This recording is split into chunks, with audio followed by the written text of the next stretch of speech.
Chapter 2652, Elite Mech Units. The Vanguard Group was one of the declining partners of the Friday Coalition. Their prominence was so low that most people in the Komodo Star sector overlooked their existence.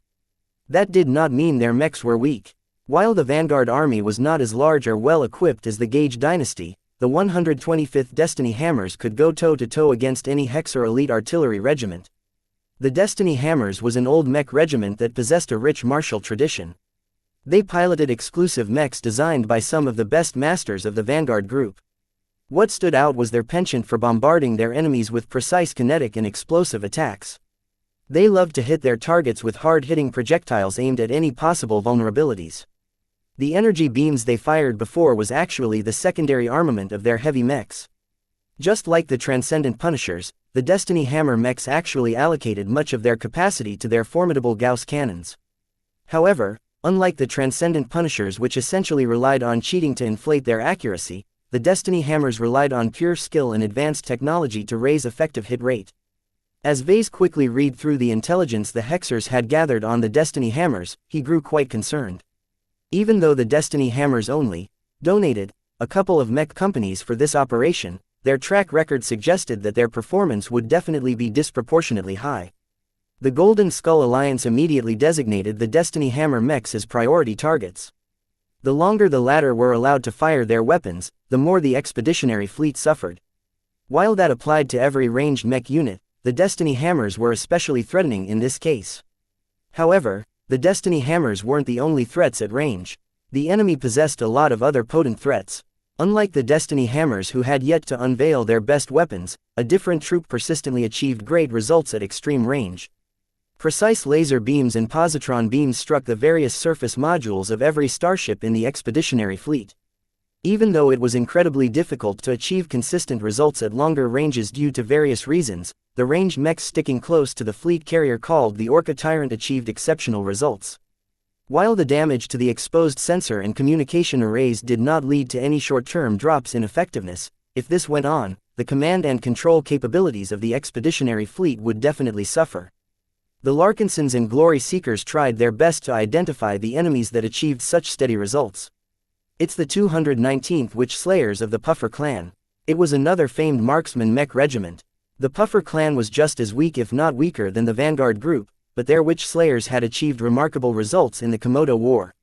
Whereas the Destiny Hammers specialized in inflicting as much targeted destruction as possible at medium range, the Witch Slayers excelled at focusing their fire on critical targets at extreme ranges.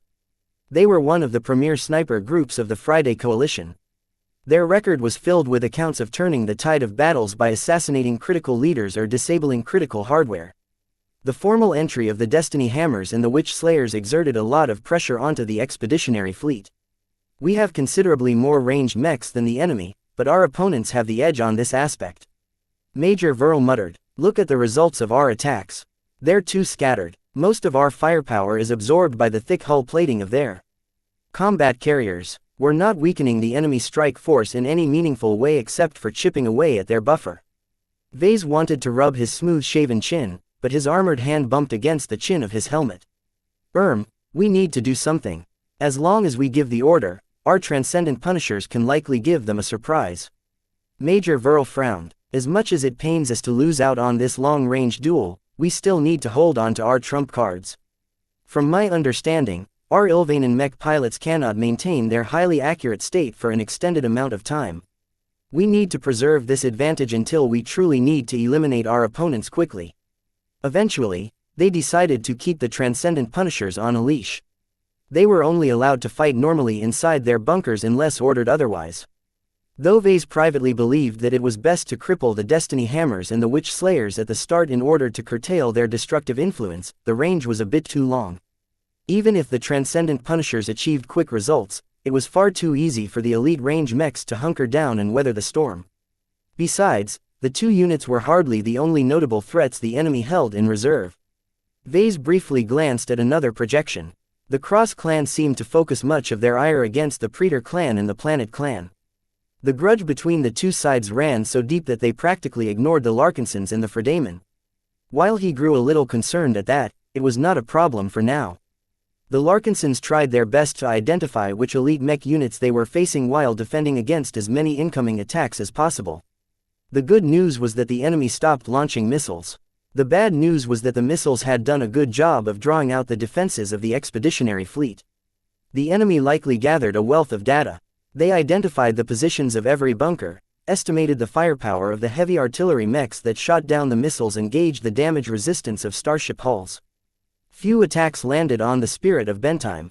The Friday Coalition already learned that the factory ship possessed relatively high defenses for a non-combat vessel. The Larkinson fleet did not even attempt any other ships in front of the Spirit of Bentime. Any attacks that strayed in the direction of the capital ship harmlessly splashed against one of her energy shields.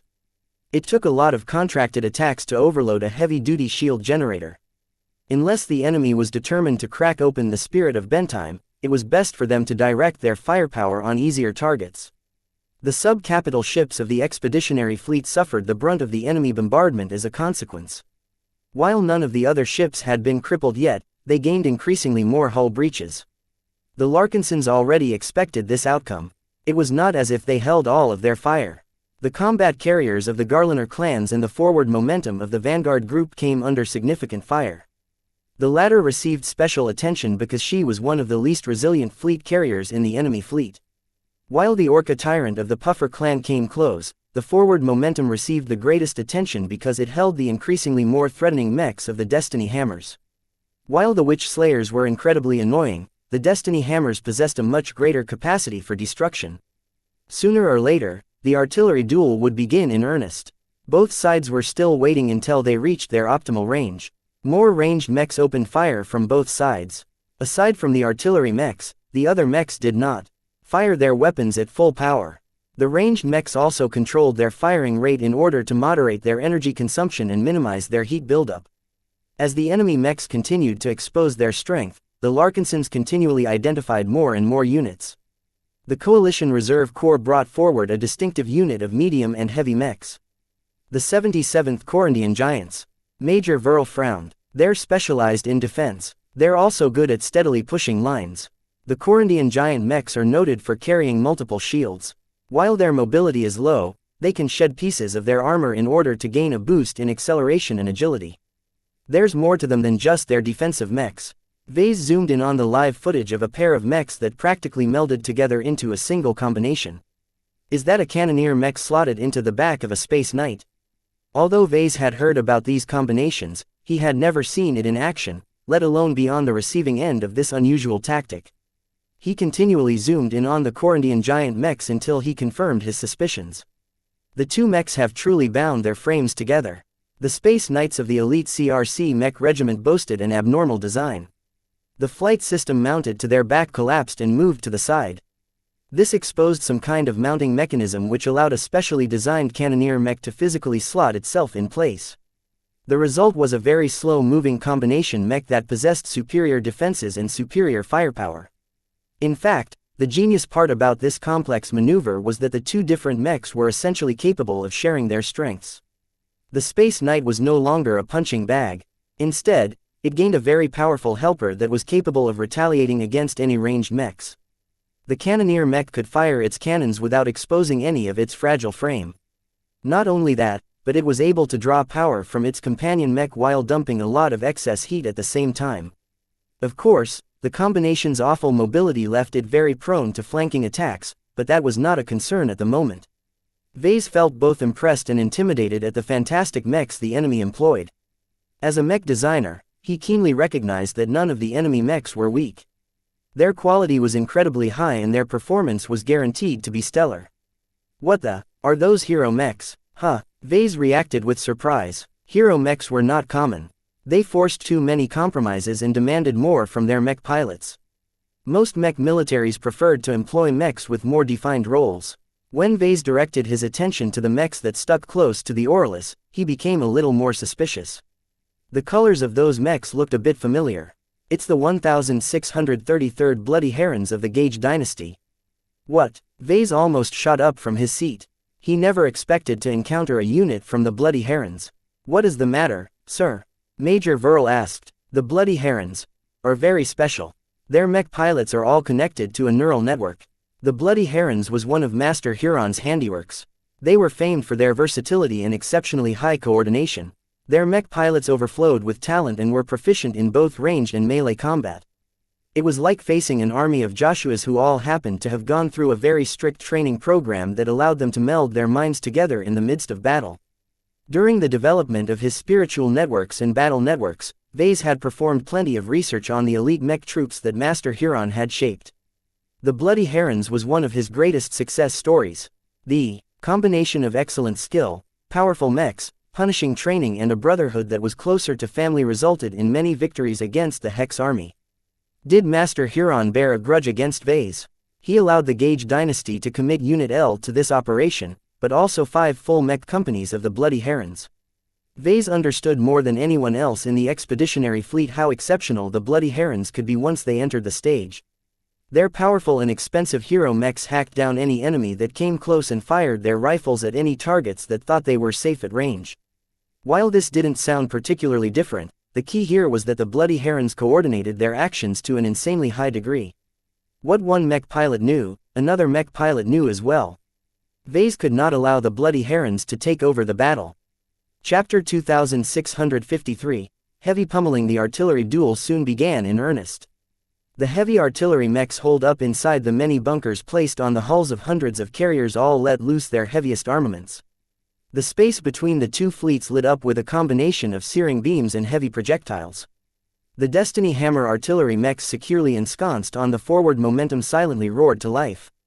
Their Gauss cannons did not fire rapidly, but every hit inflicted telling blows to every vessel they struck. If the elite Fredaman heavy mechs managed to land a direct hit on one of the lighter mechs of the expeditionary fleet, then the latter would certainly be taken out of the fight. Even though the defenders had not exposed many of their mechs, the Larkinsons assigned to pilot the budget second-class mechs were already shaking in their seats. The oppression exerted by the Destiny Hammers was wholly disproportionate to their numbers. Now that they had begun to fire their main cannons, their destructive capacity was beginning to hurt the starships they targeted for real. Hull plating cracked, compartments became exposed to space and all manner of surface components were being swept at an alarming rate. The Vanguard Group's premier heavy artillery mech regiment fully deserved its stellar reputation. Vase was already starting to regret his decision to commit the Larkinson clan to fighting against the Fredaman elite mech troops. He underestimated the extent in which the coalition partners invested heavily in these units. By combining superb mechs, exceptionally trained mech pilots and well-developed martial traditions, the Fredaman produced an all-round end product that was able to compete against the best of what the surrounding star sectors had to offer. If not for their relatively limited numbers, Vase would have ordered his clan to forget about the fight and abandon the entire fleet except for the Spirit of Bentime. There was no way the Larkinson at its height could defeat the Destiny Hammers if they brought their entire mech regiment. Just 80 of their mechs were already chipping away at the morale boost that Vase had managed to instill in his men with his speech. The worst part of all of this was that the Destiny Hammers weren't even the scariest elites the enemy strike force had in store. Through direct and indirect observation, the sensor and intelligence personnel slowly identified additional Fredaman elites among the incoming fleet. The Aurelus not only carried a detachment of Bloody Herons, but also hosted the 1002nd Halvane Grenadier. The Halvane Grenadier was a renowned elite mech regiment with an all-round orientation. They fielded many different mech types, allowing them to utilize combined arms to achieve great synergies. As their name suggested, the Halvane Grenadier mechs were also known for carrying a plethora of grenades. It didn't matter whether they were swordsman mechs, space knights, rifleman mechs or auxiliary mechs. As long as they wore the colors of the Halvane Grenadier, they definitely carried at least a couple of expensive grenades with varied effects. This made them a nightmare to fight against in close range. Whenever the Grenadier wanted to unleash a surprise, they whipped out a grenade and expertly threw them in a way that dealt the most damage to their opponents. The grenades couldn't easily be guarded against. Even if their exterior shells all looked exactly the same, they possessed many possible effects. Some of them possessed plain high explosive payloads. Others unleash a shower of plasma. A rare few detonated an intense EMP blast. While these potent grenades may cost as much as a mech, the Gage dynasty continually supplied the Halvane Grenadier with replacements. This had turned all of their mech pilots into explosion artists. Anytime the Hex army encountered the Halvane Grenadier in battle, the normally aggressive Hexers instantly suspended all of their plans to push forward. They would rather fight the grenadier at range than fight up close. There was more. The Kansu clan contributed their elites as well. Hundreds of swordsman mechs trailing close behind the Amagi. The Glory Seekers eventually identified them as the 125th Silent Swords. This was yet another trump card of the Friday Coalition. Every mech pilot of the Silent Sword took on a vow of silence. While that did not preclude them from communicating with friendlies in other ways, they rarely did so. Whenever they fought on the battlefield, they relied on their impeccable teamwork and strong battle sense to coordinate with each other and advance in unison. They were almost just as coordinated as the Bloody Herons, but without relying on any technological solutions such as neural networks. Due to their extreme diligence and discipline, the Silent Swords weren't only some of the best swordsman mech pilots of the Friday Coalition. They also cultivated minds of steel. The elite Kansu clansmen were so exceptional in this aspect that they were effectively immune against any suppressive glows. The Glory Seekers estimate that the Amagi is carrying up to 400 Silent Sword mechs. That's 8 mech companies, sir. Major Verl's projection spoke to Vase on the bridge of the Spirit of Bentime. The Silent Swords are the shock troops of the Fredaman strike force. The enemy will likely hold them back until our mechs are tired and exhausted from fighting the other elite mechs. Once the enemy commander judges that we have exhausted most of our strength, the fresh and fully prepared Silent Sword mechs will likely swoop in and roll us up with unstoppable momentum. While the Fredaman might not necessarily employ the Silent Swords in this manner, it was what the Larkinson clan would do if it was in the place of the enemy. The Silent Swords were famed for their combat prowess up close, but possessed obvious shortcomings at range. At this stage of the battle, it did not make sense for them to enter the stage. In fact, the Larkinsons also intended to keep Venerable Dice and the Sword Maidens in reserve for the same reason. The only difference was that there were a lot less of them. Too little time had passed for the Sword Maidens to train up additional mech pilots, so they were only capable of fielding a single mech company at this time. The huge number disparity depressed Vase. If the Sword Maidens were able to field 10 times as much mechs, then he wouldn't be so concerned about the Silent Swords. As Vase and the other leaders worried about how to fight against the different Fredaman elites, the soldiers did not think so much. The ranged mech pilots were all focused on shooting at the approaching threats. The Transcendent Punishers debuted in battle for the first time. Every bunker on a Larkinson ship featured the purpose-built artillery mechs. Their 6 thick legs sank deep into the slots of the bunkers. Anchoring the mechs not only brought exceptional stability, but also enabled much more efficient heat transfer. 4 out of 6 of their heavy cannons fired on a continuous basis. Their positron cannons fired incredibly powerful beams that stripped the layers of anything they struck. Their X-Gordon Gauss cannons immediately cracked and breached the damaged layers if they managed to land their shots on target. Town Melon concentrated fully on his duel against the Destiny Hammers. The Higher had commanded the Transcendent Punishers to focus most of their firepower against the bunkers of the forward momentum. It wasn't easy. The Fredaman Deep Strike Carrier may be the weakest capital ship on the battlefield, but her acceleration and agility made it very difficult to achieve consistent hits on a single point along her hull. The Vanguard group had cheaped out when it came to cladding the forward momentum with armor, but the shipbuilders did not neglect her bunkers. Every shell protecting the Destiny Hammers against external attacks was extra thick. Fortunately, the Transcendent Punishers were just as secure, if not more. A volley of heavy Gauss rounds impacted the energy shield erected before the group of bunkers that held the Prophet's Fist along with several other Transcendent Punishers. The energy shields only blocked the initial shots before disappearing, allowing subsequent shots to impact the upper layers of the bunkers. The bunkers held, if only for now. Despite the lack of thunderous sounds, Town could practically feel the vibrations as a pair of kinetic rounds slammed onto the protective roof above the Prophet's Fist. The mech would have been okay even if the bunker succumbed to the attacks. Heavy mechs weren't big and expensive for nothing. Regardless, Town couldn't help but regard the Destiny Hammers as his greatest foes.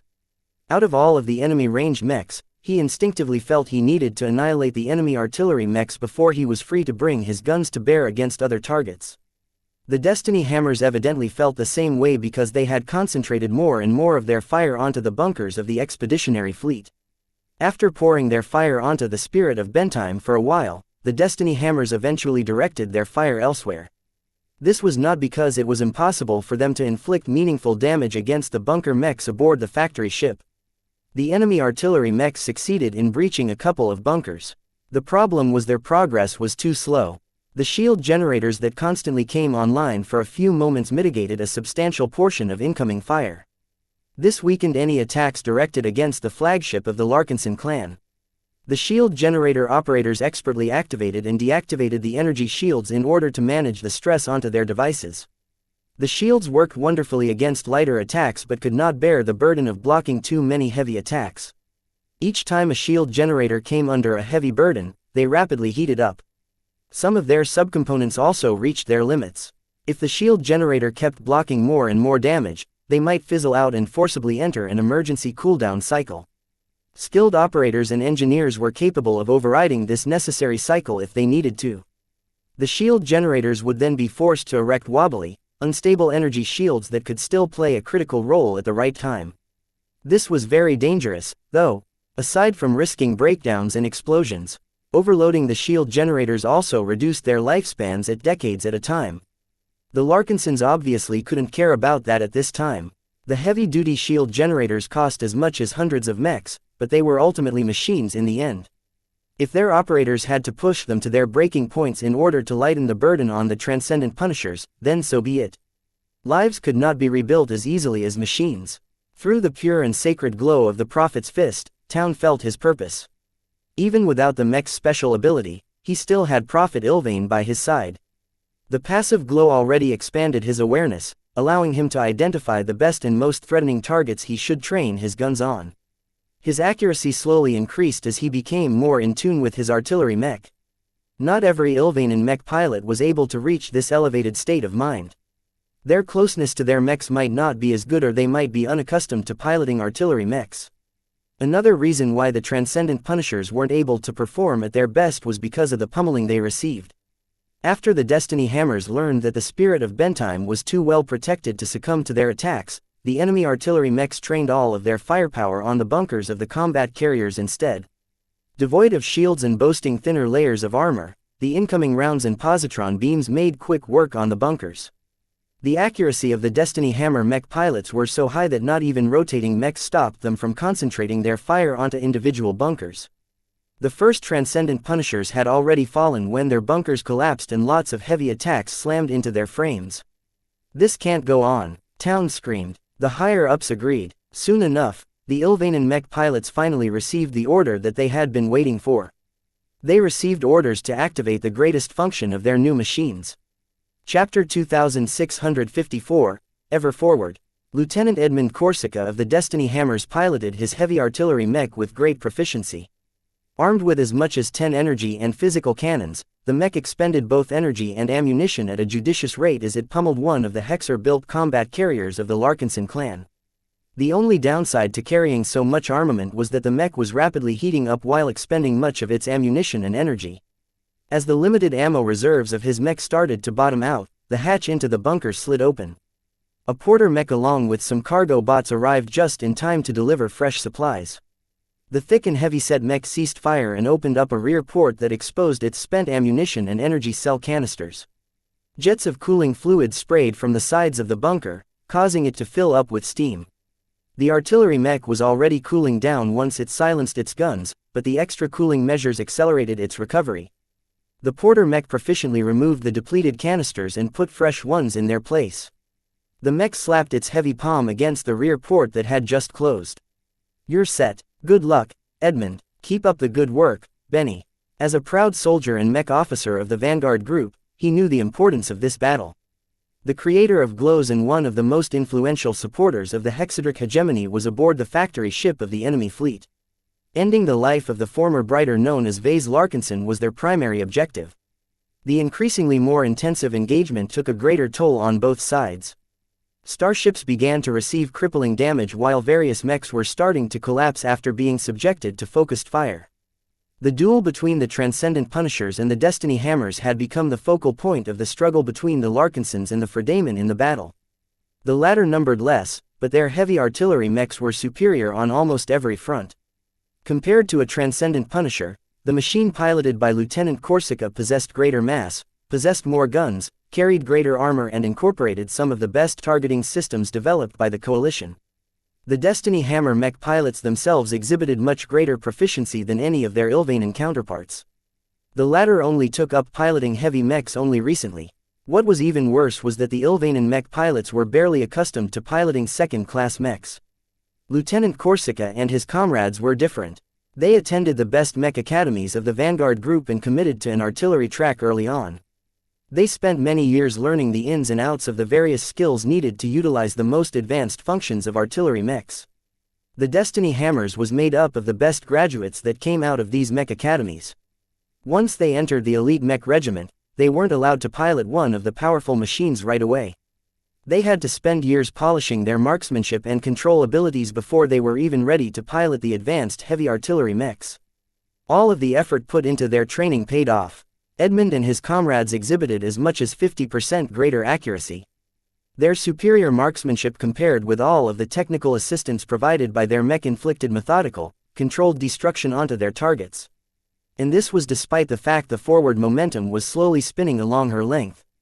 It was much harder for the Destiny Hammers to keep their aim consistent while their firing platforms constantly moved, yet mech pilots such as Edmund Corsica considered it routine. In fact, it was not necessarily bad for the individual mechs to lose line of sight for a time. Not only did it spoil every attempt made by the enemy to breach their bunkers, the maneuvers also granted the Destiny Hammer mechs precious time to cool down their rapidly heating mechs. If there was one notable flaw to their mechs, it was that there was no way to avoid excessive heat generation. This was a rule that every artillery mech designer had to grapple with. More firepower always generated more waste heat due to lots of energy being converted to one form or another. The Destiny Hammers happened to love their guns a lot, so it was a given that all of their artillery mechs boasted a multitude of guns, allowing them to output a huge burst of damage in a very short time. While that made them very great at penetrating armor and fortified positions, their mech pilots constantly had to keep track of the condition of every single cannon as well as the rest of their mechs. A flood of data continued to flow back and forth between Lieutenant Corsica and his familiar machine. Normally, he wouldn't fire his guns so rapidly, but the critical nature of this battle left him and his fellow Destiny Hammers with little choice. If they failed their crucial mission, then dying was the least of his concerns. The Vanguard Group was already one of the underdogs of the Komodo War. If he couldn't stop the menace of glows right now, then the coalition partner that Edmund regarded as home might not be able to last. Ever forward, Edmund cried out the motto of the Vanguard Army. Ever forward, his comrades echoed. As several more combat carriers and bunkers succumbed to their weight of fire, he and his vanguarders already knew in advance that they were destined to win this artillery duel. Their enemies were too bad. Whoever the Larkinsons put into the cockpits of their admittedly decent artillery mechs were still too green. The large number of misses, the lack of focus, the inability to adjust to spinning starships and so on all pointed out that the Larkinson artillery mechs were amateurs who were way out of their depth. Well, it's not as if I expected more from these third-raters.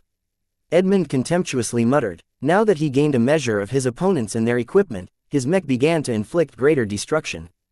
He already knew how to dismantle the standard hexagon-shaped bunkers that the Hexers favored in as little time as possible.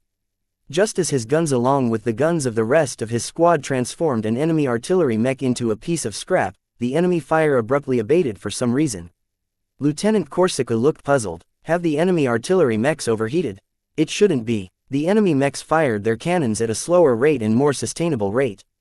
As someone who knew artillery mechs well, Edmund instinctively felt as if the enemy was preparing something big. Of course, that did not mean the Destiny Hammers were willing to abide by the rhythm of their opponents. Their cannons kept launching powerful beams and solid rounds at their targets without interruption. Just like their battle cry, once they attacked, they never stopped until they completed their mission. Just as Lieutenant Corsica succeeded in felling yet another combat carrier together with his comrades, the enemy artillery mechs that possessed clear firing lines all fired their primary armaments at the same time. What? Over 800 positron beams and Gauss rounds hit over a dozen different points along the hull of the forward momentum with practically no deviation in aim.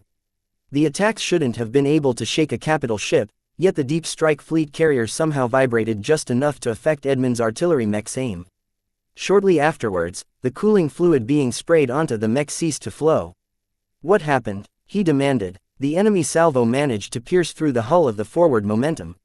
Several sensitive compartments and power lines are damaged. We are doing our best to restore the knocked-out systems, but it will take time. Just as the mech lieutenant pondered over the coordinated strike, the enemy artillery mechs unleashed yet another devastating salvo with their kinetic weapons. This time, Lieutenant Corsica flinched as numerous kinetic rounds slammed into the bunker above his artillery mech. What was remarkable was that the rounds all hit the port where his third primary Gauss cannon was poking out. While half of the powerful Gauss rounds cratered into the solid surface of the bunker, they nonetheless created an opening that just happened to allow another Gauss round to rip right into the barrel of his third gun. The Destiny Hammer artillery mech jerked as both its third and fourth Gauss cannons were instantly knocked offline due to the direct attack. Impossible. How can they be so precise all of a sudden? Lieutenant Corsica wasn't able to ponder this question too much. The earlier attack had just blasted apart an entire weapon mount, causing his mech to incur significant damage to a side. While his mech was too big, tough and heavy to let the damage affect the functioning of the rest of the mech, Edmund still felt concerned. Why didn't they fire their positron beams? Just a second later, the enemy responded. Over a dozen beams struck the gap in the bunker. Just like before, a number of hits went slightly wide as there were too many variables at play. Yet despite all of these conditions, at least 5 full-powered positron beams managed to thread the needle, causing them to hit straight onto the already damaged portion of Edmund's mech. More portions of the stricken mech incurred heavy damage. What was even worse was that the heat levels of the machine rose rapidly, causing the mech to lose its ability to fire its cannons and slowing down its responses. Lieutenant Corsica's heart beat faster and faster. Once might be a coincidence. Twice was deliberate. What if the enemy artillery mechs fired a third time? Damn, I need to withdraw back into the ship while waiting for my mech to cool down. He quickly asked permission to withdraw from his captain, which was granted right away. Pull back and stabilize the condition of your mech, his superior told him. Emergency repair bots are already on their way, Lieutenant. Roger that. While Edmund tried his best to withdraw his mech as quickly as possible, this was not exactly a quick process. Due to the extensive anchoring between his artillery mech and the bunker, it normally took at least 20 seconds to lift the legs of the mechs out of slots built into the deck. In fact, the mech lieutenant estimated it would take twice as much time due to the damage sustained by his mech as well as the extreme heat affecting the performance of many components. Too slow. Barely 7 seconds passed after Edmund had begun the laborious withdrawal process before the enemy artillery mechs struck yet again. This time, over 24 Gauss rounds and positron beams precisely struck the damaged and partially damaged roof of the bunker. The previous attacks that failed to enter the gap had weakened the structure just enough for the third and final salvo to collapse the roof entirely. Even if heavy mechs were notoriously famed for their ability to keep going despite sustaining a lot of hits, the enemy attacks weren't light at all. The positron beams softened up the surface layers of the exposed mech while the Gauss rounds slammed through and transferred an immense amount of destructive kinetic energy onto their target. Lieutenant Corsica was unable to think any longer. He didn't even have time to cry out the battle cry of the vanguard army, nor think about his 2 young sons that he was leaving behind. His life passed in an instant as the attacks collapsed his cockpit, crushing his body into bloody mush. In just 3 salvos, the Larkinson artillery mechs managed to fell 20% of the Destiny Hammers taking part in this battle. The forward momentum bore dozens of scars as various bunkers and surface components were blasted apart. More critically, a lot of maneuvering thrusters had been struck as well, thereby impairing the fleet carrier's ability to adjust her course and make it difficult for enemies to target specific sections. Despite these sudden setbacks, the Destiny Hammers did not back down. The surviving mechs fired their weapons just as intensively as before. They were determined to pay back their losses tenfold. Ever forward, men, ever forward, the surviving Destiny Hammer mech pilots echoed. Chapter 2655. Cruel Destiny. The Larkinson clan's artillery fire abruptly changed in pattern. Previously, the Transcendent Punishers fired their cannons at a brisk rate of fire. Due to their relatively low hit rates, the mech pilots attempted to increase their chances of inflicting meaningful damage by outputting as many attacks as their mechs were able to bear. Yet once they received the command to draw upon the Great Prophet's blessing, they no longer fired their weapons in a scattered manner. Every bunker that hosted a Transcendent Punisher gained a holy atmosphere. As mech pilots such as Town Melon opened their minds to Prophet Ilvain, they actively felt the object of their worship responding to their prayers. Prophet, guide my aim. Over 300 Ilvainin mech pilots simultaneously entered into a different state of mind. Pure devotion welled up in their minds as their devotion was clearly being rewarded. Inside the Prophet's fist, Town felt as if he had gained a completely different view of the battlefield. When the glow of his artillery mech had become more active, its sensors seemed to supply him with additional information. The forward momentum's secrets opened up to him and his fellow mech pilots. He intuitively learned that attacking a specific section on the starboard side would disrupt the power flow to the surrounding bunkers. He also learned that one of the bunkers on the fleet carrier was incorrectly maintained. If he concentrated his fire on the left side of the oval roof, he could weaken the entire structure. None of his practice sessions with the Prophet's Fist ever yielded so much information to him. This was completely new as far as he was concerned. Was he able to read the weaknesses of the enemy because his connection to the Great Prophet was closer than other Ilvanans? Whatever the case, he had to share what he learned.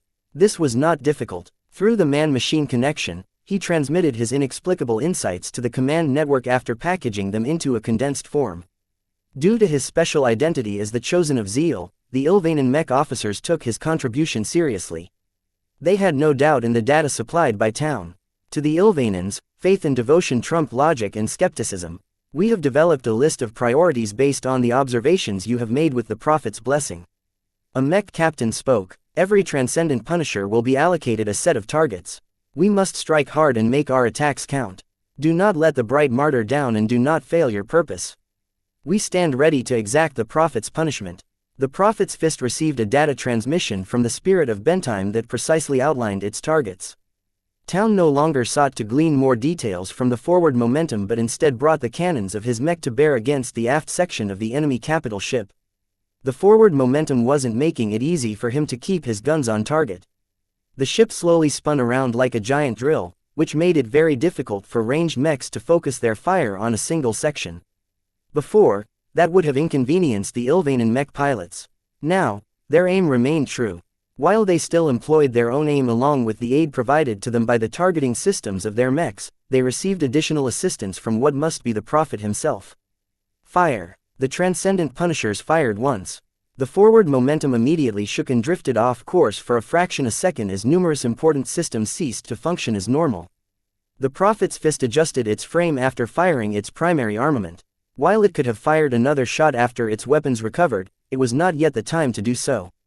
Town had to go down the list of targets and bring the guns to bear on a bunker that was intermittently visible as the enemy capital carrier did not stay still. It didn't matter. He trained his guns on a specific set of points ahead of where the forward momentum traveled and tried his best to stay on target. Seconds passed until the next order came. Fire. The moment Town pulled the trigger, the Prophet's Fist silently boomed as its pair of positron cannons and Gauss cannons unleashed their power again. The points where he happened to be aiming at just happened to be occupied by one of the bunkers of the forward momentum. The Prophet Fist's attacks along with the attacks of several other Transcendent Punishers managed to drill a hole right through one of the gun ports. Fire. When Town fired once again, he already knew the results of his attack. Without any surprise, he observed the already damaged bunker collapsing and exposing a ruined artillery mech into space. This was far enough. There were still many more Destiny Hammer mechs that were continually trying to make up for their losses. Fire. The Transcendent Punishers continued to maintain their uncanny high accuracy. More and more bunkers collapsed while the forward momentum exhibited more problems due to losing an increasing amount of subsystems. While the capital ship was too massive to be taken out so easily, her bunkers were another matter.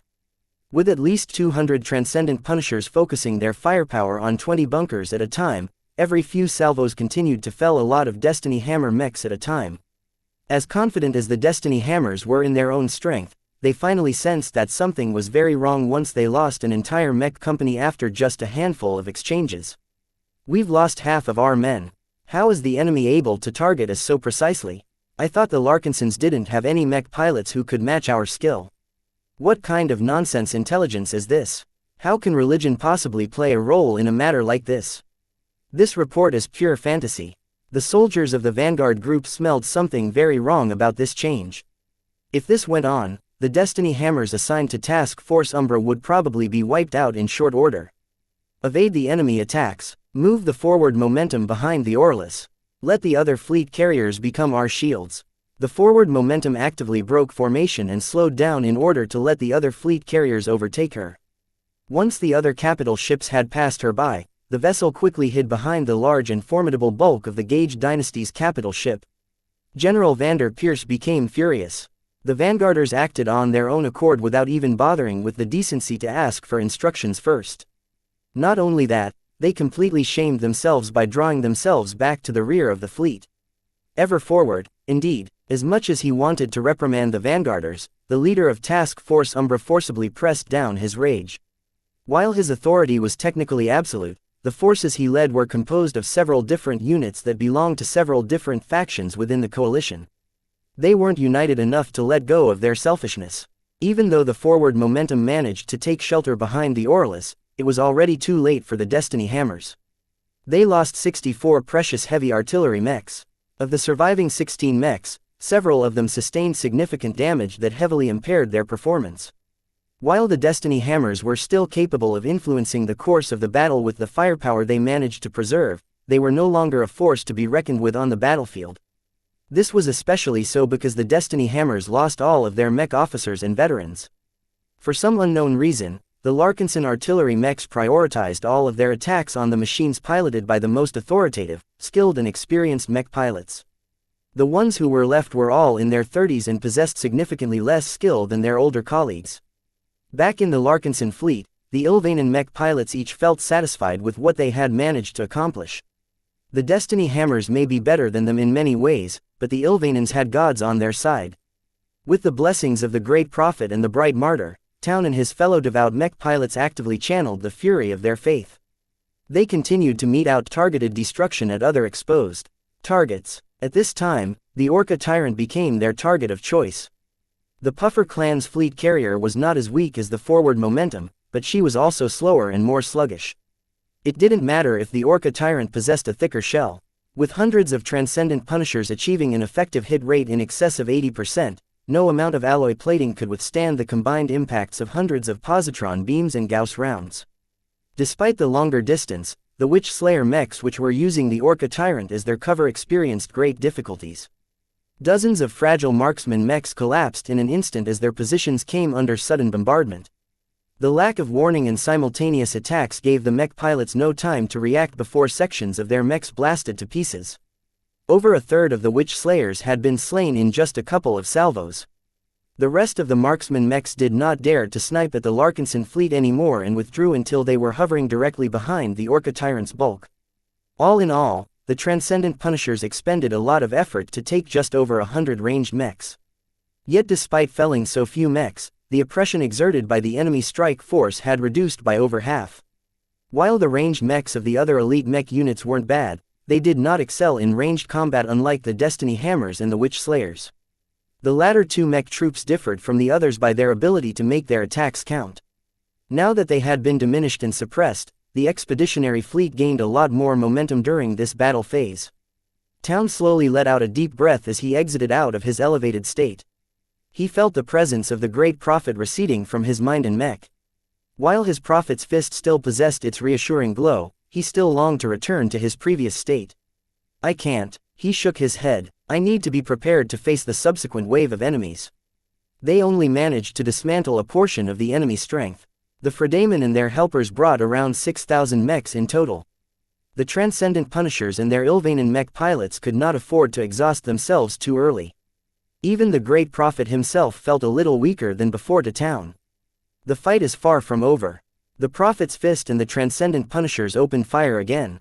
Back on the bridge of the Spirit of Bentheim, Vase sighed as he saw the results of the outburst of the heavy artillery mech he designed. What a splendid performance. Major Verl's projection smiled just after he issued a set of orders to others.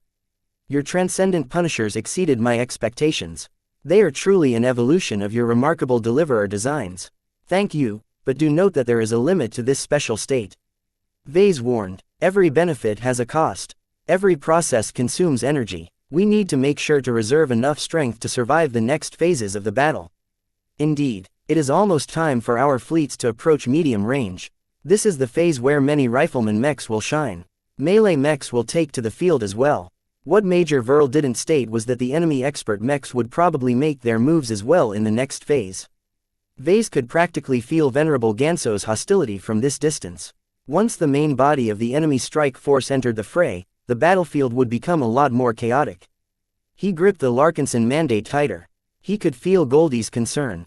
Larkinsons were already dying at a steady rate. Many more would die as the battle progressed.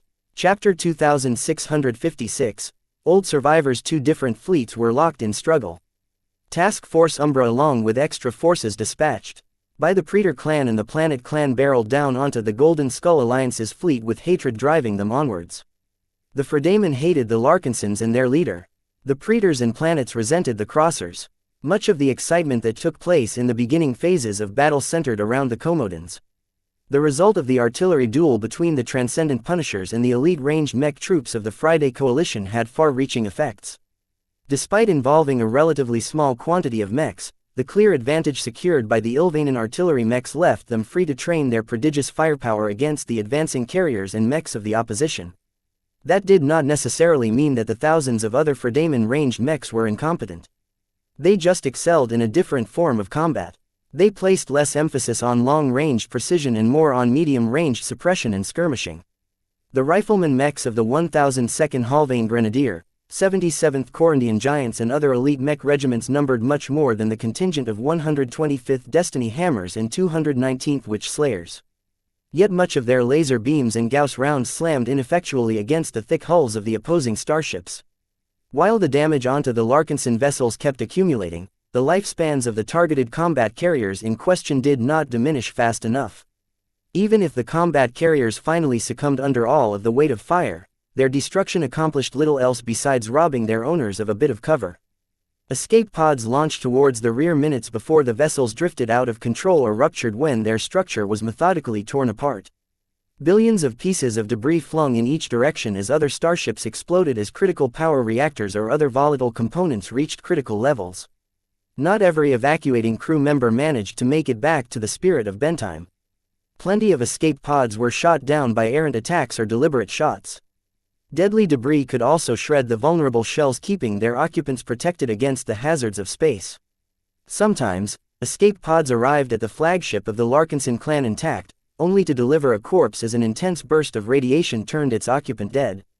The battle was becoming more and more tragic as the range between the two fleets continued to shrink. As destruction rained down on both sides, a group of expert pilots gathered together in the hangar bay of the largest capital ship on the battlefield. The Hemington Cross was at least a kilometer longer than the Spirit of Bentime. The fleet carrier was also considerably thicker, though that came at the expense of mobility and other properties. The ship endured significant attacks from the beginning. The Predators and Planets had focused much of their firepower on the Pride of the Cross clan, but their bombardment only resulted in surface damage. The ship may not be as well armored as other fleet carriers, but she was still a vessel built for war. It was not a problem for the huge vessel to endure the firepower outputted by thousands of enemy mechs for an extended amount of time. If that wasn't enough, the Crossers also adopted the same tactic as the Larkinsons. Numerous combat carriers flew in front of the Hemington and used their considerable bulk to block the enemy from compounding the damage inflicted onto the Crosser flagship. Of course, the Crossers did not have much luck in felling the enemy capital ships either. Both the Predators and Planets had committed one fleet carrier each to this operation. The Predators had dispatched two different capital ships. The first one was the Vindicator 35, a fairly average fleet carrier with a total capacity of 500 mechs. Despite her lack of strengths and weaknesses, the Vindicator 35 was a versatile and useful capital ship that served the Garliner clan well. The second fleet carrier was even bigger. Capable of carrying 700 mechs, the Palmy's Chrysalin was almost just as ludicrous as the Hemington Cross. She also happened to possess the same faults as her armor and mobility were not very good. The Planet clan dispatched just a single capital ship. Compared to the other capital ships, the Soaring Eagle performed below average, reflecting the relative weakness of the Planet clan. Capable of holding 450 mechs, the Soaring Eagle was a fleet carrier that was past her time. Her aging hull may still be serviceable in contemporary battles, but she was destined to be replaced at any time. If the two clans of the Becker tribe only brought these capital ships, then the Crossers would have gone on the offensive by now. Yet the clans that had turned their coats had also brought 51 combat carriers, though several of those vessels were already taken out of action. Both sides knew that this was just the prelude. They had clashed many times after the Cross clan lost its warlord and ace pilot. They roughly knew what both sides were capable of. As clans who used to be part of the same tribe, the intelligence they possessed on each other mechs, starships and mech pilots was still relevant. The Crossers knew that they were the disadvantaged compared to their opponents, but they were already used to these circumstances. Different from before, the Cross clan now gained the confidence to reverse the expected outcome. Patriarch Reginald Cross proudly stood before 3 other expert pilots. All 4 of them exuded aggressive force of wills. Despite their nature, they peacefully existed alongside each other. The battles the Crosser expert pilots had been through had forged an undeniably close relationship between them. These seasoned warriors wouldn't have been able to make it out with the remnants of the clan if they didn't learn how to trust each other's backs. The traitor clans have made a very grave mistake this time. Reginald grinned. They only dispatched a portion of their forces. We weren't able to beat them when entire mech divisions hounded our tails, but now that they have brought less than 4,000 mechs, we stand a good chance of crushing our current opposition. The other expert pilots looked fired as well. Many Garlaner tribes and clans had all conspired to tear the Cross clan apart. The Praetors and planets had behaved especially reprehensible because they had switched their allegiances to the enemy as soon as the Cross clan no longer possessed its invincible momentum. The 2 traitor clans must not be doing so well back in what remains of the Becker tribe. Venerable Linda Cross, an older and grizzled female expert pilot, surmised. While we aren't privy to the details of the peace treaty brokered by the Empire, the Praetors and planets are probably more on guard against their neighbors than us. We are little fish compared to the giant sharks that are swimming right next door. Just because the traitor clans switched over to the side of their former enemies didn't mean they were buddies now. The Billard tribe and the Chardon tribe still harbored great suspicion and greed towards the remaining territories of the Becker tribe. The Praetor clan and Planet clan had to keep as much of their strength at home in order to guard against any untoward actions. Venerable Banner Cross, another old expert pilot, frowned. Perhaps the Praetors and planets have already put us out of their minds. They succeeded in preserving their clans at the cost of our own. In our current state, we pose no threat to them anymore. What do you think, Amaris? Reginald asked. The 4th expert pilot let out a weary sigh. We are already beaten. We used to rule over entire star systems. That time is past. We have been reduced to a single fleet, and a diminished one at that. I wish we could have saved more Crossers. I still mourn for our expert pilots. They were too young to sacrifice themselves during our retreat. A heavy mood descended over the gathered expert pilots. Their force of wills grew calmer as the 4 old expert pilots painfully recalled the desperate flight that caused them to lose so many comrades. One of the biggest tragedies of their initial flight from Vicious Mountain was that they lost all of their younger expert pilots. None of the Crosser expert pilots that survived to this day was younger than 50 years old. Those with brighter futures and greater talent had all met their end prematurely as they gave up their lives to hold back the enemy expert mechs. Patriarch Reginald's force of will suddenly grew intense as he raised his fist. We can't tear down the traitors entirely today, but we must not let their dishonor go unanswered. We must not let our descendants grow up hearing that we have fled Vicious Mountain like craven rats. We must beat our enemies today if only to regain our honor and build a better future for the subsequent generations of our clan. Let us smash the traitors and let the entire Garland Empire know that the Cross clan can still earn glory. The expert pilots all boarded their mechs. Even though they weren't actively developed anymore, the expert mechs were all formidable in their own right. The only Crosser expert pilots who survived up to this point were all strong, experienced and tricky without exception. Venerable Linda Cross was a Space Knight specialist. With a piloting career spanning over 3 decades, she and her expert mech were countless times more formidable than Venerable Janzi Larkinson and her Shield of Samar. Venerable Linda's expert mech, the Amphies, was a formidable medium Space Knight that boasted unparalleled defense but also considerable offensive capabilities. The most notable weapon system on the Amphies was its compact shoulder-mounted laser cannon arrays. Able to output 6 powerful laser beams at the same time, the Amphies was capable of suppressing powerful enemies or wiping out many weaker opponents without needing to close the distance. Venerable Banner Cross was responsible for providing more powerful ranged solutions. The Leskin, his expert rifleman mech, was armed with a special heavy multi-rifle that was able to output many different types of damage. The Leskin was also incredibly fast and mobile, allowing it to outpace every other expert mech aside from lighter machines. The oldest surviving Crosser expert pilot also happened to pilot the fastest expert mech in the possession of the Cross clan. Venerable Amari's Cross may be over 80 years old, but his slightly declining reflexes was still good enough to pilot the Canavis Mur, a very agile light skirmisher. Even if Amari's fumbled for some reason or another, his expert mech's formidable active and passive ECM systems had always managed to rescue him from a difficult situation. As for Patriarch Reginald Cross, his expert mech was the most formidable and most valuable expert mechs of them all. He boarded the cockpit of the Balvo's Rage, a hefty medium hybrid mech that possessed a myriad of close and medium-range solutions. The Balvo's Rage's most formidable weapon was an axe made out of mysterious exotics and other materials. The weapon did not possess any special gimmicks, but it didn't need any. The axe was both hard and sharp, allowing the Balvo's Rage to hack through most shields in a single blow. The hybrid mech also carried a shotgun. The weapon was notable for its huge threat against other expert mechs. It was capable of firing specially manufactured pellets that was very effective in exhausting resonance shields. The only downside was that the defection of its high-ranking mech designers left the Cross clan with no means to produce additional shotgun shells. The Crossers had lost the formulas. Patriarch Reginald had already requested Professor Cortez to reconstruct them or develop a viable alternative. That would take time, however, so the expert mech only had a limited amount of shells at its disposal. The Balvo's Rage actually integrated several other weapons and modules in its frame. The high-tier expert mech surpassed the narrow specializations that the local mech community favored. Hardly any enemies knew what to expect when they faced the expert hybrid mech in battle. Patriarch Reginald Cross briefly closed his eyes before fury entered his gaze. Our time has come. Let us launch and meet our old enemies.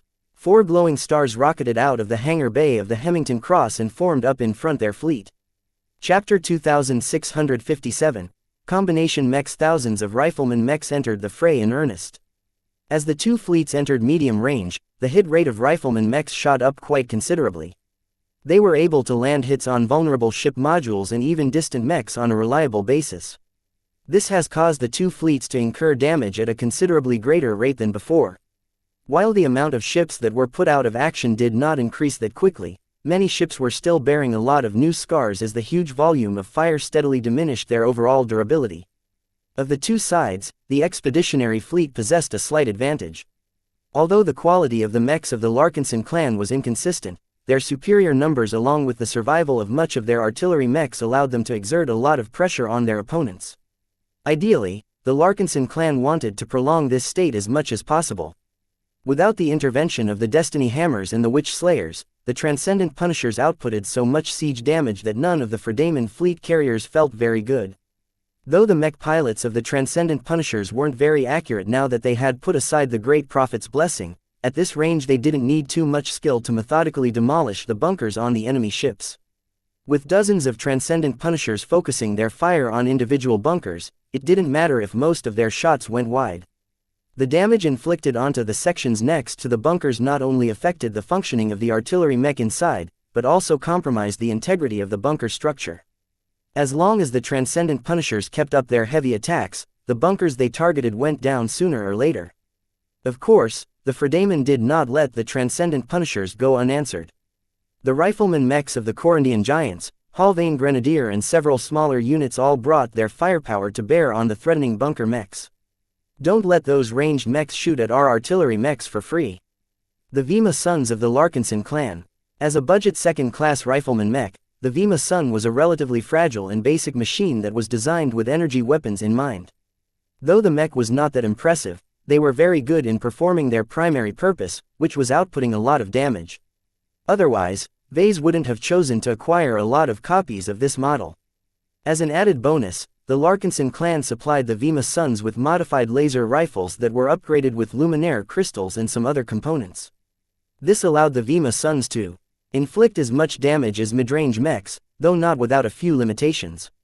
Sadly, as much as the Vima Sons were successful in suppressing a lot of enemy rifleman mechs, they weren't as good at taking damage. Their relative lack of armor was doubtlessly a calculated trade-off meant to keep them light and affordable. They were ordinarily supposed to rely on hard cover to shield them from damage. If that wasn't possible, then they needed to depend on their decent mobility to remain elusive. Right now, the Vima Sons did not need to resort to the latter. Even if the enemy strike force split up in two different splinters, it would take a lot more time before they caught the expeditionary fleet in a vulnerable position. This meant that the battle at range was only going to keep tilting in the favor of the defenders. General Vander Pierce was well aware of this development. Pain and frustration welled up in his body as he witnessed the results of the artillery duel. The Witch Slayers could still contribute to the battle once they no longer became a priority target, but the Destiny Hammers were pretty much done for in this battle. It appears we'll have to resort to harder measures, he muttered. Ideally, he would have liked to lean more on his ranged mechs to carry the fight. That would have resulted in less casualties and a cleaner victory. It was not to be. With the Fredamen absorbing a lot of damage, they were on a time limit. At the general's command, the melee mechs as well as the expert mechs made an appearance. As soon as thousands of additions emerged in open space, the Transcendent Punishers, Vima Sons and other Larkinson mechs instantly changed their targets. Rather than wasting most of their firepower on cracking bunkers and disabling starships, it was much more meaningful to take out as many enemy mechs as possible. They finally couldn't hold back any longer. A handful of elite Fredamen mechs already exploded as a torrent of focused attacks impacted their frames and bombarded the space around them. The true lethality of the Transcendent Punishers was on full display at this moment, as their heavy cannons were much more effective at blasting through the much thinner armor plating mechs than penetrating much heavier layers of starship hull plating. The only problem was that mechs were much more elusive targets in space. The formidable Fredamen mechs did not float like sitting ducks. Instead, they immediately accelerated forward and to the side in order to close the distance to the enemy.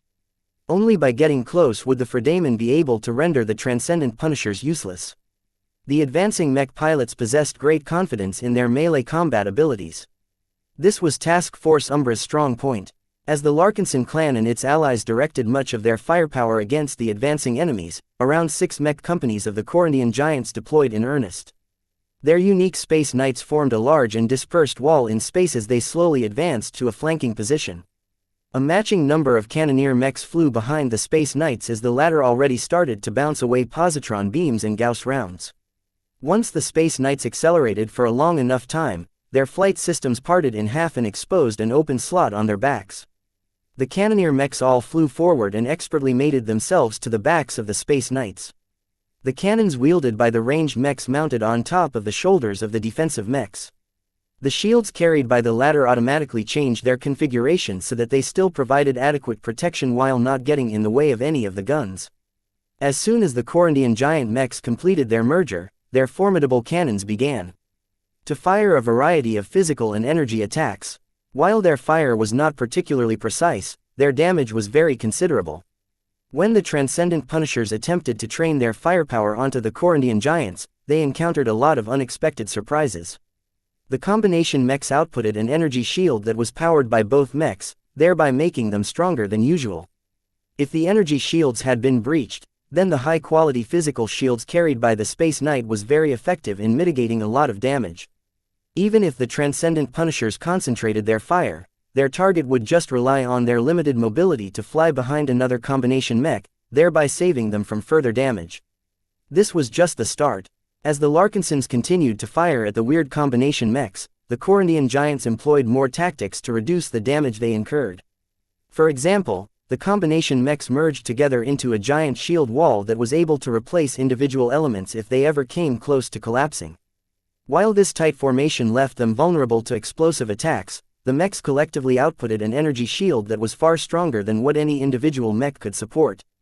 If any of the shields wore out, then the mechs in question slowly withdrew from the front and quickly returned to the eager condemnation to pick up a replacement shield. Since the shields did not take up a lot of space when stacked together, the CRC fleet carrier had brought hundreds of spare shields that each took a lot of effort to breach. As long as the Space Knights of the Corundian giants withdrew fast enough, they would be able to keep rotating several times. The same went for their powerful Cannoneer mechs. Their potent firepower was paired with limited reserves. They were forced to return to their fleet carrier to replenish their spent supplies and reduce the heat that they had built up by launching a lot of attacks. While these constant rotations significantly hampered the Corundian giants, the elite mech pilots were already accustomed to this. The Space Knights were able to continue to redirect a lot of firepower onto their intact defenses while the Cannoneer mechs were able to maintain a high firing rate without holding back. The mech pilots knew that as long as they kept this up, hardly any of their mechs would fall. They would be able to keep up their numbers over the course of a battle and outlast any enemy in the end. This approach worked especially well against impatient hexers who were eager for quick successes. On the bridge of the Spirit of Bentime, all of the bridge officers and operators looked unprecedentedly serious. The battle was rapidly heating up. With the appearance of thousands of mechs on both sides, it was clear that a decisive confrontation was at hand. Captain Vraken stood in the center of the bridge and directed the crew of the factory ship like they were extensions of her own body. She kept track of every single detail and issued precise instructions that prevent compartments from getting breached and shield generators from getting overloaded. At this battle, the renowned starship captain fully proved she deserved to be the captain of a great capital ship. While the Grand Captain did her best to minimize damage to the Spirit of Bentime while keeping her relevant on the battlefield, others did their part as well. The Hexer trainers who had originally been assigned to help the Larkinsons take control of their vessels took matters into their own hands. As the Larkinson crew members found themselves out of their depth during a battle, the incredibly competent Hexers calmly took charge and commanded the respect and obedience of every clansman. In the rear of the bridge, Vase continued to pay attention to the battle while keeping an eye on the changing sentiment of the bridge operators. Major Verl, who was physically stationed in the CIC on the 37th deck, had less time to spare on talking to Vase. The increasing scope of the battle forced him to spend more time on moving many more pieces into place. His projected form only occasionally brought something up with Vase. These Corundian giants are too troublesome. The former Vandal officer shared his frustration. Not even our transcendent punishers are able to exhaust them. They're just too tough. Vase nodded in agreement. Their designs are very advanced and their combination tactics are highly effective. All of this must be costing the Coalition Reserve Corps a lot of money, but that doesn't appear to be a concern in this case. The only way to take down these infernal combination mechs for good is to fight them up close. If the Penitent Sisters or the Sword Maidens manage to reach the Corundian giants, then the combination mechs cannot effectively defend against flanking attacks. The enemy won't allow us to do that. Vase grimaced. The Fredamen and their helpers have brought plenty of other mechs that can block the approach of our forces. There's also the expert mechs to consider. As the regular mechs of both sides were about to confront each other, the expert mechs did not stay behind. 11 glowing mechs emerged from the ranks of the enemy mechs. The Larkinsons, Glory Seekers and Crossers couldn't help but feel a lot of pressure from the appearance of so many expert mechs. The enemy attempted to shock the Golden Skull Alliance by unveiling all of their expert mechs at the same time. Even though the defenders already received advance warning, the impact was still substantial.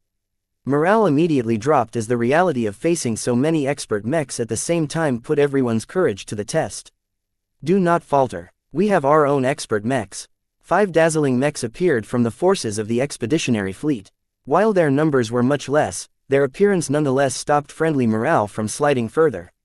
Over 4,000 standard mechs fell behind the expert mechs of the Glory Seekers and the Cross Clan. We are not alone. Chapter 2658. Warmonger. The intervention of the Corundian giants did not fundamentally solve the disadvantages of the attackers at range. As much as the protected cannoneer mechs were able to fire at their targets while enjoying the protection of their paired Space Knights, their damage output was quite limited compared to a true artillery mech. The Transcendent Punishers were able to inflict 3 to 4 times as much damage. They did not have to deal with as many logistical limitations as well, allowing them to do their jobs in a much more sustained fashion. The attackers decisively ordered their mechs forward. Thousands of melee mechs from both pincers flew forward with rifleman mechs following close behind. The 11 expert mechs brought by the enemy also followed suit. Their movements already made it clear that the expert pilots intended to support their regular counterparts. It was too bad that their opponents had different intentions in mind. Patriarch Reginald Cross scanned the enemy battle lines inside the cockpit of the Balvo's Rage. His powerful expert hybrid mech was surrounded by a boiling red glow that reflected the repressed fury of its pilot. The Balvo's Rage was an expert mech designed to exact retribution upon the enemy. His time would come soon. He completely disregarded the enemy standard mechs. He held little interest in what passed for elites in the Komodo Star sector. Their long centuries of peace severely curtailed the Friday Coalition's ability to put all of their theories to the test. Virtual combat against other soldiers from the other parts of the galaxy could only teach so much. As far as the Crossers were concerned, the Fredamen were still playing at war. Their expert pilots aren't that much either. Reginald scoffed. Although the distance between the two forces was still too far to resolve too many details about the enemy expert mechs, from what he could sense, the Fredamen did not bring out their best for this battle. The glows surrounding the 8 mechs flying close to the Fredamen elite mech units were less radiant. Reginald had heard that the Friday Coalition had resorted to employing third-rate expert pilots as their guest expert pilots. He immediately suspected that all 8 Fredamen expert mechs were piloted by foreigners. A state that has stagnated in peace can't even rely on their own mech pilots. Amari's Cross contemptuously remarked over the communication channel. I can smell the ineptness from these third-rate expert pilots. They aren't accustomed to their recently issued expert mechs. Expert pilots had a way of sensing whether other pilots were fully in tune with their mechs. The fluency of movements, the frequency of mistakes and the delay in actions were all telling signs to those who truly knew what it was like to pilot a powerful mech. So far, the Crosser expert pilots were not impressed by their opposition. Venerable Linda Cross examined the mechs rather than their pilots. Their expert mechs aren't even all that good aside from a couple of exceptions. They're basic and their materials are probably middling at best. The Fredamen must have been unwilling to expend too much strategic reserves on these extra expert mechs. Don't look down on them too much. Patriarch Reginald sobered his mind a bit. Respect their numbers if you can't respect their quality. Even we may fall into a losing trend if any of us have to fend off 2 mediocre expert mechs at the same time. That's what our helpers are for, Banner Cross said as his Leskin gestured at the thousands of mechs backing them up. As far as numbers are concerned, we enjoy an absolute advantage. Of course, much of the Glory Seeker and Crosser mechs might fall at the end of the day. There was no way the enemy expert mechs would go down without a fight. Still, as far as the Crossers were concerned, they could mop up the Fredamen expert mechs at their leisure after they took care of their true opponents. The traitor clans knew quite well that the Cross clan still retained a handful of powerful expert pilots. The Praetors and planets couldn't just send anyone to confront the likes of Patriarch Reginald Cross, who was rumored to be close to advancing to ace pilot. I see some old friends have come. The Cross Patriarch grimly spoke as the identities of the Praetor and planet expert mechs became clear. Our foes aren't as green as their Fredamen colleagues. The planet clan dispatched just one expert mech, but it was a powerful one. Reginald made an impulsive decision and attempted to hail the sole planet expert mech. Despite all of the interference produced by all of the explosions, weapon discharges and flying debris, a basic communication channel still came into shape. Damira, Reginald greeted, so you've come to finish the job, The enemy middle-aged female mech pilot sighed. For what it's worth, I disagreed with the decision made by the top. We should have fought against the Billard tribe and the Chardon tribe until the end. Instead, our elders decided that you Crossers aren't worthwhile friends and comrades in arms anymore. St. Hemington Cross burned a lot of bridges while he was alive. Reginald's fury suddenly spiked. My father has always treated you planets well. All of those complaints about the supposed injustices your clan has suffered at the hands of my father are pure excuses. He never neglected the rest of our tribe. Ha ha ha, the planet expert pilot laughed. You are incapable of recognizing the faults of your tyrannical father. Sure, he rewarded us for our contributions in battle. Sure, the saint allowed us to grab a decent chunk of conquered territories. Yet that wasn't enough for him. He had to keep going. He had to keep fighting. We were barely finished with burying our dead before your glory hound of a father pushed us into another war. We had to take advantage of our momentum. We can mourn and rest at any time, but we would never be able to make so much progress if we stopped our conquests midway. Your warmonger of an ace pilot completely lost sight of the cost of his victories. Venerable Damira Planet accused. It seemed her patience was wearing thin. Do you know the truth behind your saint's death? We planets and our fellow Praetors had enough of you Crossers. We didn't want to go down in flames with the rest of you, so we decided to jump ship ahead of time. Patriarch Reginald's eyes widened as shock started to overtake his fury. Are you saying, he? Venerable Damira seemed to enjoy this conversation. We didn't collude with the Billard tribe and Chardon tribe, if that's what you were wondering. No, we did something much simpler. We simply kept track of the positions of their ace mechs and steered Lord Hemington Cross towards them. I've heard that it was so easy to lead him around the nose because he was always looking for more targets to attack. This is unforgivable, Reginald roared. The Balvo's rage burst out in red as its resonance glow intensified. Patriarch Reginald could not handle the supposed truth behind St. Hemington Cross' demise. Red suffused the expert mech's vision as he only had Venerable Damira Planet's expert mech in his sights. He knew her expert mech well. It was an impressive melee mech with a set of complex transformable melee weapons. They could shift in many different forms according to what Venerable Damira liked to wield in a situation.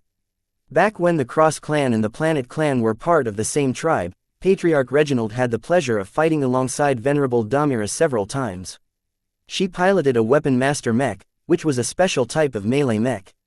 He witnessed her incredible mastery in wielding swords, axes, spears, halberds and many other weapon types. What was even more impressive was that Venerable Damira often changed the shape and configuration of her transformable weapons at a very high frequency. In one blow, her opponent might be blocking a sword, only for it to transform into an axe that wrenched the shield aside by hooking onto its edge. In another split second, that axe might morph into a spear that instantly stabbed into exposed mech. This was only the simplest sequence. The Errantier was capable of executing millions of permutations. Anyone who fought her up close would constantly have to be on guard against sudden transformations. Though Lord Reginald might not be the best expert pilot to face the Errantier, he no longer considered all of these matters. He ignored every other factor on the battlefield including his fellow crosser expert pilots and concentrated all of his fury on the expert mech of the Planet Clan. His honor demanded that he must defeat Venerable Damira Planet and her Errantier in person. He would not rest until his Balvo's rage chopped its axe straight through the cockpit of the expert weapon master mech. "You must repay your treachery with your blood," he roared. The Balvo's rage accelerated forward like a searing red comet. "Ha!" Venerable Damira Planet grinned. "If you want to harvest my blood, you have to get past my weapons first. Let me put you down like the rabid dog you are. I will exterminate the remnants of your pathetic clan after this fight." Her Errantier shot forward like an orange sun. Venerable Damira was not afraid of her old battle comrade. Even though Patriarch Reginald Cross was considerably stronger than her in terms of resonance strength, she was supremely confident in her chances. The actions of the two expert pilots triggered the others into moving forward as well. The Amphies, Venerable Linda Cross Expert Space Knight, steadily flew towards the Trost. Piloted by Venerable Kelvin Preeter, the Trost was a hybrid mech that excelled in mid-range destruction. It possessed a variety of arms that were exceptionally suited to mow down large amounts of enemies. Up close, the Trost was armed with powerful flamethrowers that could roast any mech at close range into ashes. The Trost was too tough to be taken down from range with ease. Venerable Linda already recognized that her Amphies was the best mech to fight against the Trost. The latter expert mech fared much worse against heavily armored opponents. The Amphies not only possessed exceptional defense, but also possessed means to mitigate incoming heat and energy. Venerable Amari's Cross targeted the remaining traitor expert mech. His expert light skirmisher rapidly advanced towards the Imperial Verdict, the expert spearman mech piloted by Venerable Albert Preeter. The Imperial Verdict was a renowned expert mech that had won many duels with its iconic trident and shield. Not only was Venerable Albert Preeter a master at wielding the trident, the Imperial Verdict also possessed considerably greater acceleration and agility than was typical of a medium mech. Only a faster mech such as Venerable Amariz's Cannabis Mer was capable of keeping the Imperial Verdict busy. As for winning the duel, Venerable Amari's had no such intentions in mind. Venerable Albert Preeter excelled at one-on-one duels, and so did his expert mech. That left Banner Cross free to choose his opponents. While he wanted to come to the aid of his fellow crosser expert pilots, he could not ignore the presence of 8 Fredaemon expert mechs. While the standard mechs of the Glory Seekers and the Cross Clan were already starting to put a lot of pressure on them, his Leskin was needed to contain the Fredaemon expert mechs even further. As Venerable Banner Cross was about to make his move, he instinctively jerked his Leskin to the side as more than 20 resonance-empowered beams raked the area where his mech had just been. TCH. If his mech wasn't so mobile and possessed such powerful boosters, his mech would have been struck by the sudden attacks. The Leskin immediately began to retaliate by firing a beam that struck one of the quasi-expert mechs accompanying the Charlemagne. "I only have one rifle, but that's enough to teach you a lesson." Chapter 2659, High-tier expert mechs. At this stage of the battle, the apparent plan of the enemy strike force became clear to Vase and the other leaders. The enemy split up their fleet in 2 pincers which slightly arced apart from each other in order to pin the expeditionary fleet down from 2 sides. From the orientation of the Golden Skull Alliance, the left side was dominated by the Friday Coalition's elements of the enemy fleet. All of the elite mech units as well as their expert mechs soared forward in an obvious attempt to break through the lines of their opponents with unstoppable momentum. The Praetor clan and the Planet clan took responsibility for the right side. Neither the Larkinsons nor the Glory Seekers were too familiar with the unit composition of the Garliner clans, but Vase was not too intimidated by the mechs they fielded. While they were unquestionably up to military standard, the traitor clans were evidently unable or unwilling to bring their crack troops. They're seasoned regulars. Major Verl's projection spoke in an appreciative tone. The mech troops fielded by the Friday Coalition's friends have a stable and reliable quality to them. Their relatively unexciting mechs reflect their stated purpose in battle, which is to form a solid wall and occupy their opponents as much as possible. They aren't shock troops who are needed to breach defenses, nor are they required to outmaneuver their opposition in order to achieve victory in one fell swoop. Look at their overall mech composition. It's largely medium mechs with a modest proportion of heavy mechs sprinkled in. They only have enough light mechs to perform the necessary scouting and interception roles. He had a good point. Vase had already noted the overall quality and characteristics of the mechs fielded by the Praetors and Planets. It appeared that their commitment to this operation was not all that great. Why have they agreed to fight us at all? Vase frowned. Pardon, sir. Think about it. From what I understand of the sordid history of the Becker tribe, once the Cross clan lost its ace pilot and had been driven out of Vicious Mountain, the conflict should already be over. The Becker tribe has lost all of its conquered territories and even gave up its own star systems as compensation. The Praetors and Planets managed to preserve the core of their territories while also cannibalizing the territories that used to be held by the Cross clan. This is an irreversible outcome. Killing the remnants of the Cross clan doesn't serve any strategic purpose. Major Verl followed the train of thought and began to speculate as well. I understand. The Praetor clan and Planet clan may have succeeded in preserving themselves, but the Becker tribe is in poor shape. They need to focus much of their energies on preserving what they have. There isn't much of a rationale to finish the job as the Cross clan is unlikely to make a comeback and is already on its way out of this galaxy. Vase pointed at the powerful Garliner expert mechs that were about to clash against each other. Look at them. These arrogant expert pilots are too impulsive and prone to their emotions. I bet they're the ringleaders behind the cooperation with the Friday Coalition. This is all a private action to them. The only soldiers they were able to command are those who are personally loyal to them. This is how expert pilots work in Vicious Mountain. They have actual autonomy and decision-making power in their star sector. That sounds plausible. They could make good use of these guesses if they turned out to be accurate. If Vase was right about the forces of the two clans, then their rank and file shouldn't be too threatening. There was a difference between following orders and fighting for a cause. Perhaps the individual soldiers might harbor some irrational hatred against the Crossers, but now that the main problem had been resolved, it was not worth it to risk their lives to beat down an already fallen opponent.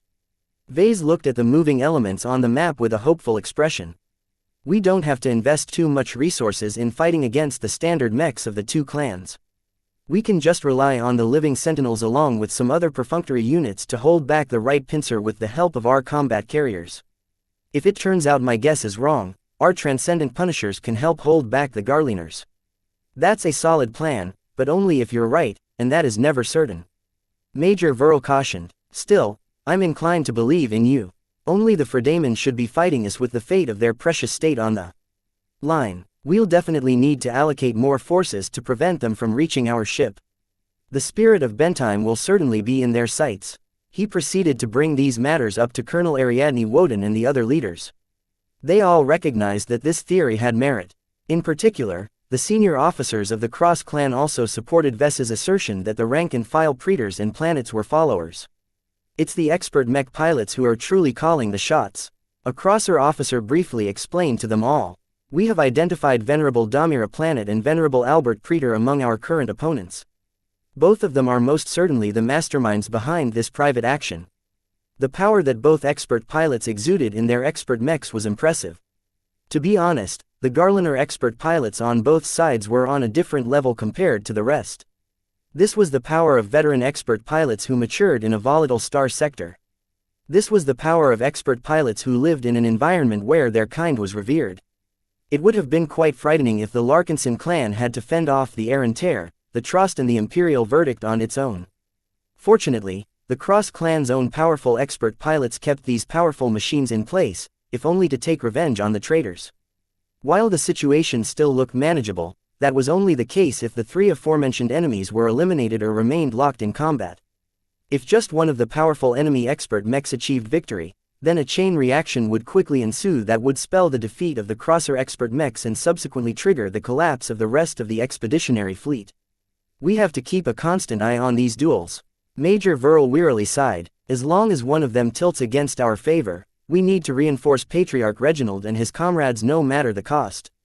The expert pilots from Vicious Mountain truly exhibited a lot of power from the very start. The duel between Venerable Patriarch Reginald Cross and Venerable Damira Planet was the most eye-catching clash of them all. This was the first time that Vase personally witnessed a confrontation between two high-tier expert pilots and expert mechs.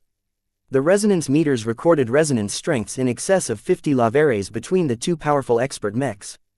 Venerable Reginald Cross held a slight edge as his true resonance levels fluctuated between 55 to 57 lavares. Venerable Damira Planet was a bit worse off as her true resonance only hovered between 50 to 53 lavares. Despite this minor disparity, Venerable Damira actually held the upper hand in the duel. The Errantier she piloted was an exceptionally tricky weapon master mech that was a nightmare to fight at close range. The Balvo's Rage piloted by Venerable Reginald Cross was a much more rounded mech. Aside from its external weapons, it also carried a variety of integrated weapon systems. Vase witnessed the Balvo's Rage launching a volley of miniature missiles at the Errantier. The latter mech shot out a small but concentrated volley of lasers from its head, detonating most of the incoming missiles. Two still went through and exploded a short distance away from the Errantier, causing the mech's resonance shield to wobble. The mech piloted by Patriarch Reginald did not let up on the assault. A pair of shoulder-mounted positron turrets swiveled out and glowed in red before firing a pair of piercing beams at the enemy resonance shield. At the same time, the Balvo's Rage raised and oriented its wrists and fired a pair of projectiles that quickly fired a couple of plasma bolts. The Balvo's Rage then lifted its shotgun and fired a blast as it flew closer. The silent but powerful blast easily tore the Errantier's already weakened resonance shield to pieces. Even though the Planet Expert mech lost its first layer of defense, an energy shield appeared fast enough to block the second shotgun blast. While the energy shield immediately destabilized, it had succeeded in its job. The Errantier burst forward and jabbed forward with her weapon configured in the form of a spear. Patriarch Reginald predicted the attack. His Balvo's Rage had already moved out of the way while putting away the shotgun. Instead, it withdrew a small rod that quickly unfolded in a circle until it formed into a shield. Ports opened up on the chest and thighs of the hybrid mech. They began to fire small but hard-hitting projectiles that precisely targeted the secondary weapon modules installed on the Errantier. The Planet Expert mech did not let the attacks go unanswered. The thick spear in its hands split up in half and turned into a pair of axes. The Weapon Master mech held them tight and charged them up with true resonance, causing the weapons to be surrounded by increasingly brighter orange glows. The Balvo's Rage ceased its attacks. Instead, it began to distance itself from the Errantier while bracing its circular shield directly in front. Once the Errantier finished charging the pair axes, the mech threw them forward with mighty swings. The soaring axes spun so fast that they looked like two powerful energy discs as they advanced with speeds far greater than what an ordinary thrown weapon should possess. The thrown axes reached the Balvo's Rage in no time. One spinning axe impacted the mech's red resonance shield in a mighty collision that would have been deafening if there was any air in place. The first axe that collided against the mech even had enough energy left over to pressure the energy shield that the Balvo's Rage had already erected. The second axe didn't even have to expend much effort to get past the energy shield. The already unstable barrier couldn't even prevent the spinning weapon from getting right past and slamming into the solid metal shield head-on with its blade. A second burst of orange exploded at the collision site. Due to the Balvo's Rage's preparations, the mech managed to make it out intact, but its foldable shield had been split in half.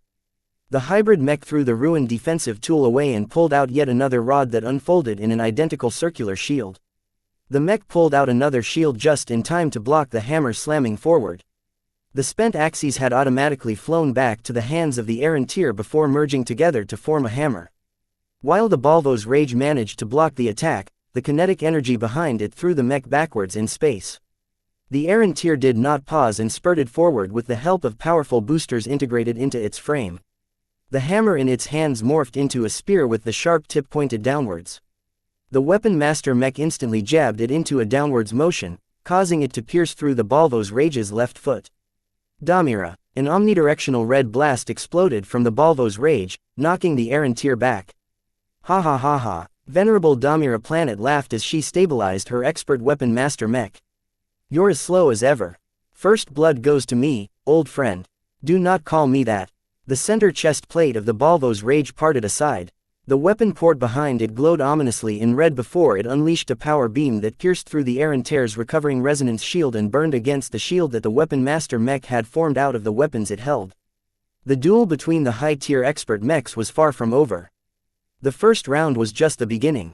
Both exquisite machines carried so much equipment and modules that the fight would not end until one of them exhausted all of their means. This was not going to conclude in a short amount of time. Chapter 2660, Rising Casualties. Vase and many other observers couldn't help but admire the performance of the Garliner expert mechs.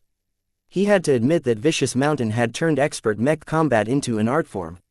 While he looked down on their warrior culture, only such a circumstance was capable of pushing the development of expert mechs to a higher level.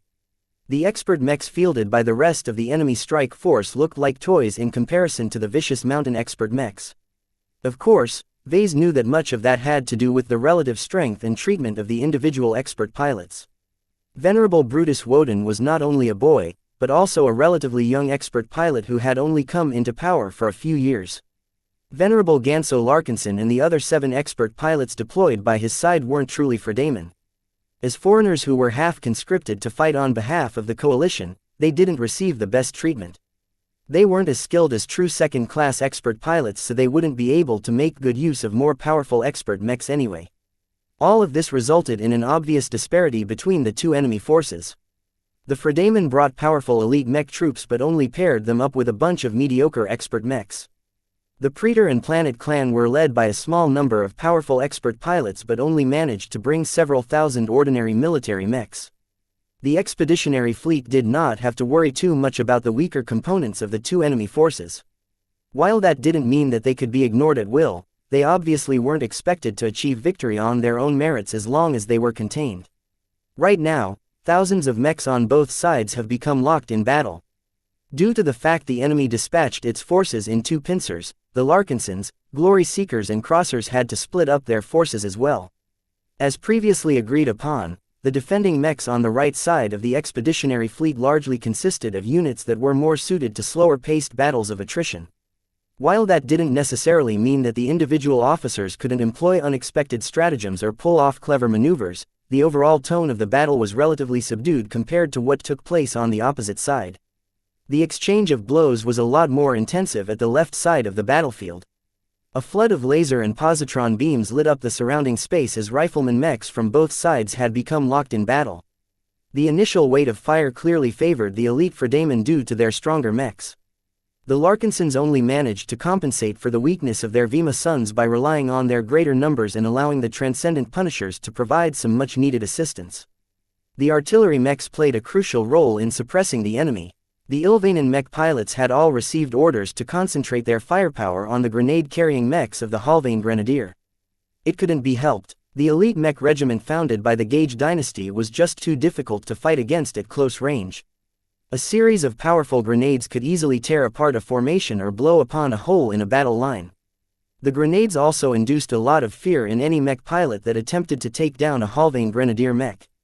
The elite mech pilots had a habit of holding back at least one grenade until their mech was about to be defeated. The damaged mech would whip out and throw the grenade at its opponent at the final moment before taking advantage of the moment to disengage. If the nearly defeated Halvain Grenadier mech was unable to withdraw, then its mech pilot would not hesitate to blow up the grenade at point-blank range. Therefore, the 300 or so Transcendent Punishers that still remained operational all unleashed death and destruction on all 6 mech companies of the Halvain Grenadier.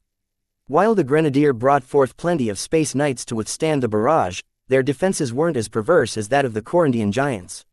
With up to 1,200 heavy positron and Gauss cannons trained onto the brave Space Knights of the Halvain Grenadier, their thick shields melted and fractured into pieces as soon as they were subject to focused fire. The energy shields that formed along the way quickly popped within seconds after blocking over 20 successive beams and rounds at once.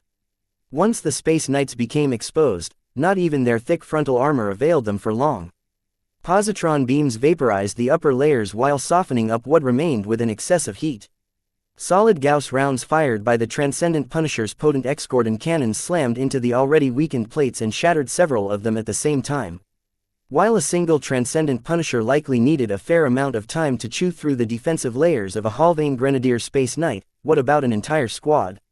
What about an entire mech company? No single mech could withstand so much firepower at once, especially when they advanced closer. Dozens of Space Knights shattered into pieces. Others turned into empty husks as their mech pilots hastily ejected from their machines. Without any significant counter-battery fire to worry about, the Transcendent Punishers were performing their jobs in splendid fashion as their heavy firepower literally forced the Halvane Grenadier to a standstill. Other defensive mechs hastily reinforced the Halvane Grenadier, allowing their more fragile mechs to escape the brunt of the bombardment for a while longer.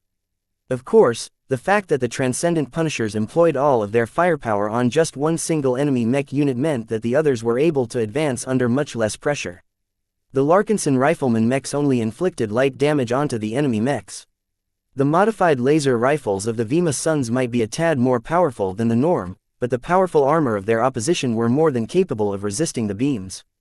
It couldn't be helped. The commercial second-class rifleman mechs piloted by the Avatars, Battle Criers, Vandals and so on were only optimized for laser weapons in order to lower costs. While laser weapons boasted stellar accuracy, their damage potential was disappointing compared to positron weapons.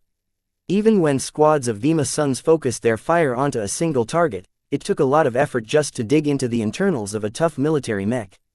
The enemy rifleman mechs did not suffer from the same problem. Many relatively fragile Larkinson mechs lost limbs or suffered severe damage after getting hit a couple times by power positron beams. The enemy rifleman mechs had no equals on this side of the battlefield. Only the rifleman mechs fielded by the Glory Seekers and the Cross clan were able to match their Fredaman counterparts blow for blow, but the latter had numbers by their side.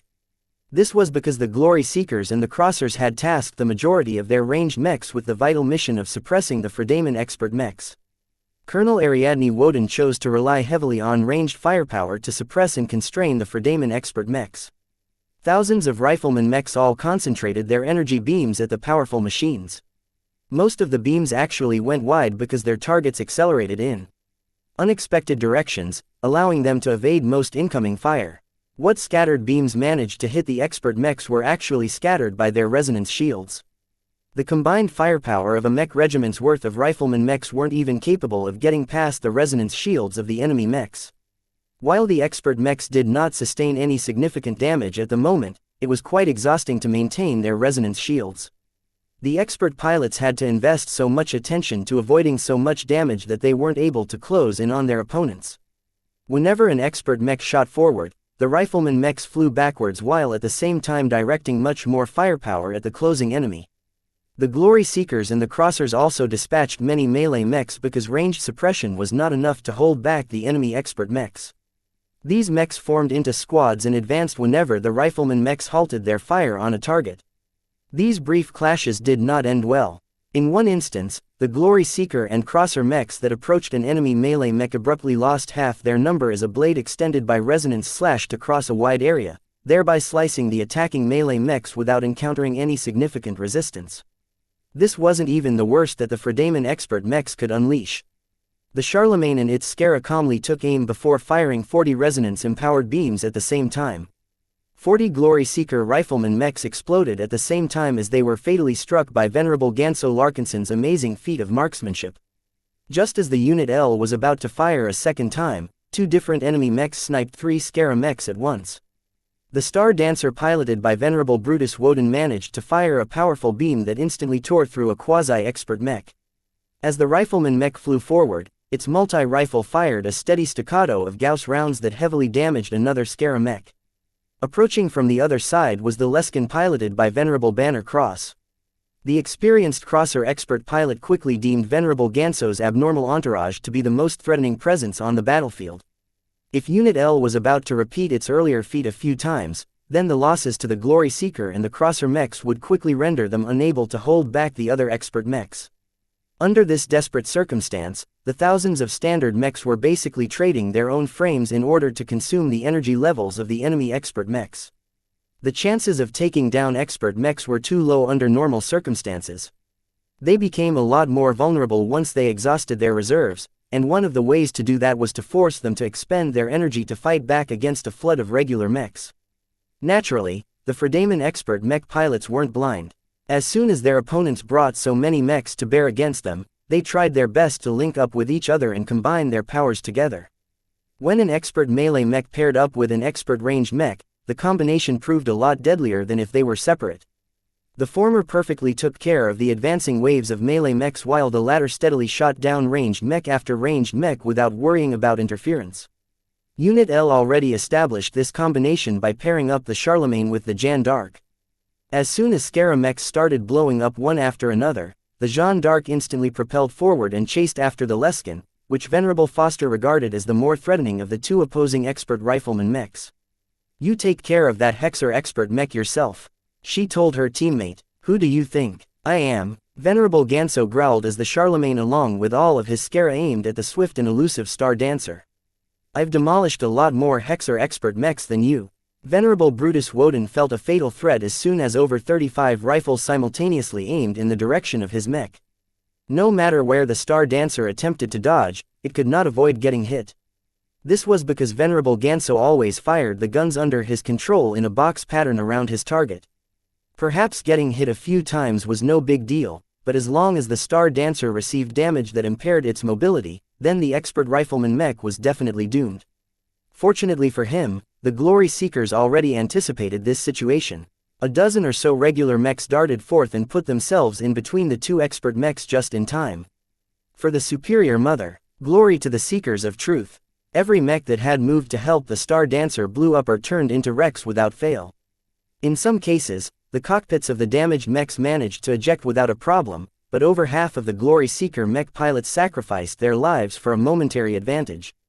Venerable Brutus regretted his inability to prevent the Hexer mech pilots from dying. Your slaughter ends here. Chapter 2661.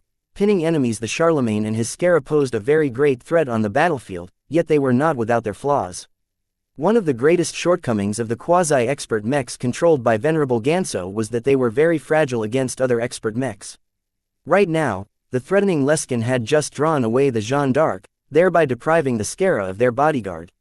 This allowed the Star Dancer to pick off the Scara with powerful shots. Of course, Venerable Ganso should have been able to shoot down the opposing rifleman mech a while ago. Yet he had been unable to get rid of this annoyance because there were too many flies getting in the way of his attacks. The Glory Seekers mech pilots did not hesitate to put their lives on the line by using their mechs as shields. Even though the mechs blew up right after, they succeeded in blocking or mitigating the incoming resonance-empowered beams. More Glory Seeker mechs began to divert their attention to Unit L. Every Hexer loathed Venerable Ganso Larkinson. Even though he was kin to the famed Vase Larkinson, Ganso had too much Hexer blood on his hands. Die, Hexer Slayer. We will never let you kill more Hexers after today. Even though the Glory Seeker preoccupation reduced the pressure on the other expert mechs, their combined efforts made life very difficult for Venerable Ganso. Fine, he shouted. If you want to fight me so bad, then so be it. I'll kill all of you before I come for Vase. The Charlemagne and its entourage stopped focusing on the elusive Star Dancer and instead shot at every enemy standard mech in Ganso's sights. His killing efficiency increased due to two reasons. As the Scara slowly reduced in numbers, Venerable Ganso experienced less of a burden in controlling the remaining quasi-expert mechs. He also didn't have to employ full-power attacks to take down most standard mechs, thereby enabling him to adopt a higher rate of fire. Venerable Brutus tried his best to wipe out the Scara as fast as possible in order to render Unit L toothless, but Venerable Ganso purposefully moved his mech over to the other beleaguered Fredaman expert mechs. With more and more of the enemy expert mechs joining forces, it became a lot more difficult to take them all down. Mechs blew apart at a faster rate than before. Even though the resonance shields of some of the expert mechs had already popped, their super hard armor still granted them plenty of damage. Resistance against most attacks, especially lighter ones. Colonel Ariadne Woden began to grow increasingly more concerned. The enemy expert mechs weren't weakening fast enough. The Glory Seekers and the Crossers were losing their mechs at a prodigious rate, causing the enemy to experience less pressure over time. While the fight against the enemy expert mechs was very tragic for the Golden Skull Alliance, the confrontation against the elite mech units wasn't going well either. While the Transcendent Punishers succeeded in crippling the Halvane Grenadier, they hadn't been able to direct their firepower elsewhere. The Corundian Giants, the Bloody Herons, the Silent Swords and other less famed units successfully advanced while only suffering light to moderate attacks. At this time, the Bloody Herons took the lead. As soon as they were about to clash against their opposition, the Fredaman mech pilots all melded their minds together into a neural network. Fight for the coalition. The Bloody Heron mechs soon changed in character. Their formations became a lot tighter and their coordination abruptly increased. Damn, the Herons are getting serious now. The moment the Bloody Heron mechs collided against the avatars of Myth, the latter failed to withstand the pressure. The Tamris Stellars that the avatars relied upon to greet the initial push completely failed to delay the Bloody Heron mechs. The enemy machines either combined their attacks to circumvent or break the shields of the commercial space knights without too much effort. The Princess Jekkas that swept forward in order to threaten the enemy melee mechs were unable to hold them back either. Their relatively weak strength made it very difficult for their swords to penetrate the armor of the Bloody Heron mechs. Instead, their cheap frames quickly succumbed as the Bloody Herons worked in unison, always opting to launch simultaneous attacks from multiple directions with impeccable timing. Commander Melkor was on the verge of panicking. Even if he managed to land a lot of hits onto the Bloody Herons, the rifle of his Vima Sun was simply too weak to achieve instant results. Pull back and condense your lines. Help is coming. The avatars were never meant to defeat the Bloody Herons. The Larkinsons were merely supposed to keep the Fredaman occupied, but Melkor had miscalculated how well their current foes were able to defeat his men with so much ease. Fortunately, reinforcements arrived quickly. Death from above. 250 Valkyrie interceptors and 250 Valkyrie hurricanes swooped down from above. The third eyes on their foreheads shone before shining hundreds of beams onto the mechs of the Bloody Herons. The Fredaman mech pilots couldn't help but pause. While their strange mind state left them much less susceptible to the glow of the Valkyrie mechs, just the physical charge alone posed a significant threat to them because they were outnumbered by more than 2 to -1. It was at this time that the Silent Swords shot forward. The elite swordsman mech unit weren't supposed to be deployed so early, but the threat posed by the Valkyrie mechs were far too potent. The Silent Swords were unquestionably superior in melee combat.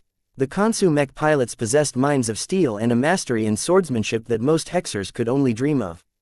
This combination made them exceptionally suited to confront the Valkyrie mechs. The Glory Seekers made the difficult decision to abort their charge.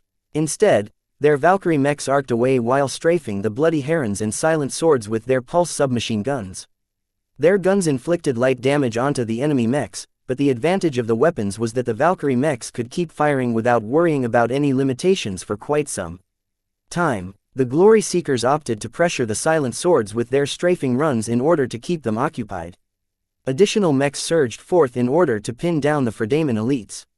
The Cross Clan's mainstay mechs took over the position of the avatars of Myth and adequately kept the Bloody Herons and the Silent Swords contained, if only for some time. There were still too many threats. The Friday Coalition had brought thousands of more mechs, each of which needed to be contained. The Glory Seekers and the Crossers were spreading themselves thin in order to block the elite Fredaman mechs from advancing forward, but they were already reaching their limits. The avatars, Battle Criers and Vandals had been relegated to helping from the side. This was the only way to prevent them from losing their budget mechs too quickly, but they were only able to play a marginal role in this clash. Damn, our allies won't be able to hold on. Melkor cursed. While the disparity in quality between the two sides wasn't as great now that the Larkinson mechs had made way, the numbers weren't in their favor. If the Larkinson mechs weren't able to make the difference, then the Fredaman mechs would eventually be able to gain an unstoppable advantage.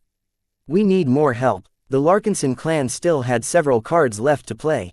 Larkinsons, hold steady. The first Prime mech had entered the fray. Vandals. Venerable Orphan called as her bright spear Prime shone like a flame as she advanced. Advance with my spear. The flagrant Vandal mech pilots swelled with battle intent as the glow of the bright spear Prime enveloped them. Both xianxia and the Golden Cat lent their presence to the mech, causing it to turn into a beacon of hope that infused some much-needed courage in their hearts. Fight like a Vandal. Don't clash head-on against these Fredaman mechs. Harass them from their flanks and annoy them as much as possible. Take what is ours. Take what is ours. The invigorated Vandal mech pilots proudly echoed. Under Venerable Orphan's lead, the flagrant vandals turned into a bunch of scumbags who never gave the Fredamen an opportunity to confront them in a fair fight. The vandals circled around and raked the flanks of the bloody herons. Even though the latter was always able to respond perfectly to the attack runs due to their extensive coordination, not a single bloody heron mech was able to match the bright spear prime in battle. Even though the spearman mech fell far short of an actual expert mech, the huge amount of pressure it exerted made it very difficult for any human to stay close in its presence. The heavy glow of the bright spear prime pressured the Fredamen mech pilots to such an extent in close range that they were practically forced out of the neural network. Once the individual bloody heron mechs in front of the bright spear prime became isolated, their mech pilots couldn't adjust to the changes fast enough to make the right responses. With Venerable Orphan's superior skill along with the strength of a prime mech derived from the unfinished Bright Warrior version B design, she quickly felled half a dozen enemy mechs in quick succession.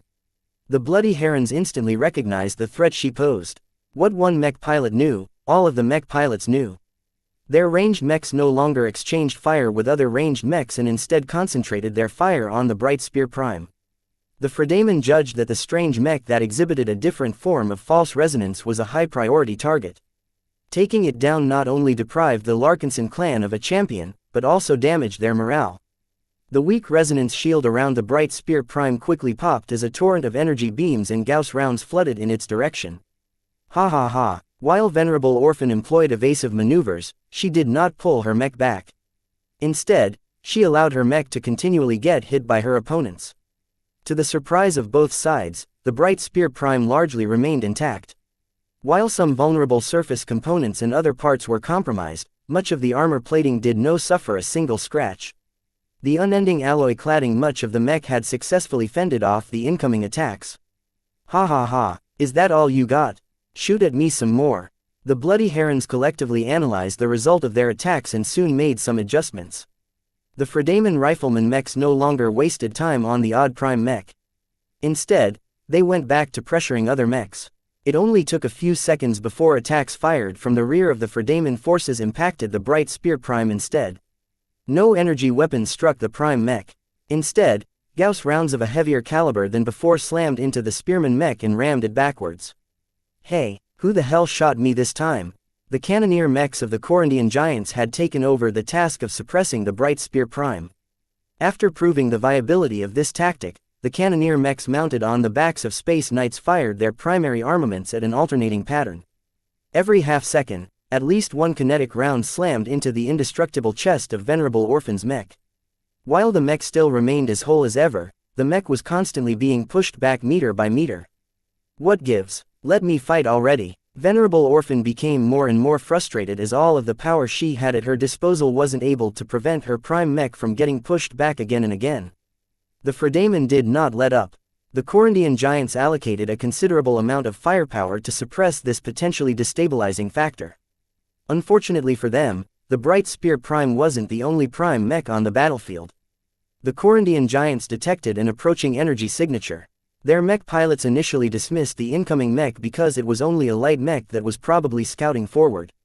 The light mech even circled around and kept a respectable distance from every Fredamen mech. That was until it turned around and advanced rapidly towards the Corundian giants. It accelerated 30% faster, causing it to build up its speed faster. Some of the combination mechs of the Corundian giants turned around and fired at the approaching light mech.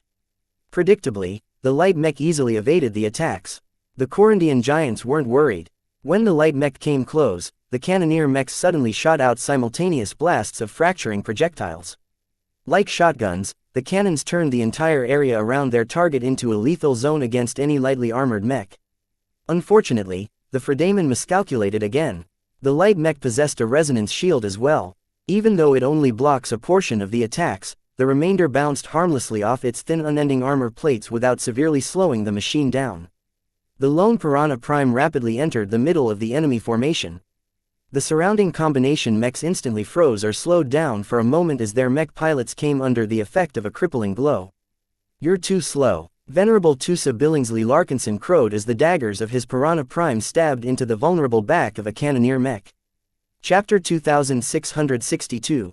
Looking up, Commander Casella Ingvar looked pensive as her living sentinels fought alongside a large number of Glory Seeker and Crosser mechs. Just like the left flank, the Larkinson clan was only capable of playing a marginal role at the right flank. Perhaps the only consolation was that the living Sentinels piloted the same commercial second-class mechs as the other mech forces. The Princess Jekka's, Vima Sons and Tamris Stellars in the hands of her troops were identical to those in the hands of the avatars of Myth and the Flagrant Vandals. Of course, the other mech forces utilized them a little better because of the difference that pilots made.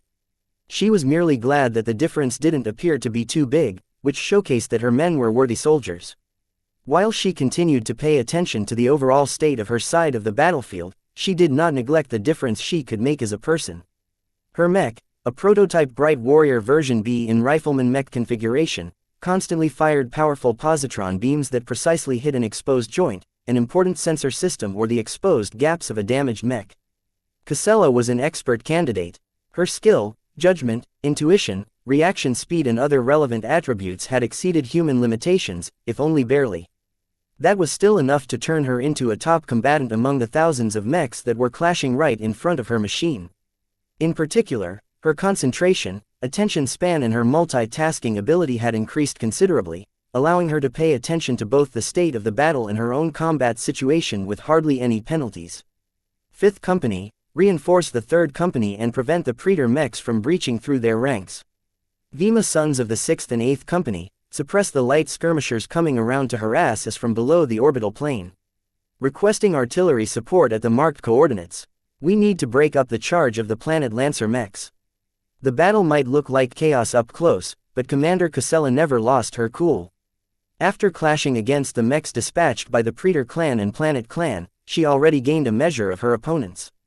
Just as Major Verl had alluded to her, the enemy military mechs were orderly and disciplined but not that imaginative. The intensity of battle was lower at this side of the battlefield because neither side wanted to initiate any high-risking gambits that could easily escalate and lead to massive casualties. Instead, both sides seemed content with going through the motions, though the battle was anything but an illusion. Even if they weren't putting their all into the fight, plenty of mechs still succumbed and many mech pilots constantly perished as a result of the large-scale fighting. Both sides had different reasons to keep the fight from escalating at this side. The Golden Skull Alliance sought to achieve victory at the left side. Defeating the 8 Fredaemon expert mechs was the primary win condition for the expeditionary forces. With thousands of mechs focusing all of their efforts on taking down 8 expert mechs, the latter's odds were not great. Once those expert mechs fell, the enemy strike force lost a major component of their strength, thereby freeing up a lot of friendly forces which could be reassigned to attack other enemies. As for the Praetors and planets, they were content to maintain a stalemate because they put their faith in their expert pilots. Back in Vicious Mountain, the status of expert pilots in battle was supreme. Whenever they were present on the battlefield, the duel between opposing high-ranking mech pilots was all that mattered. Once an expert mech became victorious, the soldiers of the winning side received an insane morale boost while the mech pilots of the losing side fell into a pit of despair. Unless there was a gross disparity in numbers, the latter always suffered defeat at the end. Commander Casella briefly directed her attention upwards. An intensive clash had erupted between the expert mechs of both sides. The Crossers and their archenemies weren't messing around. Their medium and high-tier expert mechs fought with such intensity and violence that not a single standard mech dared to get close or interfere with the destructive duel. This wasn't a fight they were qualified to intervene in. It took too many standard mechs to put pressure on an enemy expert mech, but if Commander Casella really attempted such, she would have too few mechs to stop the regular troops of the enemy from advancing.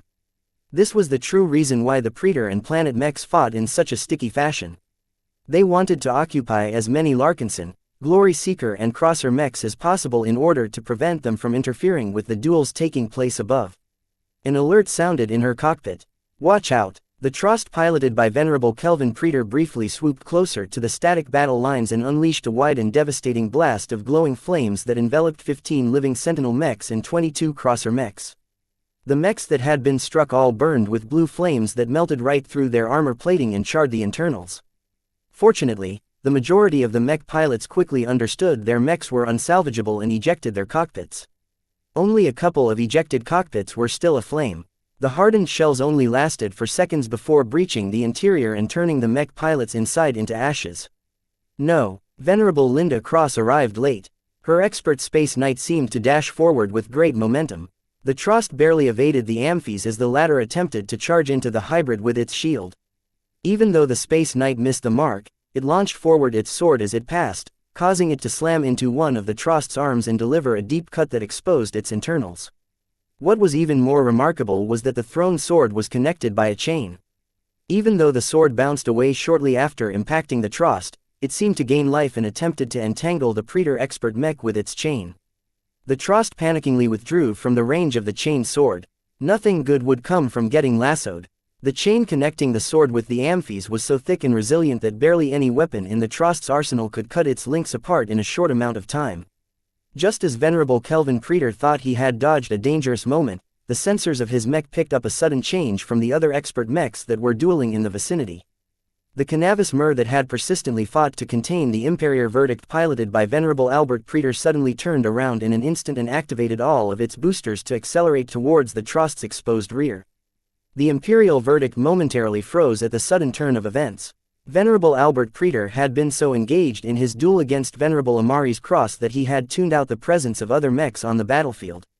The trident-wielding expert mech rapidly accelerated forward in order to catch up with its opponent, but its speed could never match that of an expert light skirmisher. Ha ha ha, Venerable Amari's laughed as the daggers of his mech already glowed in off-white. Albert always fights like he's in the dueling arena. Idiot. Even though Venerable Kelvin was already attempting to turn around the Trost, he noticed that the Amphies had already closed in and launched its chained sword forward a second time with surprising speed. The expert hybrid mech fell into a dilemma. The daggers of an expert light skirmisher swept in from the rear while the chained sword extended by an expert knight mech approached from the front. There was no way the Trost could block both attacks. Perhaps other expert mechs might be able to, but Venerable Kelvin Praetor's personal machine was not geared for blocking or parrying. Kelvin, defend from the front. The expert pilot's eyes lit up. He completely disregarded the approaching Cannabis Mer and focused fully on blocking the chained sword. The mech quickly retrieved two shafts strapped to the side of its legs and slotted them together to form a short halberd. With impeccable timing and precision, the Trost swung the flat of the glowing halberd blade against the side of the sword connected to the chain. Two resonance glows briefly competed against each other before canceling each other out. Without any form of true resonance amplifying the power of the chained sword, it had briefly turned into a regular weapon with regular momentum. Though the stress to the Trost was not light, the battering impact successfully swung the threatening sword off course. Unfortunately, this heavy exertion left the Trost's rear completely exposed against the Cannabis Mer's lethal daggers. Small weapon ports exposed themselves from the Trost's back and fired a pair of potent missiles at the incoming light skirmisher. That won't work. The Cannabis Mer's knees bent in a way that caused them to expose two gun ports that fired two separate streams of projectiles that intercepted the incoming missiles. The Trost fired some additional weapons from the rear, but the Cannabis Mer's resonance shield fended most of them off while dodging the remainder. Venerable Kelvin Praetor was not yet out of tricks. However, the price of implementing his desperate solution was very severe. Yet just as the Cannabis Mer was about to sink its daggers into the flight system of the enemy hybrid mech, Venerable Amari's Cross abruptly jerked his light mech off course. A gloving arrow had almost struck the Cannabis Mer. If the light skirmisher had not altered its course, its relatively lightly armored frame would have suffered considerable damage. Damira. The four mechs that had moved closer to each other all looked above the heads of their mechs. Having previously decided to fight far away from other mechs in order to avoid endangering their comrades, Venerable Damira Planet decided to break this accord first. Just as the Errantier swung its twin axes against the battered unfolded shield of the Balvo's Rage, the Weapon Master mech declined to take advantage of the moment the shield finally split in half. Instead, the boosters installed on the Planet Expert mech's front engaged at full blast, causing the mech to distance itself from the Balvo's Rage and avoid the explosion of heat that Patriarch Reginald's hybrid mech unleashed from its chest. As the Errantier launched backwards, it connected the ends of its two axes together as they spontaneously elongated and morphed into the shape of a bow. The Errantier rapidly retrieved an arrow from a slot built inside its thigh and strung it onto the flexible alloy string before pulling the bow and firing the projectile in one smooth motion. Damira. Venerable Reginald Cross furiously roared. You will pay for that.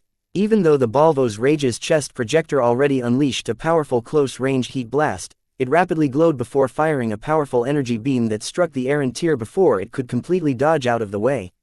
The weapon master Mech had already morphed its spear into a thick radial shield that barely managed to block the powerful beam. Even though the shield had rapidly heated up, it still remained intact. No more attacks ensued for a moment. The three expert mechs of the traitor clan rapidly congregated together while the three crosser expert mechs grouped up as well. The two sides briefly faced each other. The expert pilots knew that the struggle between them would become even more precarious now that they had linked up with their peers. Our primary target is the Trost. Patriarch Reginald Cross decided with a repressed voice.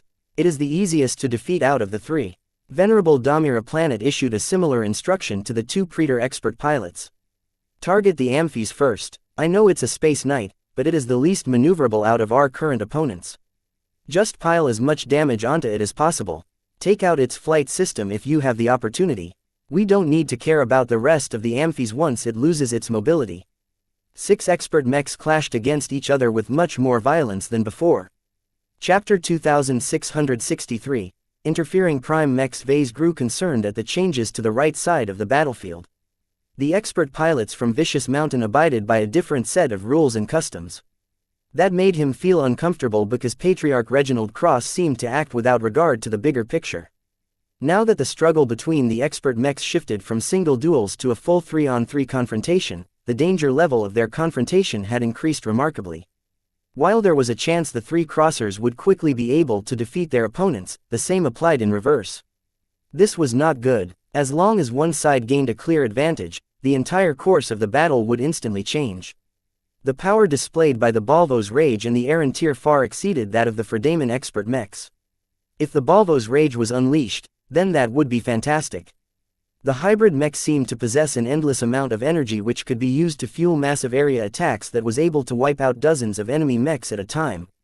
The Errantier was not as efficient at mopping up weaker mechs, but it was virtually undefeatable and unstoppable without the Balvo's Rage constraining its actions. The Errantier could easily fly up to the Spirit of Bentheim and carve its way inside to inflict crippling damage from within. If the Spirit of Bentheim didn't manage to escape before the Errantier reached her hull, then it would be too late to do anything. Even if the factory ship hastily transitioned into FTL, the Errantier would just travel with the escaping vessel because the hostile expert mech had entered her envelope. Well, that won't happen anyway because none of us are able to escape in this way. The Friday Coalition went through all of this effort to ambush the expeditionary fleet in order to take out Vase. There was no way it was willing to let the Spirit of Bentheim slip away at the final moment. Vase glanced at the periphery of the projected map of the local space. Various Fredaemon light mechs had stationed themselves all around the battlefield. These light mechs did not do anything aside from maintaining an active gravitic module that slightly disturbed the local space. Not only that, but a number of artillery mechs stationed in the bunkers of the enemy deep strike fleet carriers fired special shells that inexplicably burst in the middle of the expeditionary fleet without hitting anything. Anytime these shells exploded, they generated dispersed gravitic fluctuations that destabilized the local space. The disturbances were just enough to prevent any FTL drive from safely engaging. With this measure, none of the ships of the Golden Skull Alliance was allowed to escape willy-nilly. It was useless to try even if he transferred to a swift corvette like the Barracuda and attempted to flee at all costs. The Barracuda may be fast, but she was thinly armored and not as agile as a light skirmisher. The remnants of the Witch Slayers and the Destiny Hammers would easily be able to cripple the Barracuda. The only way to lift the blockade was to prevent the enemy from coming close and to take out the enemy elements that maintained it. This was very difficult and would certainly distract from the overall fight. In certain rare circumstances, excellent engineers were able to force an FTL drive to make an unstable transition by compensating for the gravitic disturbances. This was an extremely complicated and data-intensive approach that was fraught with danger. While it was not impossible to open up an escape route, Vase wasn't willing to do so until there was no other choice. He had already decided to commit to the battle. The window of opportunity to run away was already closed. Since he chose to meet his pursuers in battle, he had to live with the consequences. He did not go into this battle with the expectation of losing, though. Once he turned his attention to the left side of the battlefield, the situation grew more hopeful. At the start, the elite Fredaemon mech units secured a considerable advantage. Their mechs and mech pilots were better than the opposition. The avatars of Myth and other Larkinson mech forces assigned to the left wing were wholly outclassed by the Bloody Herons, the Halvane Grenadier and the other Fredaemon elites. Not even the backbone of the Glory Seekers and Cross Clan managed to hold their ground. All of that changed once additional elements entered the fray. The Bright Spear Prime piloted by Venerable Orphan invigorated the Flagrant Vandals. The mech was able to defeat even the toughest elite mech in single combat. Its absurdly thick glow suppressed any human mech pilot in the vicinity until they lost control.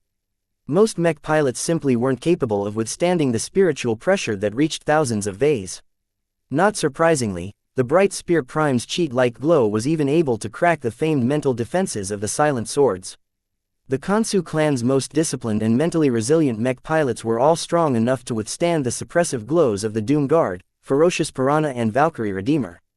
Yet against a brute force approach like stacking lots of spiritual energy in a single mech, only expert pilots were able to maintain their lucidity under so much mental pressure.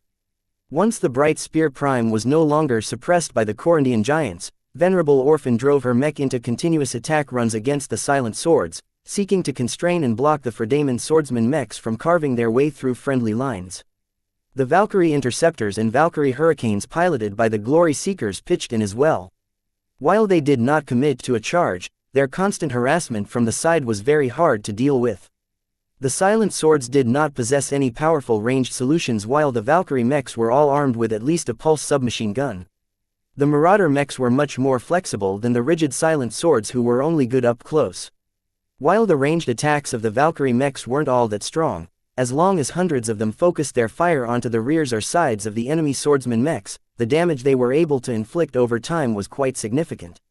The Fredaemon tried to adjust to the changing circumstances as best as possible. The enemy leader suddenly ordered the Silent Swords to break up into individual squads that all spread out across the battle line. Breaking up the hundreds of Silent Swords deprived the Fredaemon of a powerful shock formation, but also deprived the Flagrant Vandals and the Hexers of an easy target. The Fredaemon adjusted their formations so that the Bloody Herons, Halvane Grenadier and Silent Swords all integrated into a combination that allowed them to cover for each other's weaknesses to a far better degree than before. Whenever the Valkyrie mechs attempted to make another firing run, the enemy Space Knights moved to shield any targets that were receiving the bulk of the enemy attacks. Enemy ranged mechs all retaliated against the Valkyrie mechs, making it too costly for them to buzz around the sides. Even Venerable Orphan endured great opposition again. After trying out various solutions to destroy or repel the Bright Spear Prime, the Fredaemon eventually hit the jackpot when they discovered that the Prime mech wasn't able to cope with excess heat. Laser rifles fired unceasingly at the Bright Spear Prime. Whenever Venerable Orphan drove her mech close, the surviving Halvane Grenadier mechs flung any grenades in its direction that unleashed a lot of heat. Incendiary grenades, plasma grenades, thermal grenades and a couple more exotic grenade types rapidly heated up the spear-wielding Prime mech until Venerable Orphan helplessly withdrew. Her actions were not in vain.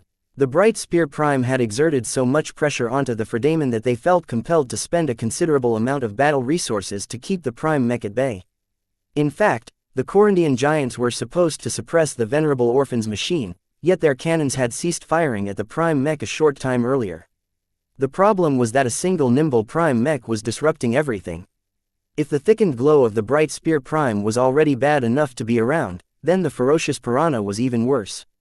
The entire area around the mech turned into a zone where any other human aside from expert pilots and maybe expert candidates were able to remain in control. Every other human including the mech pilots hailing from the Coalition Reserve Corps were unable to think clearly as they came under the suppression of two different effects. First, like any Ferocious Piranha mech, the Piranha Prime embodied the conflicting glows of Lufa, Zygra and xianxia. Second, with thousands of V's worth of spiritual energy pumped into its unending alloy frame, just the pressure alone was unbearable to be around. Venerable Tusa was actually surprised at how effectively his mech disabled nearby mech pilots to the point where he was always able to attack the weak points of the enemy mechs without facing any opposition. It was as if the enemies he targeted proactively lined up their mechs in space to get stabbed. This is absurd. This mech is a monster. A vicious grin appeared on his face. But I like this mech. Venerable Tusa initially intended to harass the enemy combination mechs in order to distract them from bombarding his buddies. However, seeing how he was able to make the Corundian giants so flustered, he immediately switched to a more aggressive plan and openly dove into the middle of the enemy formation. Even though it sounded incredibly dangerous, the Prime mech enjoyed numerous advantages by doing so. Its incredibly perverse glow allowed it to discount most forms of retaliation against nearby mechs.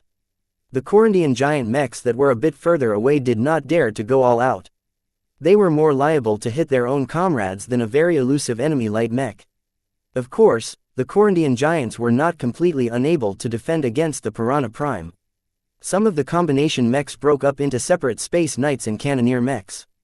The Space Knights formed together and projected a shared energy shield that formed a physical barrier against the ferocious Prime that still remained active even if the mech pilots blacked out for a time. The Cannoneer mechs sheltering behind the energy shields all adjusted their weapons and began to fire dispersed laser beams that denied an entire area at close range. Or shot strange nets that Venerable Tusa avoided like the plague. These Corundian giants are trickier than I thought. Tusa cursed. Even though he wasn't able to sink his daggers into the backs or joints of the enemy mechs, his presence alone still exerted a significant threat to them. The high mobility of the ferocious Prime along with the piloting skill and instincts of an expert pilot meant that Venerable Tusa was virtually untouchable. The more time and resources the Corundian giants wasted on the lone Prime mech, the less damage they were able to inflict onto the rest of the Larkinson mechs. It was a completely worthwhile exchange. Watch out, Venerable Tusa, a communications officer warned him. The Fredamen are reinforcing the Corundian giants with striker mechs. We have confirmed that all of them are armed with flamethrowers. Roger that, Tusa replied as his good mood faded. I'll be pulling back. That won't be necessary. When a mech company's worth of striker mechs reached the halfway point, they came under sudden bombardment. In a brief amount of the time, the exposed striker mechs were struck by thousands of heavy beams and rounds, peeling away their heavy armor and destroying their internals batch by batch. The rest quickly huddled behind the Space Knights escorting the reinforcements. Their shields held out quite a long time, but wore away eventually under sustained bombardment. While the number of intact Transcendent Punishers had dropped due to suffering from renewed counter-battery fire, plenty of them were still left to put pressure on any enemy element. The Corundian giants were already moving towards the striker mechs. Venerable Tusa intuitively sensed they were able to link up in time, thereby ending most of his opportunities to distract the powerful Cannoneer mechs. Damn, it looks like the party is over. Not yet, another young voice shouted. Another unit charged the reinforcements. The Valkyrie Prime and the Valkyrie Redeemers piloted by the Penitent Sisters had finally joined the fray. Around 200 Valkyrie mechs charged into the enemy reinforcements while activating their marked for death abilities. With multiple pale white beams shining onto each mech, the elite Fredamen mechs abruptly froze before switching to AI operation. It was useless. The inflexible computer-operated mechs could not fend off the spears of multiple Valkyrie mechs at the same time. Though flames and other weapons met the incoming charge, the armor of the Valkyrie Redeemer were more than capable of enduring the damage for a time. None of the Fredamen Space Knights and Striker mechs survived the charge. Chapter 2664. Low Blow Vase smiled as he leaned back on his observer's seat on the bridge of his flagship. He even had time to pet Lucky's back, though the experience wasn't all that pleasant for the cat. Vase was still wearing his full unending regalia while Lucky was clad in his misfortune harness. Meow. Hey, it's just a habit. That wasn't an acceptable answer to Lucky. The cat slipped out of Ves's lap and began to fly around instead. Vase shrugged and turned his attention back to the unfolding battle. The two pincers of the enemy fleet had been fully contained. Neither the Fredamen nor the Praetors and planets were able to get any closer to the expeditionary fleet. Of course, the cost of doing so was considerable. Mechs blew up, cut apart, fell silent or melted into slag at a very worrying rate. All of the mechs that the Larkinson clan had produced or procured were being reduced at rapid tempo. The loss in value was already enormous, and would become even greater over time. It would cost the Larkinson clan at least hundreds of billions to replenish all of the battle losses after today. What worried Vase and the clan even more was the loss in life. Not all of the crews of the various downed warships had managed to evacuate successfully. Mech pilots were dying at a steady rate as powerful attacks were easily capable of penetrating through their cockpits. Sometimes, the vindictive enemies purposefully shot down the cockpits ejected from fallen mechs. The hatred boiling within their enemies ran deep. It became even more severe as the losses among the attackers mounted as well. The right flank was fairly calm at the moment. The regular mech units of the two sides grinded against each other as if they were trying to mill wheat. The boring stalemate that had formed between the expeditionary forces and the traitor clan forces stood in stark contrast to the exciting spectacle that took place above their heads. 3 powerful expert mechs combined forces to fight against other 3 powerful expert mechs. Vase had learned so many new insights about expert mechs and expert pilots. The duel between high-tier expert mechs taught him so much about their capabilities and how difficult it was to oppose them without a machine that could match them in single combat. What Vase found very intriguing was that the expensive expert mechs were anything but one-dimensional. Even though they abided by a clear specialty, the more effective mechs seemed to incorporate a wealth of additional modules that granted additional options to the expert pilot. The relative superiority of versatile mechs was exemplified by the limited effectiveness of the Imperial Verdict. The trident-wielding melee mech was almost just as good as the Xianxia in melee combat despite being of a lower tier. It possessed high mobility that allowed it to catch up with any mech that attempted to avoid getting locked in a close-range exchange of blows. Yet for all of its melee prowess, the knowing crosser expert pilots all toyed with the Imperial Verdict by keeping it at bay. The Balvo's Rage was able to output considerable damage onto the melee mech.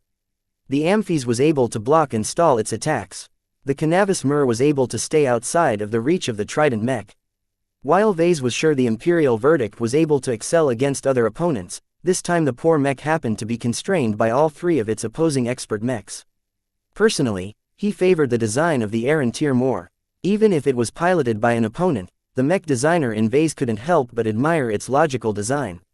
The Xianxia piloted by Venerable Damira Planet excelled in melee combat, but possessed plenty of tricks that allowed her to threaten enemies out of reach. The Xianxia's astonishing transforming weapon could be thrown and retrieved without problem. It could also form a bow and fire a powerful resonance-empowered arrow at more distant targets. These implementations opened his eyes to how he could expand the functionality and versatility of narrowly specialized mechs. While it was not possible to add these options in cheaper and more limited mechs, he definitely intended to try when it was time for him to design his own expert mechs. As the battle between the 6 expert mechs raged on, they began to inflict serious damage to each other. Vase knew that the 3-on-3 death match was not going to last forever. Regardless of what happened on the right side, Vase was more hopeful about the left side. The various advantages brought by the Larkinson clan confounded the Friday Coalition. While they made some on-the-fly adaptations to prevent the Prime mechs from running roughshod over their forces, it was undeniable that the Bright Spear Prime, the Piranha Prime and now the Valkyrie Prime each altered the course of the battle in a significant way. Their influence was comparable to expert mechs, if only a lot more subdued. I have to say that your Prime mechs are wondrous mechs. Major Verl's projection remarked to Vase. Don't get me wrong, they are not as strong as I wish to be. If Venerable Tusa piloted a real expert mech, he would have been able to break the Corundian giants apart by now. Still, the result he has currently achieved is already good enough. The Corundian giants truly weren't easy to take down. Whether their mercs formed into combination mechs or merely adopted a different defensive formation, their tough space knights and powerful cannoneer mechs were always able to hang on and retaliate in some way. Vase briefly considered whether the living sentinels should adopt this model. The Corundian giants weren't mobile, but that wasn't really needed for a defensive mech troop. At this time, Venerable Joshua and the Penitent Sisters had finished chewing through the reinforcements that attempted to relieve the Corundian giants. Venerable Joshua briefly hesitated whether he should bring his Valkyrie unit to assault them, but Major Verl quickly issued a different instruction. Your Valkyrie mechs don't have the power to punch through the defenses of the Corundian giant space knights. You are much more useful attacking the main body of the Fredaman forces. You need to defeat the Bloody Herons as soon as possible. They have gained the upper hand and are tearing through depleting lines. Understood, sir. We're on our way. Glows and Prime mechs may have been able to frustrate the initial advances of the Fredaman elites, but that was only temporary. The adaptation speed of the excellently trained mech pilots was very quick. They not only formed a bunch of responses against the surprises of the Larkinson clan, but also became better at mowing down the backbone of the Glory Seeker and Cross clan. The military mechs of the latter were not doing so well. The grenades of the Halvane Grenadier, the inhuman coordination between the Bloody Herons along with the powerful close combat prowess of the Silent Swords all allowed them to defeat 3 mechs for every 2 they lost. This was a very concerning ratio. With the pace of the battle picking up, this meant that the Friday Coalition was rapidly gaining an advantage on this side of the battlefield. Joshua and the Penitent Sisters couldn't afford to act conservatively anymore. Even the Valkyrie mechs piloted by the Glory Seekers charged forward and suffered continuous casualties after they impaled the prepared Fredaman mechs. While the 200 Valkyrie Redeemers followed the Valkyrie Prime into action, a bit further ahead, the battle against the 8 Fredaemon expert mechs had reached its most intense moment. The Glory Seekers and the Cross clan not only committed to expert mechs, but more than 4,000 mechs standard mechs. Over 2,000 of them had already fallen at this time. The enemy expert mechs forcibly converged together and fought as a single unit in order to resist the flood. Even though the foreign expert pilots hardly shared anything together, the intense pressure forced all of them to develop their teamwork while under heavy fire. Resonance shields broke, armor plating wore down, weapons became exhausted, yet despite needing to fight against thousands more standard mechs, the foreign expert pilots fighting on behalf of the Friday Coalition did not give in to the pressure. The Vizia Kingdom cannot survive under the heel of the hegemony boot. Venerable Foster snarled as her Jeanne d'Arc continued to absorb hits that were aimed at the Charlemagne. Our mission must succeed. Her mech fought wilder and wilder as time went on. The mech began to wield a pair of swords and dove into the midst of the Glory Seeker and Crosser mechs in order to slice them apart without worrying about incurring any damage. Even though the Jeanne d'Arc bore a lot of new scars, the mech steadily regenerated the damage as the Rorich's bone integrated into it performed its function after being fed a lot of energy. The Jeanne d'Arc was single-handedly disrupting the precise lineup of its opposition. Foster, where the hell are you going? Venerable Ganso questioned as his Charlemagne lost a bodyguard. His expert mech and his diminishing number of Skara struggled considerably against the Star Dancer. Even though Ganso managed to land numerous hits on the Hexer expert mech, causing it to lose its left arm as well as the legs below its knees, it still retained much of its mobility, allowing it to remain very elusive when met with Ganso's array attacks. Only 15 Skara were left. The rest had succumbed when the Star Dancer and the Leskin piloted by Banner Cross took potshots at the quasi-expert mechs whenever they had an opportunity. The Jeanne d'Arc and the other 6 friendly expert mechs only managed to slow down the attrition. They were so busy with defending themselves that they couldn't spare enough attention to preserve the Skara. With each quasi-expert mech that fell, Venerable Ganso felt as if another burden had been lifted. His marksmanship grew sharper and his acuity in battle grew better. Even though the Star Dancer was a good expert mech piloted by a more skilled expert pilot, it had incurred too much damage. Venerable Ganso's grudge against Venerable Brutus and the Star Dancer continually accumulated as he concentrated most of his efforts on keeping his remaining Skara alive. At a certain moment of time, Ganso's eyes shone as the Skara mechs shone brighter than ever before. I've caught you. The powerful rifles wielded by the Skara mech simultaneously fired a salvo-enhanced positron beams that were more powerful and more accurate than ever before. It turned out that Venerable Ganso had been holding back his strength throughout the battle. He deliberately hid the capacity he gained after losing more and more of his accompanying quasi-expert mechs. Only at this time did he employ all of his freed-up will, concentration and skill against the Hexer expert mech he bore a grudge against. At this time, there were too few spare Glory Seeker mechs to intercept the incoming attacks. Venerable Ganso had already taken down hundreds of them. 16 powerful beams almost instantly reached the Star Dancer. Just before Venerable Ganso pulled the trigger, Venerable Brutus already sensed he was in the most intense crisis of his life. Though he had dedicated his life to protecting his sister and those he loved dearly, he knew that his family would be sad if he died at this moment. Sometimes, I need to protect myself. Just before attacks landed, the Star Dancer rapidly maneuvered its frame so that its ruined legs faced the attacks head-on. This minimized its profile towards the attackers to the smallest extent possible. Unfortunately, while 15 of the powerful beams were destined to miss the expert rifleman mech, one of them was bound to hit right through the crotch of the Star Dancer. An explosion of light and energy erupted from the mech as a searing white beam of antiparticles struck it from below. Brutus! A wailing voice screamed on the bridge of the Spirit of Bentheim. Chapter 2665. Calculating expert pilots. Venerable Brutus Woden only had a very brief window of time to prepare his response against the incoming salvo of empowered positron beams. Having held back for quite some time, Venerable Ganso pumped more resonance in the wave of attacks than usual, giving them a destructive edge that allowed them to penetrate tougher mechs with greater ease than before. Though the cost was significant, Ganso knew he absolutely had to get rid of the Star Dancer before he could proceed with his mission. You only have yourself to blame for getting in the way of my mission to save the Larkinson family. He uttered with hatred. The glow surrounding Charlemagne along with his Skara seemed to fade as Venerable Ganso struggled to channel his will after unleashing his powerful attack.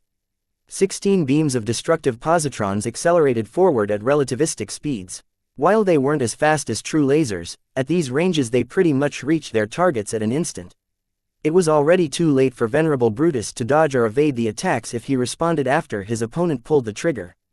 However, expert pilots possessed considerable intuition. Their danger sense was constantly honed through battle, practice and even meditation. This was one of the qualities that made them so difficult to kill. Expert pilots also possessed a superhuman insight into the fighting style and reactions of their opponents. Venerable Brutus had already sparred against Venerable Ganso for a considerable amount of time. As a rifleman mech specialist himself, he rapidly gained a thorough understanding Venerable Ganso's skills, personality, the strengths and limitations of his expert mech, the properties of his Skara mechs and other crucial information. The mind and brain structure of an expert pilot developed in a different direction from normal people. Even without implants, they gained the capability to process a lot of data and derive useful conclusions even without needing to go over every individual detail. When their minds melded with the formidable processing power of a mech, this capability became supercharged to a degree that often made expert pilots seem as if they could read a few seconds in the future. However, just like how the Hexer expert pilot was able to read his opponent, the reverse also applied. Venerable Ganso had tussled against many Hexer expert pilots over the course of the Komodo War. He squared off against many different expert mechs as well as a considerable amount of expert rifleman mechs. He rapidly made up for his lack of foundation in second-class expert mech warfare by learning on the battlefield. The Star Dancer was pretty typical for Hexer expert rifleman mechs. It featured excellent mobility, even for its mech type, but the rifleman mech's armor was not as great. While the armor system was tough enough to withstand a few full-powered attacks, they weren't meant to get hit in the first place. From the beginning of their confrontation, Venerable Ganso already formed a methodical plan to take down the annoying Hexer expert mech. First, he purposefully targeted the Star Dancer's limbs. Every time he and the mechs under his thrall fired a salvo of shots, he did not launch his attack with the expectation of taking out the Star Dancer in a single blow. The mech was too darned agile and its expert pilot was too skilled in evasion to score a solid hit. Instead, Venerable Ganso went for the second best outcome, which was to eliminate the Star Dancer's limbs. While the mech's highly advanced flight system was responsible for most of its mobility, the Star Dancer integrated many miniature thrusters and boosters throughout its frame. Putting them out of action by destroying the limbs they were installed in was the best way to impair the Hexer expert mech's evasion ability. Ganso focused on taking out the legs first. The underside of the Star Dancer's feet incorporated powerful boosters that allowed the mech to make flexible course changes depending on how the mech orientated its legs. The other parts of the legs also incorporated several mini boosters that added a bit of extra fine control for any complicated movements in space. Once the Charlemagne and its Skara took out the lower legs, Venerable Ganso focused on eliminating at least one of the arms of his opponent. This was much harder to do as rifleman mech pilots were trained to keep the arms of their machines out of harm's way. Without arms, how were they supposed to fire their rifles? Even so, after removing the feet of the Star Dancer, the mech was less able to dodge incoming attacks than before. When the arm got sheared off, the balance as well as the defensive capabilities of the mech had dropped. The Star Dancer had only one arm left to hold its rifle. It was unable to pull out any possible gadgets or sacrifice the limb as a makeshift shield. The loss of the limb also deprived the expert mech of even more mini boosters. It took a lot of effort to reduce the Hexer expert rifleman mech to this point. During all of this time, Venerable Ganso not only had to fend off attacks from the Star Dancer, but also had to keep his Skara safe against the opportunistic attacks of the Leskin piloted by Venerable Banner Cross. He also had to preserve his Skara against the multitude of other attacks launched by thousands of Glory Seeker and Crosser mechs. Fortunately, he had 7 other expert mechs to cover for him. Even though he disliked his Vision companion intensely, Venerable Foster had done a good job blocking attacks directed against his Charlemagne while distracting both the Leskin and any small fry. Even so, his Skara had shrunk by more than half at this point. In an open space battle where there was no cover or terrain to shelter behind, the pseudo-expert mechs were too vulnerable to attacks. No matter how much Ganso tried to keep them moving in random evasive patterns, the load on his mind was too much and their specs weren't as good as his own machine. He already accepted the fact that he would be losing his Skara in this battle. He allowed Venerable Brutus and his other opponents to pick off the Skara mechs one by one, adopting the mindset of trading them for other benefits. After all, compared to trying to take down the much trickier and better defended Charlemagne, it was much easier to go after the Scara. Once the Charlemagne lost its retinue, its threat was no longer as oppressive. That was what its opponents thought, but what Brutus and the others didn't realize was that each Scara mech they took down only liberated Venerable Ganso's strength. He was forced to deploy a huge amount of concentration, willpower and other mental resources to control all of the Scara mechs through the asymmetrical neural network. It was incredibly burdensome to keep those slaves in line. Now that his opponents were sacrificing valuable resources to rid him of his burden, Venerable Ganso felt more liberated than ever before. He hardly piloted his Charlemagne without the need to drag his entire entourage along. His Fredaman superiors forbid him from piloting his expert mech by itself. As far as they were concerned, Ganso constantly had to train his ability to control multiple mechs as much as possible. It took a lot of active training to become a proficient master over so many slave machines. "I am no master," Venerable Ganso contemptuously muttered. "I am a soldier. I am a savior. I am willing to give up everything as long as I can restore the Larkinson family." The ideal he was chasing after centered his mind, constantly kept him focused. His Scara, his expert mech and his life didn't matter. As long as he was able to kill his cousin Vase, Ganso was assured that the Larkinson clan would collapse. Thus, when Venerable Ganso launched his killer attack on the Star Dancer, he drew strength from his desire to kill Vase, remove his poisonous influence on the Larkinson family and collapse everything that the aberrant Larkinson had built over the course of his career. The clan, the LMC and everything Vase had introduced to the Larkinsons would crumble as long as the ringleader was dead. Just the thought of crushing Vase with his own hands sent Ganso into an ecstatic frenzy. "No one will get in the way of my goal of killing Vase," he crowed. No one. After being targeted by Venerable Ganso's unexpectedly strong blow, Venerable Brutus knew that he was in a difficult spot. If his Star Dancer was still fresh and intact, it shouldn't have been a problem for it to weave its way out of the cage of 16 resonance-empowered positron beams. Unfortunately, it was far from its peak condition. Not only had it lost a considerable amount of thrusters and boosters, the fuel and energy reserves of the mech was also nearing depletion. Even though Venerable Brutus managed to fell over a dozen Scara mechs over the course of the battle, his mech had to expend a lot of effort in trying to keep itself safe against such a powerful opponent. In fact, if not for the sacrifices of his fellow glory seekers, the Star Dancer would have long turned into another accomplishment on Venerable Ganso's record. When Brutus faced the incoming salvo, he knew his time was finally up. He had done the best he could to restrain the killer of over 10 Hexer expert pilots. He didn't have the luxury to think about anything else. He needed to protect himself and do his best to preserve his own life. Only in this way would he be able to continue his mission of protecting his sister. The instant before the positron beams came, Venerable Brutus rapidly formed a plan and immediately implemented it without any second thoughts. First, he tilted his mech over. This not only minimized the target he presented to his opponent, but also allowed him to evade the positron beam fired by the Charlemagne. The Charlemagne's rifle was stronger and more potent than the rifles wielded by the Scara mechs. Its positron beam was not only more powerful on a technical level, but was also amplified to a greater degree by true resonance. This unavoidably put the flipped expert mech straight on a collision course of another positron beam fired by a Scara mech. Even though the beam was less powerful in destruction, it was still capable of ripping straight through the relatively unprotected underside of the waist of the Star Dancer.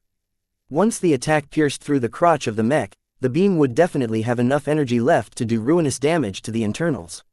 Even the cockpit stood a high chance of getting affected.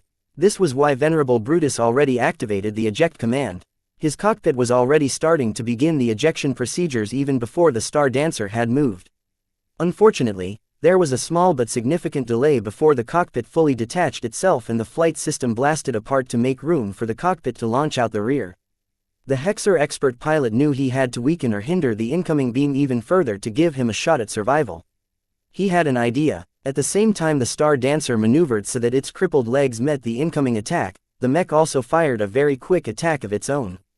The rifle had already charged up for its next attack, but Venerable Brutus was unable to charge it with resonance due to lack of time. As a result, a much weaker positron beam spat out of the rifle and instantly collided with the beam fired by one of the Scara mechs just in front of the Star Dancer. Since the former was fired at a slight angle onto the incoming beam, the weak attack slightly managed to cancel out the resonance amplification of Ganso's fatal attack as well as negating some of its other energy in a particular direction. When the affected beam finally struck the Star Dancer, it pierced straight through the obstruction of the legs, punched through the waist before washing over the mech engine and many other nearby components, destroying them in an instant. Yet by the time the remainder of the beam and its potent energies was able to reach the internals buried inside the upper chest, it had weakened to the point where the cockpit was able to complete its launching procedures and eject out of the back of the doomed Star Dancer. A scorched and partially melted cockpit succeeded in launching away at high acceleration. As the lives of expert pilots were very valuable, their cockpits were of high quality. "He lives," Gloriana happily cried out as she noticed the cockpit zipping away. "Wait, he's still vulnerable." Though Venerable Ganso had expended a lot to launch his latest attack, he was not content with the result. Venerable Brutus had hindered him from completing his mission far too much. "You'll pay for delaying me," he vowed. The Charlemagne adjusted the aim of its rifle and fired a quick shot at the cockpit. Venerable Ganso didn't want to give anyone any time to rescue the fleeing escape device and its precious occupant. Die, Hexer. Chapter 2666. Precise attack. When Gloriana dutifully performed her job and identified the weak points of the opposing mechs before inputting her findings in the fleet's network, she always kept an eye on her brother. She knew that Brutus was in the fight of his life. She didn't want her brother to square off against the infamous Unit L, yet there was no other alternative. The Charlemagne and its Scara had proven their capacity for slaughter many times over the course of the Komodo War. Unless they were constrained by an enemy expert mech, the numerous ranged mechs empowered by Venerable Ganso could easily tear through entire formations of Hexer mechs with ease. Venerable Brutus did what was necessary to constrain the Friday Coalition's experimental unit. His Star Dancer, the mech and partner that had served him well over several years, turned into a wreck because of his sacrifice. The loss of an expert mech was a traumatic loss to any expert pilot. If not for the acute threat he was subjected to, the Hexer expert pilot would have mourned for the loss by now. As it was, his life was anything but guaranteed at this time. Venerable Ganso already had a history of shooting down enemy cockpits. The Fredaman put bounties on the heads of every Hexer expert pilot. The Coalition deliberately encouraged its mech pilots to shoot down the ejected cockpits whenever they could in order to weaken the power of the Hex army. An expert pilot that fled from the battlefield intact was one that would doubtlessly show up in a new mech at least half a year later. Since Ganso had dozens of powerful rifleman mechs at his disposal, he had become very proficient at shooting down cockpits, even the higher performing ones that were utilized in Hexer mechs. The ejected cockpit of an expert mech was highly resilient. Some of the same high-quality armor that clad the exterior of an expert mech also encased the cockpit in order to preserve the life of the pilot as much as possible. Expert pilots were just as valuable as their expert mechs, if not more. They were scarce resources to a state, so they enjoyed the protection that was commensurate to their degree of preciousness. Since the Star Dancer was an expert mech commissioned by the Woden dynasty, the protective capabilities of the cockpit was a bit better than a machine of its tier was accustomed to. It was no problem for the cockpit's armor to fend off a multitude of attacks from standard mechs, especially with the help of a one-use shield generator. Yet the attack that the Charlemagne snapped off with as little delay as possible was still powerful enough to crush the cockpit. The power output of an expert mech was not comparable to that of a standard mech. Not even premier mechs such as the Valkyrie Brunhild could come close to matching the power of just a casual attack from the Charlemagne. They were basically two different species of mechs. The only upside was that Venerable Ganso didn't bother to coordinate with his Scara to launch this next attack. First, it wasn't needed. The maneuverability and evasion ability of the cockpit was really incomparable to that of a true mech. While it was a lot smaller and more compact than a multi-ton mech, the cockpit's capacity was tiny as well. Its designers opted to load it with a one-use shield generator in order to protect it better against attacks from regular mechs as opposed to adding more movement capabilities. This meant that Venerable Ganso hardly had to employ any effort to land a solid hit on the fleeing vehicle. He did not grow complacent and assume that killing Venerable Brutus was already a done deal. He already spotted nearby Hexer mechs changing their course to put their frames in the way of his shots. While there were too few Glory Seeker mechs left to be sacrificed like this, the remaining ones knew it was incredibly crucial to preserve the life of an expert pilot. Even if Venerable Brutus was a boy, he was still a treasure to the Woden dynasty. Every Glory Seeker was a diehard loyalist to the dynasty that nurtured them and still took care of their families. They were trained to accept death as long as it advanced the cause of the Wodens.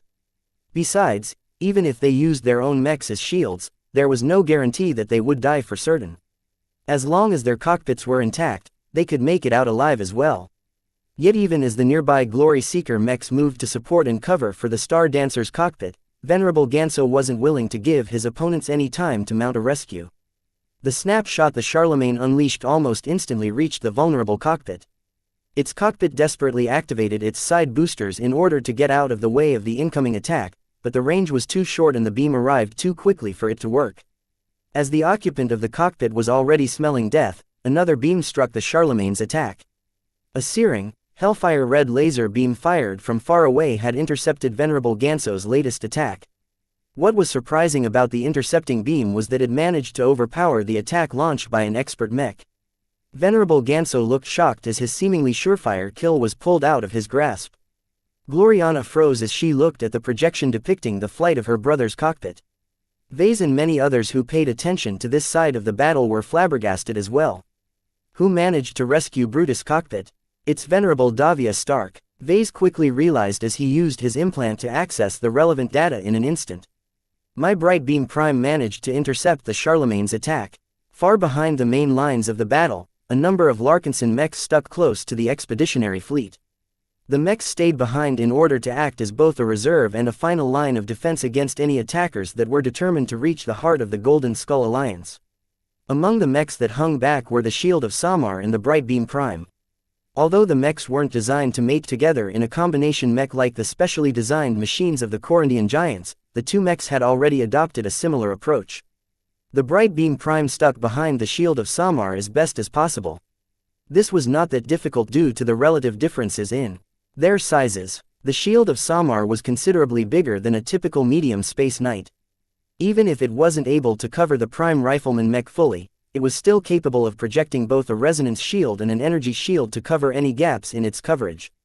From the start of the battle, the Shield of Samar did nothing but hold position and block the handful of incidental attacks that were aimed in its direction. While Venerable Janzi Larkinson wanted to advance her mech forward, her mech was too slow to keep up with all of the maneuvers. The only way she could contribute to the battle at this point was to lend as much cover to the Bright Beam Prime as possible. This way, Venerable Davia Stark would be able to launch her attacks without any other concerns. The older woman never did anything, though. The Bright Beam Prime remained still as its mech pilot constantly kept a vigilant eye on the battle. Why aren't you doing anything? Janzi eventually lost her patience with her current partner. I am biding my time. Venerable Davia calmly replied. My Prime mech can only fire 3 full-powered attacks according to its maker. I cannot waste these opportunities.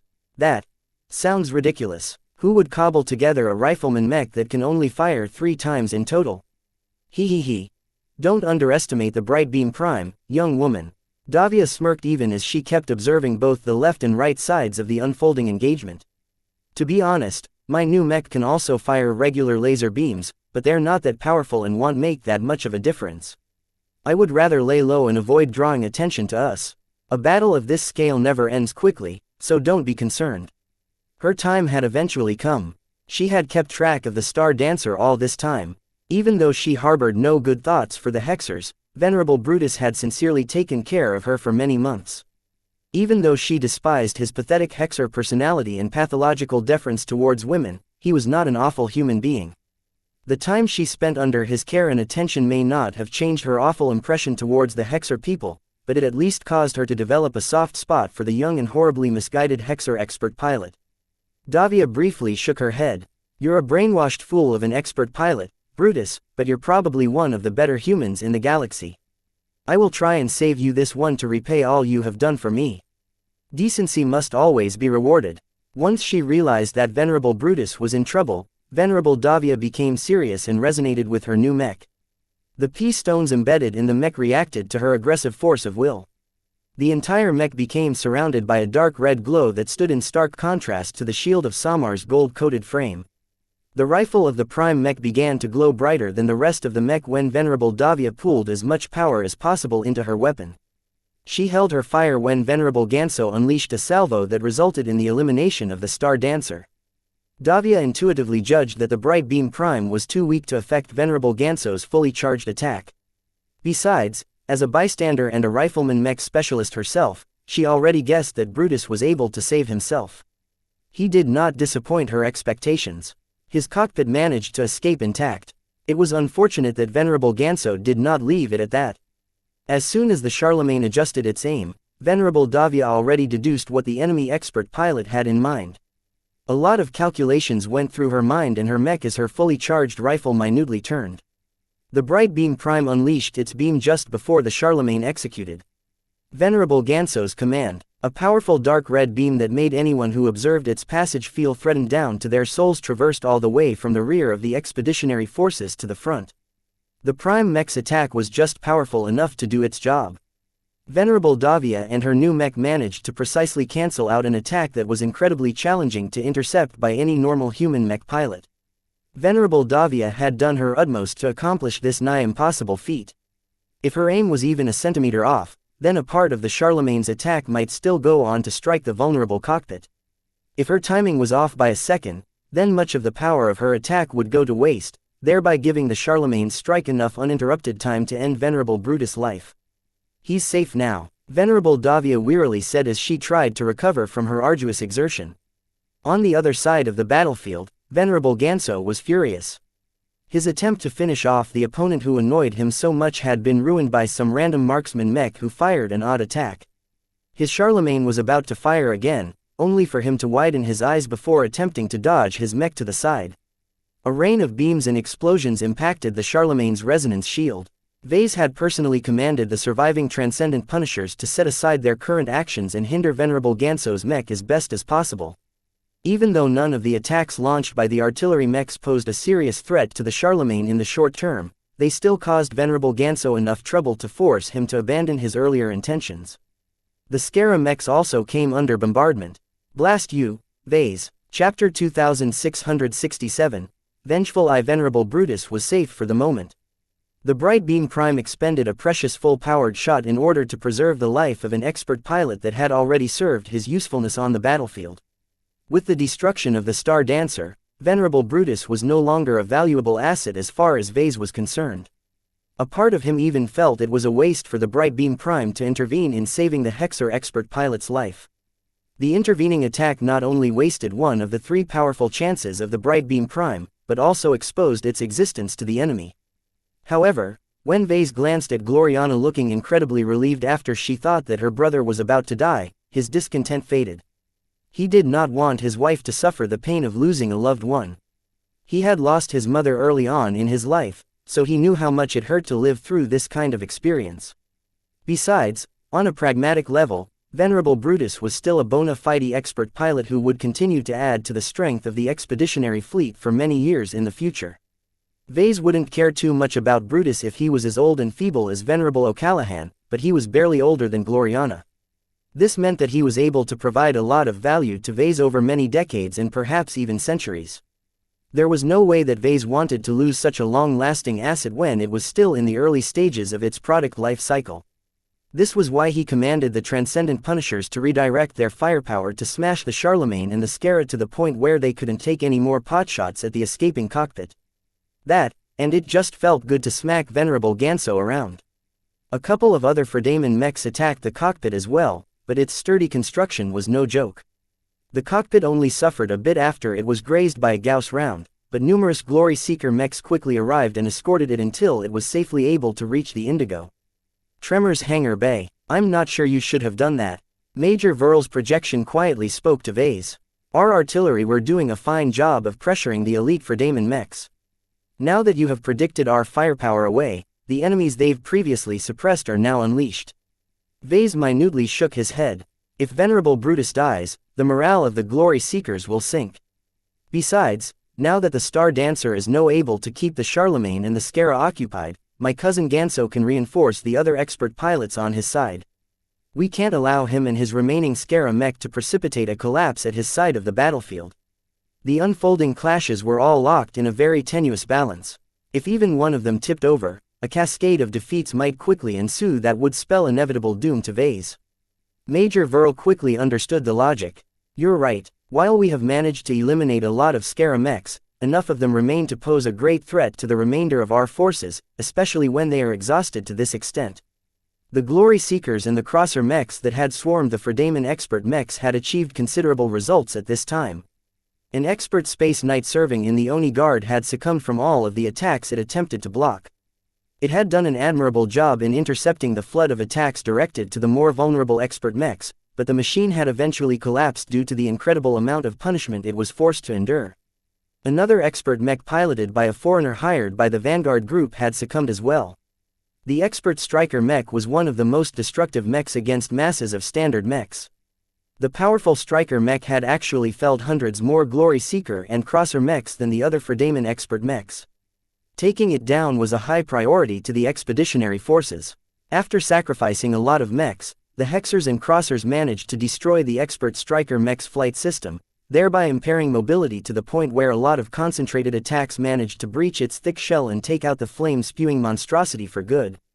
The two aforementioned expert mechs weren't the only ones that sustained significant damage. The other Fredaman expert mechs aside from the Charlemagne and the Jeanne d'Arc also suffered a lot of damage from getting hit at least 1,000 times. Although that sounded like an absurd amount of attacks, the armor systems of expert mechs were much better than any standard mechs. Combined with superior mobility and the uncanny skill and intuition of expert pilots, it was not a surprise the remaining expert mechs managed to hang on.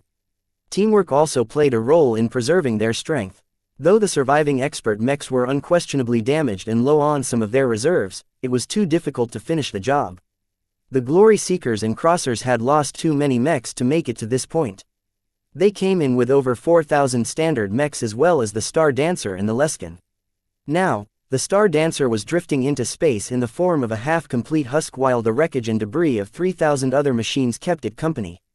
The loss of so many mechs significantly depleted the firepower and the morale of the remaining forces assigned to block the Fredaman expert mechs.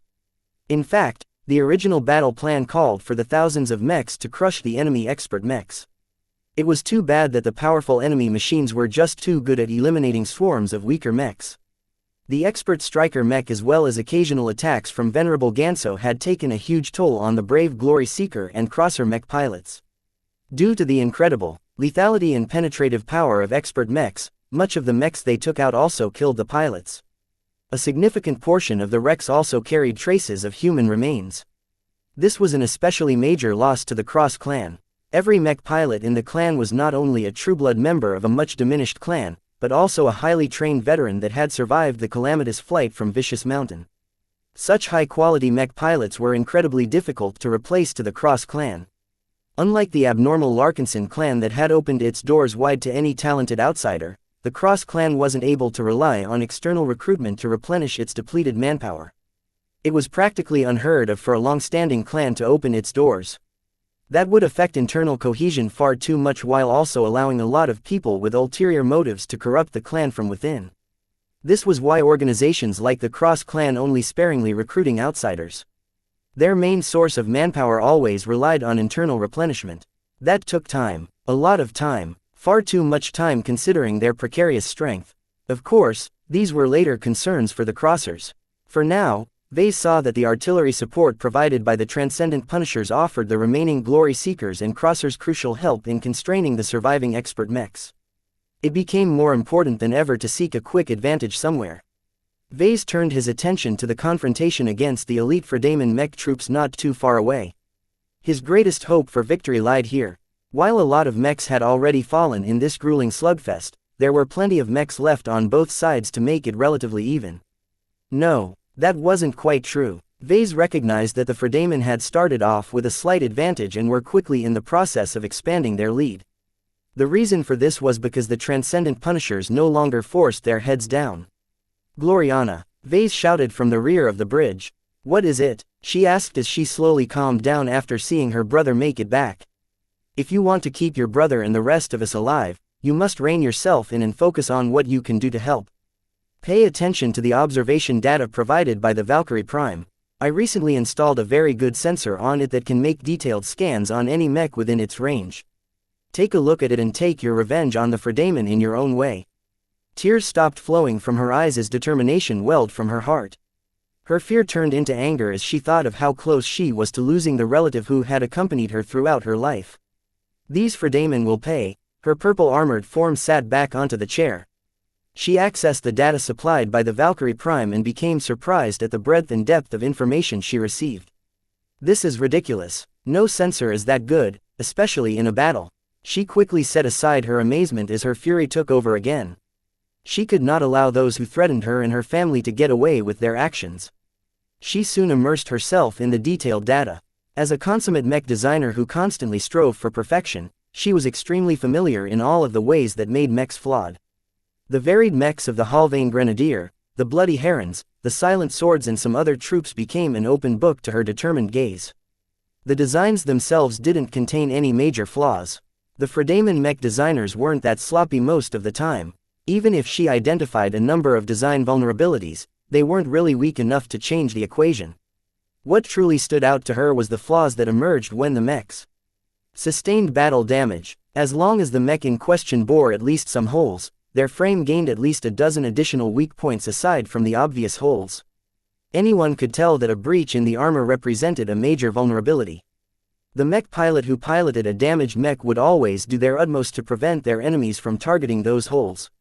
Yet what about the weak points that weren't visible? Sometimes, the mech's operating system identified some of these vulnerabilities and helpfully conveyed them to their pilot. They weren't perfect, however. Some weak points were not as obvious. It took a mech designer of Gloriana's caliber to determine how certain changes opened up new opportunities. She analyzed the observation data of a single Halvane Grenadier mech that suffered a breach in the lower waist area. She did not even lift her finger to manipulate any projection. In the interest of efficiency, she utilized her implant to point out a dozen new vulnerabilities. She identified that the armor plate on the side of the mech had loosened a bit. It could probably be dislodged if it was attacked with physical force coming from a specific direction. Within a second, she rapidly conveyed a lot of other exploitable vulnerabilities to the Spirit of Bentime. After the ship's systems inspected the data, they uploaded it to the communication network that constantly supplied relevant data to all friendly mechs.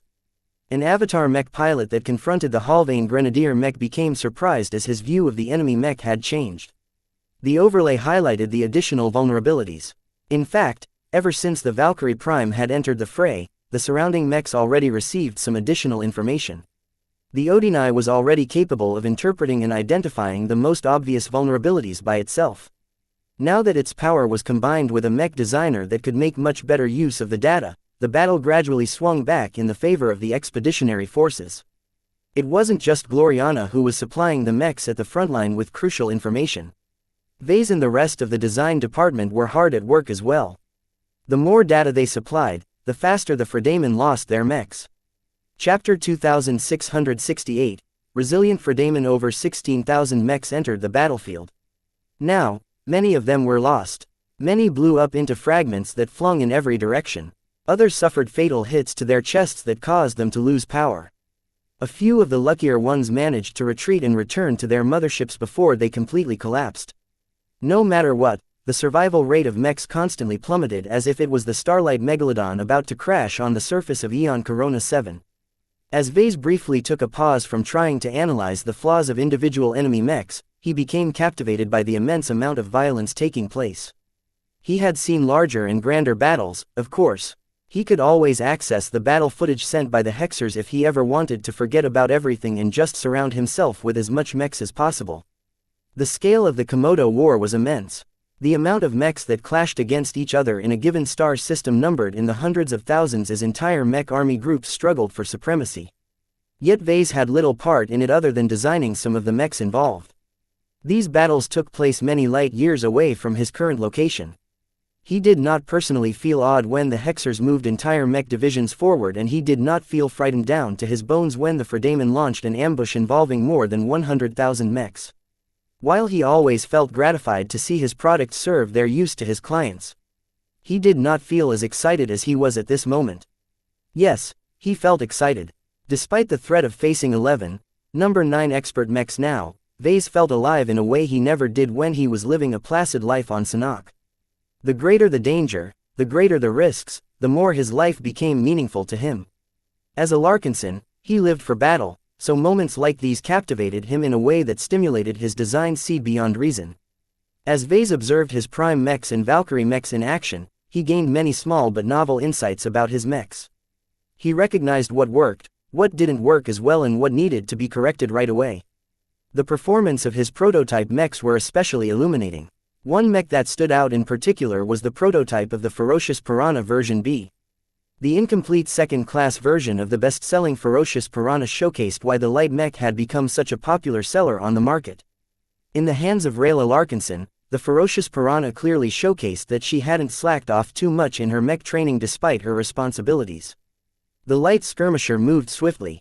Other friendly light mechs surrounded the mech like a protective guard. The moment the Ferocious Piranha approached the edge of an enemy formation, the opponents tried to make as much distance as possible. They were deeply apprehensive towards the light mechs. There was a good reason for this. As soon as the Ferocious Piranha drew close, many of the enemy mechs moved stiffer than usual. Their reaction speed slowed and they made plenty more errors. The light mechs along with other nearby friendly Larkinson mechs pounced on the weakened Fredaman mechs and always managed to gain the upper hand in the ensuing clash. The Ferocious Piranha achieved fantastic results the first couple of times it employed its glow, but once the enemy recognized its threat, Rayla was forced to become a lot more constrained. She fought closer to existing friendlies and did not dare to make any attacks in person. Her mech received the same treatment as the Blessed Squire, being valued for nothing more than its glow. Ah, glows, he sighed. This was a period of time when the Larkinson clan happened to employ a huge amount of third-party products. A lot of Larkinsons fought without experiencing the myriad of benefits of melding their minds with an LMC mech. Fortunately, the nature of glows meant that Vase didn't need to employ too many LMC mechs to spread his glows.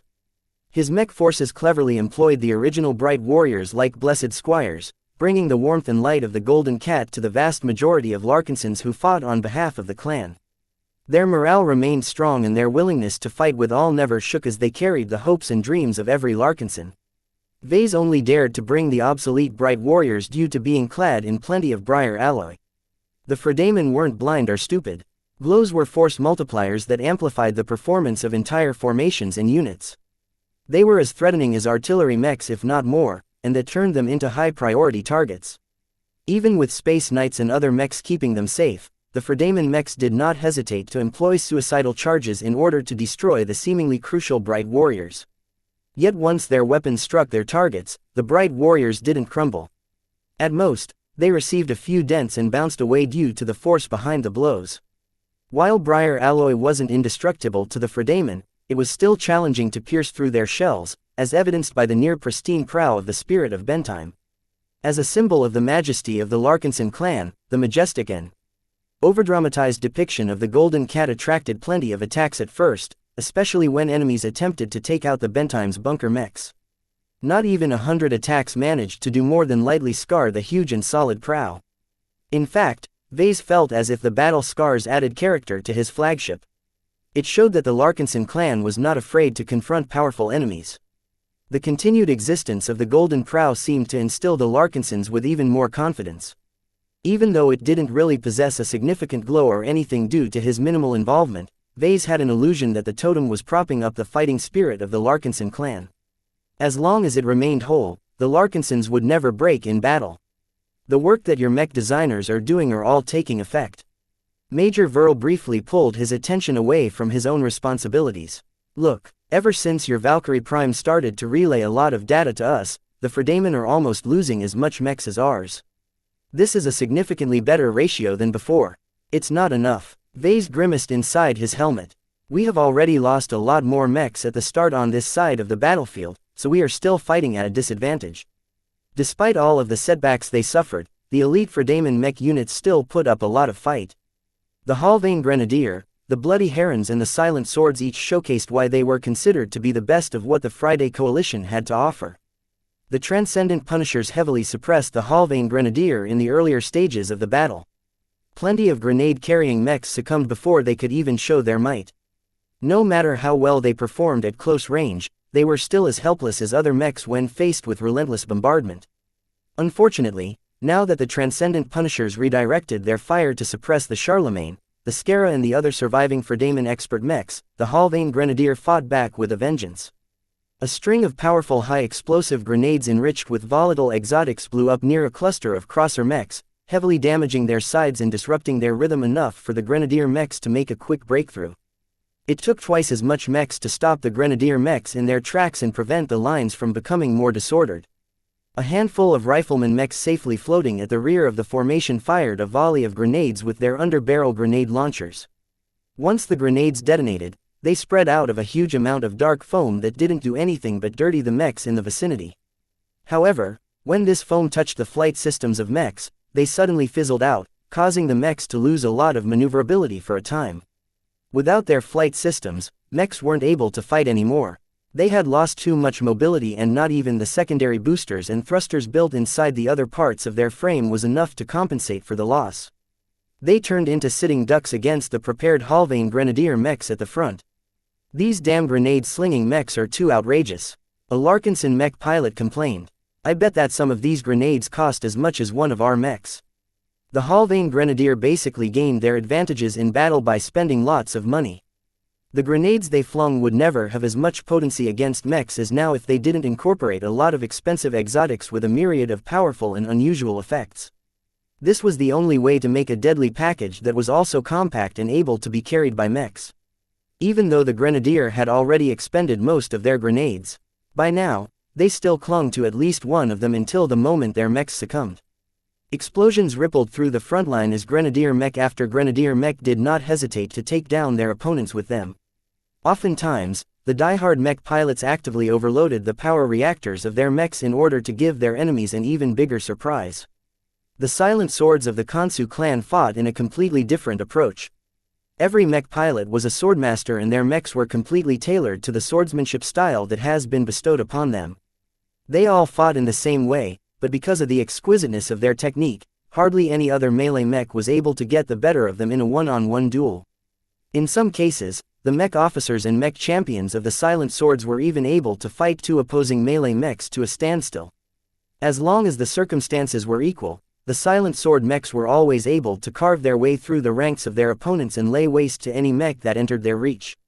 If not for the fact that they had no effective solutions against ranged attacks, the Silent Swords would have been enough to fight at least 4 times as many opponents. The expeditionary forces had to reserve most of their rifleman mechs to put pressure on the Silent Swords. If their tricky wandering squads weren't put under fire as soon as they approached a contentious area, the elite Kansu mech pilots would have easily been able to harvest the enemies locked in battle against other Fredaman mechs. Yet what gave Vase the most dread was the Bloody Herons. Even though the Herons lost a lot of mechs over the course of the engagement, the powerful mechs still punched above their weight due to the impeccable teamwork they showed. Only the Prime mechs and the Valkyrie mechs piloted by the Glory Seekers and the Penitent Sisters were able to constrain them to an extent. While Vase was previously fine with letting the battle play out against the Bloody Herons, he began to feel more concerned about what happened on the other parts of the battlefield. The enemies here needed to be cleaned up as quickly as possible in order to free up a lot of friendly mechs that could be deployed to reinforce others. Vase struggled a bit before he made a decision. He opened a private communication channel. "Venerable Joshua." "Yes, sir," the expert pilot hurriedly spoke. His Valkyrie Prime was currently in the heat of battle. "Do it. Show them what the Superior Mother can truly do. Wipe out as many Fredaman mechs as possible. Isn't it too soon? If we do this, our mech pilots will be, I'm aware, but there is little point in delaying." Vase replied, "The elite Fredaman mechs are no longer as numerous and oppressive as before, and their mech pilots have exerted heavily to the point where they are far from their peak. The timing is right. Delaying any further will just result in needless casualties. Just do it before anything changes." "Very well, sir." Chapter 2669, Parting Mechs. Many of the expert pilots and expert candidates of the Larkinson clan fought against the most challenging opponents they faced up to this point. Unlike the pirates of the Nixian Gap, the Friday Coalition fielded professional mech militaries that fought while drawing strength from every means within their reach. None of their mech pilots were sloppy or complacent. Their elites were as tough as nails, and their skill regularly overwhelmed the Larkinsons. The Fredaman mechs fighting in this battle were all built better than normal military mech pilots due to the supreme status of their elite mech regiments. Even after being subjected to numerous disadvantages, it became clear to Vase that wiping them all out would be slow, painful and costly. This wasn't good. The attempt to demolish all of the Fredaman expert mechs didn't appear to be going as planned, so Vase saw that his side needed to gain an advantage elsewhere. The right side was also a persistent source of concern. The vicious mountain expert mechs clashed against each other with so much violence and animosity that Vase did not dare to predict the outcome. If Patriarch Reginald Cross succeeded in taking revenge, then that would be great. However, if the powerful Crosser expert pilots fumbled, then the entire expeditionary fleet would become horribly exposed against some of the most powerful enemy mechs on the battlefield. Vase saw the need to accelerate the defeat of the Fredaman elites. After he instructed Venerable Joshua to make a move, he asked Major Verl to coordinate the upcoming action.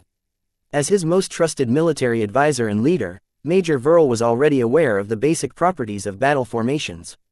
He frowned. It would indeed be great if Venerable Joshua and the Penitent Sisters can shock the enemies through this fashion, but as far as I know, the attack they are capable of launching will never be able to cover all of the enemies. The Major was right. Distances were magnified in space. Mechs fought further apart from each other than they would have if they were deployed on land. Every formation was stretched at least 4 to 10 times in order to cover more distance and to leave plenty of gaps in between.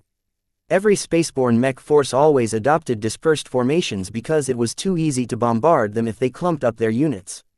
Every ranged mech loved to fire upon a tight formation of mechs because it would always hit something even if its shot missed its original target. For this reason, the battle against the Halvane Grenadier stretched across several kilometers in both a horizontal and vertical direction. That latter part was also troublesome right now. There was no solid surface in open space and no gravity pulling every mech down. Mechs' formations in space were fully three-dimensional in order to prevent enemies from gaining an easy advantage by attacking from above or below. To be honest, Vase didn't understand all of the intricacies of mech formations in space. He could see that Major Verl and many of the tactical officers were constantly thinking, issuing orders and making other adjustments as the battle unfolded. Just as the expeditionary forces were constantly tweaking their mech formations to better cope against the opposition, their enemies were doing the same. Both sides constantly had to stay on their toes in order to keep up with this high-stakes game. What Vase sought right now was to break the game. He didn't want it to play out any further because the end result would almost certainly leave the surviving Larkinson, Glory Seeker and Crosser mechs devastated at the end. What he wanted was to free up some mechs that retained enough battle strength to reinforce other parts of the battlefield. In order to do that, the battle formation that the Penitent Sisters were about to adopt had to sweep as many enemy mechs as possible. The more, the better. Major Verl critically analyzed the targets of this upcoming attack. We don't have to affect the majority of our opponents to tip this battle over. As long as we can debilitate or take out at least 10 to 15% of our opponents, we will be able to achieve a small but decisive numerical advantage. The rest of our forces can capitalize on the sudden shock the surviving Fredaman must be going through. Vase could see that happening. Battle formations should still be a mystery to their current opponents, so they should definitely be stunned when they became the latest victim of one of his more secretive innovations. He pointed at a specific section of the battlefield. Let's focus on the Bloody Herons. They are the strongest and most comprehensive elite mech troop that are currently fighting against our forces. Due to their penchant for coordinated attack and maneuvers, their formations are tighter and more condensed than usual. Major Verl evaluated the proposed target. It's a good target. If we can manage to take them out at once, the center of the enemy line will be blown wide open. However, are you sure your trick can work? As far as I know, our upcoming move directly attacks the mind of mech pilots. This is good against normal opponents, but how will it fare against the Bloody Herons? I've tracked the performance of the Bloody Herons. Their performance against prime mechs and a couple of other glow mechs has shown me that they are not immune to glows. While their famed neural network connects their minds together in a strange way, Vase did not perceive their mental defenses had become too strong. Sure, the fact that they were able to borrow strength from other mech pilots was fantastic, but all of the mech pilots were mortals at the end of the day. Even 1,000 mortal minds did not come close to matching the mental strength of a single expert pilot. After Vase made his decision, the Larkinsons and the other friendly forces quietly made their preparations. The mechs clashing against the Bloody Herons did their best to compress their neural networked opponents in a smaller space. This was difficult to accomplish because the Bloody Herons refused to back down. Fortunately, the Fredaman didn't seem to have caught on to what was happening. In fact, not even the Glory Seekers and the Cross clan knew what the Larkinson clan had in mind. The Glory Seeker and Crosser mechs still fought the Fredaman as usual, which helped a lot in keeping their opponents from noticing that a plot was boiling. When Venerable Joshua and the penitent sisters received the orders they were waiting for, they all became stoked. Of all of the Valkyrie mechs on the battlefield, only the ones piloted by the Glory Seekers freely entered the fray. They hovered around the flanks while harassing their enemies with their pulse submachine guns. When they spotted an opportunity, they performed a high-risk charge that always set the Fredaman elites back, but not without suffering plenty of damage in return. After performing several charges, of which the last ended in a near disaster due to falling in a silent sword ambush, the Glory Seekers lost more than half of their Valkyrie interceptors and hurricanes. They only retained a bit over 200 of their Valkyrie mechs. While that was still a force to be reckoned with after the Fredaman suffered a lot of losses, many of the surviving mechs sustained considerable damage as well, so they were far from their prime. They had served their purpose. Without the disruption caused by their charging attacks, the elite Fredaman mech units would have been able to accumulate enough momentum to push through their opposition. The Valkyrie Prime and the Valkyrie Redeemers piloted by the Penitent Sisters had not followed suit. From the beginning, they always hovered close but never fully committed to the battle. They were ordered to preserve their strength until they were finally asked to employ their full strength. Up until then, their unit mostly contributed to the battle by allowing the Valkyrie Prime to come within several kilometers of the entire enemy lineup. Unknown to any Fredaman mech, the pupil of the third eye installed on the Valkyrie Prime's forehead quietly observed several layers deep into their mechs. The closer the mech, the more structural faults and other vulnerabilities the Odini captured. While Venerable Joshua felt very gratified to be able to give his comrades an edge against their opponents in this way, he was an expert pilot. He should be giving his all in this battle. I've been waiting for this moment for many minutes. He grinned. The Valkyrie mechs had already started to circle around in order to build up speed. They had already learned that their attack traversed faster as long as their mechs moved faster relative to their opponents. Don't give the bloody herons to evade our attack. We must catch as many of them as possible in a single blow. Yes, sir. The Valkyrie Prime and its follower mechs followed a specific route that had been prepared for them by the tacticians stationed in the fleet. It was a rather clever route that kept the Valkyrie mechs behind friendly lines up until the final moments. In fact, Joshua was briefly surprised at what he saw. This is ingenious. It's dangerous as well. He didn't care too much about the latter.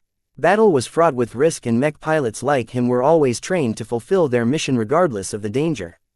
Time passed as the battle became more and more heated. Perhaps the bloody herons sensed something unusual from their opponents, but it was impossible for them to back off at this point. Their heated offensive was much of the reason why the elite Fredaman mechs fought so well against their current opponents. Their crucial position at the center was like an immovable rock that supported the Halvain Grenadier, the Silent Swords as well as the Corinthian giants that had slowly merged into the body. At this time, the Valkyrie mechs had built up sufficient speed. They didn't necessarily have to reach blazing speeds. They also couldn't afford to spend too much time on accelerating their mechs forward because Vase wanted to make their move quickly. When the Valkyrie Prime slowly curved the entire unit of around 180 surviving Valkyrie Redeemers onto the final approach. They were well behind friendly lines at this point. The Valkyrie Prime glowed bright green as Venerable Joshua prayed as sincerely as possible to the Superior Mother. The Penitent Sisters also gave their all to connect to the Superior Mother. Due to their rear position, they received few distractions, allowing them to connect to the Superior Mother's battle network without interruption. As soon as they formed their desired connections, the Valkyrie mechs all changed their positions until they adopted a mysterious V formation with the Prime mech at the very center. The collective efforts of the mech pilots not only caused them to find their place in the new formation, but also called up a giant energy silhouette. The Superior Mother had been waiting. The moment a giant apparition of the ancestral spirit manifested over the formation, not a lot of enemies captured it yet. The illusionary figure of the Supreme had shown up in the rear where it was only observable by the Fredaman staff officers who were on the lookout for anything strange. It took time for these observers to relay their findings to their superiors and others. While this was taking place, the projectors built into the Valkyrie mechs were already activated to fill in the details of the energy silhouette. The Superior Mother seemed to have truly descended at this moment. This time, it attracted a lot more attention from the enemy, but it was already too late. Unleash death and give them the fate that they deserve. Venerable Joshua roared as the prime resonance of his mech activately fed the energy silhouette.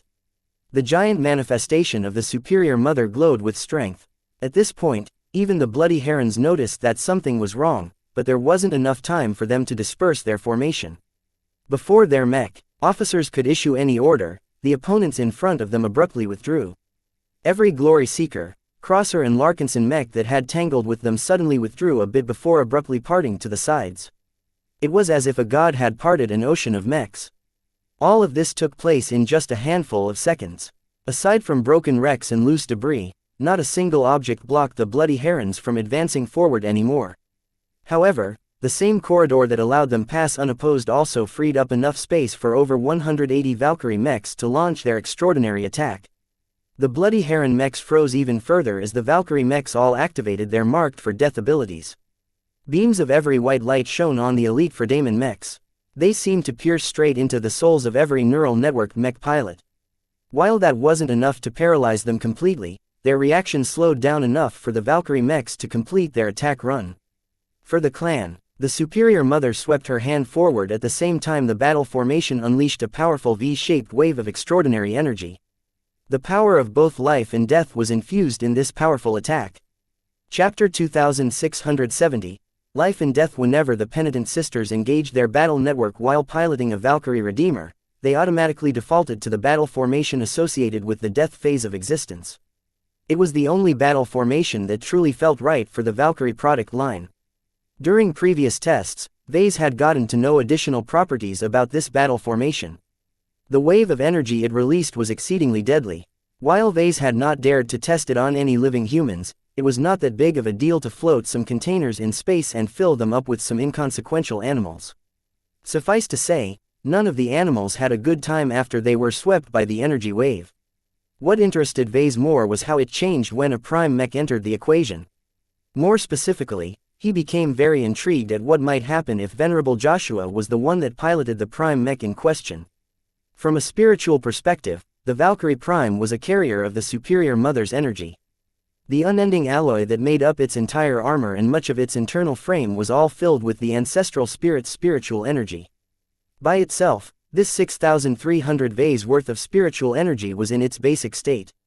While the mech itself was slanted towards death, the Superior Mother was a spiritual entity that encompassed more than just the death phase of existence. She was capable of embodying all 6 hexism phases. It was just that she normally manifested just one of the phases at the same time. This was how Vase designed her and how she was meant to function. He hadn't been imaginative enough to think whether he should give her the capability to channel multiple phases at the same time. That was an oversight that Vase slightly regretted. Creating new lifeforms wasn't easy. Any mistake he made could not be corrected as easily as he could do with mechs. In any case, when Venerable Joshua resonated with his latest mech, the prime resonance he evoked reflected his life domain. According to his studies, Vase determined that resonance always manifested in a form that highly suited the mech pilot. It was more of a human phenomenon than a mech phenomenon. Of course, the mech also affected the character of the manifested resonance to a degree, but this was probably dependent on the strength of a mech. Compared to true expert mechs, prime mechs were much more trivial. They also worked on different principles. While the mech was technically themed around the death phase of existence, its spiritual foundation only measured up to around 110 Vase in strength, though it could be a little more now that an expert pilot had used it for a while. What truly affected the form of resonance evoked by the Valkyrie Prime was both the pilot and the source of all of the spiritual energy dumped into the prime materials. When Venerable Joshua, who possessed a strong and pure life domain, came into contact with the spiritual energy donated by the Superior Mother, what kind of resonance did they produce?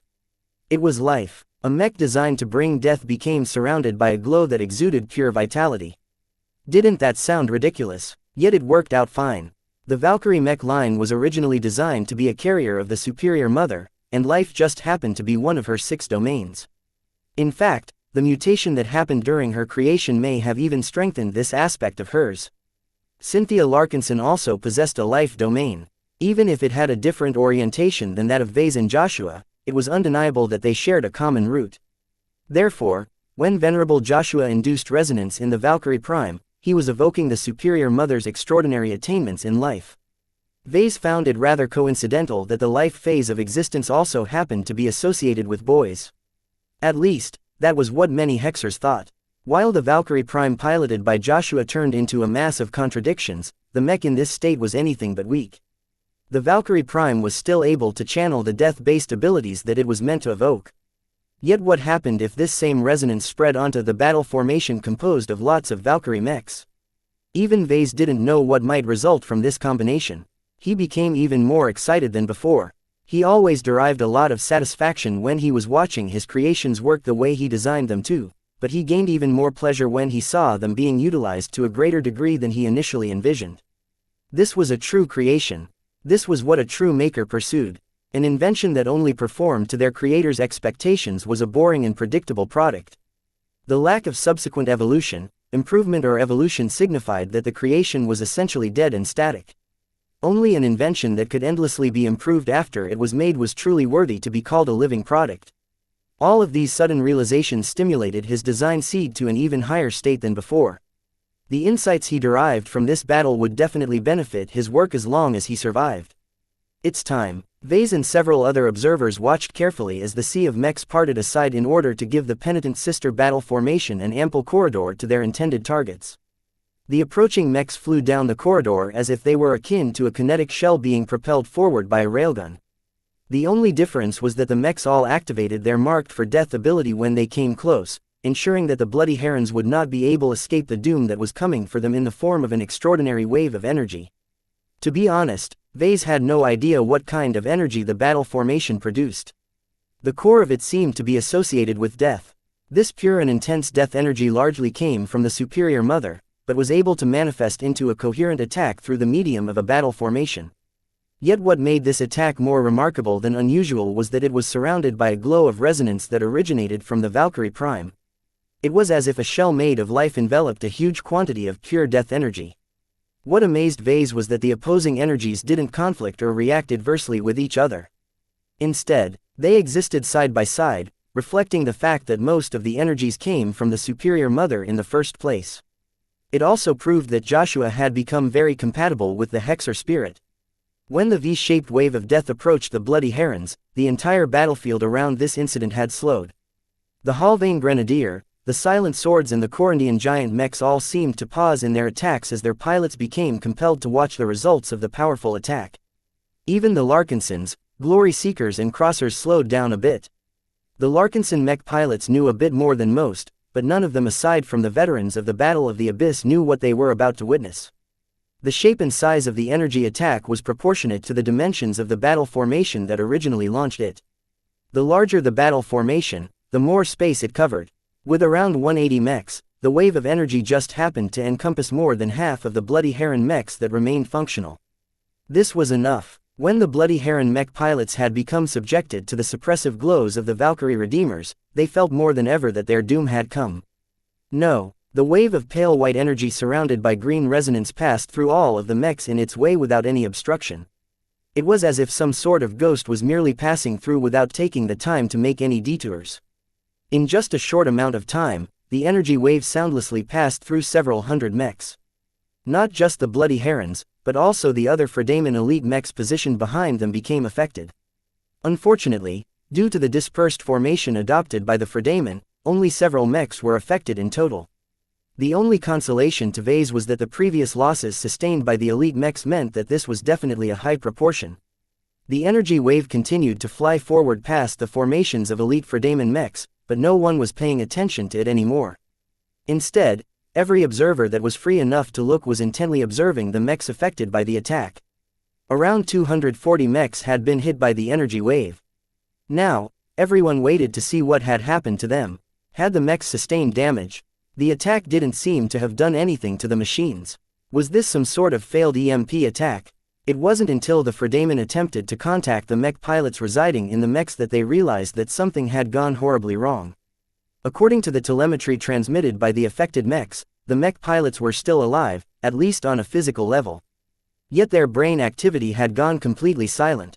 In the ships of the Friday Coalition, the battlefield monitors and analysts had become completely stunned. At one console in the command center of the Eager Condemnation, a certain journeyman mech designer became increasingly more alarmed as she monitored the state of the neural network. The neural network had become a lot more quiet. It abruptly exhibited only a fraction of its previous activity.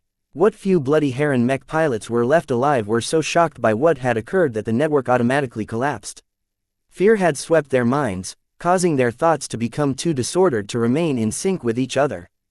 As realization spread throughout both friendly and enemy mechs, the penitent sister mechs did not bother to charge forward and impale their spears into the defenseless mechs. Instead, they curved their path away so that they would not be colliding with any enemy mechs. The battle formation quickly ended after the mechs had unleashed the combined attack. The energy silhouette of the superior mother also faded. The Valkyrie Prime appeared a bit less energetic than before. Every action had a price. An attack as powerful as the one they just unleashed took out a lot from them. Even with the assistance of Venerable Joshua, the penitent sister mech pilots all felt as if they had fought for an entire day. They could no longer concentrate as well as before. It was enough. When it became clear that the mech pilots affected by the attack were not about to recover anytime soon, the entire direction of the changed. Commander Melkor quickly fired his weapon. His Vima Sun unleashed a bright laser beam that struck an exposed portion of a silent sword mech, inflicting heavy damage on the machine. What are you waiting for? Finish them off while they are still caught off balance. Drive straight through the center and split them apart. The Larkinsons, Glory Seekers and Crossers quickly pounced on the enemy. Even though the surviving elite Fredaemon mech pilots recovered fairly quickly, they had firmly lost the initiative. The absence of more than 250 mechs meant that they faced an insurmountable disparity in numbers. There were too few of them left to fend off the remaining enemies, especially if the strange Valkyrie mechs were able to unleash a second energy wave. However, as the increasingly less confident Fredaemon mech pilots worried about a second possible attack, the first one had still not run its course. When lots of Fredaemon officers and analysts were focused on the changes to their mechs, a couple of officers aboard the Orlis suddenly sounded the alarm. Incoming. The unknown attack is flying right in our direction. Evade. It's too late. Our fleet carrier won't be able to evade in time. The energy attack persisted far longer than anyone expected from something so weird and powerful. In fact, a normal attack from the Death Formation should have dispersed after traversing some distance, but this was not a normal energy attack. As the death wave of energy continued to soar deeper into space, the life resonance surrounding it was slowly being consumed. Life was sustaining death, allowing the energy wave to persist for a much longer time while retaining most of its potency. The attack run performed by the penitent sisters was angled just right. It did not hit the bloody herons straight on but was instead angled just enough to allow the energy attack to reach the coordinates where the Orlis should have reached. The timing was impeccable. The calculations were all on point. The only factor that potentially spoiled this second surprise was that the Orlis was slowly moving out of the way. However, the Larkinsons deliberately targeted this fleet carrier in particular. It was the largest, heaviest and least maneuverable deep strike fleet carrier out of the 5 that the Friday Coalition had sent. Even though a portion of the vessel had succeeded in moving out of the way of the impending wave of death, something else happened that confounded everyone. The energy wave seemed to have gained some life of its own. Directed by a consciousness, the pale white wave surrounded by a dwindling corona of green resonance passed right through the length of the fleet carrier of the Gage dynasty. Everyone had become speechless yet again. Chapter 2671, Orlis. The wave of energy seemed to travel a bit slow on the map, but in reality it moved incredibly swiftly for how much devastation it was able to wreak. It was already absurd for a strange energy wave to knock out and possibly kill the minds of so many bloody herons and other elite mech pilots. No one expected the reality-defying attack would go on to slaughter the entire crew of the Orlis. This was one of the Gage dynasty's proudest fleet carriers. While she was certainly not the largest capital ship from the Friday Coalition, she possessed a rare deep strike configuration which allowed her to traverse much more distant stars at good speeds. Unlike some of the other deep strike fleet carriers in Task Force Umbra, the Orlis was not a minimal effort. The cheaper fleet carriers such as the Vanguard Group's Forward Momentum and the Puffer Clan's Orca Tyrant only carried the basics. They were thinner, lighter and offered less room for mechs. While that made them fairly maneuverable compared to other capital ships, this was hardly what military leaders sought in a vessel that was supposed to undertake dangerous missions behind enemy lines. The Orlis was a true deep strike fleet carrier as far as everyone was concerned. She was clad in thick, premium starship hull plating that could take a heavy beating for a time. As long as the vessel rotated along her axis, she could absorb a huge amount of punishment as long as none of the incoming damage wasn't concentrated. The Orlis was definitely the most expensive and impressive fleet carrier out of the 5 she traveled with. Not even the Khonsu clan's Amagi or the Creasy's eager condemnation matched the luxuries that the Gage dynasty had foisted on the starship. It was actually quite noteworthy that the Gage dynasty was even willing to supply such a valuable fleet carrier for this operation in the first place, but then again, it had many more capital ships to spare. Yet for all of the defenses that granted the Aurelus so much value, she possessed at least one major weakness. Relative to the other deep strike fleet carriers, her mobility was abysmal. While her FTL range was commendable, that was solely due to the quality of her specialized long-range FTL drives. Her sub-light propulsion system was actually quite powerful, but that was mostly responsible for allowing the lumbering vessel to keep up with ordinary transits. Her straight-line acceleration was barely passable, but her other maneuvering characteristics were wholly inadequate. The Aurelus was deliberately built to be tough enough to block and bounce off any damage with her powerful shield generators and heavy hull plating. There was hardly any capacity left to install powerful maneuvering thrusters that could help with turning her orientation or allowing her to dodge to the side in a timely manner. The side thrusters were so weak relative to the mass of the lumbering vessel that it was as if a mouse attempted to move a chair. Even though there wasn't any friction in space, it still took an awfully long time for these piddly thrusters to displace an object that massed an uncountable of tons. Just like every other capital ship, the Aurelus was so heavy that she was unable to land on a planet with standard gravity. Considering all of these disadvantages, the Aurelus was the perfect follow-up target for the energy wave. It was big, valuable, and difficult to defeat through conventional attacks. Yet the death energy evoked by the penitent sister battle formation was not material in nature. Just like normal spiritual energy, it passed through every solid obstacle and only interacted with other forms of spiritual energy and spiritual phenomenon.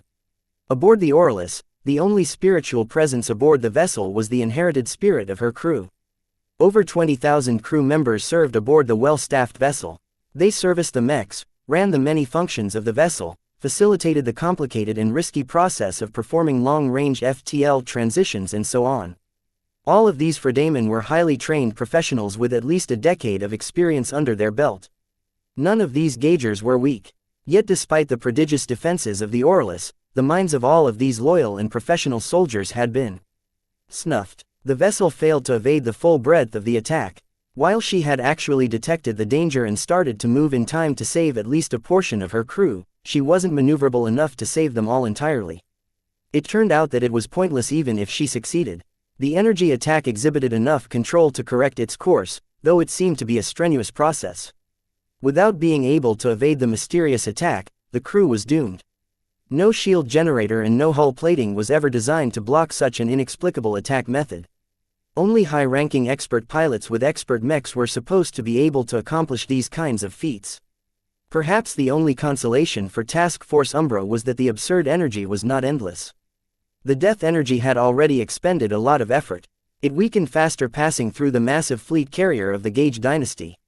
This proved that the attack definitely had other limitations. The green resonance corona vanished shortly afterwards, and with its passing the wave of energy dissipated in short order. The incredibly magical and confounding effect shocked the entire battlefield for a time. But only for a time. Finish off your opponent first. Leave the rest to the eggheads. Let the nerds puzzle it all out.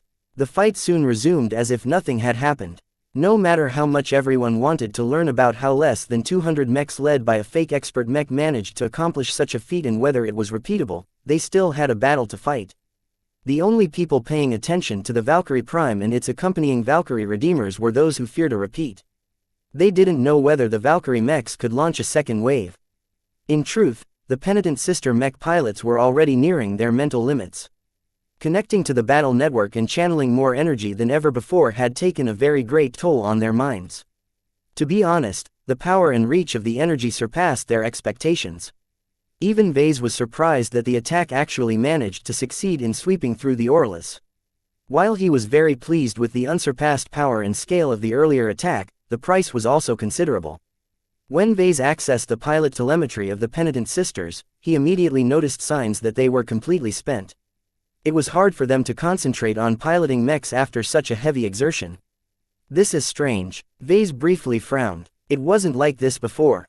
In previous tests, every activation of the battle formation took a lot of the penitent sisters, but they still retained at least some strength to fight for a time.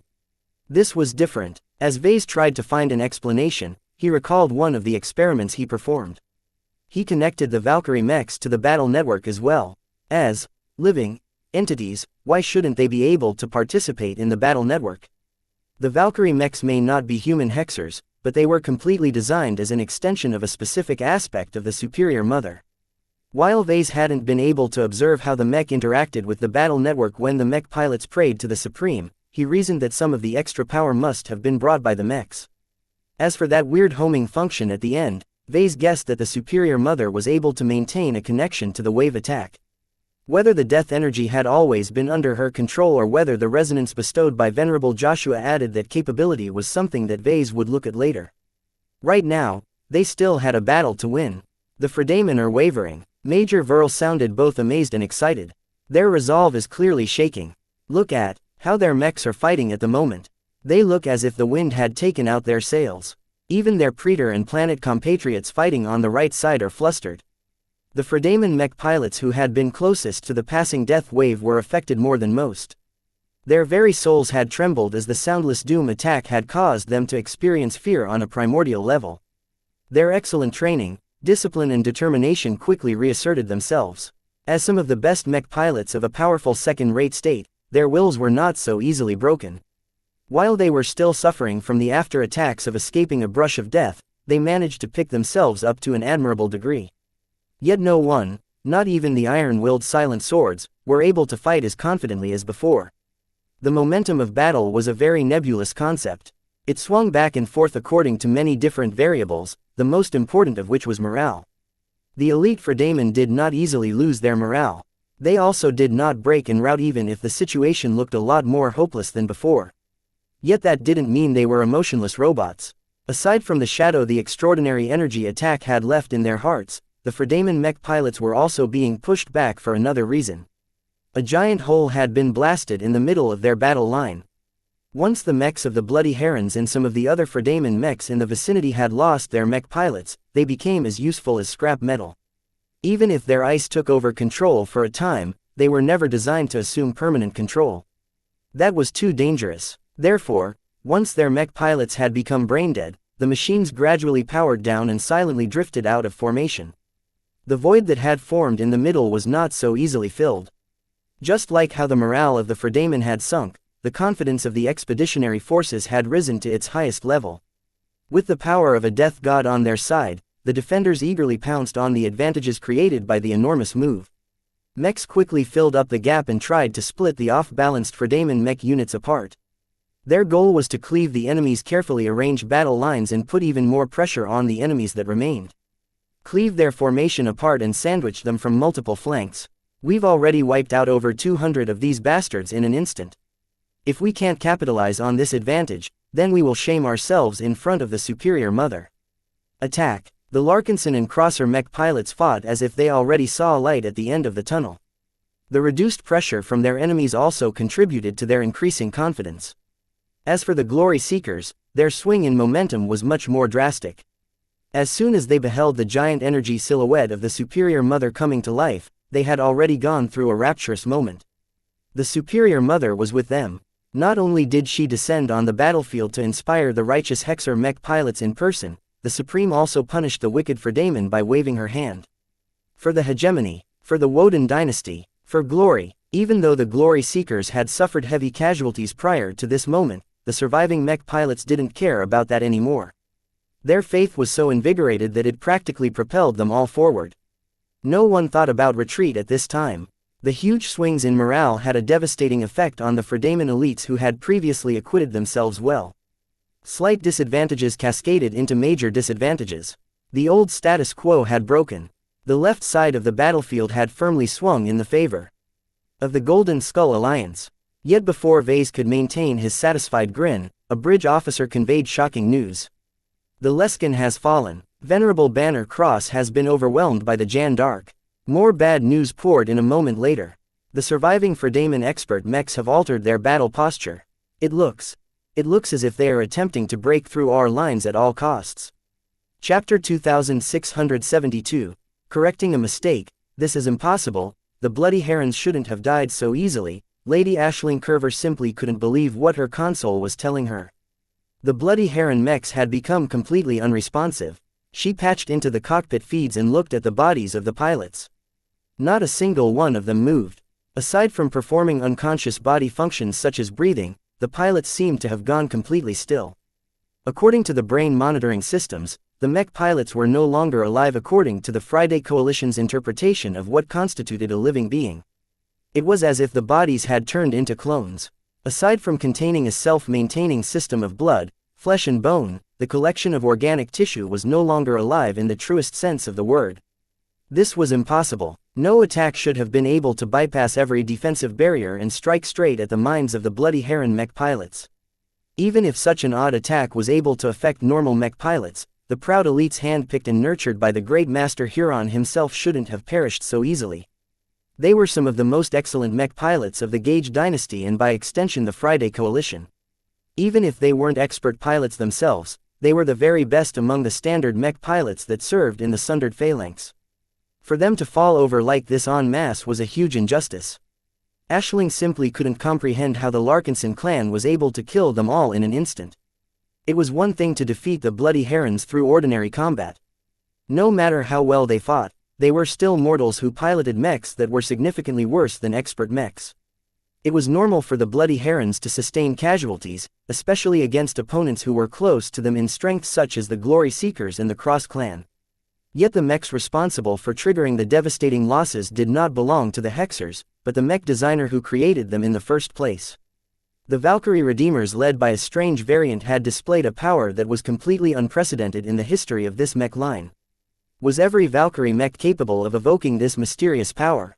Why were the Valkyrie mechs in the hands of the Larkinsons much more special than the ones in the hands of the Hex army? What role did the custom Valkyrie mech in the lead assume in their odd formation? So many questions whirled in Aisling's mind that she had completely forgotten about her earlier responsibilities. While there weren't many living Bloody Herons that needed her monitoring and support, Venerable Ganso Larkinson clearly noticed the lack of attention. Whenever he fought in a serious battle, he frequently received support from the rear. As the mech designer responsible for maintaining the Charlemagne and the Scara mechs, Aisling provided considerable technical support to him in many different ways. Whether it was unlocking some of the limiters of his expert mech to advising him how to best dismantle an enemy expert mech, Venerable Ganso could not have achieved as much success as he did without the support of an excellent journeyman mech designer. Aisling. Ganso gritted his teeth as his Scara mechs kept getting picked off by his invigorated opponents. Get your head back together. We're switching to Plan F. Wait, what? Aisling suddenly shook. Her hazard-suited form sat up straighter in the seat as she brought her mind back to the present. This was no time for her to wonder how in the hell her beloved Vase had managed to turn his Valkyrie design into literal engines of death. They still had a mission to perform. General Pierce has just relayed the order. Ganso quickly continued as he fended off a squad of rabidly fanatical glory seekers. The crazy women willingly launched suicide attacks under the belief that the Superior Mother was watching their performance. We're unlikely to achieve a conventional victory at this rate. The best-case scenario is no longer attainable. We've all agreed to switch straight to our most desperate plan. Only this way will we be able to maximize our remaining chances. The mech designer couldn't keep up with the changes. So much had already happened that she was barely able to wrap her mind around the decision to switch over their last, most desperate plan. That will mean, Venerable Ganso did not hide his ferocity and desperation. We have no other choice. In order to take down Vase, we must be willing to sacrifice everything. None of us joined this operation expecting to make it back alive, remember? We have made a vow to complete our mission to the best of our ability or die trying, and I am not about to go back on our word. Are you with me or not, Aisling? Her body shook again. She thought about the expectations of her state, the suffering she enabled by letting Vase escape from her grasp and the deaths of all the Bloody Herons she previously supervised on behalf of her master. As her gaze centered around the lifeless and immobile mechs of the Bloody Herons, her eyes hardened. Letting Vase go was one of the greatest oversights she had ever made. If not for her inability to bring her back to the Warsaw Giant system, she could have prevented him from introducing the power of glows to the Hex army. Without glows, the aggressive and overconfident Hexers would have never been able to overrun the hinterland of the Carnegie Group and the Vermeer Group. How many trillions of Fredaman civilians had suffered from the Hexer incursions? How many brave Fredaman mech pilots had died from facing Blessed Squire and Valkyrie Redeemer models? How could the Bloody Herons attached to Task Force Umbra have died so suddenly without any chance of mounting a proper defense or counterattack? The deaths of all of these fellow people weighed heavily on her conscience. Her carelessness and selfishness resulted in a huge chain reaction that had ruined the lives of many people she considered her friends and comrades. There was only one chance left to earn her penance. In order to serve the greater good, she had no choice but to sacrifice her happiness, her goals and possibly her life. As a human, she didn't want to go this far. As a loyal member of the Gage dynasty, her duty compelled her to set aside her individual desires. She closed her eyes, calmed down her conflicting emotions, and regained her focus. "Tell me what you need from me, Ganso." She spoke with determination. Venerable Ganso briefly shared his idea with her. The moment she heard what he expected from her, she became shocked. "That's not supposed to work. You're asking me to go outside the boundaries of Master Huron's work. This is one of his masterpieces. Then contact him and get his help instead if you can." Ganso heatedly retorted, "Time is short. We're launching our breakthrough attempt soon. I need you to put all of the pieces of the puzzle together before it's too late. If you fail, our mission will very likely fail. I am counting on you, Aisling. One way or another, we must correct the mistake that is Vessa's continued existence." Correcting a mistake, was that how Venerable Ganso thought of this situation? It aptly described her feelings on the matter. Aisling Curver briefly paused before she nodded. "Very well. I will try and contact Master Huron as soon as possible in order to facilitate your plan. Do note that you and the Charlemagne were never set up for this. We absolutely cannot make any guarantees that it will work out the way you think." The expert pilot displayed a savage grin. "Oh, it will work, one way or another. I don't need it to last very long. I just need it to work long enough for us to reach that blasted factory ship. Once we are there, it's game over for my corrupted cousin." Shortly after the discussion ended, the Fredaman expert mechs changed their fighting posture. From the start of the battle, they had continually been suppressed by the thousands of Glory Seeker and Crosser mechs tasked with wearing down. The losses had been horrendous on the attacking side. Initially, 8 expert mechs along with a score of quasi-expert mechs worked together to fend off the flood of enemy attackers. Even gods could be gnawed to death by an endless flood of ants. Yet these expert pilots quickly learned to work together and utilize the utmost of their powerful machines to wear down the enemy. Their powerful machines remained mobile and constantly used their excellent mobility to stay out of the reach of the enemy. The expert pilots rationally sacrificed the various resources at their disposal to kill as many opposing mechs as possible. To be honest, without the intervention of the Star Dancer and the Leskin, the Fredaman expert mechs may have been able to succeed in defeating the thousands of enemy mechs.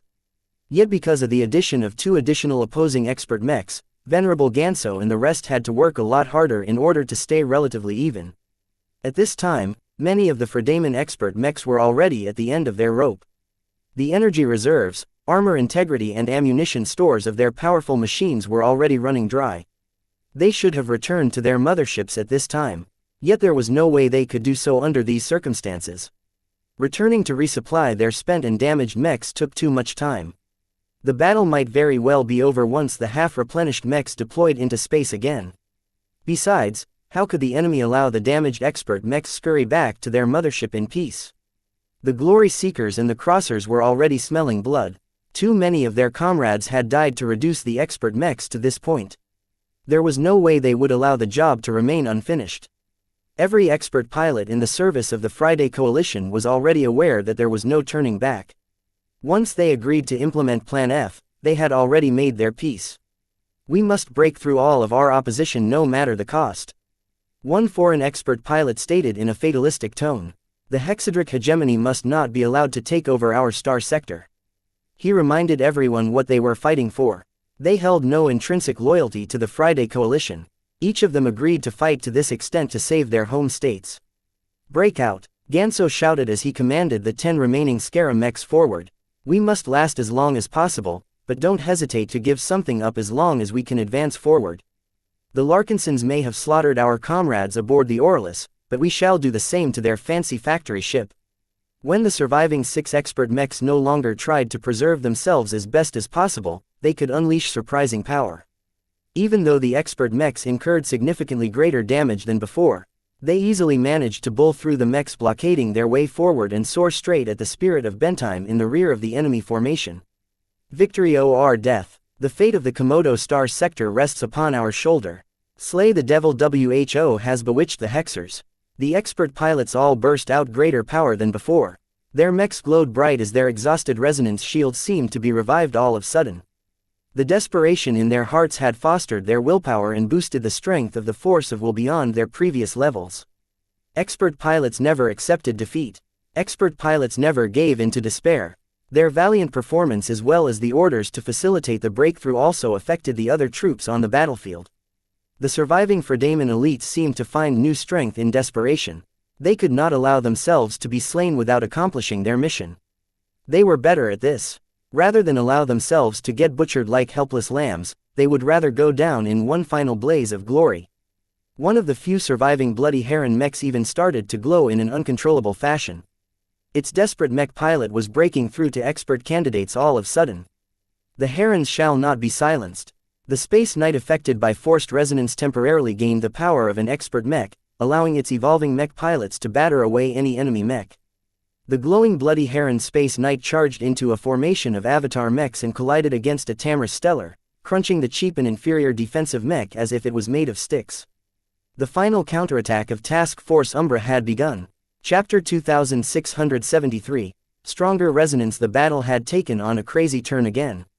Just when the expeditionary fleet thought it had gained a decisive advantage after unleashing one of the killer moves that Vase had in reserve, the defeat of the enemy strike force seemed to be set in stone. Once the bloody herons, the Halvane Grenadier, the Silent Swords and the other elite units had been wiped out to the last mech, the outcome of the battle shouldn't have been in doubt anymore. Yet to the amazement of Vase and everyone else in the expeditionary fleet, the desperate Fredaman seemed to have gained a second wind. After shaking off every inhibition, the liberated mech pilots fought without regard of their lives or any other irrelevant concerns. The mission had to be completed. The soldiers could never allow themselves and their comrades to sacrifice their lives in vain. After incurring so much damage and suffering so many deaths, it would be the biggest shame if their primary objective remained unfulfilled. The Fredaman mech pilots fought with renewed vigor, if only to finish the job they were meant to perform. This was their purpose. This was how they were trained to fight. They did not decide to fight to the death unknowingly. They fought knowing full well that their efforts would have a profound impact on the future of their state. The Friday Coalition must survive and win the Komodo War. Only then will this battle and their deaths have meaning. Do not fear death, friends. Our lives are incredibly short compared to the timeline of the cosmos. What does it matter to die a few decades ahead of time? It is only a blink of an eye from a cosmic point of view. We are men. Another mech pilot cried out as his mech pierced its spear straight into the chest of an opposing avatar mech. These enemies do not want us to lift up our heads anymore. Each and every one of our sordid opponents want nothing less but to emasculate the brave boys and men of the coalition. If you have any decency left as a man, then stand up now and fight for equality and justice. Even though the outnumbered and increasingly more deranged mech pilots and mech officers were crowding the communication channels with lots of nonsense, their words inspired their fellow soldiers even further. This was no longer a battle of wits. What tactics, what formations, what maneuvers, they already tried all of that and failed to gain the upper hand. The enemy may be inferior in terms of mechs and mech pilots, but the trump card unleashed by the Larkinson clan had changed everything. Against such an illogical and unreasonable attack, no amount of calculated tactics and strategies availed the Fredaman anymore. Only grit and determination availed them now, and it worked. The sudden burst of ferocity took all of their opponents aback. The remnants of the Halvane Grenadier, the Silent Swords and even the Corundian Giants took the lead and physically collided against the opposing mechs to forcibly swing the momentum back in their favor. We can't back off any longer. As long as we keep giving ground, they'll keep suppressing us with their numbers even further. Let us push into their lines and turn their own mechs into obstructions. The Halvane Grenadiers simultaneously threw their last grenades forward. They even gave up their final grenades, which they usually reserved for their final moments. The thunderous explosions blasted many of enemy mechs barring their way. It did not matter if the expeditionary forces had pushed a wedge in the Fredaman formation. It didn't matter if the survivors were getting increasingly more outnumbered. As long as the elites left standing occupied the opponents all around them long enough, they wouldn't have the opportunity to reinforce the depleted mech units that had been assigned to stop the Fredaman expert mechs in their tracks. This meant that the breakthrough attempt by the expert mechs had a much higher chance of succeeding. Come on, Grenadier, come on, Silent Swords. Come on, Corandian giants. Will you shame our mech regiments like this? Advance forward with me and avenge our fallen comrades.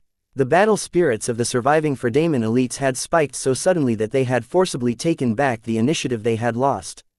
One of the stars of the show was the Bloody Heron Space Knight that was undergoing forced resonance.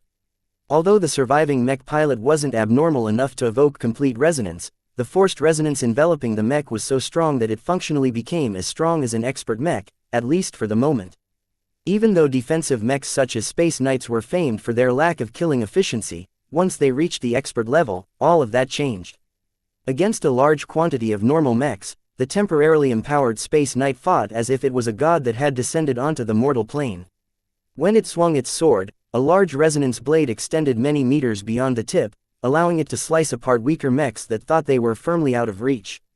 When the Space Knight moved, it accelerated considerably faster than what its design should be capable of. The abundant power of forced resonance granted the recently advanced expert candidate the power to warp reality in his favor. This was one of the most powerful and most sacred moments that mech pilots could ever enjoy in their lives. There was no explanation of how forced resonance was able to channel so much power in a manner that comprehensively boosted the performance of regular mechs. Uncontrolled energy was very destructive, yet this strange phenomenon was capable of directing all of that power in an intelligent way that just so happened to turn a normal Space Knight into an unstoppable engine. It was as if the resentful dead of the Bloody Herons had attached themselves to the mech in order to help their surviving comrade exact as much payback as possible. Of course, all of this power was not limitless. Forced resonance only lasted for a varying amount of time depending on the accumulation of strength, so the Space Knight pilot who had turned into an expert candidate knew he needed to make the most of this precious moment. The more he kept his surrounding opponents busy, the more his efforts contributed to the completion of the mission. I have to last. The expert candidate gritted his teeth. My mech won't be able to make it much longer. The Bloody Herons were equipped with excellent and highly robust mechs. Their Space Knights were tougher and could take a lot more punishment than other mech types. Yet the mech that was currently glowing according to the will of the surviving Bloody Heron had already been through an arduous battle beforehand. Its frame was already damaged in some portions, and the incredible stresses that it was currently going through to maintain the forced resonance state wasn't making matters any better. The expert candidate's wondrous connection to his mech already allowed him to know that his overburdened Space Knight was destined to collapse once the after effects of his breakthrough ran their course. Once that happened, his defenseless mech would definitely be subject to lethal retaliation. It didn't even matter whether the expert candidate was able to eject from his cockpit beforehand. His opponents would never allow an expert candidate to flee to safety. Get out of the way. The bright spear prime suddenly charged forward while driving its spear forward. While the mech was not designed to be a lancer mech, it was still capable of empowering its stabs with forward momentum. The Bloody Heron pilot instinctively felt a threat from the opposing mech. Even though it did not appear to be a genuine expert mech, the mech had already felled many Fredaemon mechs by abusing its abnormally strong glow. Even the expert candidate felt pressured by the bright spear prime's dense glow. TCH. The Space Knight actually chose to evade the charge at the last moment. Once the bright spear prime missed its charge, the glowing Bloody Heron mech slammed the surface of its shield against the prime mech. The silent crunch forcibly threw the bright spear prime aside. Even though its unending armor plating did not exhibit a single dent, Venerable Rosa Orphan still felt a bit dizzy from the sudden shock. You damn Fredaemon, accept your defeat already. The scrappy bright spear prime advanced towards the empowered Space Knight and began to launch a series of stabs. The target easily fended off the one-directional attacks with its shield. It even managed to retaliate by swinging its sword at the prime mech. When the extended blade formed out of forced resonance struck the spearman mech, the resonance shield popped in an instant. The unending alloy managed to repel the attack, but not before inflicting some form of damage to the energy stored inside the alloy. Ah! Venerable Orphan cried out in pain as she felt as if her current opponent had managed to hurt the Bright Beam Prime on a deeper level. Don't get hit by that resonance blade. It's too powerful. Not even the armor of my prime mech can withstand the damage. The prime resonance acting upon the bright spear prime visibly weakened. The Bloody Heron pilot also sensed that his attack had inflicted real damage onto the spearman mech. The threat he sensed from the opposing machine had dropped. Ha, I'll just have to hit you over and over again if this is the case. The difference between a prime mech and a mech empowered by forced resonance became very clear. The latter immediately gained the upper hand against the former. Even though Venerable Orphan was unquestionably the better mech pilot, the Bright Spear Prime was closer to a standard mech than an expert mech. Many of its performance characteristics simply couldn't keep up with the moves that she wanted to perform. As a result, the mech that performed much closer to an expert mech at this time immediately managed to land continuous hits on the Bright Spear Prime. The only response that Venerable Orphan could make was to make sure that her unstoppable opponent did not manage to stab a blade through the joints and other weak points of her Prime mech. Her efforts barely allowed her Bright Spear Prime to remain intact. Even so, her mech seemed to scream every time it came in contact with the enemy's resonance. Forced resonance was unquestionably more powerful than prime resonance. Damn it, where's my support? Even though all of the shield bashes, kicks and sword slashes failed to break apart the Bright Spear Prime, its internals were already starting to malfunction from all of the shocks they endured. These components weren't made out of unending alloy, so they were unable to withstand so much abuse. Just as the empowered Space Knight accelerated forward at an unreasonable level for a defensive mech, it suddenly turned around and braced its shield just as a pair of daggers clanged against the surface. It was worth a try. The Piranha Prime had arrived. The light mech did not look in good shape anymore. Previously, it had constantly harassed and worn down the Fredaman elites. While its superior mobility allowed it to evade many attacks, it was not able to avoid everything. Its ruined coating, blackened surface and precarious-looking flight system showed that not even unending alloy could guarantee the mech's safety. Fortunately, now that two prime mechs were ganging up on the mech piloted by the newly advanced expert candidate, the rampaging Space Knight was much more contained. The Bright Spear Prime looked listless and faded after suffering several corrosive resonance attacks. Yet Venerable Orphan did not lose any of her battle spirit. She looked forward to any clash against any challenging opponent, and this one happened to be just close enough for her to deal with at the moment. As for the Piranha Prime under the control of Venerable Tusa, it constantly tried to face the back of the Space Knight. Even though the light skirmisher did not launch too many attacks, just the threat it posed was enough to make the Bloody Heron pilot feel shackled in his actions. You dishonorable Larkinsons. Chapter 2674, Advancing Wedge. The Fredaman expert mechs were breaking through.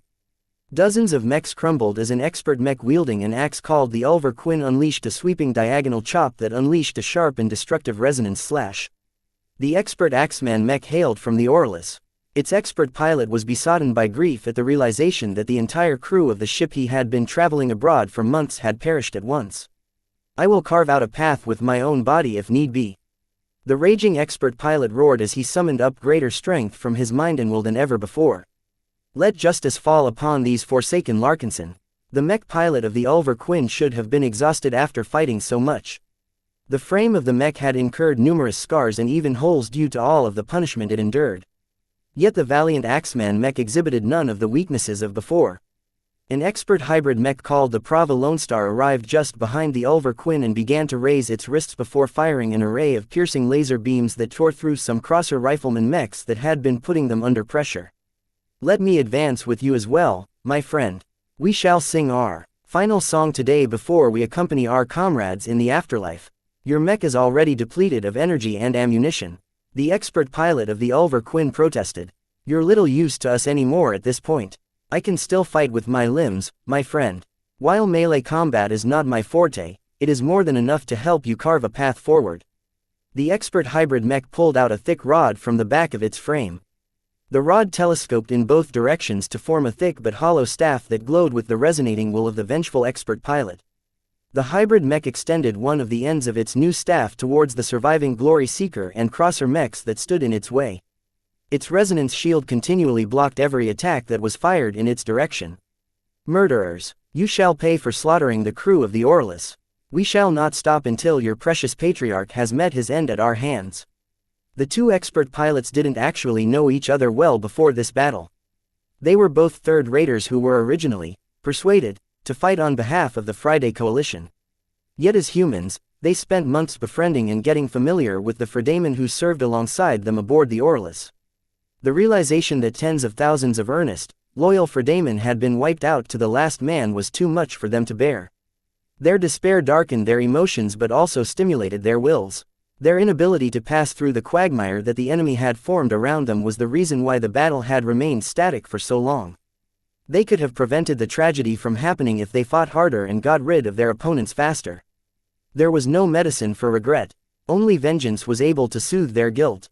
The Axeman Mech and the hybrid Mech wielding a staff both stormed forward, using their ferocity to blow open a hole through the enemy ranks. Even though they fought admirably, their valiant performance also attracted a lot of enemy fire. The Transcendent Punishers trained their fire onto the two Fredaimon expert mechs. The constant barrage of Gauss rounds and positron beams took a great toll on the resonance shields. The confrontation directly pitted the willpower of the vengeful of the expert pilots against the indomitable firepower of the surviving artillery mechs of the Larkinson clan. More artillery fire rippled onto the other expert mechs as well. The Charlemagne, the Scara and most notably the Jeanne d'Arc came under heavy fire. The expeditionary forces wanted to stop the enemy expert mechs from advancing at all costs. At this point in the battle, the efficiency of the Transcendent Punishers had declined. Their weapons had fired hundreds of times in a very short period of time. This generated a lot of heat that turned the entire bunker into an oven. The weapon systems had endured continuous stresses, causing them to reach their breakdown thresholds. Without immediate servicing and cooling, the Ilvanan mech pilots did not dare to fire their weapons too frequently. Even so, well over 250 Transcendent Punishers still remained active. The other Larkinson heavy artillery mechs had either been smashed by counter-battery fire, suffered retaliation from the surviving ranged mechs of Destiny Hammers and Witch Slayers, or had become crippled as their weapon systems failed. The continuous bombardment soon resulted in the demolition of another Scara mech. Only 9 of them were left. "I have had it with you long enough," Venerable Ganso roared, his rage and will echoing throughout the battlefield.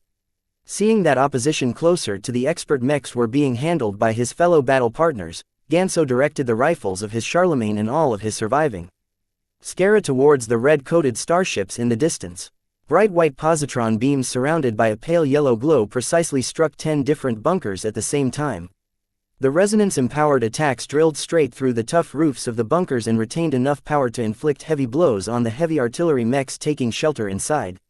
Even if the attack hadn't destroyed the sturdy Transcendent Punishers, the attacks definitely took them out of the fight due to the excess heat and energy that overwhelmed their frames. Venerable Ganso did not waste his time and energy on finishing the job. The still active Transcendent Punishers had become incredibly riled up. They struck the Scara mechs with a vengeance, demolishing one after the other with concentrated fury. The exchange of fire turned all of the space between the two sides into a no-go zone. The Ulver Quinn, the Prava Lone Star, the Jeanne d'Arc as well as the other 2 surviving expert mechs all formed a protective circle around Venerable Ganso's mech. The remaining Fredaimon expert mechs forcefully drove their formation, letting no enemy bar their way forward. The exhausted and diminished Glory Seeker and Crosser mechs no longer had the power or numbers to put up an adequate fight. The entire will of the Friday Coalition and the states who opposed the hegemony of the Hexers had gathered around the expert mechs. As this dangerous group advanced, the expeditionary forces incurred great casualties, yet managed to get their hits in as well. The Ulver Quinn and the Prava Lone Star served as the vanguard and suffered the brunt of all of the frontal attacks. The exchange of fire between the Transcendent Punishers and the Scara mechs went unabated. Despite Venerable Ganso's best efforts, his final Scara mech eventually collapsed.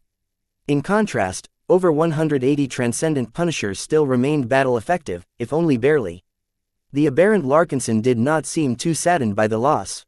The Scara were expendable mechs from the start. It was not a waste to trade them away for an opportunity to advance forward. Besides, the pseudo-expert mechs had almost run out of energy.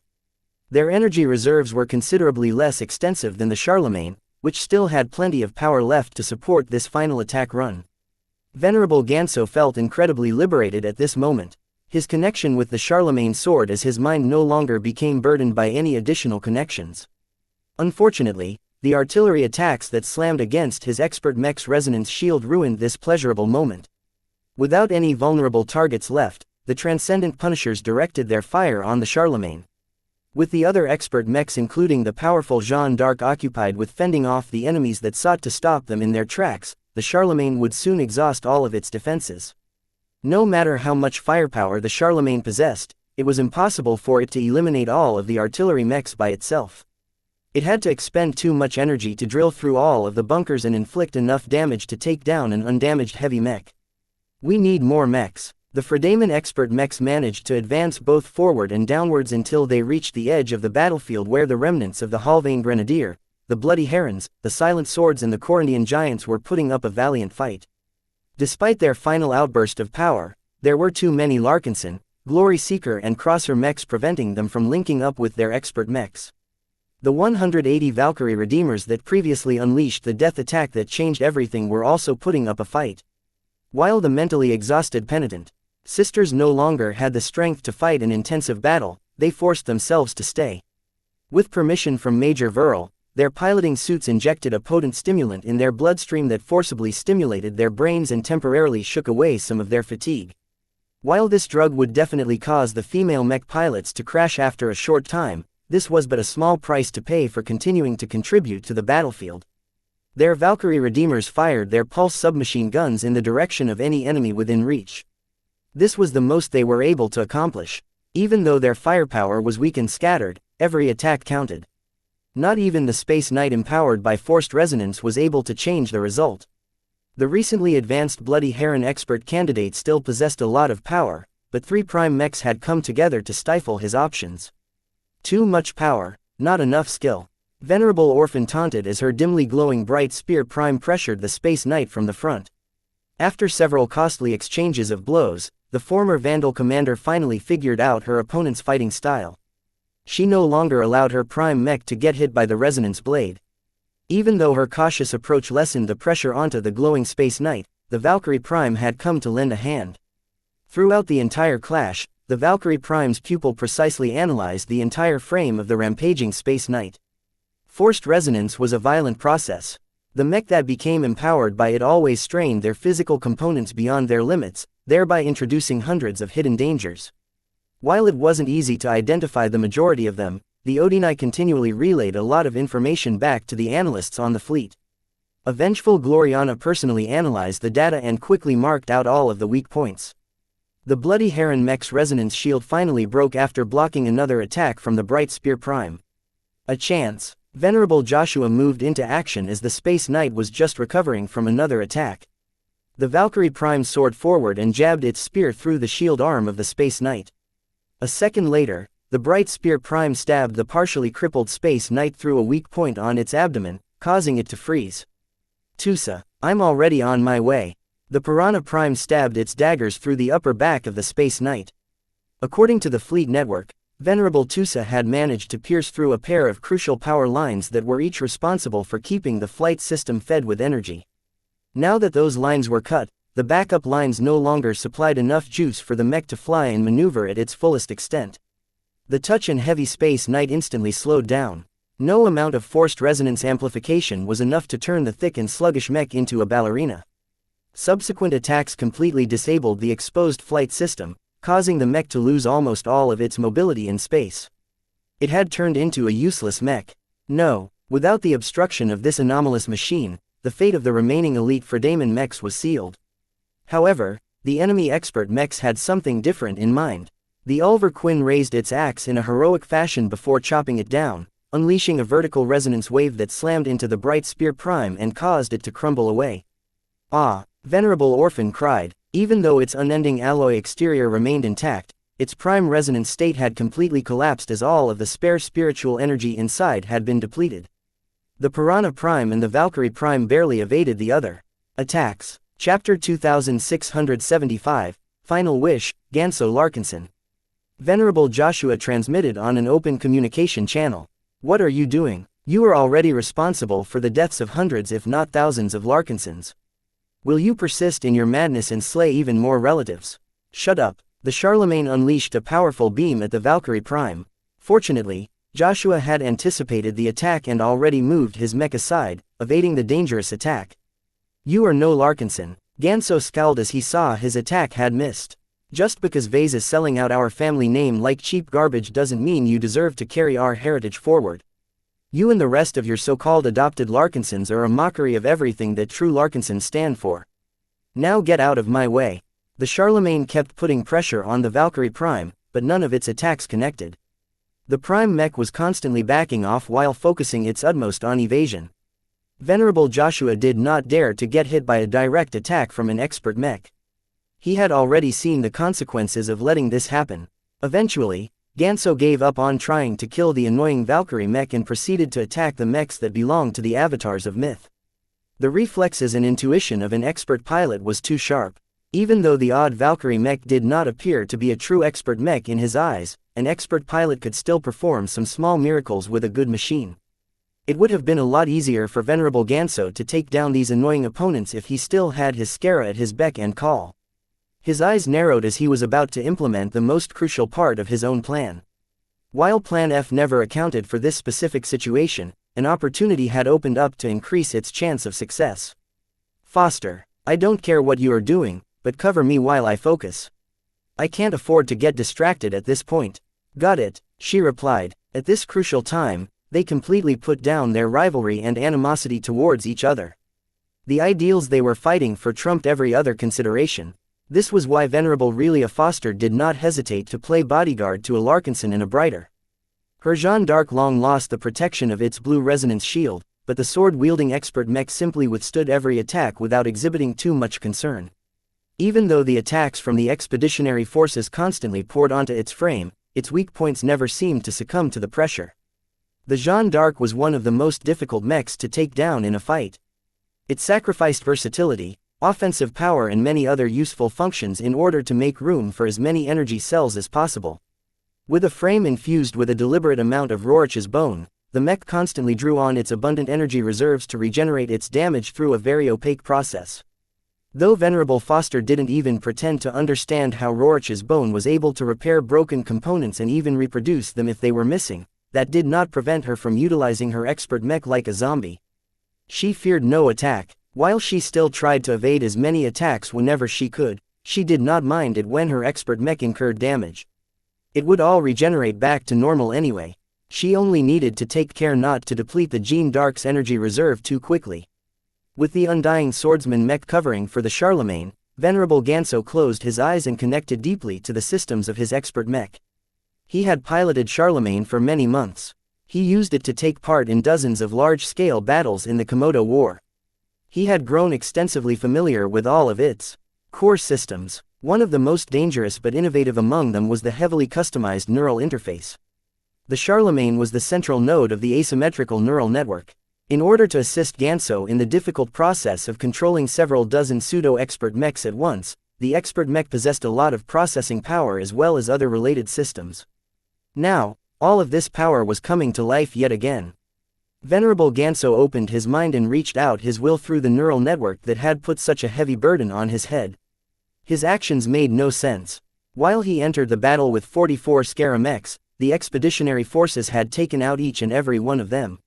The final one had succumbed not too long ago after getting bombarded by over 100 transcendent punishers.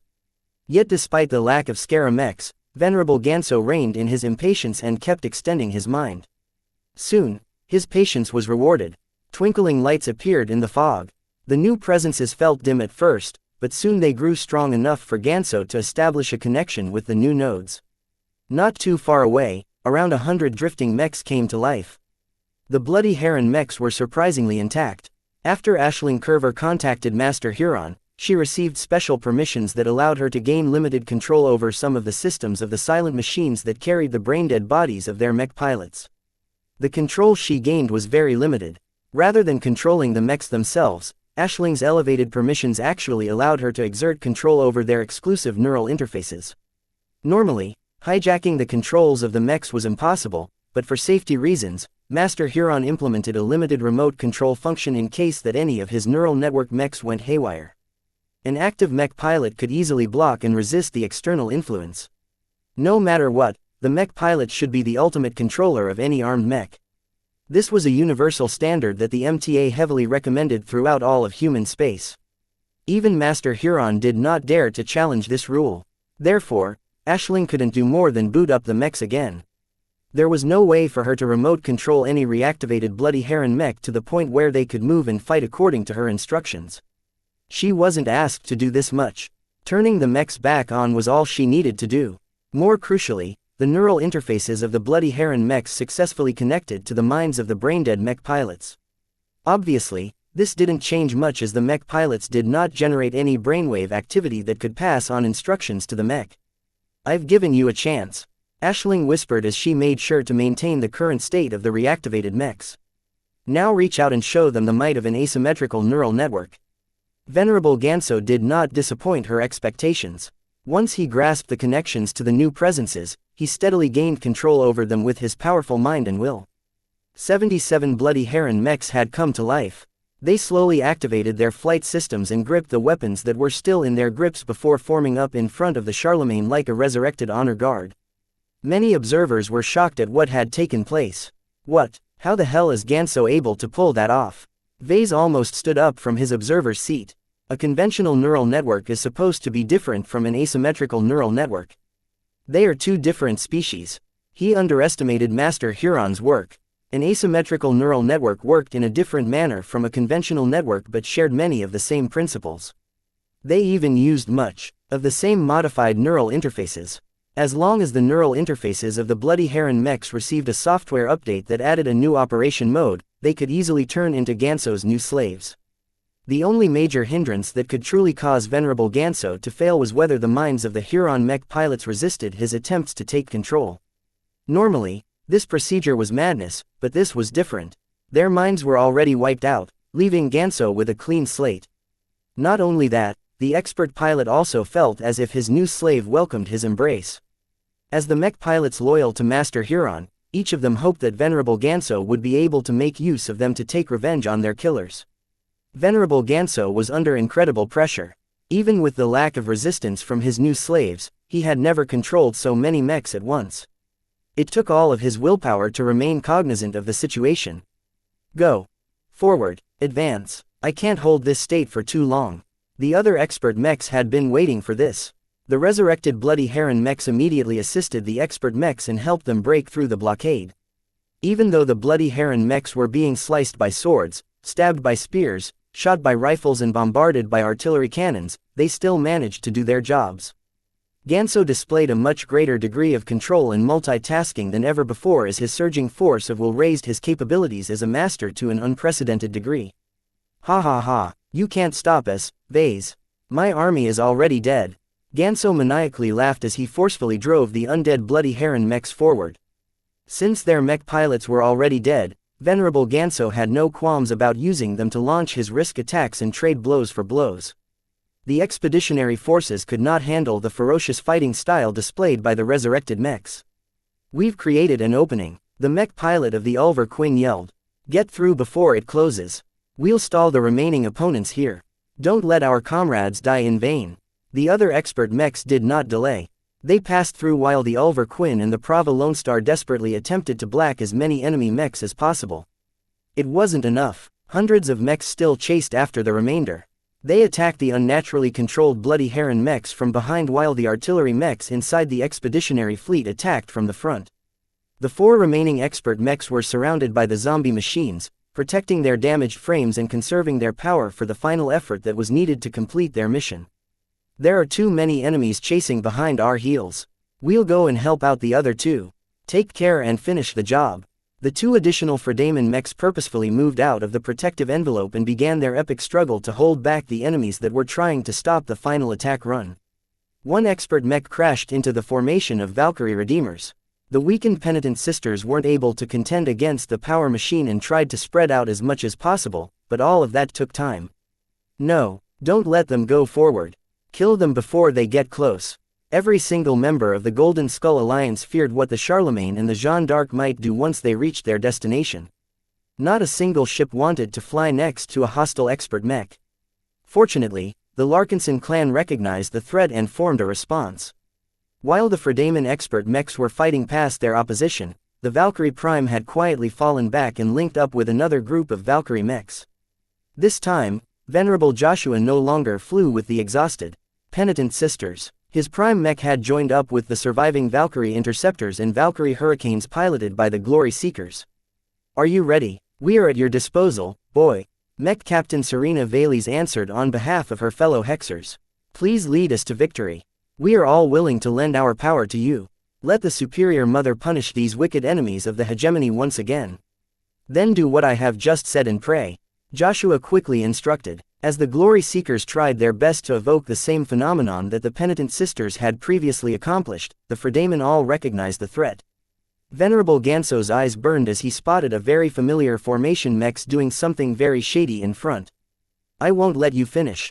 The Charlemagne and the ranged Bloody Heron mechs immediately opened fire on the Valkyrie Prime, causing the mech to be blown back while interrupting Joshua's concentration.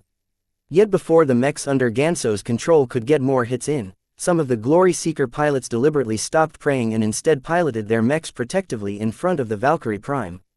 Go on, do not hold back, we'll cover for you all, they called. Even though Valkyrie mechs were dropping at a worrying rate, they succeeded in buying enough time. Since this was their first time, the Glory Seeker pilots needed a longer time than normal to connect to the battle network. Yet they eventually got the knack and managed to connect to the crown of the Superior Mother. Their Valkyrie mechs activated their bonds as well. In just half a minute, the Glory Seeker mechs was beginning to fly forward while adopting a V formation that sent chills through the spines of the Fredaimon taking part in the battle. The Deep Strike Fleet carriers were already altering their course to the side as a precaution. The energy silhouette of the Superior Mother had manifested yet again. The weakened but still vigorous prime resonance generated by Venerable Joshua even surrounded it with an eerie green corona. The Superior Mother has descended once again. Despite facing a godlike figure, neither Venerable Ganso and Venerable Foster despaired. Instead, they burned with greater determination than ever before. Mortals may fear the power of gods, but demigods like them were not afraid of facing it head-on. Their will did not allow them to falter at this critical time. The Jeanne d'Arc pointed the tip of its sword against the giant projection of the Superior Mother. I am not afraid. Chapter 2676. The proudest Larkinson. The entire battlefield rippled when the Valkyrie Prime reprised its earlier role.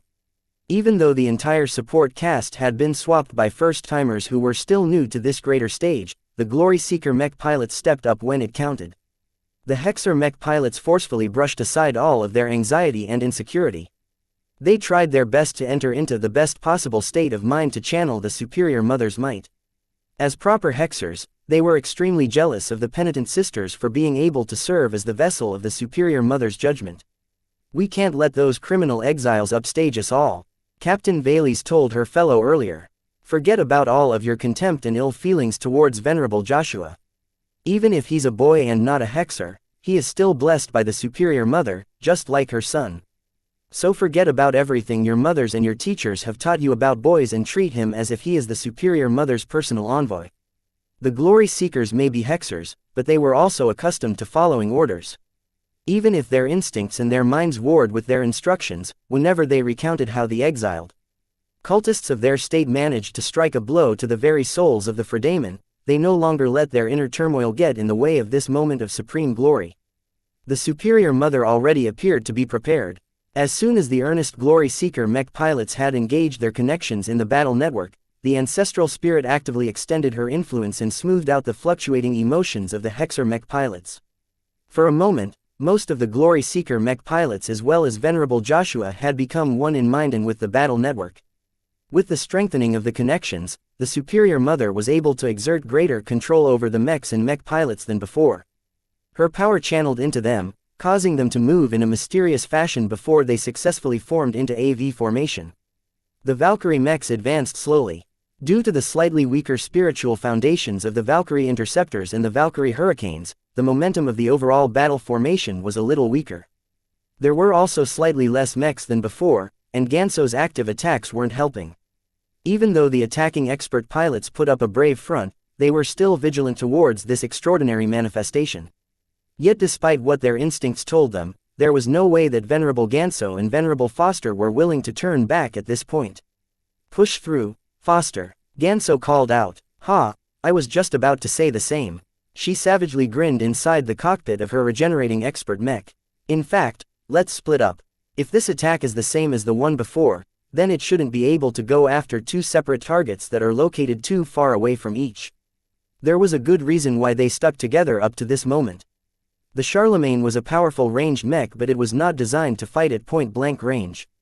While it wasn't strictly helpless against melee mechs, it performed at its best when it attacked its targets with its rifle. The Jeanne d'Arc was the opposite. It was very deadly up close and could endure a lot of punishment to boot. It served as an excellent complement to Venerable Ganso's expert mech. Yet as they were making their final end run, sticking together would only do more harm than good, especially against a powerful new attack method that had already slaughtered tens of thousands of Fredamen. I'll go up, you go down. The Charlemagne and its zombie Bloody Heron mechs distinctly changed their course to an upward trajectory. Meanwhile, the Jeanne d'Arc left the protective formation and angled downwards as if to approach the spirit of Bentheim from below. The two expert pilots separated from each other very fast. Long before the Glory Seeker battle formation was ready to unleash its attack, the two primary targets had already split several kilometers apart from each other, which was too far away for the Superior Mother's death attack to reach them both.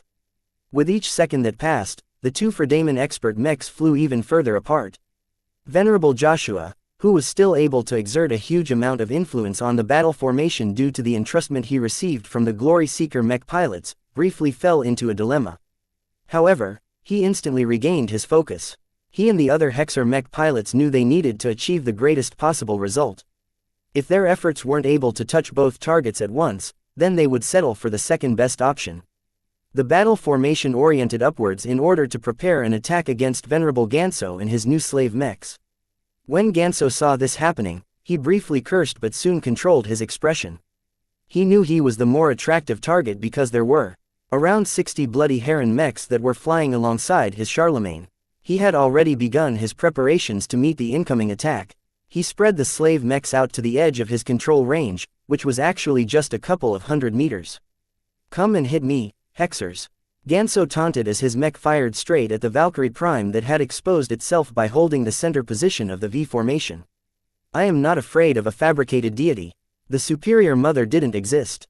The huge robed woman that appeared above the formation of Valkyrie mechs was clearly a projected illusion according to the sensors of the Charlemagne. It was all smoke and mirrors aside from the actual attack. Even though the Charlemagne's attacks were having some effect against the Valkyrie Prime, the Superior Mother merely pointed her finger at it. Seconds later, the mech seemed to have been recharged to full strength.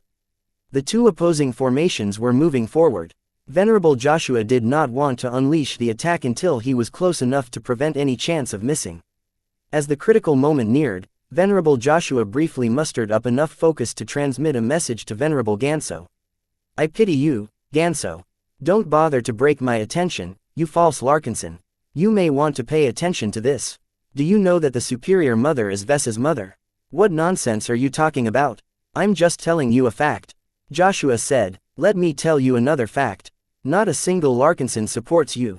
Nobody in the Larkinson clan or the Larkinson family wants to follow your vision. Do you know what that means? I will correct every mistake that Vase has made as soon as I slaughter him myself. Venerable Joshua ignored Ganso's outburst. You don't get it, Ganso. What I am trying to say is that the Superior Mother is much more of a Larkinson than you. She is our true family, while you are a traitor who has stooped to killing your relatives. What? Venerable Ganso's rhythm froze a bit as he made the mistake of falling into his opponent's narrative. Joshua grinned. Your aunt says goodbye. The Valkyrie mechs finally unleashed the extraordinary attack that had shocked the battlefield. This time, the giant projection of the Superior Mother seemed to glare at the Charlemagne. She swept her sleeves at the offending mech, causing the Valkyrie mechs to unleash a more radial-shaped energy attack that happened to sweep over Ganso's expert mech as well as every single Bloody Heron mech.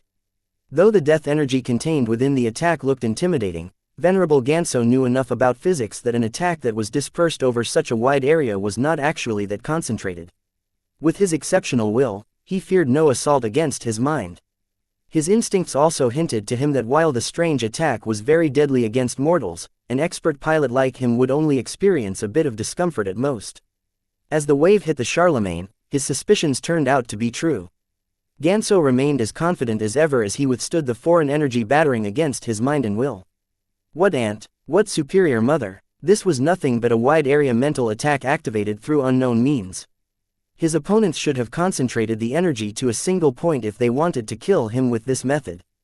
As for the Bloody Heron mechs, the attack shouldn't be able to do anything to them either. The minds of their mech pilots were already wiped out once. There shouldn't have been anything left for the second wave to affect. Unfortunately, Ganso and his sharp intuition overlooked one crucial detail. Aisling and the Fredamen who supported him from behind also missed something important. The Charlemagne was still supporting the asymmetrical neural network. At the time the huge wave of death energy washed over the roughly 60 surviving Bloody Heron mechs, the minds of the mech pilots all received it at full blast. With the help of the active man-machine connections, that energy entered the asymmetrical neural network through obscure means. The dutiful slaves were unwittingly passing on their suffering to their master. The results came instantly. Venerable Ganso was in more pain than ever before. His mind almost split apart immediately as the amount of pressure he had to endure suddenly amplified by 60 times. Expert pilot or not, the concentration of energy that was battering at him was corroding his own will. Fortunately, before a second had even passed, the emergency safety systems of his Charlemagne instantly shut down the asymmetrical neural network regardless of what was happening. The anomalous and incredibly concerning brain activity of his mind had instantly subsided a bit as Venerable Ganso quickly gained a reprieve. His will was crumbling and burning. His mind felt as if it was about to shatter in pieces. His body was shaking from the agony he just endured. He miscalculated. He never thought that the asymmetrical neural network could channel something as strange as the death energy to him. Even Ashling back on board the eager condemnation was stunned. According to the telemetry of the Charlemagne, the neural network did not transmit anything anomalous. How come they were able to channel something that bypassed every safeguard and limiter and directly impacted Venerable Ganso's mind? While Ganso was trying to recover from getting mentally slammed, the Valkyrie Prime had suddenly flown up to the Charlemagne and slammed its spear straight through the exposed abdomen of the rifleman Mech.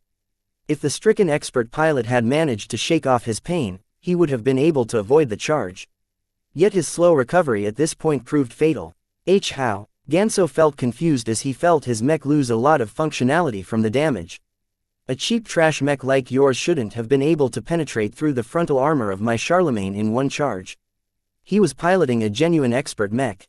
Even if it was mostly geared towards ranged combat, the mech's armor was still strong enough to bounce away attacks from regular mechs. Unfortunately, Ganso wasn't facing any normal mech. Venerable Joshua's lips curled into a cruel grin. Your biggest mistake is that you have always looked down on Patriarch Sve's work. If you just accepted Ves's greatness, all of this could have been prevented. The Charlemagne's lifted a shaking arm. It was attempting to bring its rifle to bear against the Valkyrie Prime that was still holding onto the unmoving spear. The Prime mech easily battered its shield against the rifle, physically wrenching it away from the grip of the damaged expert mech. So this is Ves's greatest work. Joshua shook his head. So far, at least. He has many other wonders in store for us. Only true Larkinsons get to enjoy his best creations. Obviously, Ganso wasn't among them. Even if Vase offered his cousin a mech, Ganso would never accept. Seeing that a melee mech had managed to defy his expectations and critically damaged one of Master Huron's unique works, Venerable Ganso lowered his head and slumped into his piloting seat. You're right, he sighed as his aching pain and the sudden turn of events seemed to have sapped all of his anger out of him. His mind was still pounding like a drum and his will seemed to fray more and more as time went by. I underestimated Vase. He's a good mech designer. I'll give him that. I should have respected his abilities more. What a Larkinson. It's over, Ganso. Shut down your mech. Hey, and give up the Charlemagne so my cousin can get his grubby hands over it. Dream on. A true Larkinson shall never let anyone get away with disgracing our name. Cousin, I know you are listening to me. A reckoning will come, if not from me, then from someone else. You will get what you deserve and I will have my justice. One of the Charlemagne's wrists extended a long blade. Yet before it could be thrust into its target, the Valkyrie Prime easily blocked the feeble attack. The Prime mech simply pulled out its spear and stabbed it into the expert mech again. There was no contest. However, as Venerable Joshua finished the job that he had set out to do, the Jeanne d'Arc was still intact. Even though the Transcendent Punishers bombarded it with all of their remaining strength, the expert mech remained undaunted as it approached the expeditionary fleet. It's useless, Larkinsons, Venerable Foster confidently taunted. There's hardly any mechs left in my way. Your precious factory ship will soon taste my blade. It seemed that some clansmen took issue with her statement. Seeing that the Transcendent Punishers weren't strong enough to stop the Jeanne d'Arc in its tracks, the Larkinson clan finally called upon one of its final reserves. The Bright Sword Prime and a mech company of swordsman mechs emerged from behind the Spirit of Bentheim. The Sword Maidens knew exactly who was piloting the Jeanne d'Arc. They had been looking forward to this confrontation for a very long time. Venerable Dice took a deep breath as she focused all of her sights on the Fredaman expert mech that was getting closer and closer. Commander Lydia, You can rest easy now. I will take revenge for your death and the death of our sisters today." The bright sword prime brandished its sharp sword at the Jeanne d'Arc in a challenging fashion. "SWORD maidens. Let us do Commander Lydia proud." Chapter 2677. Heating up. While the enormous confrontation on the left side of the battlefield neared its conclusion, the high-stakes clash at the right side was also reaching a critical condition.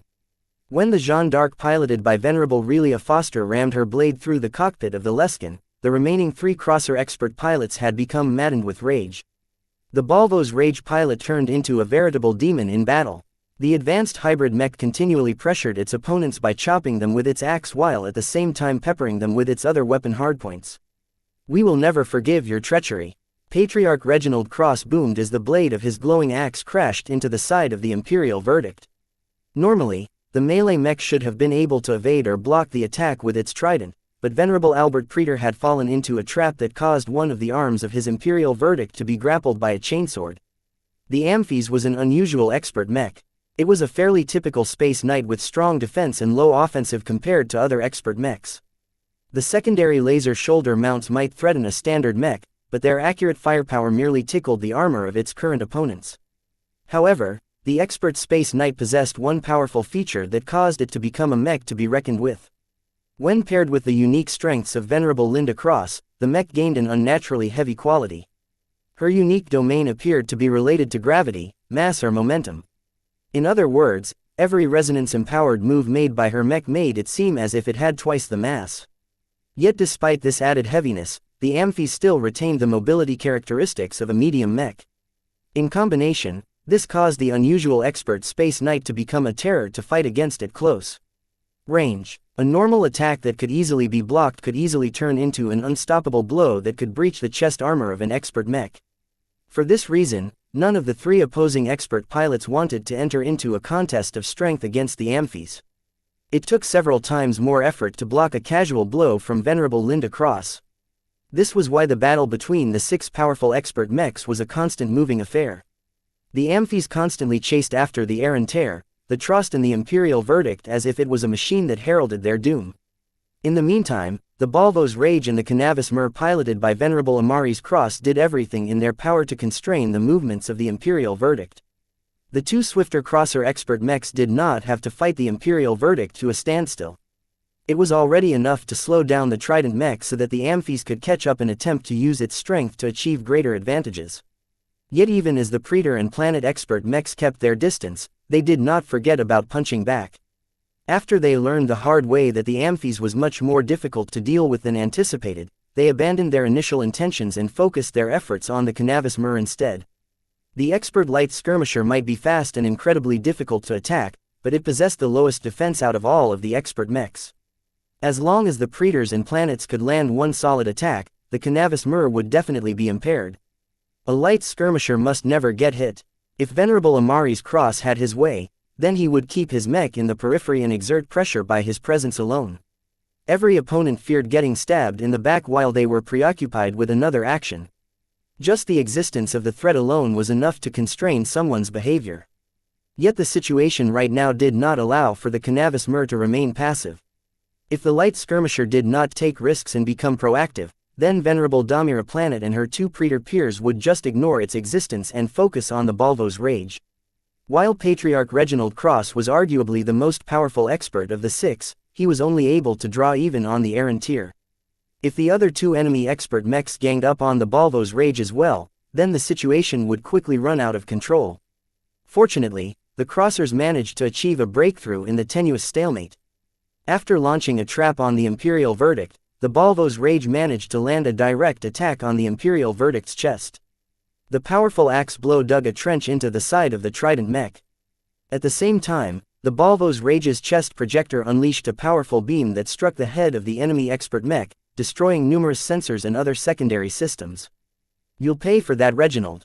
With one arm trapped by the chainsword launched by the Amphis, the Imperial Verdict was still unable to retaliate properly. It was as if its opponents had tied it to an anchor that kept it just out of reach against the Balvo's Rage. Venerable Albert Praetor knew the situation was critical. It was highly unlikely for his Imperial Verdict to wriggle away from its current bonds. The Aran Tear and the Trost were already coming to save him, but they were not in a position to do so at this time. He decided to make an extreme decision. The expert pilot decisively activated an emergency command through the man-machine connection. The instruction he issued was so drastic that a mental command was not enough for his expert mech to accept it. He had to reach out his physical hand and input a code on a console in front of his piloting seat. Just to be certain that his mech would register his intentions, he also voiced his command: detach and eject the right arm. The shoulder of the Imperial Verdict explosively cut off and pushed away its trapped limb. The decisive decision briefly caught Patriarch Reginald and the other two Crosser expert pilots off guard. This was because the ejected limb just happened to be the main arm that gripped the trident. Venerable Albert was already making his next move. The Imperial Verdict's other arm did not draw a dagger from a hidden pocket or anything. His enemies would not allow such a sequence of moves to play out. The Balvo's rage was already coming around to swing its axe a second time. Since time was short, Albert pulled off a secret move without hesitation. The half-crippled mech burst closer to the Balvo's rage while ramming its elbow against the hybrid mech. Just before impact, a sharp blade extended out of the elbow, causing it to pierce through the Balvo's rage's energy projector at the chest a bit faster than expected. Patriarch Reginald had been too overconfident. He drove his Balvo's rage to attack the Imperial Verdict at close range. That left it open to retaliation by a mech that was designed to excel at melee combat. The two mechs quickly separated from each other. The Imperial Verdict may have succeeded in landing a return blow, but its combat efficiency had dropped. The damage to its sides was considerable. Already, the mech was losing some power as well as a bit of other functionality. Even though the mech had taken the time to withdraw a long dagger, the Crosser expert mechs were already focusing on their next target. The Aaron tier came under heavy pressure. The Weapon Master mech constantly morphed its transformable weapon in order to cope with the combined attacks of the Balvo's Rage and the Cannabis Myrrh. The destruction of the chest projector severely curtailed the Balvo's Rage's threat level. While its other secondary weapon systems were able to damage and dent the Aaron tier's exterior, their penetration power was too low against a high-tier expert mech. Venerable Damira Planet therefore opted to absorb the punishment and inflict as much damage as possible. The Aaron tier slammed its twin axes against the single axe wielded by the Balvo's Rage. A small repeating plasma projector constantly sprayed the Aaron tier with hot matter, but its powerful armor did an admirable job of resisting the damage. The Aaron tier quickly morphed its twin axes into a scythe that suddenly managed to hook onto the rear of the Balvo's Rage and carve out a chunk of its flight system. The Balvo's Rage was not agile enough to keep up with the Aaron tier's movements. In his rage, Patriarch Reginald boldly instructed his expert mech to lean forward and hug the Aaron tier with its arms. Amaris, do it now. The Cannabis Myrrh had already recognized the opportunity beforehand and dove into the exposed rear of the Aaron tier without any hesitation. However, before the light skirmisher could finish its attack run, the other two enemy expert mechs did not sit back. The Imperial Verdict activated all of its boosters and overloaded its flight system at once, causing it to rocket forward under a very powerful impulse. This forced the Cannabis Myrrh to abort its attack run. If it did not alter its course, then it would collide head-on against an enemy mech at an unfavorable angle. Yet this was what the Trost had been waiting for. The hybrid mech piloted by Kelvin Preeter had been biding its time. When the Cannabis Myrrh was about to dodge exactly in the direction that Kelvin anticipated, his expert hybrid mech had come close enough to unleash a huge blast of flames from its wrists. The Trost had been accumulating this attack for at least a dozen seconds. The flames it spurted out was not only hot, enough to melt the weapon components just a few seconds later, but was also amplified with as much will and true resonance that Kelvin was able to muster for a single attack.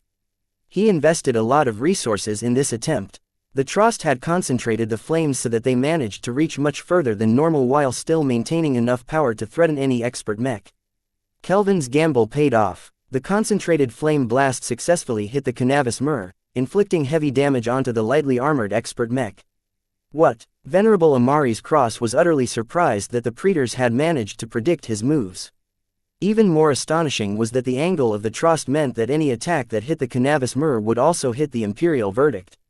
This was why Amaris was certain that the Trost would not attack the Cannabis Myrrh at this instant. Indeed, just as the Cannabis Myrrh lost its critical flight system due to the flames, the Imperial Verdict was not that much better off either. The mech's surface had already started to melt, thereby ruining its previous valiant appearance. Both mechs ejected their cockpits. Venerable Amaris and Venerable Albert had no choice. Albert, the Amphies launched its chainsword at the Trost and succeeded in landing a glancing blow on the hybrid mech. However, Venerable Kelvin Preetor was not concerned about the damage. What he was actually worried about was the retaliation from the Balvo's rage. The more powerful hybrid mech was hugging the Errantier with its heavy limbs, preventing the Weapon Master mech from getting free. "I won't let you win, Damira," Reginald roared. Even though the Balvo's rage had lost its powerful chest projector, it still had other trump cards in store. An armor panel on the mech's crotch blasted away, exposing a hidden weapon port in a rather unconventional location. A concentrated positron beam shot out from the underside of the Balvo's rage and hit the lower waist of the Errantier. Even though the attack was not that massive, the attack was continuous. The beam kept burning its way through the Errantier's exterior while also heating it up. Soon enough, the beam managed to reach into the internals and inflict major damage. Venerable Damira Planet knew the situation was crucial. The Errantier lacked the leverage to free itself from the Balvo's rage's embrace, so she didn't try to wrench her expert mech free. Instead, it morphed its adaptable weapon into a drill-like implement before pressing the tip of it into the Balvo's rage's rear at a tricky angle. The powerful drill came to life and steadily dug its way into the Balvo's rage until it approached the mech's power reactor. The two expert mechs employed other weapon systems and tricks, but they both lost functionality at the same time. Damn it, Patriarch Reginald slammed his fists against the consoles of the cockpit in his rage. Venerable Damira Planet was similarly upset. It was incredibly frustrating for them to be unable to finish the job and kill their respective opponents. Chapter 2678, Sword of Lydia. The Balvo's rage and the Errantier had mutually taken each other out of action. Both of their expert pilots knew they couldn't proceed with their fight with their disabled expert mechs. Their cockpits ejected from the backs of the two hugging machines at the same time. The Trost attempted to shoot Patriarch Reginald's cockpit down by launching missiles from its shoulder mounts, but the Amphies quickly intercepted them before they reached their destination. The hybrid mech piloted by Kelvin Preetor launched other attacks, but Reginald's cockpit was too fast and durable. Venerable Linda Cross interfered as much as possible, causing Kelvin to lose the opportunity to kill the leader of the Cross clan. Only two expert mechs were left. The Trost and the Amphies squared off against each other for a moment. A hybrid mech was generally weak against a Space Knight, and the rules weren't that much different at the expert mech level. Its ranged weapons lacked the punch needed to punch through the armor of a Space Knight. While the Trost was armed with a short halberd that could accomplish what its other weapons could not, it was not as good as the Imperial Verdict up close. In contrast, the Amphies was deadly at close range. Its unnaturally heavy blows and tricky chainsword moves made Kelvin reconsider his options. He directed the sensors of expert mechs to the rest of the battlefield. The Trost was unsuitable to fight against the Amphies. Why not direct its attention elsewhere? Kelvin briefly considered intervening in the slow and grinding confrontation between the regular crosser mech units and a group of obstinate defenders such as the Living Sentinels. Yet the distance wasn't much. The Trost was considerably more mobile than the Amphies, but the difference in straight-line acceleration was actually not that drastic. If Kelvin wanted to unleash the firepower of his expert mech without constraint, then he needed to increase the distance. The Amphies would have to take longer to catch up, giving the Trost plenty of time to unleash devastation. The Trost suddenly rocketed to the ships of the expeditionary fleet. Venerable Kelvin had already spotted the advance of the Jeanne d'Arc and decided to link up with the sole surviving Fredaman expert mech. As long as the Trost combined forces with the Jeanne d'Arc, they could easily gang up on the Amphies. Venerable Foster, Kelvin quickly communicated to the distant expert mech. Turn around and link up with my Trost. Unfortunately, Venerable Foster wasn't listening. She had completely set her sights on her mission. As long as her Jeanne d'Arc was able to get past the measly reserves of the Larkinson clan, she would be able to reach the Spirit of Bentheim. 6 other Fredaman expert mechs failed to make it this far. The Ulver Quinn, the Prava Lone Star as well as 2 additional expert mechs were already falling apart under the combined attacks of hundreds of enemy standard mechs. She knew her peers wouldn't be able to last much longer. The story would have been different if the Ulver Quinn and the other Fredaman expert mechs were still at their peak.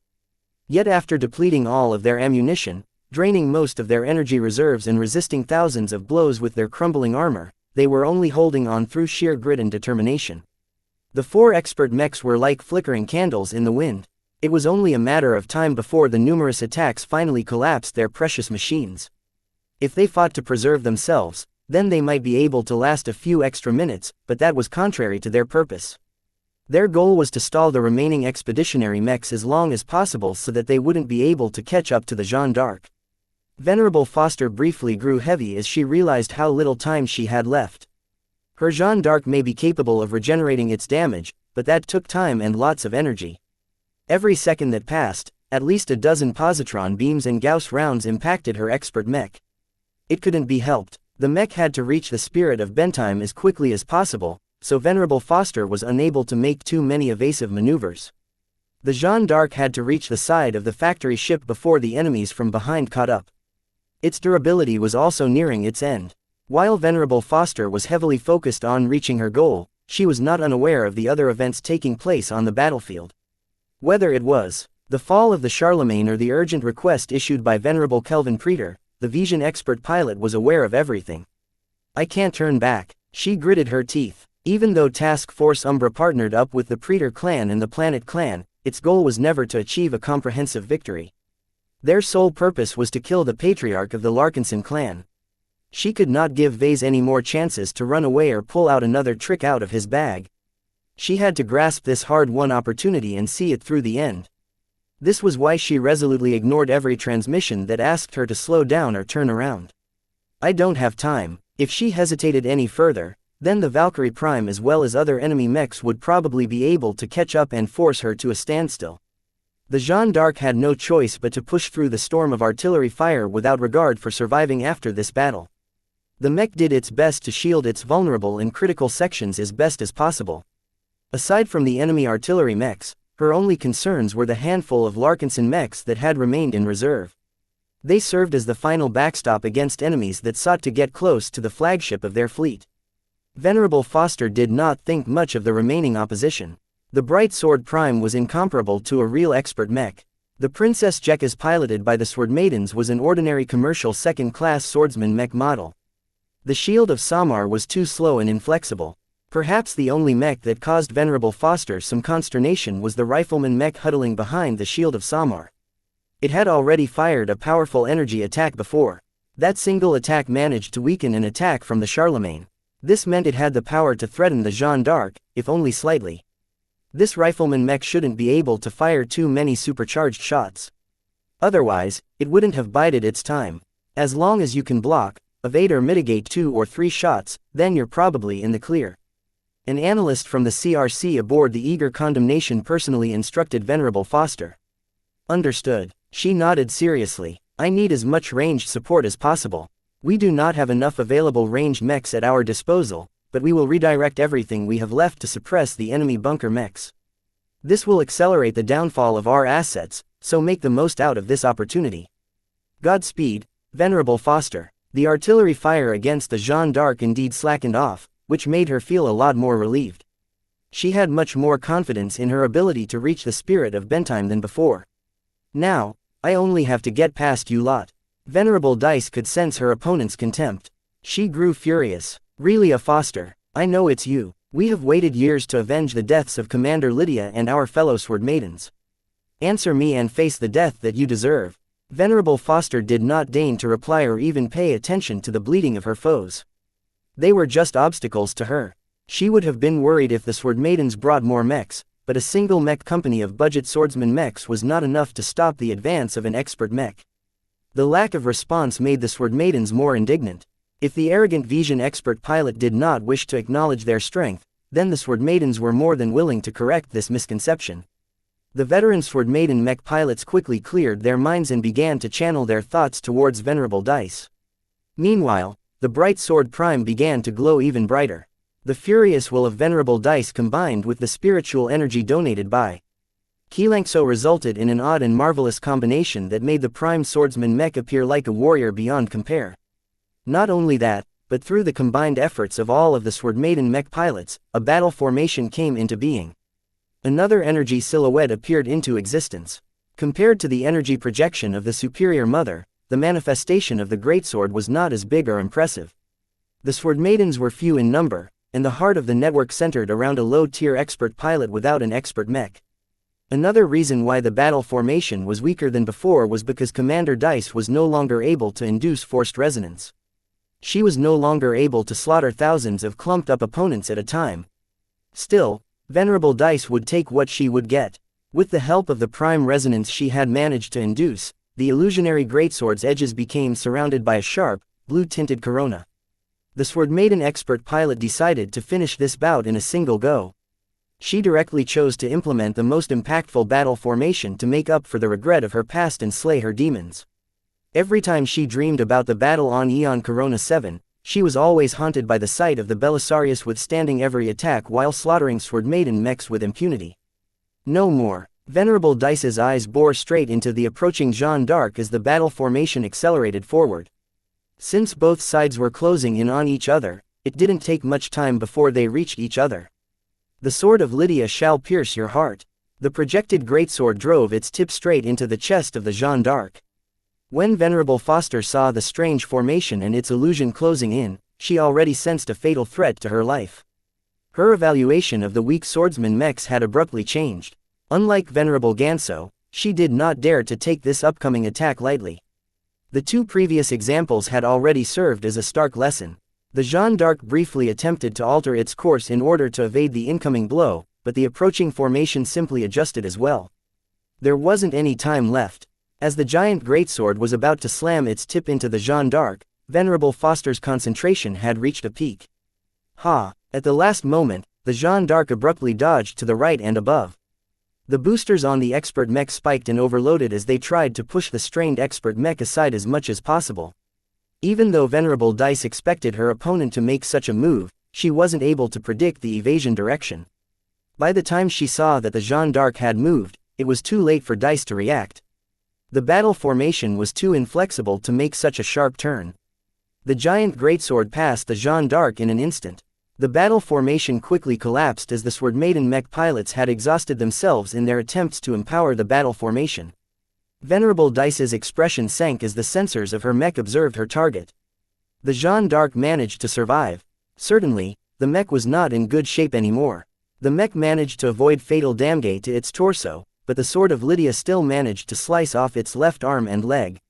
Not only that, but a portion of its flight system at that side was cut off as well. The Jeanne d'Arc had lost a modest amount of mobility, enough to give Venerable Dice some ideas. The bright sword prime quickly turned around and pounced towards the Jeanne d'Arc. The Princess Jekka's piloted by the other Sword Maiden mech pilot followed from a distance. Since the commercial mechs weren't alive, their mech pilots weren't as exhausted as the Hexers, who performed a similar feat. They could still fight, if only reluctantly. Soon enough, the Sword Maiden mechs surrounded the damaged Jeanne d'Arc, forming a cage to hinder Venerable Foster from escaping. The Sword Maidens did not intend to leave the job unfinished. The bright sword prime squared off against the Jeanne d'Arc. Venerable Dice had not decided to pounce upon her opponent immediately. She knew how much power the opposing mech still had left. What made her even warier was that the Fredaman expert mech still retained its sword. Venerable Foster had deliberately dodged her mech to the right because her mech was gripping its weapon from that side as well. Even if her Jeanne d'Arc lost its left arm and leg, it still retained much of its lethality. "Will you take us seriously now?" Venerable Dice questioned. "HMPH, I have no time to entertain filth like you.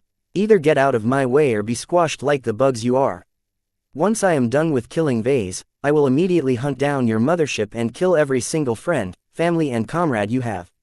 You'll never have the chance." The two swordman mechs immediately swung their swords at each other. Chapter 2679, The Hunted. Missing a limb was not a fatal impediment to a mech. In spaceborne combat, it was much more important to keep the flight system intact. As long as the mech was able to fly, it was often able to fight.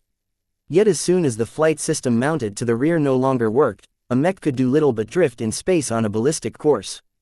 Of course, most spaceborne mechs possessed secondary thrusters and boosters that were situated elsewhere onto the frame. While they represented weak points, they added a small but considerable amount of maneuvering capabilities to the mech. At the right times, they could mean the difference between life and death. It was with the help of these secondary maneuvering systems that the Jeanne d'Arc managed to evade the sword of Lydia generated by the Sword Maiden battle formation. Yet the strange sword was still sharp enough to cut straight through two of its limbs, which Venerable Foster found completely absurd. Even if the Jeanne d'Arc was not in its best shape, a small group of standard mechs should still be unable to cut off the limbs of the mechs. That this happened at all was very abnormal and caused Venerable Foster to become a lot more vigilant. The Larkinsons appeared to be very confident in their swordsman mechs. Their artillery mechs no longer directed their firepower at the Jeanne d'Arc. The Sword Maidens insisted on finishing off Venerable Foster themselves. For this reason, the remaining Transcendent Punishers directed their firepower towards the Trost. The surviving Garliner expert mech presented a much greater threat to the expeditionary fleet. The previous clash between expert mechs had not consumed the Trost too much. The expert hybrid mech's armor integrity, ammunition levels and energy reserves were still in good shape. Due to its greater power, stronger expert pilot and considerably greater destructive potential, the Trost had to be taken out before it managed to reach the Jeanne d'Arc. At this moment, the Jeanne d'Arc fought back hard against the Prime Mech. Even if it had lost a substantial amount of strength and maneuverability, an expert mech was still a force to be reckoned with no matter its condition. The expert mech was physically stronger and still possessed an edge in mobility. As Venerable Dice quickly discovered, the force of a serious swing was already strong enough to overpower the guard of her weaker mech. In the first few exchanges of blows, the Jeanne d'Arc already managed to slam its sword against the shoulder of the Bright Sword Prime. Unexpectedly, the Venerable Foster's powerful attack failed to slice through the shoulder and impair the sword arm of her opponent. Just like almost every Prime mech, the Bright Sword Prime was almost fully covered by unending alloy. The Jeanne d'Arc may be able to slice a Princess Jekka in half, but its strength was not enough to dent unending alloy. Her attack merely bounced away the Bright Sword Prime, teaching Venerable Dice a profound lesson on the gulf between the strengths of the two mechs. The former Sword Maiden commander did not dare to tarry any longer. Though she wanted nothing more than to fight Venerable Foster in a sacred duel, she could not afford to underestimate an expert mech. Besides, the greater battle was not yet won. The Trost could still do a lot of damage as long as it managed to outpace the slower Amphies. "Commander Sendra," she called her successor, "our blades are ready. Harass Venerable Foster's mech, threaten its back and attack its flight system whenever possible. Don't take any risks. We will not give this woman the satisfaction of killing another Sword Maiden today. Just use your numbers to your advantage in order to constrain her actions." "We understand." Commander Sendra grinned as she quickly passed on some instructions. "Let's wear her down just like we tackle the most dangerous exo-beasts."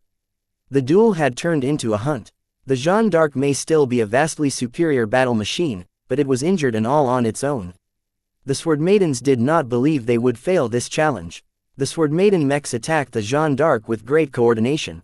The Bright Sword Prime still faced the damaged expert mech, but Venerable Dice no longer dared to engage into any contests of strengths. Instead, the Bright Sword Prime became more elusive. It danced at the edge of the Jeanne d'Arc's range and used the extended reach of its greatsword to launch cautious but safe attacks. "You craven rats," Venerable Foster cursed as she came under heavy pressure all of a sudden. If the Jeanne d'Arc was facing the Bright Sword Prime alone, then she was confident she could destroy opponent within a minute. However, the weak swordsman mechs that her expert mech should have been able to squash with ease were constantly targeting the flight system of her mech. Naturally, the flight system of an expert mech like the Jeanne d'Arc was a lot more condensed and harder to destroy. It took more than a couple of hits to cripple the mobility of a powerful machine. Yet the constant attacks added up.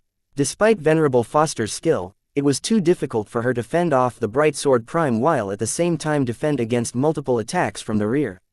What was even worse was that some of the swordsman mechs had the gall to attack the amputated sections of the Jeanne d'Arc. The insides weren't as durable as the exterior and could easily sustain greater damage that further slowed the mech down. "Fight me like a warrior," Venerable Foster roared as her indomitable will spiked further. A resonance shield briefly reformed around the Jeanne d'Arc, but it only lasted for a few seconds before a handful of Sword Maiden mechs successively attacked the bubble and forced it to pop. Another wave of swordsman mechs swooped in from another angle and struck the rear of the expert mech. The attackers did not dare to fly too close. Many of their great swords missed the mark or bounced off the rear armor of the Jeanne d'Arc.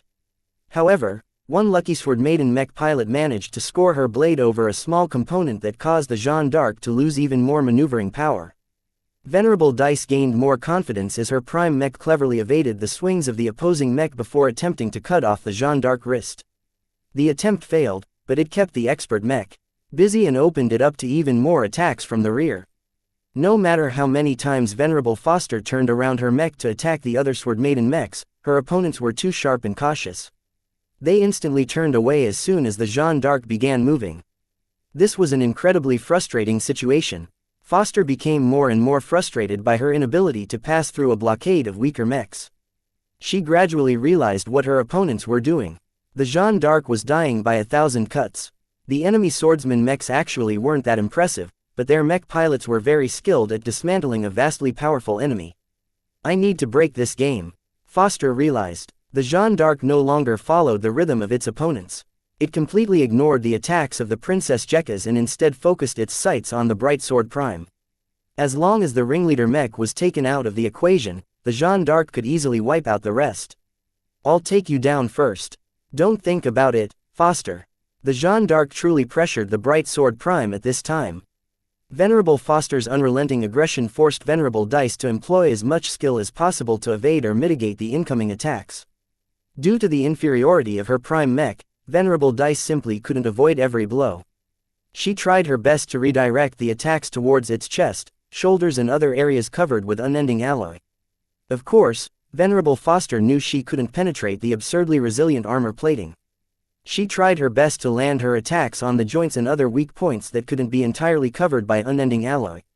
In order to land a meaningful attack, Foster decided she needed to be even more aggressive and decided to trade blow for blow, assured that the frontal armor of the Jeanne d'Arc was able to fend off a direct attack from her current opponent. Venerable Dice had actually been biding her time. When she recognized Venerable Foster's intention, she saw a golden opportunity. This strike is for Lydia. The two mechs struck each other at the same time. The Jeanne d'Arc was the first mech in history to fell a prime mech. Its sword had stabbed straight through the axilla or the armpit of the Bright Sword Prime. Due to the necessity of making the arms of a swordsman mech flexible, the axilla area was protected by moving plates. The Jeanne d'Arc's sharp and powerful sword managed to slip through these plates and overpower the imperfect layers of protection underneath. The weapon managed to damage the power reactor to such an extent that the prime mech forcibly shut down. Unfortunately, the expert mech did not come out of this exchange unscathed.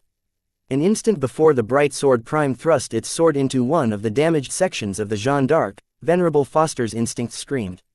She sensed a huge threat from the incoming greatsword. What she wasn't aware of was that Vase had made the weapon out of unending alloy shortly before the battle against the Abyss. Not only that, but he had also filled it up with Qilanzhou's spiritual energy. At the decisive moment, Venerable Dice no longer held back and resonated with the blade. The stab dedicated to Commander Lydia glowed with blue and amazingly penetrated right through the enemy expert mech's chest. The unnaturally sharp greatsword pierced through armor that had managed to withstand thousands of other attacks and still remained largely intact. Aside from getting marked by surface damage, the Jeanne d'Arc should have been able to block or bounce the incoming attack even if Venerable Foster failed to angle her machine away. Unlike Venerable Ganso, Relia Foster had no time to express her regret. Venerable Dice expressly targeted the cockpit from the start. Her gambit succeeded and the greatsword of her mech managed to pierce through the cockpit, inflicting intel damage onto its occupant. The surrounding swordsmen mechs stilled. Their sensors already sensed the Jeanne d'Arc powering off. The fight was over. We succeeded, a sword maiden whispered. Commander Lydia has been avenged. Bits of frozen blood had already leaked out of the cavity from the front of the broken expert mech as soon as it was exposed to vacuum. There was no surviving from getting hit by a giant, mech-sized sword. Even as the veteran sword maiden mech pilots reminisced about the past, the battle was actually not yet over. The Trost along with around 1,000 Praetor and planet mechs were still in the fight. Venerable Kelvin Praetor actually only needed less than a minute to link up with the Jeanne d'Arc. With the weapon systems of his hybrid mech, he could have easily wiped out the swordsman mechs with much greater efficiency. Unfortunately, he came too late. Damnable woman. With the Amphis right on the Trost's heels, Kelvin was faced with a very difficult decision. What should he do? The Trost couldn't turn back. The Amphis along with the mechs that had won the battle at the left side at great cost would soon block its escape route. We can no longer achieve victory, he realized. Even now, Task Force Umbra and the starships of the Praetor clan and Planet clan were already turning away in order to distance themselves from the soon-to-be victorious Larkinsons, Glory Seekers and Crossers. This was no longer a matter of winning a battle. At this time, the Praetors and planets who had been roped into taking part in this disastrous ambush needed to preserve as many lives and assets as possible. They did not want to go down to the last man. Even if it was slightly dishonorable to flee the battlefield, their two clans could not afford to lose so many combat assets. Venerable Kelvin Preetor, a commanding officer, directly contacted the expert pilot. The Soaring Eagle, the Vindicator 35 and the Palmes Chrysalin must not fall into enemy hands. We do not have the resources to rescue you back while at the same time safeguarding our crucial fleet carriers and combat carriers. What is your request? We have ascertained that our opponents highly value the spirit of Bentime. I would like you to do your best to complete the goal the Fredamen have been trying so hard to achieve. Attack their factory ship, do as much damage to this vessel as possible. Find and kill Patriarch Vase Larkinson if you can. Whether you succeed or fail, it is all worth it. The more distress you cause, the more our opponents will seek to tighten their defenses, leaving them with less opportunities to chase after our fleet. I shall keep the enemy busy as best I can. Kelvin replied in a heavy tone. Must I truly seek to kill their leader? It's the only way for us to recoup our losses from this disastrous battle. Our clan has signed a secret agreement that compels the Friday Coalition to transfer a heavy sum of money and a substantial amount of strategic materials as long as we have materially contributed to Vase Larkinson's death. Understood. We will not let our opponents have the last laugh. The powerful Preetor expert Mech decisively advanced towards the spirit of Bentime, which startled the defenders. The Trost bypassed the Sword Maiden mechs, not that the latter could put up any fight at this point. The Bright Sword Prime was out of action. The other Prime mechs were too far away and had wasted too much time trying to defeat the Ulver Quinn and the other stalling expert mechs. The slower Amphies needed too much time to catch up to the Trost. Venerable Kelvin suddenly discovered there were very few opponents left in his way. Sure, the enemy artillery mechs were constantly bombarding the Trost. However, their firing rate at this stage of the battle had slowed down considerably. While their attacks were still heavy, the Trost was a medium-tier expert mech that was designed to survive constant warfare in Vicious Mountain. The Trost's condition was still fairly good. The Crosser expert mechs had dismissed its threat and focused their attacks elsewhere, leaving Venerable Kelvin with an almost intact expert mech. Ha ha ha, the expert pilot laughed as his Trost easily withstood the rain of fire from the enemy artillery mechs. I'll crush all of your ships. The spirit of Bentime had too few defenders remaining to block the Trost's approach. Chapter 2680, Final Defense Line. After a long and harrowing battle, victory was in sight. Aboard all of the ships of the expeditionary fleet, every member of the Larkinson clan, the Glory Seekers and the Cross clan felt jubilant at what they accomplished. Their combined forces accomplished a legendary feat. They fought against a force that comprised entirely of military mech pilots and gained the upper hand. The Friday Coalition even fielded some of their best elites to no avail. Yet before the Golden Skull Alliance could celebrate their first official victory in combat, the enemy still had one card left to play. A single surviving expert mech was racing towards the spirit of Bentime as fast as possible. The entire Larkinson clan trembled in fear as they realized what was happening. No, the enemy wants to spite us. Damn these barbaric vicious mountainers. No vessel ever wanted to be approached by a hostile mech. It didn't matter what mech type it was or how much it cost. As long as the mech managed to fly right next to a starship, then they could easily employ several ways to damage, cripple or doom the ship entirely. This was especially the case for expert mechs. Their destructive potential was at least an order of magnitude above regular mechs and they were extremely difficult to fend off due to their excellent defenses. What concerned people like Vase the most was that artillery mechs mostly became invalid when a hostile mech came close. Most of the surviving bunker mechs on the spirit of Bentime wouldn't even have a good angle to shoot at a target that stuck close to a hull. In fact, a considerable number of bunkers would likely be situated on the opposite side of the ship, thereby rendering them completely useless. I should have acquired more missile mechs.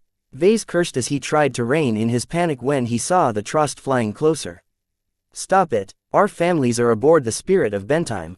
This was bad. Before the start of the battle, the Larkinson clan preemptively moved every civilian and non-essential crew member aboard the sub-capital ships to the spirit of Bentime.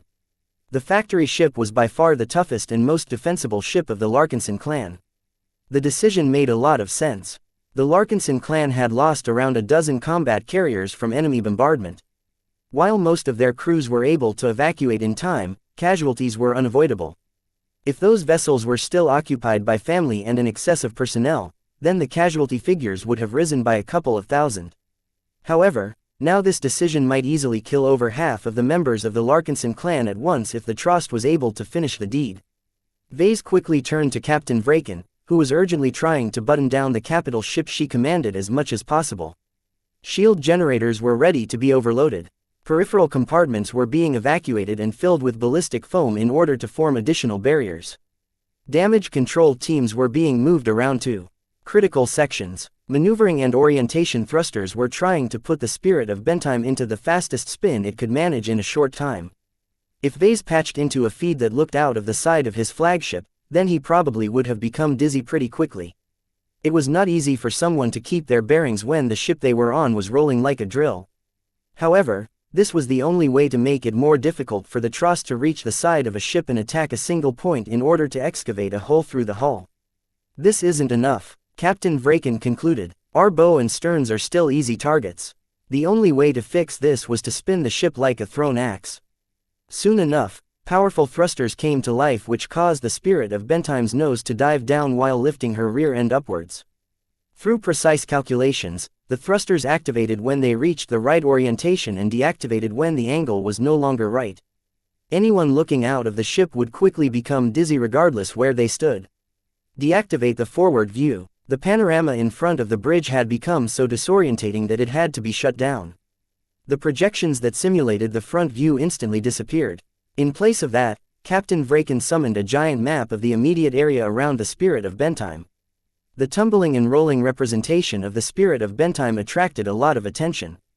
It looked as if the helmsman had become completely drunk and started to take the capital ship on a chaotic joyride.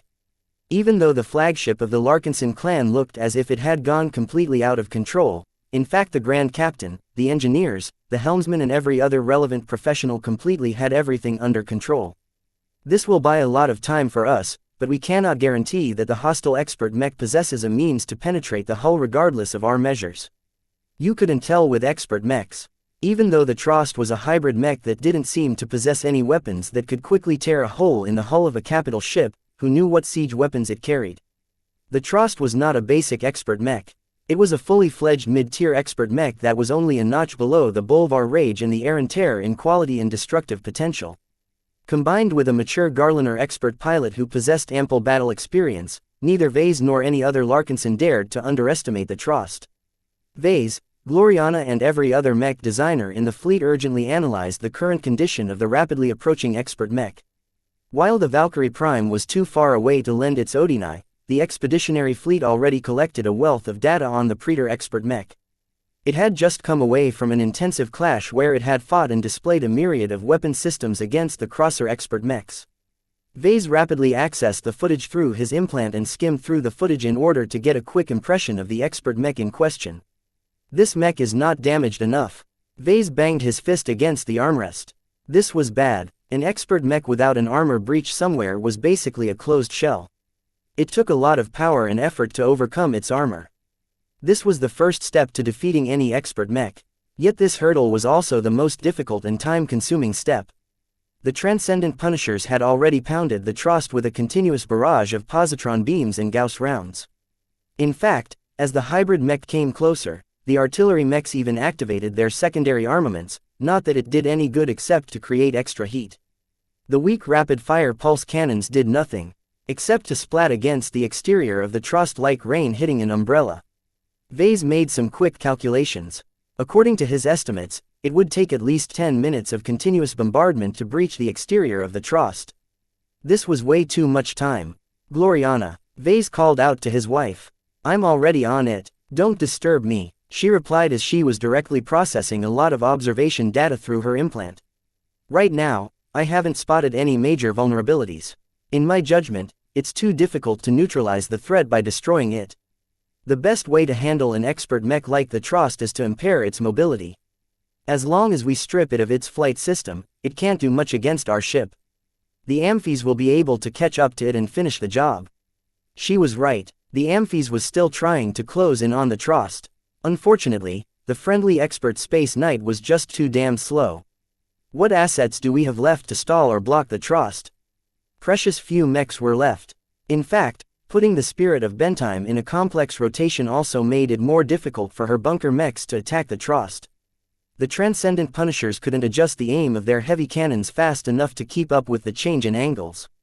The only way for them to hit their target was to keep their heavy cannons pointed at a single predetermined direction and fire the instant the spirit of Bentime's rotation happened to align their guns to the Trost. Fortunately, many of the surrounding combat carriers also carried bunker mechs, but the drop in firepower was still noticeable. Artillery alone isn't enough, Vase already concluded. He really wished he completed his giant killer design and fabricated a couple of hundred copies. The mech's penetrative cannons were much better suited to damage expert mechs and other ultra-armored targets. In fact, the giant killers don't have the firepower to threaten the Trost either. Vase muttered. While the armor of the incoming hybrid mech was not as strong as Unending Alloy, it was still leagues better than Briar Alloy. This was exactly what made expert mechs so difficult to defeat by ordinary forces. It was not a surprise that Gloriana suggested that they should target the Trost's flight system. The expert mech essentially possessed no other weak points at this time. Vase glanced to Major Verl. The military leader of the Larkinson clan looked incredibly grave. I'm sure you already know that the Sword Maidens are spent, he quietly said. Our best hope of defeating the Trost is to pit it against the Amphies and the Bright Sword Prime. However, the former is too slow and the latter is too weak against this remaining threat. Our other prime mechs are on their way, but it will take even longer for them to reach our side. The Piranha Prime will arrive first, but I'm afraid it doesn't have the damage potential to harm a tough mech like the Trost. That was his judgment as well. The ferocious Piranha was fast, light and possessed an extremely effective glow. However, Vase already knew for certain that its thick and unbearable glow posed no threat to other expert pilots. More reinforcements were on their way, but the mechs that had remained intact up until now were pretty much spent. Their conditions were poor and their mech pilots were almost on the verge of exhaustion. Pitting them against the Trost would likely result in another slaughter. As Vase studied the overview, he found to his sinking regret that the final line of defense only consisted of 3 mechs. The Bright Beam Prime, the Shield of Samar, and surprisingly, an obsolete third-class mech that Vase had already forgotten about. After automatically writing off the latter, Vase focused on the 2 prime mechs. While Vase was very impressed by the power of the Bright Beam Prime, he already calculated that its full-powered shot was unable to penetrate the frontal armor of the Trost. In fact, Venerable Davia wouldn't even be able to pierce the rear of the Trost either. Only the most vulnerable sections of its flight system were weak enough, but it was exceedingly difficult to land a hit on them while the mech in question was moving. The Bright Beam Prime had already shown what it was capable of, so the Trost would certainly not be stupid enough to expose its rear to the rifleman mech. Another mech had to confront the Trost in order to stop it in its tracks and create opportunities for Venerable Davia to land a hit on its flight system. That role should be taken by the Shield of Samar, but the mech was vastly slower than the Amphies. The Trost could just take a detour around the sluggish prime mech. Already the Trost was arcing around the Shield of Samar. Its expert pilot did not waste any time on trying to take the defensive mech. Perhaps the only consolation was that the Trost wasn't able to attack the Bright Beam Prime either. It already tried to shoot at the rifleman mech once, but Venerable Janzi had already moved its heavy shield to block the attack. Damn, it's getting close. As the Trost came close, it was still under constant bombardment, but the mech still didn't pay any notice. Instead, it pointed the tip of its short halberd in the direction of the Shield of Samar and looked as if it was about to charge into its rotating target.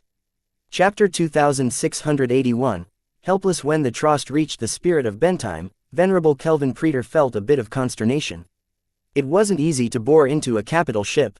The analysts aboard the Soaring Eagle already transmitted a lot of information about the enemy factory ship to his mech. According to various sources, the Spirit of Bentime wasn't a typical industrial vessel. She was expressly configured for frontier survival missions and came equipped with both energy shields and a robust layer of armor. However, a non-combat vessel was never able to match a combat vessel such as a fleet carrier when it came to defense. The Spirit of Bentime just posed a greater challenge to the Trost than normal, especially when it was rotating as madly as possible like someone threw a spinning coin in space. What was even more annoying was that the Amphies would soon reach the Spirit of Bentime as well. While Venerable Kelvin Preetor was confident that he could keep out of its reach, the necessity of moving around would hinder his attempts to bore into the core compartments of his target ship. The Amphies possesses decent straight-line acceleration capabilities, but it is less good at correcting its course. Another analyst instructed him, as long as you keep circling around the Spirit of Bentime, it's impossible for the amphies to close in on your mech. However, be careful not to meet the amphies on the other side. Don't worry, I won't make such a beginner's mistake. Venerable Kelvin concentrated deeply onto the rotating vessel. He had set his sights on the stern of the factory ship. The other sections were too difficult to bore through quickly. The sides were covered with meters of thick hull plating. Even if the materials were not all that tough compared to mech armor, their sheer thickness was an obstacle in itself. The bow was even more unbearable to him. He was surprised when the analysts told him that the sculpted prow consisted entirely of mech-grade armor. This was an extremely extravagant expenditure. The Larkinson clan would have been much better off if it employed this tough alloy into its mechs instead. At least several hundred more mechs would have remained intact if they were clad with this excellent material. Kelvin shrugged. Idiots. The stupid Larkinsons did not even apply this material onto the surface of the Spirit of Bentime in a manner that made sense. Instead, the Larkinsons decided to pile it all onto the prow, giving the ship an extremely hard head but leaving the rest alone. They should have used it to reinforce the backside instead. He shook his head. Well, at least that makes my task easier. As his expert mech continued to circle around the Spirit of Bentime, he waited for the right moment to strike. The Spirit of Bentime's rotation might look hard to deal with, but the processors of his expert mech already figured out his target's trajectories. There was no way a vessel as huge as this could alter the direction and speed of her rotations. In addition, the ship had to take a lot of care not to spin too quickly. If her angular momentum exceeded what her inertial dampeners could compensate for, any crew inside that wasn't strapped down would quickly be pressed onto a solid surface. In the worst-case scenario, their bodies might go splat as if they fell off a tall building. The primary engineering bay of a capital ship is always closely connected to the main sublight propulsion system. A Praetor engineer informed Kelvin. We have looked closely at the stern of the Spirit of Bentime and believe this thruster section is your best opportunity to breach into the primary engineering bay. Once you have destroyed what's inside, the ship will already be half crippled. You'll have to get in deeper to seriously threaten the ship and all of her occupants. What about their leader? The expert pilot asked. Is Vase Larkinson even on board this ship? Even if he isn't, you are still doing enough to save our fleet. Only the crossers are still chasing after our fleet. The Larkinson and Glory Seeker mechs have all begun to turn back to their own ships. While none of the members of the Golden Skull Alliance wanted to let their enemies go, the Larkinsons and Glory Seekers absolutely couldn't care about chasing after the enemy capital ships at this time. Both Vase and Gloriana were under great danger. Even though it shouldn't be possible for the Trost to find them in a ship that was over 2 kilometers long, who knew how much destruction the expert mech could unleash once it got inside. Just as the Trost was about to pounce onto the stern that was just rotating into view, a mech had barely managed to get into range and began to fire all of the weapons it could bring to bear. Missiles exploded without inflicting any meaningful damage. Nails ricocheted off the armor. A laser beam reflected off the surface. The mech closest to the Trost was so weak and ineffectual that nobody paid attention to it. The mech in question was so irrelevant that not even its own mech pilot thought he could make a difference. I told you already, Rayla. My attacks aren't even tickling the mech. The Transcendent Punishers are much more powerful than my old little mech. That's not an excuse, Vincent. Rayla shouted at him over their private communication channel. I don't expect you to defeat the Trost, but you need to do everything possible to stall it so that the others can catch up. Get close, get in its way, attack its flight system. Just do something. I can't, Vincent fearfully replied. I'm not cut out for this. My mech isn't good enough either. We don't belong in a battle like this. That bastard Vase didn't even give me a proper second-class mech like yours. What am I supposed to do? The Trost can fight off thousands of mechs like mine. Rayla privately agreed with Vincent's assessment, but the situation was far too desperate at the moment. The Larkinsons had to do everything in their power to preserve their flagship and the tens of thousands of innocent Larkinsons taking shelter inside the vessel. Even though she wasn't a typical Larkinson, she still prioritized the safety of all of those vulnerable clansmen over the life of a single mech pilot. Are you a coward, Vincent? What? No, I'm not. I can't go against an expert mech. I just can't. You disappoint me, Vincent. Where was the brash young man who fought valiantly against the Sand War? Where is the war hero who fought to defend Bentime for months? Has all of your courage disappeared once you became a Larkinson? You're a disgrace. The insults crushed his heart and hurt his confidence. Even as the Trost successfully charged the stern of the Spirit of Bentime and unleashed a torrent of attacks that damaged one of her main thrusters, the Adonis Colossus remained unmoving. "Get moving, Vincent. Are you a man or are you a coward?" "I'm a man. I'm not seeing any of that here. For all your pretensions, you're doing a very poor job at proving your worth. All of our other mech pilots have fought and risked their lives against the enemy. You're pretty much the only one who hasn't done anything to defend us. You're no Larkinson, Vincent. You may have taken our name, but when it mattered the most, you chose to dig your head into the ground instead of fighting like a man. You're a disgrace. I'm attacking. I'm doing something, don't you see?" Indeed, his mech had begun to fire its missiles and other ranged weapons at the Trost whenever possible. Unfortunately, the Adonis Colossus was designed to fight against Sandman vessels and third-class mechs. The jump to its current opponent was too big. "You're not doing anything," Rayla furiously shouted. "Get close and use your mech as a distraction. Don't let the Trost get any deeper. If you don't start moving now, I'll not only break up with you, but also ask VES to kick you out of the clan. We don't need cowards like you in our ranks." Vincent froze. He really didn't want to get booted out of the Larkinson clan. There was no way he wanted to return to his old life as a space peasant after enjoying a lot of benefits. What was even less acceptable was the damage to his pride and confidence. After going through so many bumps in his life, he finally settled on centering his identity around his manhood. If he lost even that, what reason was there for him to exist? It was unbearable for him to live in hell after he became accustomed to living in heaven. He imagined what he would be like if Rayla truly did what she said. How would he be able to lift his head up when he was branded a coward and a failure of a man? "I would rather die." He really couldn't live in disgrace. Not now, not when he enjoyed the good life. In comparison to such an awful outcome, death didn't sound so bad. Even if he perished in battle, he would perish like a Larkinson and a man. His girlfriend and the other Larkinsons would honor his sacrifice and credit him with saving the lives of thousands of Larkinsons. Once his mentality changed, Vincent seemingly became a whole new man. His body no longer shook. His eyes didn't waver anymore. His thoughts no longer became enthralled by fear. While he was still afraid, he chose to disregard the many possible ways that this could go wrong.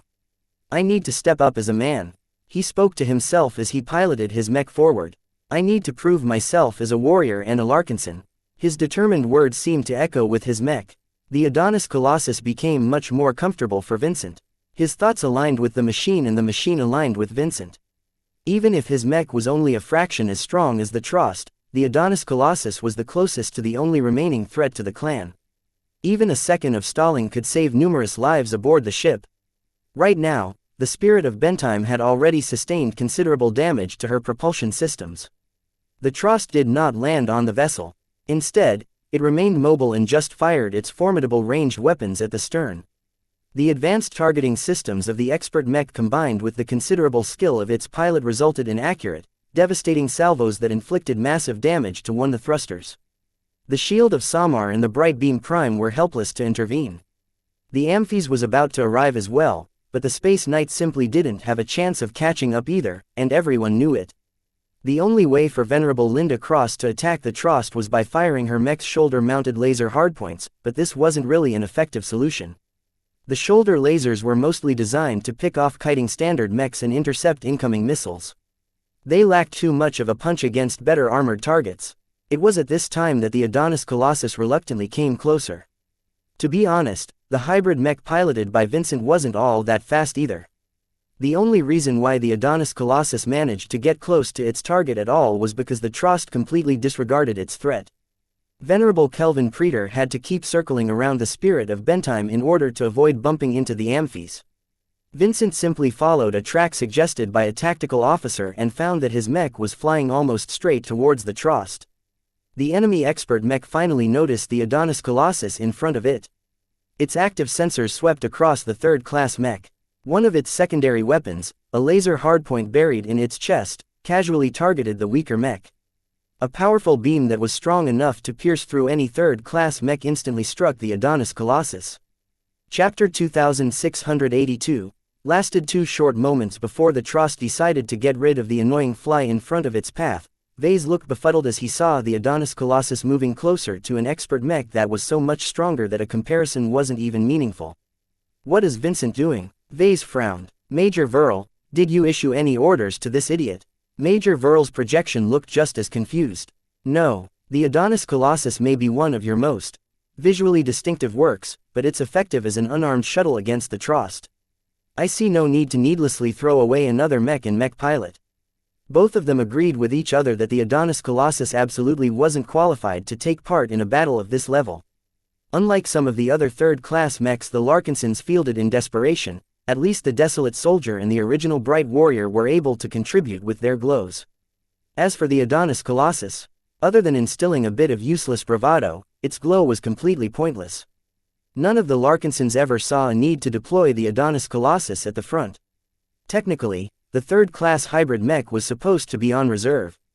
The truth was that none of the mech commanders wanted to deal with the headache of trying to integrate a useless machine in their formations. Carelessly throwing in outsiders into the mix could lead to severe disruption. It was better to keep this useless mech out of the way. Vase narrowed his eyes at the Adonis Colossus. The mech was so pathetic that not even the enemy expert pilot was on guard against it. This amazingly allowed Vicent's mech to come quite close. Unfortunately, the party was about to end. The Trost simply activated its most convenient weapon system at hand and fired a lethal laser at the annoying mech. Yet just before the thin but very powerful laser beam struck the Adonis Colossus, Vincent had just put up a defense against the attack. It may have been years since Vincent confronted the Sandman in battle, but he never forgot what it was like getting attacked by Sandman lasers. Laspunge, do your thing. The Laspunge module had become active. In just a few eye blinks, the Adonis Colossus released a liquid substance that quickly hardened into a giant crystal shield. Yet the shield only had time to harden up before it was immediately struck with the most powerful laser that had ever targeted the Adonis Colossus. Vincent had not held anything back. His mech dispensed its entire tank to form the thickest and most solid shield he could erect at this critical time. Even though it was a long time since he fought in a true battle, he still kept his reflexes and instincts sharp by piloting his mech in competitive duels. This allowed them to react fast enough before it was too late. It worked. The crystal shield was just capable enough to block the laser attack. The story would have been different if the Trost fired another weapon or took the Adonis Colossus more seriously by empowering his attack with resonance. Instead, the attack that should have pierced through the cockpit had instead fallen short of its goal. Damn, it's getting far too hot. The crystal shield absorbed so much heat from the single attack that it instantly blew up, flinging extremely hot shards in every direction. Fortunately, the Adonis Colossus only suffered minimal surface damage. The mech was actually quite sturdy for a third-class mech. While the mech remained intact, it was a different matter when it came to its mech pilot. Vincent's courage and bravado had practically popped when the Trost fired at his mech. He knew quite well that the attack was aimed straight at the cockpit of his mech. If he hadn't activated his Laspunge module in time, he might not even be alive anymore. It was all well and good to dream about putting up a valiant fight, but now that he had almost brushed past his own death, the reality of the situation was so much worse than he could ever imagine. Who could stay calm when they realized they were close to dying? Who wouldn't cherish their life more after such a frightening moment? His instincts warred against his thoughts. His body shook and began to release a copious amount of sweat. His vision blurred and his control over the Adonis Colossus wavered. He audibly gulped. The only reason why he hadn't turned around his mech and flew away was because Rayla's words were still ringing in his ears. She would never forgive him if he turned away like a coward. The Larkinson clan would never acknowledge him as their own, even though it was completely unfair to expect him to make a move against a powerful expert mech. He simply couldn't make a decision on what he should do. Fortunately, the Trost did not seem to take much notice of his mech's continued existence. As far as Venerable Kelvin Preetor was concerned, he needed to keep drilling into the stern of the Spirit of Bentime. His expert mech was already moving away in order to reach the next coordinates that allowed it to fire into the heavily damaged thruster system. The Amphies suddenly flew past the immobile Adonis Colossus. Either do something or get out of the way. Venerable Linda Cross contemptuously barked on the local channel. That caused Vincent to lose even more confidence. Yet another woman thought he was a good-for-nothing. Would it even make a difference if he piloted one of the newfangled second-class mechs designed by Vase? Perhaps he would be just as useless as now. Damn it, what am I thinking? Why have I become such a coward? He still remembered the glory days of the past. Back when he was a member of the Bentime Liberation Movement, he mingled with the worst while fighting against the entire Bright Republic. He fought and survived through many battles against both humans and Sandmen. He had lived through family plots, a war between states and an alien invasion. I'm just as much of a warrior as any other Larkinson mech pilot. Vincent indignantly roared, his heart longed for him to prove himself. I am a real man. I don't hide behind women. His mind echoed with his mech once again. Who cares about fighting an expert mech? I will make its pilot pay. The Adonis Colossus flew forward once again. It circled around the spirit of Bentime for a moment and was finally able to approach the Trost once again. The enemy expert mech was still firing its ranged weapons at the spirit of Bentime. Further behind, the Amphies attempted to launch its chainsword at the Trost, only to fall short as the distance between the two machines was never getting shorter. Due to the track that the Adonis Colossus had taken, Vincent was again in a position to intercept the Trost. His mech was already firing another volley of missiles, nails and laser beams. The Trost didn't bother to defend against the harmless attacks. While it tried to alter its course to go around the obstacle in front, it did not really try that hard, allowing Vincent to make sure his mech was on a collision course. If the Adonis Colossus wouldn't get out of the way, then it would quickly collide against the expert mech, causing it to shatter or bounce aside. There was no way that Vincent would be able to survive such a violent collision. However, the mech pilot strangely did not move his mech away. Instead, he dared himself to stay right in front of the Trost, forcing the expert mech to make a more proactive move that would force it to waste some of its resources. At this time, the Trost decided to cut the Adonis Colossus in half. It raised its halberd and was prepared to chop its target down. As the intimidating blade of the polearm began to hack down, Vincent's heart was pumping faster than ever before. Move aside, Vincent, Rayla screamed over the channel. Her words didn't register in his ears. Instead, as the halberd was about to cut into his mech, his mind had become unprecedentedly close to his mech. He felt as if the mech that Vase had designed and made for him was truly an extension of himself during this life-threatening moment. The Adonis Colossus was not the strongest mech by far, but it was the manliest one, and that was enough. The mech seemed to sense its own impending destruction. It too was unwilling to perish without putting up a decent fight. Two brave and foolish souls seemed to meld into one. An invisible barrier broke and a will that carried forth the desires of Vincent, the Adonis Colossus and Bravo flooded out of Vincent's mind. I am a man. The Adonis Colossus, which had already been spiritually enhanced by Vase some time ago, had actually nurtured itself in Vincent for many months. Together, they quietly developed as Vincent fought every space duel with his trusty custom mech. Even though the fights weren't as real, the mech pilot had unquestionably developed a deeper bond with his machine. Now, all of this accumulation set the conditions for an improbable breakthrough. When Vase realized what was happening, his mouth practically gaped. As far as he could recall, Vincent didn't possess any spiritual potential. The likelihood of him going through this event should have been minimal. Yet during this critical life and death moment, the Adonis Colossus became surrounded in a radiant golden corona. The resonance shield that formed around the mech actually managed to block the halberd strike of the Trost. Not only that, but the unanticipated failure to cut apart the Adonis Colossus immediately resulted in a very different collision than Venerable Kelvin had anticipated. The Trost collided against the newly formed resonance shield. Already weakened by the failed halberd strike, the resonance shield instantly popped. The forced resonance generated by Vincent may be powerful, but it was still too weak to stop an entire mech in its tracks. A violent but soundless crash occurred as both mechs bounced away from each other. Vincent's heroic moment already came to an end. He lasted less than a second. The entire front surface of the Adonis Colossus had been crushed. Not a single portion of its front looked intact as the collision had flattened and ruined the muscle definition of its chest. The damage would have been worse if the resonance shield hadn't absorbed much of the incoming force, but the Adonis Colossus still turned into a wreck. Vincent. Ah, Rayla, I'm still there. Vincent weakly said. Ah, my cockpit is crushed. Call for help. I think my legs are gone. Help is on the way. Don't worry about your legs. We can just grow them back. Wait. Is my little brother still there? It can't be, right? I need help. While the ruined Adonis Colossus was flung away, the Trost had also become affected. Even though its excellent armor caused the mech to remain undamaged, its forward progress had abruptly stalled. After impacting the resonance shield and the surface of the opposing mech, the Trost had actually bounced back uncontrollably. Even though Venerable Kelvin Preetor quickly tried to move his mech forward again, the small delay was enough for the Amphies to get closer.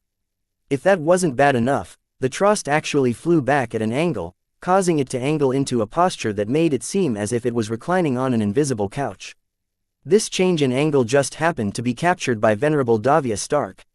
Her eyes glinted as her bright beam prime spat out a full-powered energy beam that struck one of the most sensitive exterior components of the enemy expert mech's flight system. The blindingly powerful beam hit its mark. Even though the attack failed to deal any further damage, a portion of the flight system fizzled out as the damaged section no longer provided any propulsion power. The Trost had become slower. The reduction in acceleration effectively meant that it was barely able to keep ahead of the Amphies. As long as the Space Knight was able to reduce the distance a bit more, it would definitely be able to catch the Trost. "I need one last nudge," Venerable Linda Cross excitedly exclaimed. "The Trost is almost in my range." Venerable Davia quickly contemplated her options. The Trost may have slowed down, but it was still a threat. It had also oriented itself so that she would never be able to shoot its flight system again. With the spirit of Bentime's stern in awful shape, she couldn't afford to wait patiently anymore. The Trost only needed to make one more attack pass to breach the primary engineering bay and inflict untold destruction to the capital ship. She took a deep breath and waited until the Trost circled around and came back in the bright beam prime's sights. "Get ready, Linda." Davia pulled the trigger, causing the bright beam prime unleash a final full-powered shot. The resonance-empowered beam struck the Trost head-on, inflicting little actual damage but causing substantially more psychological damage. When Venerable Kelvin Preetor noticed that the bright beam prime was about to fire, his willpower quivered a bit. Even though expert pilots felt no fear, he still remembered how he suffered the earlier attack. Perhaps the ranged mech wasn't able to harm his Trost. Perhaps the enemy mech had been holding back until now. Kelvin was stuck in a very difficult dilemma and had no time to think the situation through. In the end, he flinched, and so did the Trost. The expert hybrid mech crossed its arms, causing the attack to strike against its already ruined wrist-mounted flamethrowers. The damage was actually a bit serious. One of the hands of the Trost had become unresponsive. Is that all? The damage actually wasn't a big deal. The Trost was still able to wield its energy rifle with a single hand. Just as Kelvin contemplated the purpose of this ineffective shot, a powerful volley of attacks actually came from a completely unexpected angle. His instincts warned him of a threat from below, but due to the earlier incident, he wasn't able to orient the Trost fast enough. A pair of searing white positron beams struck the mech's flight system from below, dealing actual, material damage to it. The strikes were so precise that the Trost completely spun out of control as its thrust had become uneven. Just half a second later, a pair of glowing Gauss rounds struck the already damaged flight system just as it exposed its rear towards the spirit of Bentime. The Trost's entire flight system shattered into pieces as the enhanced kinetic impacts completely crippled its flight abilities. "You're finished," Linda exulted as her Amphies finally caught up with the final traitor expert pilot. A chainsword wrapped around Trost's torso. The Amphies yanked on the chain, causing it and its target to converge. What followed next didn't need to be said. Suffice to say, the Trost had been completely neutralized. Everyone quickly noticed who was responsible for sealing the Trost's fate. A glowing white corona leaked out of one of the bunkers on the surface of the spirit of Bentime. Vase almost shot out of his observer's seat. "Whose mech is in that bunker?" "It's Town Melon, sir. The Prophet's fist is stationed inside that specific bunker." Realization had finally set in for the Larkinsons. The final threat to the spirit of Bentime was taken care of. In the final moments, two new expert candidates had broken through and prevented the Trost from breaching the primary engineering bay. We're saved. Victory never tasted sweeter. Chapter 2683. Turn around. A huge wave of relief swept across the bridge. The Golden Skull Alliance prevailed.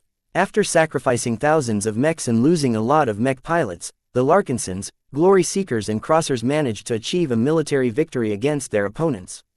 The behavior of the enemy strike force conclusively set the hard-won victory in stone. The Deep Strike Fleet carriers of the Friday Coalition and the larger fleet composed of carriers from the Preetor clan and Planet clan were all beating a desperate retreat. Their sudden turnaround reflected the fact that they no longer possessed the confidence to defeat the expeditionary fleet. Instead, it was their turn to fear death and capture. Now that they no longer had enough mechs to complete their objectives, they recognized that their defeat was already set in stone. Their subsequent actions were no longer geared towards achieving victory. The chance of salvaging a win after losing so many combat assets was too slim. Instead, the enemies who initially attacked the expeditionary fleet were solely trying to preserve as many assets as possible. Any mech or starship that fell in the hands of an enemy would only compound their losses. Thousands of trained mech pilots and starship personnel were still aboard the fleet carriers and combat carriers. All of these well-trained servicemen took decades to nurture. Their loss would definitely hurt the national strength of their respective organizations. The aggrieved members of the Golden Skull Alliance definitely didn't let their opponents off. The ambushers had to pay a price for launching an unprovoked attack.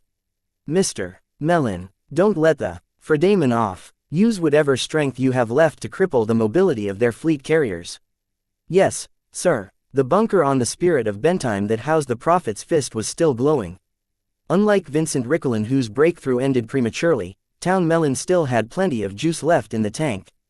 Vase and Major Verl did not want to waste the temporary power of the Larkinson clan's newest expert candidate. At this moment, the Prophet's Fist was surrounded by a sacred white glow that was unquestionably Ilvanan in character. The forced resonance that affected the entire mech temporarily elevated it to the performance standards of an expert mech. Soon enough, Town Melon showed what an artillery mech was truly capable of at the expert level. The Prophet's Fist fired radiant white positron beams that struck the thrusters of the eager condemnation. An instant later, the glowing mech fired its Gauss cannons. 2 white comets slammed into the wounds opened up by the earlier attacks. The resonance-empowered projectiles slammed into the rear of the eager condemnation with great violence. Fragments of thruster components exploded from the damaged capital ship. Immediately, her acceleration dropped by 7%. While that didn't sound very impressive at first, this was just the first salvo. Fleet carriers were combat vessels, so their propulsion systems shouldn't be so easily affected by damage. Yet the power of the Prophet's Fist was easily able to overcome the initial layers of defense. The other Transcendent Punishers joined in on the action as well. Though the range was quite considerable, there was no way for the huge and lumbering capital ships to evade. At this distance, it was no problem for regular artillery mechs to land their shots on a reliable basis. Ha ha ha, look at them running. Serves them right for trying to kill our patriarch. Don't let any of them get away. Despite being besieged from behind, none of the remaining enemy combatants had any intentions to fight to the death. First, there was no benefit to it. Victory was unattainable, so it made no sense to continue the fight. Second, they still had an escape route. Space was very open and the battle took place beyond the edge of the zone that prohibited FTL transitions. This meant that as long as any of the fleeing ships distanced themselves far enough from the enemy, they could instantly slip into the higher dimensions and don't let those starships run. Colonel Ariadne Woden of the Glory Seekers commanded.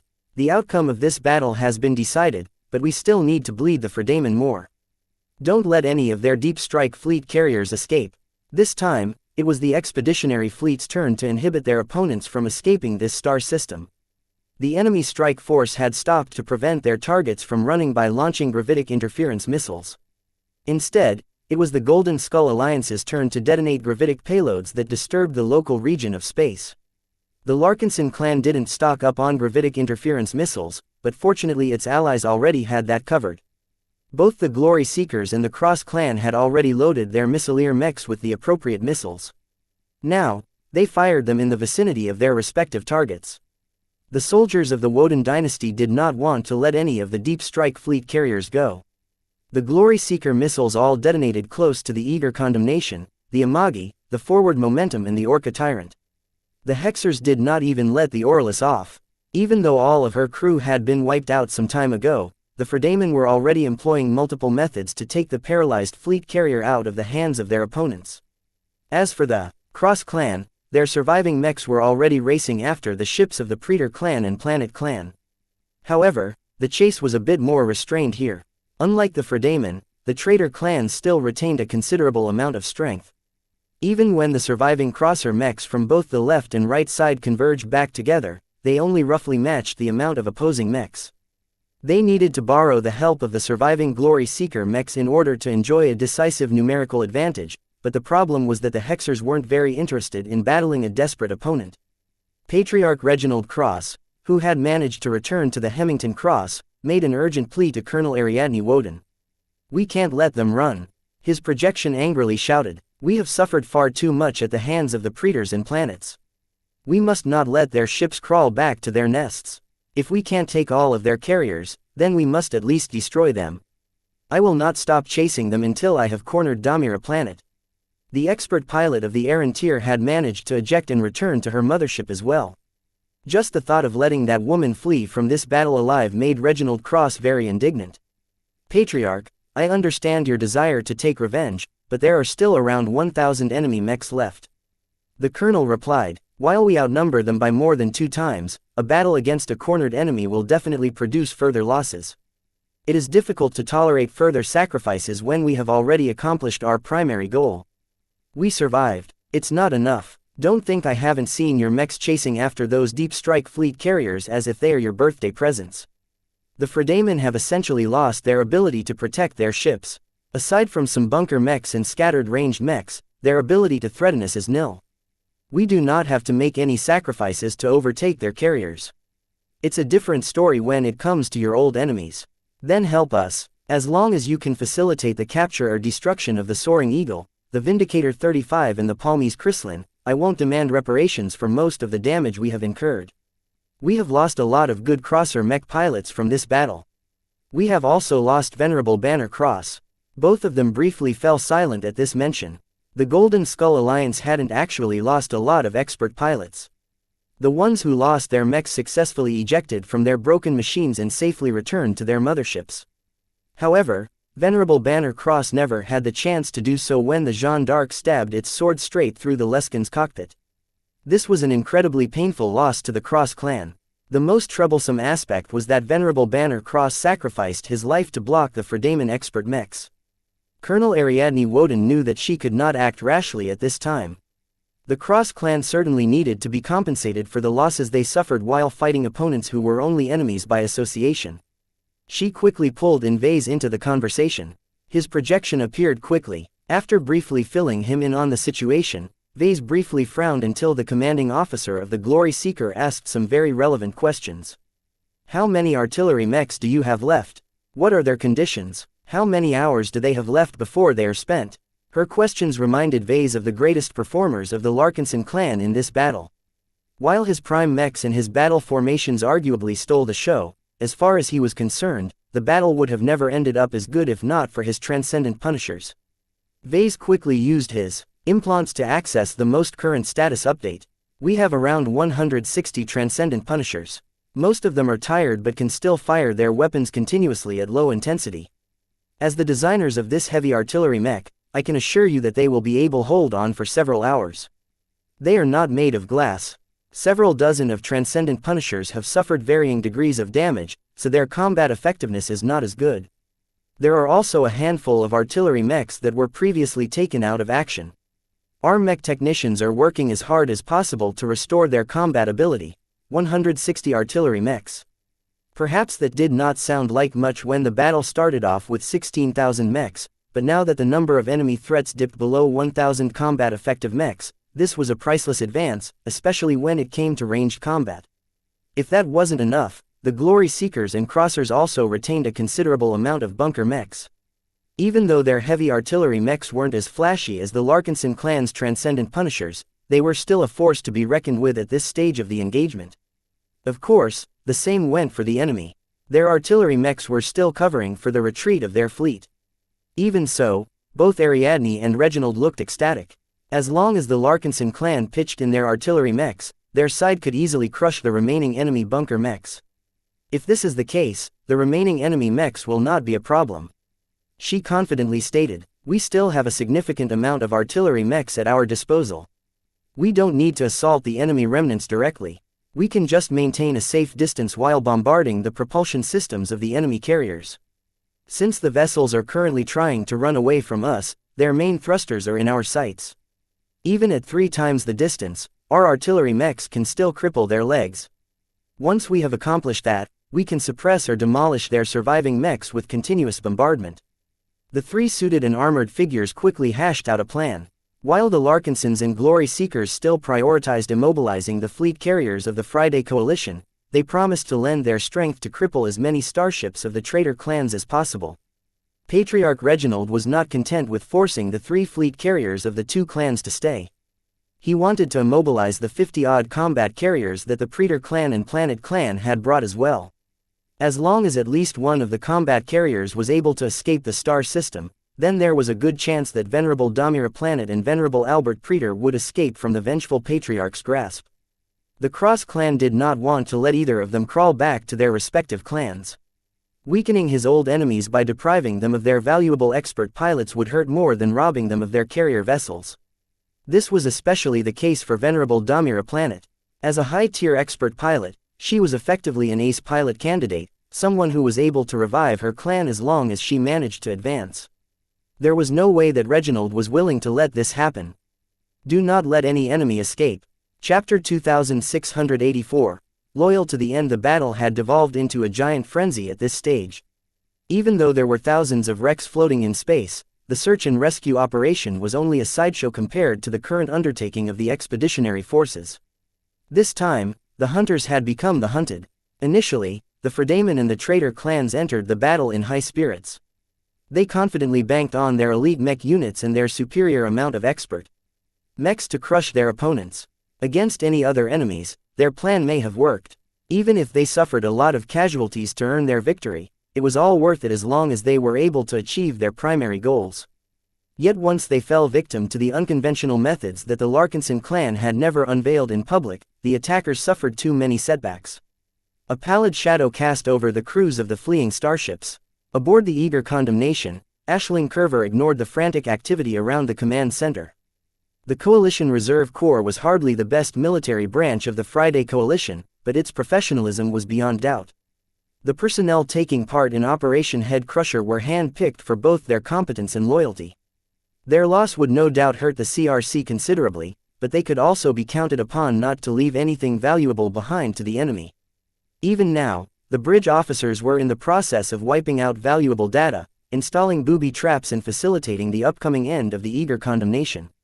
General Pierce did not even want to leave a single scrap of useful material to the enemy. Blowing up the ship was the best possible way to spite their enemies and prevent them from gaining more loot. While it was still possible for the winners to pick up the fragments from the expanding debris field, this was a very time-consuming ordeal that would likely take months to complete. As more time went by, the debris of the destroyed ship would keep spreading further apart, making it even more difficult to pick up the pieces. The Larkinsons and Hexers will never waste the time to pick up our scraps. Even if someone comes to salvage the remains of our grand ship, I would rather let the local scavengers pick our bones. Their deaths loomed close, but the remaining CRC servicemen were determined to withhold as many benefits from the winners as possible. It had practically become an obsession to the doomed crew members. Ha ha ha, our engineers have just trashed our Deep Strike FTL drives. We're not going to let any Larkinson or Hexer use our own tech to travel through the stars. Aisling widened her eyes when she heard this news. This was an incredibly serious measure. Destroying the FTL drives of a starship was nothing less than cutting off their own legs. Even though it was clear that everyone was already resigned to meet their doom, she was still surprised at how quickly and decisively the crew of the Eager Condemnation had moved.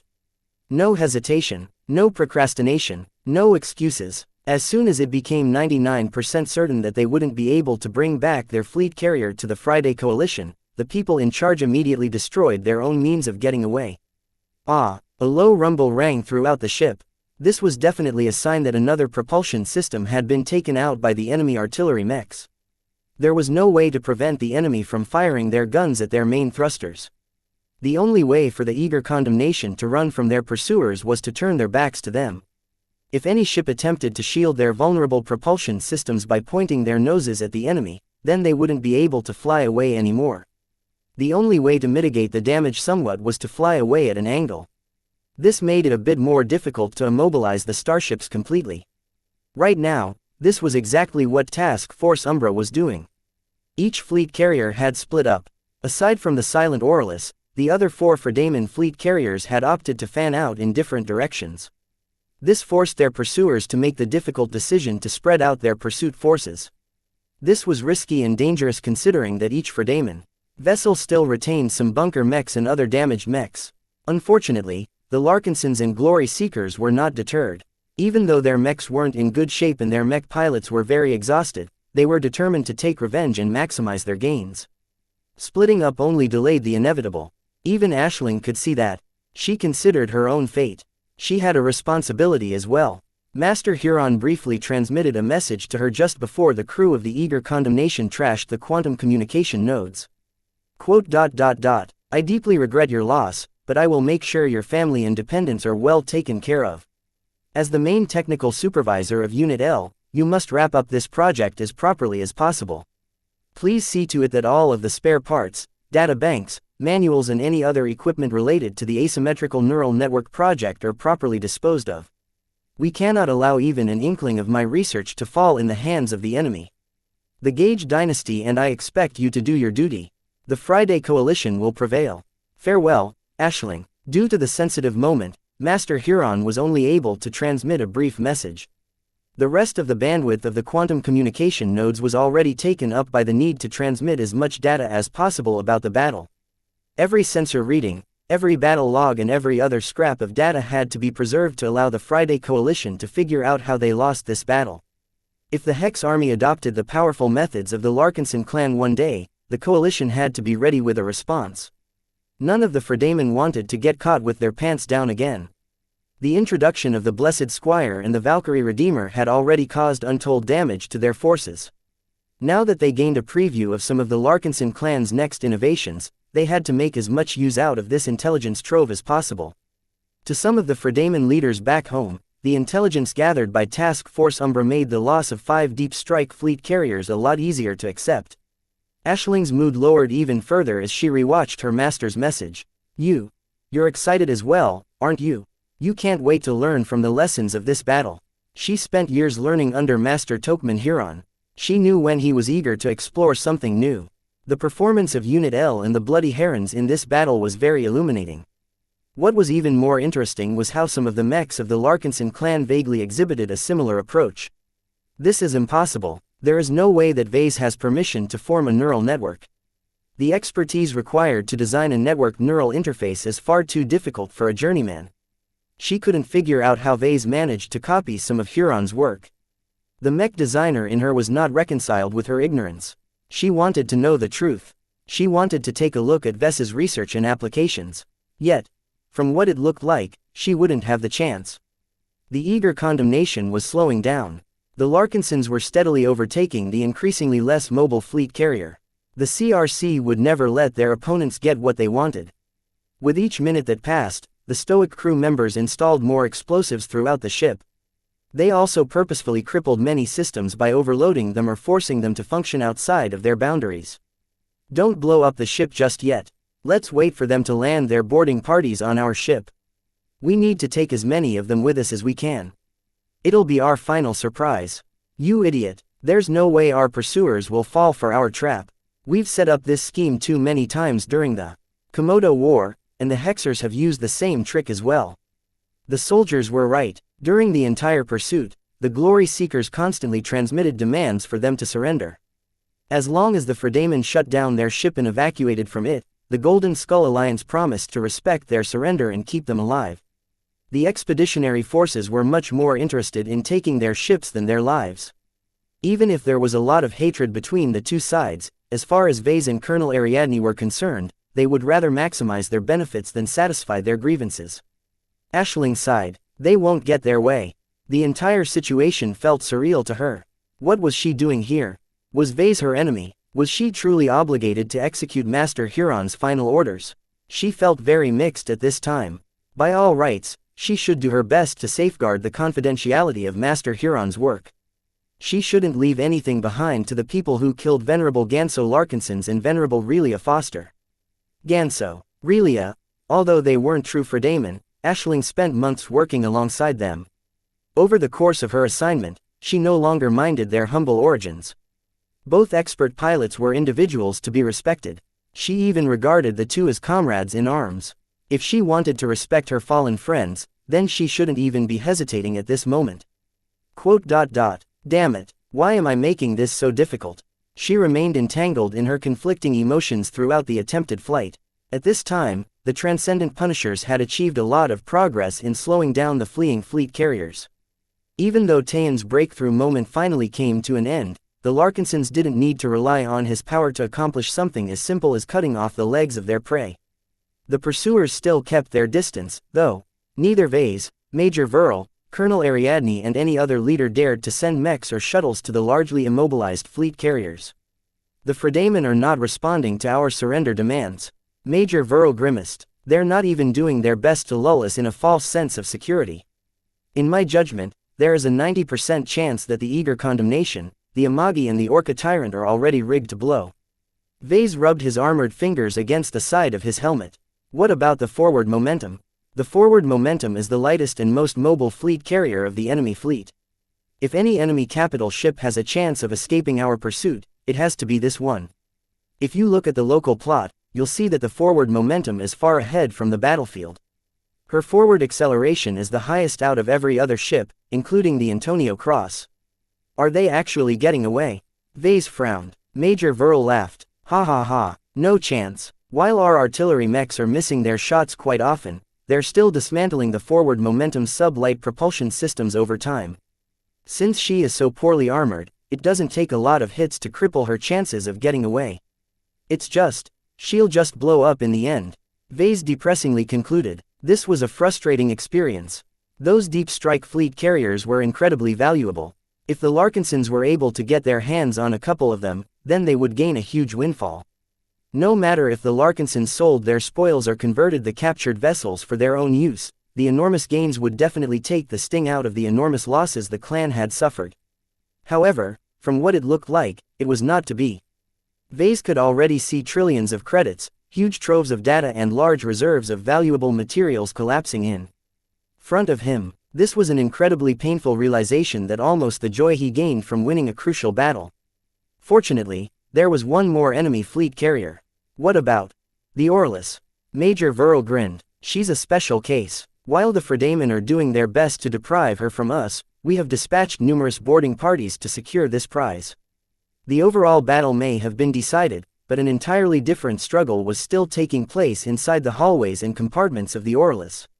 Chapter 2685. The fate of the Orlis. The forward momentum had no chance of getting away. It was not for lack of trying. The vanguarders crewing the vessel employed desperate measures to traverse as much distance as possible. Bots and mechs were throwing away as many supplies and equipment as possible. It wasn't enough to dump their spare parts, their ammunition stores, their material reserves and even months' worth of food and water into space. The crew of the forward momentum also tore out as many non-essential equipment as possible.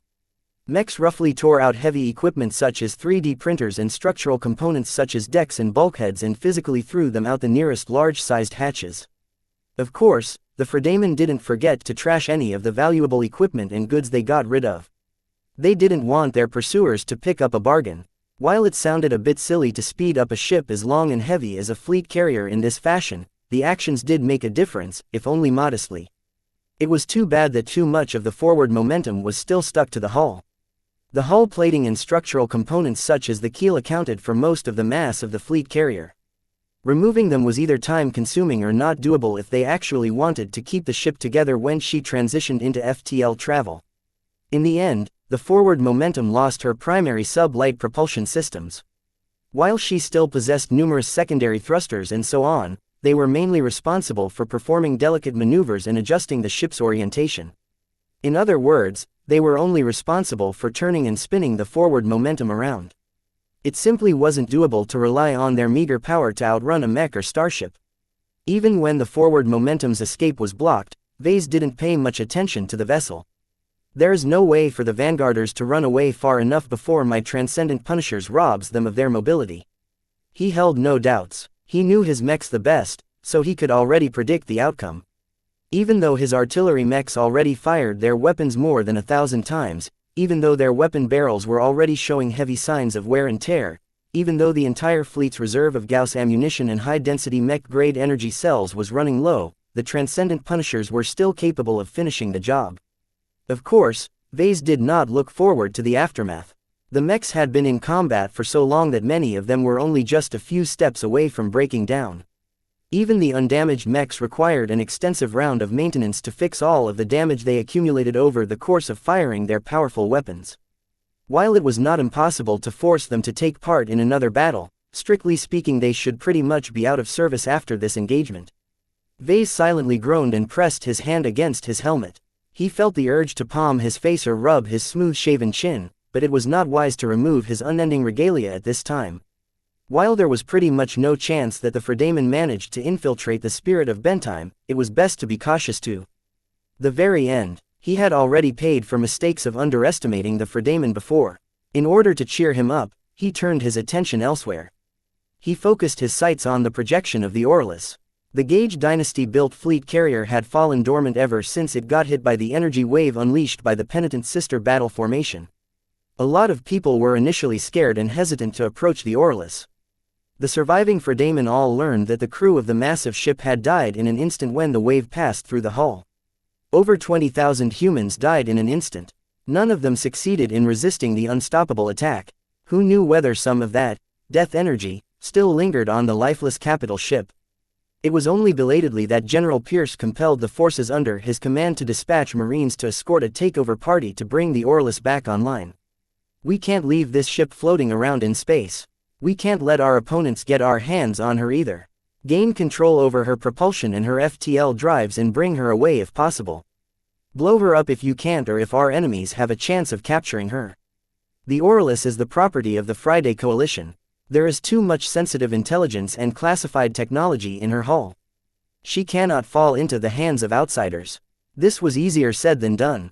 When the Fredaman shuttles initially arrived next to the eerily silent vessel, they had difficulty getting in. The Fredaman boarding parties were stuck outside for a very long time as they waited for a mech to breach one of the entry hatches. It got worse as they went inside. Every compartment and hallway section was locked. Damn it, the Aurelus isn't accepting our codes or communication requests. The stupid ship ICE don't want to let us in. They're treating us as rivals rather than allies. The ICE were never programmed to deal with this unprecedented situation. A ship as valuable and sensitive as a deep strike fleet carrier possessed extremely high security. The Aurelus boasted the best physical defenses and virtual defenses the Gage Dynasty could stuff in a capital ship. Bang! A frustrated virtual security specialist slammed his fist against the console. Trying to gain access into the Aurelus's internal network was as hard as pulling out an exobeast's teeth. The suited and armored figures of this specific boarding party all impatiently shuffled their feet. If the Aurelus accepted their identities and let them in, then they would have been able to reach her primary engineering bay at this time. Instead, the ship acted like a traumatized survivor who had become horribly paranoid to anyone else. She closed herself off from her former friends and allies and trusted no one except for other gaugers. This ordinarily shouldn't be a problem. No matter what catastrophe the Aurelus suffered, she was so well armored and well protected that it should have been impossible for all of her crew to die at once. In the imagination of her shipwrights, the only instance where all of the crew would die at once was if she flew into a sun, crashed onto the surface of a heavy-gravity planet, or got struck by a superweapon. In any other instance, at least some of the 20,000 crew members of the highly compartmentalized vessel should still be left alive to take over command. Even if every crew member died except for the junior cook, the Aurelus would instantly recognize the survivor as the highest-ranking service member on the ship who was still alive. This simple cook would gain a huge amount of authority and become capable of commanding the fleet carrier's ICE and automated systems. This was enough power to command the Aurelus to flee from the battlefield or initiate self-destruct procedures. Yet this did not happen. Every single crew member had died without exception, so according to the programming of the ICE, the Aurelus was locked unless a senior officer of the Sundered Phalanx came to take over command. What kind of stupid demand is this? A Marine captain roared, "I'm a citizen of the Gage Dynasty." Unfortunately, the Aurelus ignored the officer's pleas. The Marine captain served in the Coalition Reserve Corps, which was a separate military branch. The man was also an infantry officer, making him unqualified to unlock a ship as valuable as the Aurelus. "Wait, don't we have any surviving Sundered Phalanx mech pilots left, sir?" A combat engineer suddenly proposed. The mech pilots of the Bloody Herons and the Halvane Grenadier are part of the Aurelus's original crew complement. As long as we bring one of them back, the Aurelus should recognize them and hand over command authority. As soon as they conveyed this suggestion back to their superiors, they were met with a long period of silence before they received an answer. Not a single mech of the Bloody Herons and the Halvane Grenadier have managed to disengage from the battle. The enemy mech forces have essentially wiped them all out. A heavy weight fell on the shoulders of the boarding party. It didn't matter if other senior Fredaman officers came. As far as the Orlis was concerned, people from the Kansu clan, Vanguard Group and other coalition partners couldn't be trusted. Who knew if they were looking to steal the Orlis for themselves? These strict instructions reflected the general wariness that coalition partners held towards each other. Even after they merged in a single state, they still maintained a competitive outlook towards each other. Not a single coalition partner was their friend. They merely allied with each other out of necessity. It was impossible for the Gage dynasty to program their most sensitive military assets to roll out the welcoming mat to their rivals. If that is the case, then we have no other way to go deeper aside from breaching every hatch and blast door in our way. That was going to take a long time. When a fleet carrier as valuable as the Orlis wanted to keep people out, the barriers in the way could stall intruders for hours or even days depending on their breaching equipment. Well, at least our opposition will have it even worse. The combat engineer quipped. The Orlis doesn't want to let us in, but she doesn't recognize us as hostiles either. If any of the Larkinsons or Hexers try to step aboard, the ship's active defenses will immediately wipe them out. Even if they manage to sabotage these countermeasures, they won't get the core systems in time. We have a head start on anyone who comes afterwards. Ordinarily, the Fredaman combat engineers should be right. Yet the first infiltrators the Larkinson clan had sent was a single stealth shuttle. The invisible vehicle had actually launched from the expeditionary fleet shortly after the Orlis became a ghost ship. Even while mechs were still battling it out with each other, the stealth shuttle stayed far away from the hot zones and quietly slipped to the underside of the Orlis. When the shuttle hatch oriented towards the ship slid open, two figures floated into view. A heavily suited woman and a cat clad in form-fitting black armor landed on the hull of the lifeless capital ship. "You know what to do, Lucky," Calabas transmitted to the cat. "Follow the routines and instructions that I've sent to you. The ship diagram, hacking software and false data provided by Diva should work. Even if they don't, just switch over to the backup plan. One way or another, we'll be taking over the ship, and it will all be thanks to you. Now get going if you want to have free reign over the ship's vault and material stores." Meow. Lucky phased straight through meters of solid hull plating and other material designed to repel outside intrusion.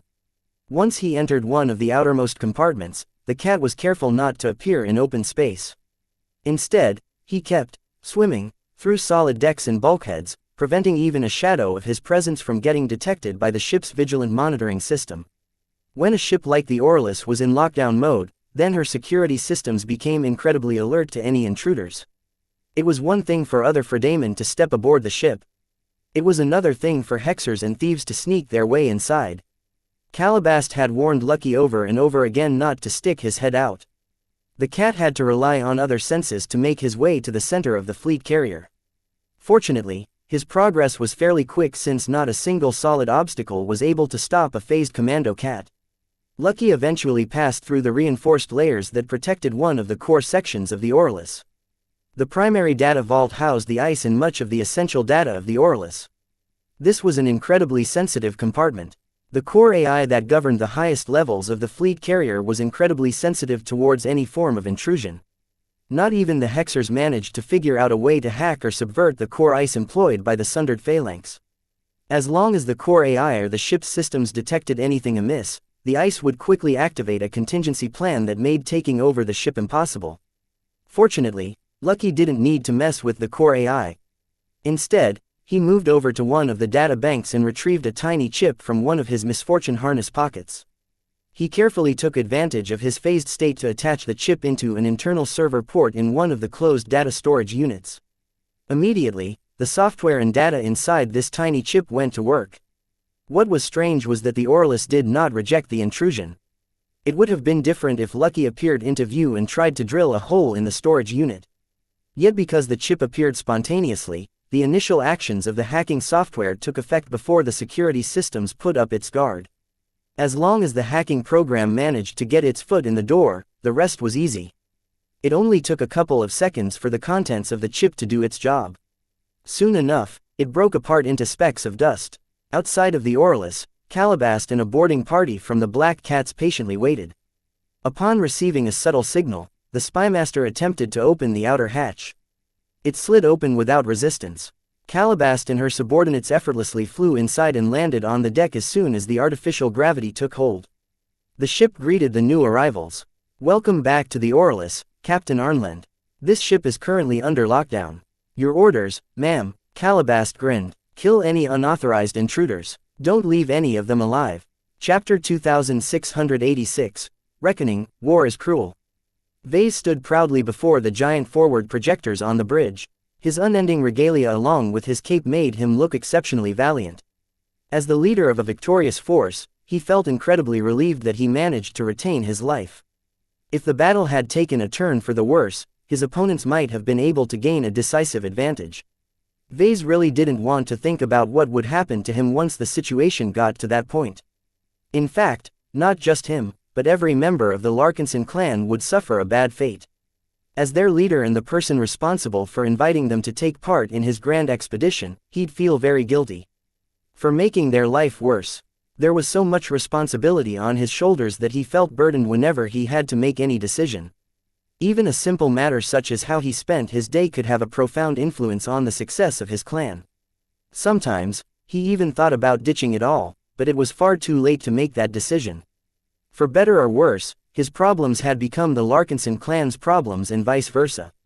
This battle was a good example of that. If Vase hadn't meddled in the Komodo War by providing the Hex army with usable glow-oriented designs, the Friday Coalition would have never sent 8 expert mechs and 5 deep strike fleet carriers to ambush a single journeyman mech designer. While he was happy that his side won in the end, he did not look forward to hearing the casualty figures. His clansmen were still in the process of performing search and rescue out into space. A lot of mechs had broken apart with their mech pilots stuck inside while others limped back to the carriers with heavy injuries.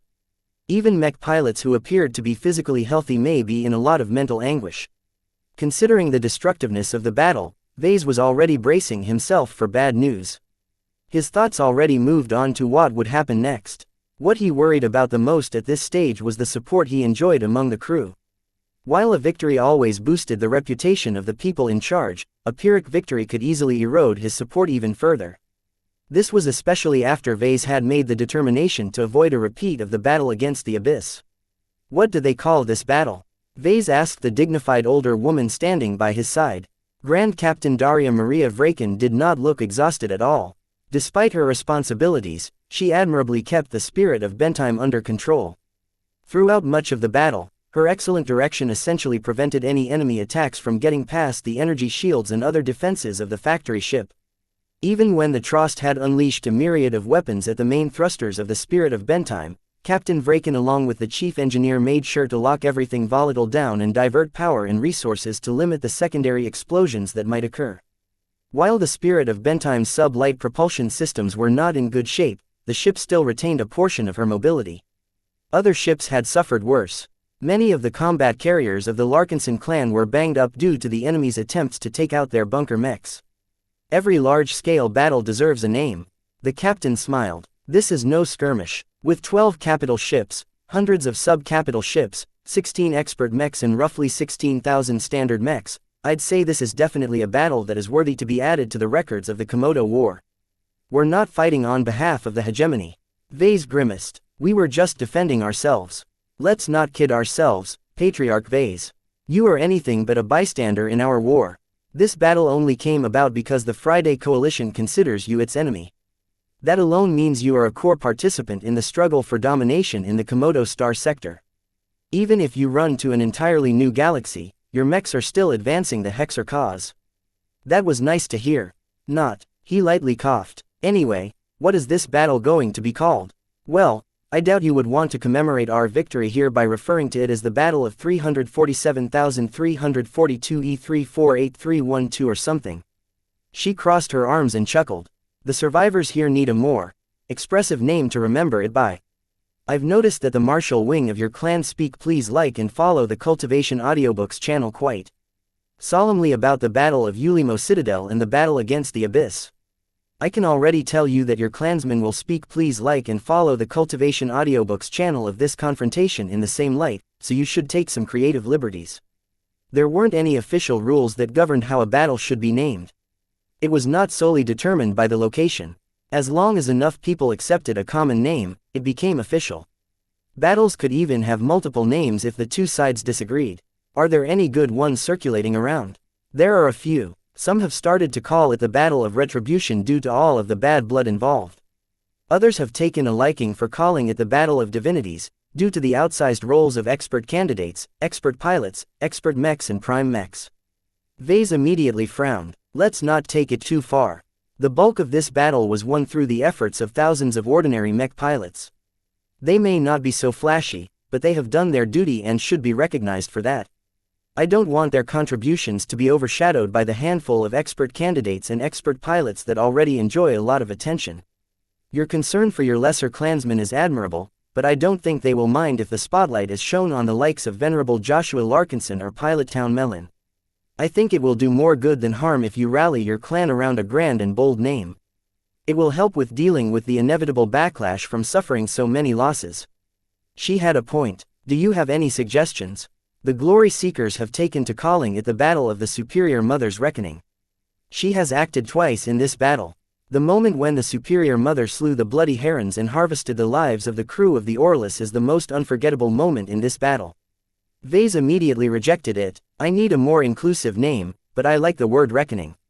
Revenge is both the main driver and the ultimate result of this clash. Plenty of people satisfied their need for revenge while others paid for their misdeeds. Perhaps we should call it the Battle of Reckoning. It was a bit plain, which Vase preferred, but it also conveyed enough meaning to those who lived through it.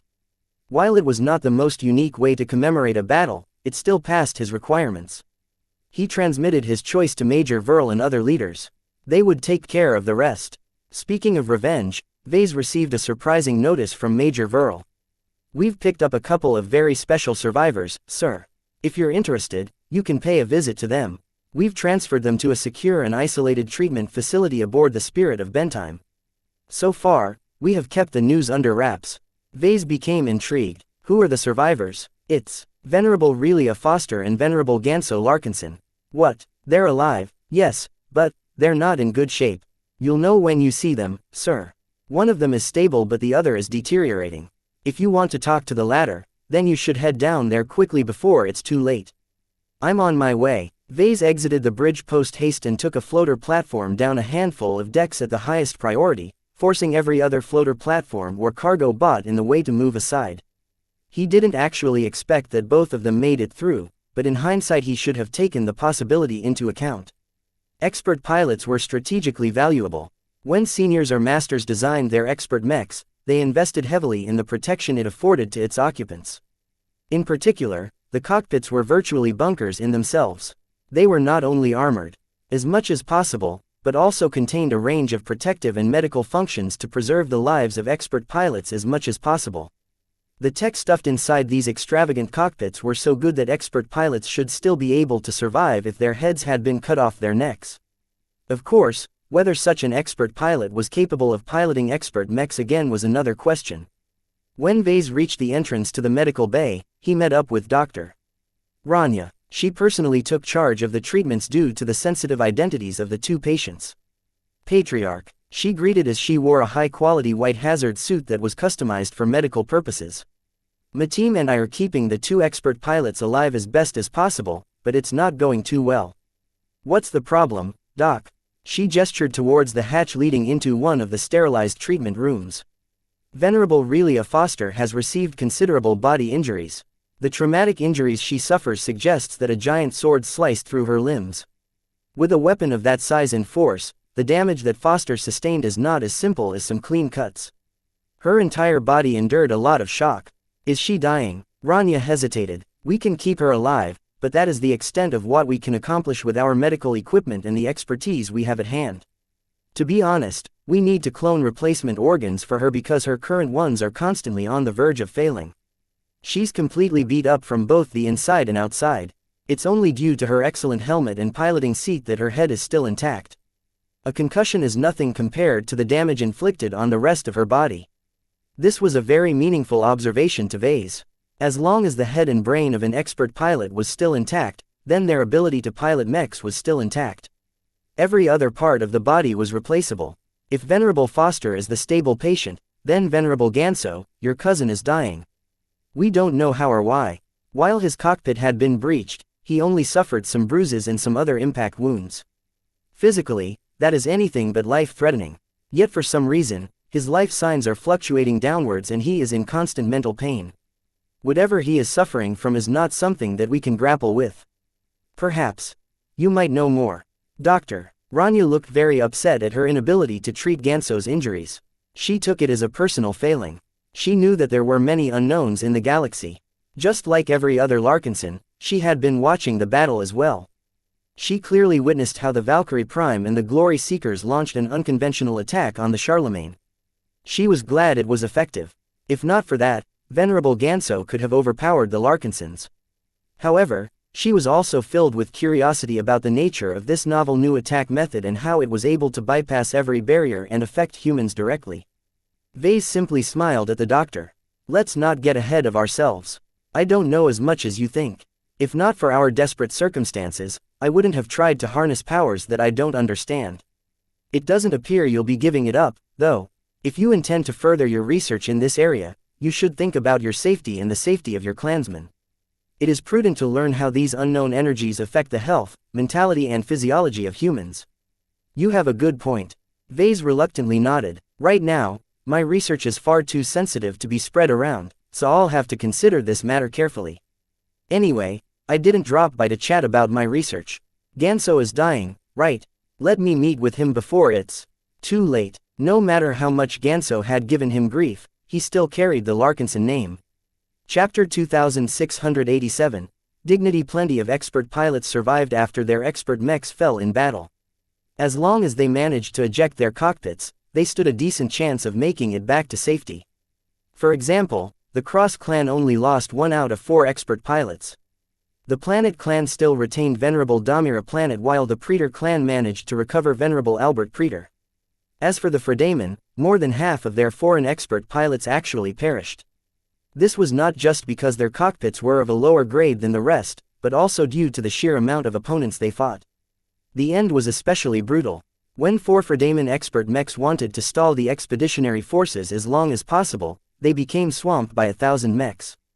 There was no way any of the hostile expert pilots would be able to survive after their cockpits were struck by a couple of hundred attacks. Fortunately, the circumstances surrounding the defeat of the Charlemagne and Jeanne d'Arc were different.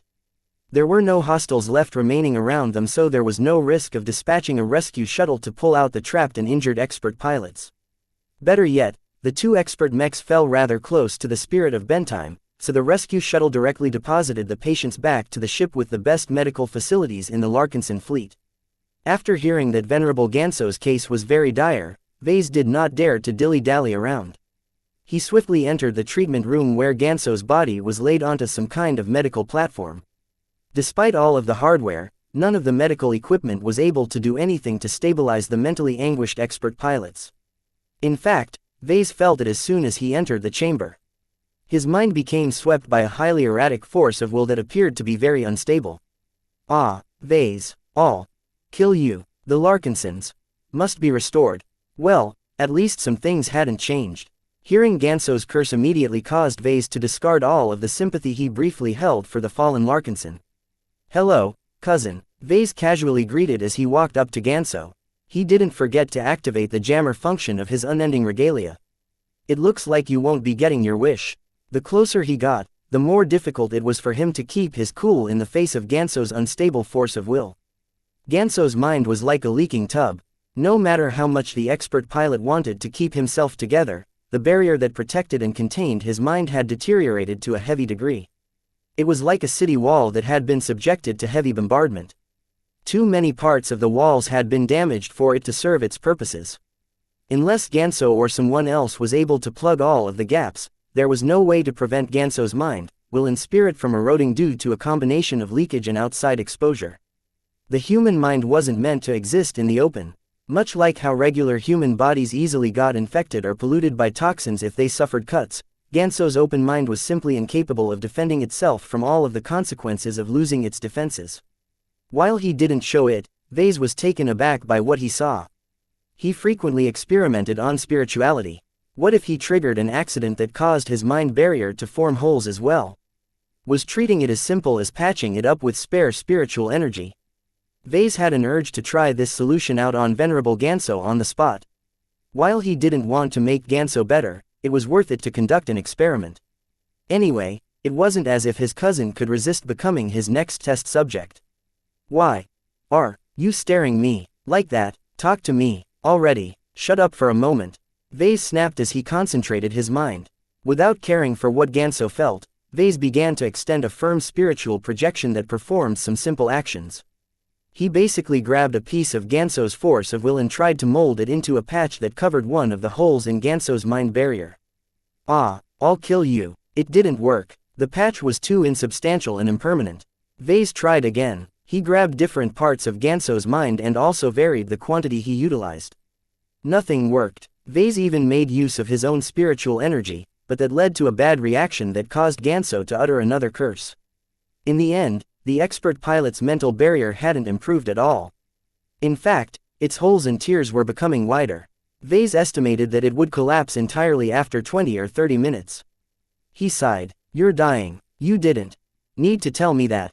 Ganso glared at the object of his loathing. At least, give me the decency of looking you in the eyes. Get rid of that dumb helmet. Vase tapped the side of his helmet, causing his faceplate to turn completely transparent. I'm not taking off my helmet. Who knows what kind of hidden weapon you are hiding in your body?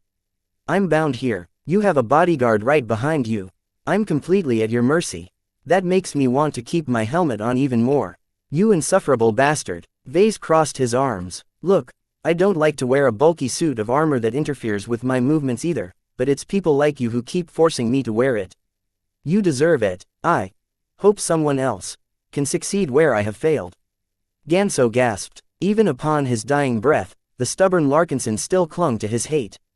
Vase did not sense a single measure of remorse in his cousin's resentful tone.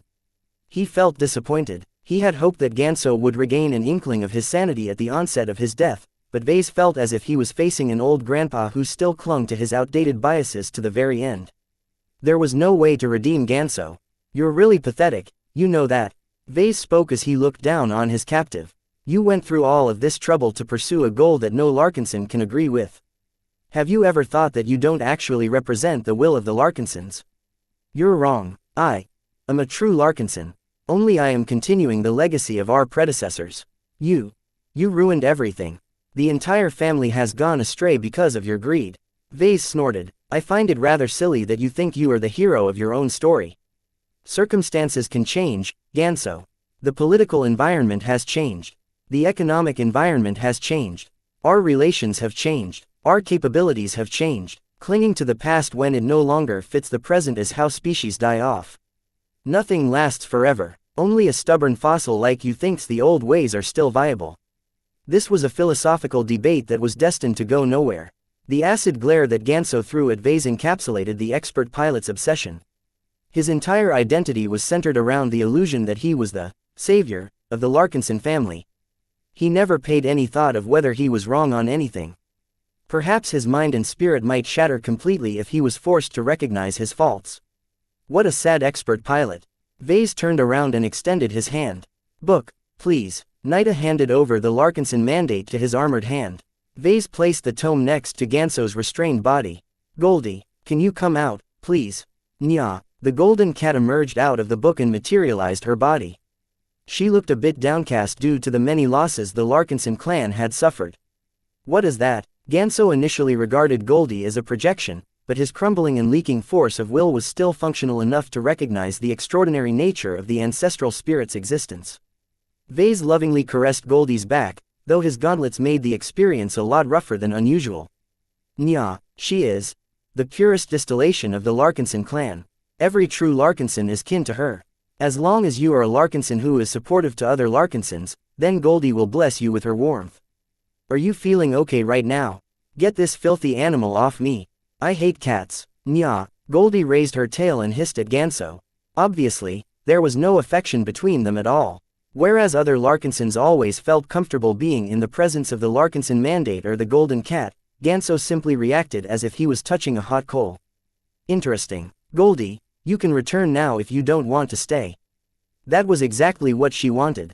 After expressing her dislike by hissing at Ganso one last time, She dove back into the Larkinson mandate as if she was eager to escape a stinking bathroom. Well, I've made up my mind. Vase muttered. If even Goldie hates you, there really is no reason for me to feel remorseful over your death. Don't bother with your falsehoods. You would probably dance on my grave. I'm very happy to see you gone. His glee showed through his transparent faceplate. I won't lie about that. I'm still a decent human being, though. I've already won. You're a challenging opponent, so the least I can do is to give your body the respect it deserves. I promise to give it a dignified burial. Though Vase sounded smug as hell, Ganso relaxed a bit after hearing that Vase had no intentions to defile or dishonor his corpse. Thank you, we are civilized people here. War is unquestionably gruesome, but it also produces the most noble moments in human history. I think it is important that our Larkinsons stay true to their noble ideals. I don't want them to descend into barbarism. The best way to reinforce that trend is to give your remains a respectful send-off. Even at this time, you still think about exploiting others. Figures. Our society is based around interests. Cooperation is gained through shared interests and conflicts are usually sparked by competing interests. No one does anything for free. That's stupid. Then again, I don't expect you to understand. Even now, you think that the Larkinson family must return to the Bright Republic in order to become their war dogs, is that right? It's not like that, Ganso angrily replied. There is honor in service. We must continue the legacy of our predecessors. Vase just shook his head at that. He was losing patience in this conversation. Just as he was about to open his mouth, a chime sounded from the entrance hatch. Come in. A bot floated inside that carried a number of metal boxes. Ah, I've been waiting for this delivery. Vase took one of the boxes and brought it next to Ganso. The expert pilot looked confused. What is that? Oh, it's just a prop for my next experiment. An ominous feeling swept over Ganso as he looked at Ves's increasingly more enthusiastic expression. Whatever was left of his intuition screamed in alarm. Get back, I don't want to get involved with whatever you have in mind. Vase amusingly chuckled. What makes you think you have a choice? While I don't want to do harm to any kin of mine, you're no Larkinson. Not to me. You're a test subject, Ganso. Enjoy your final moments as a living human being. Wait. We can talk about this. I have rights, Vase. You can't do this to me. Venerable Ganso experienced an overwhelming amount of mental pain. Vase mustered up his entire spirituality to do something that he had always dreamed about but never dared to implement due to the taboo it represented. Yet now that the battle of reckoning happened to serve a dying expert pilot to him on a silver platter, how could he possibly resist? You're not getting rid of me so easily, Ganso. Vase roughly scooped into Ganso's mind and tried to pull out as much of the expert's mental stuff as possible. This was a rough, painful and extremely destructive process because it was impossible to extract an expert pilot's mind and spirit in a single go. What this essentially meant was that Vase was literally tearing pieces of Ganso's mentality with every scoop. Whatever piece of will, thought, spirituality or other mind junk he managed to grab quickly entered the P-stone that Vase had just received. The P-stone ensured that the mental pieces did not deteriorate any further due to outside exposure.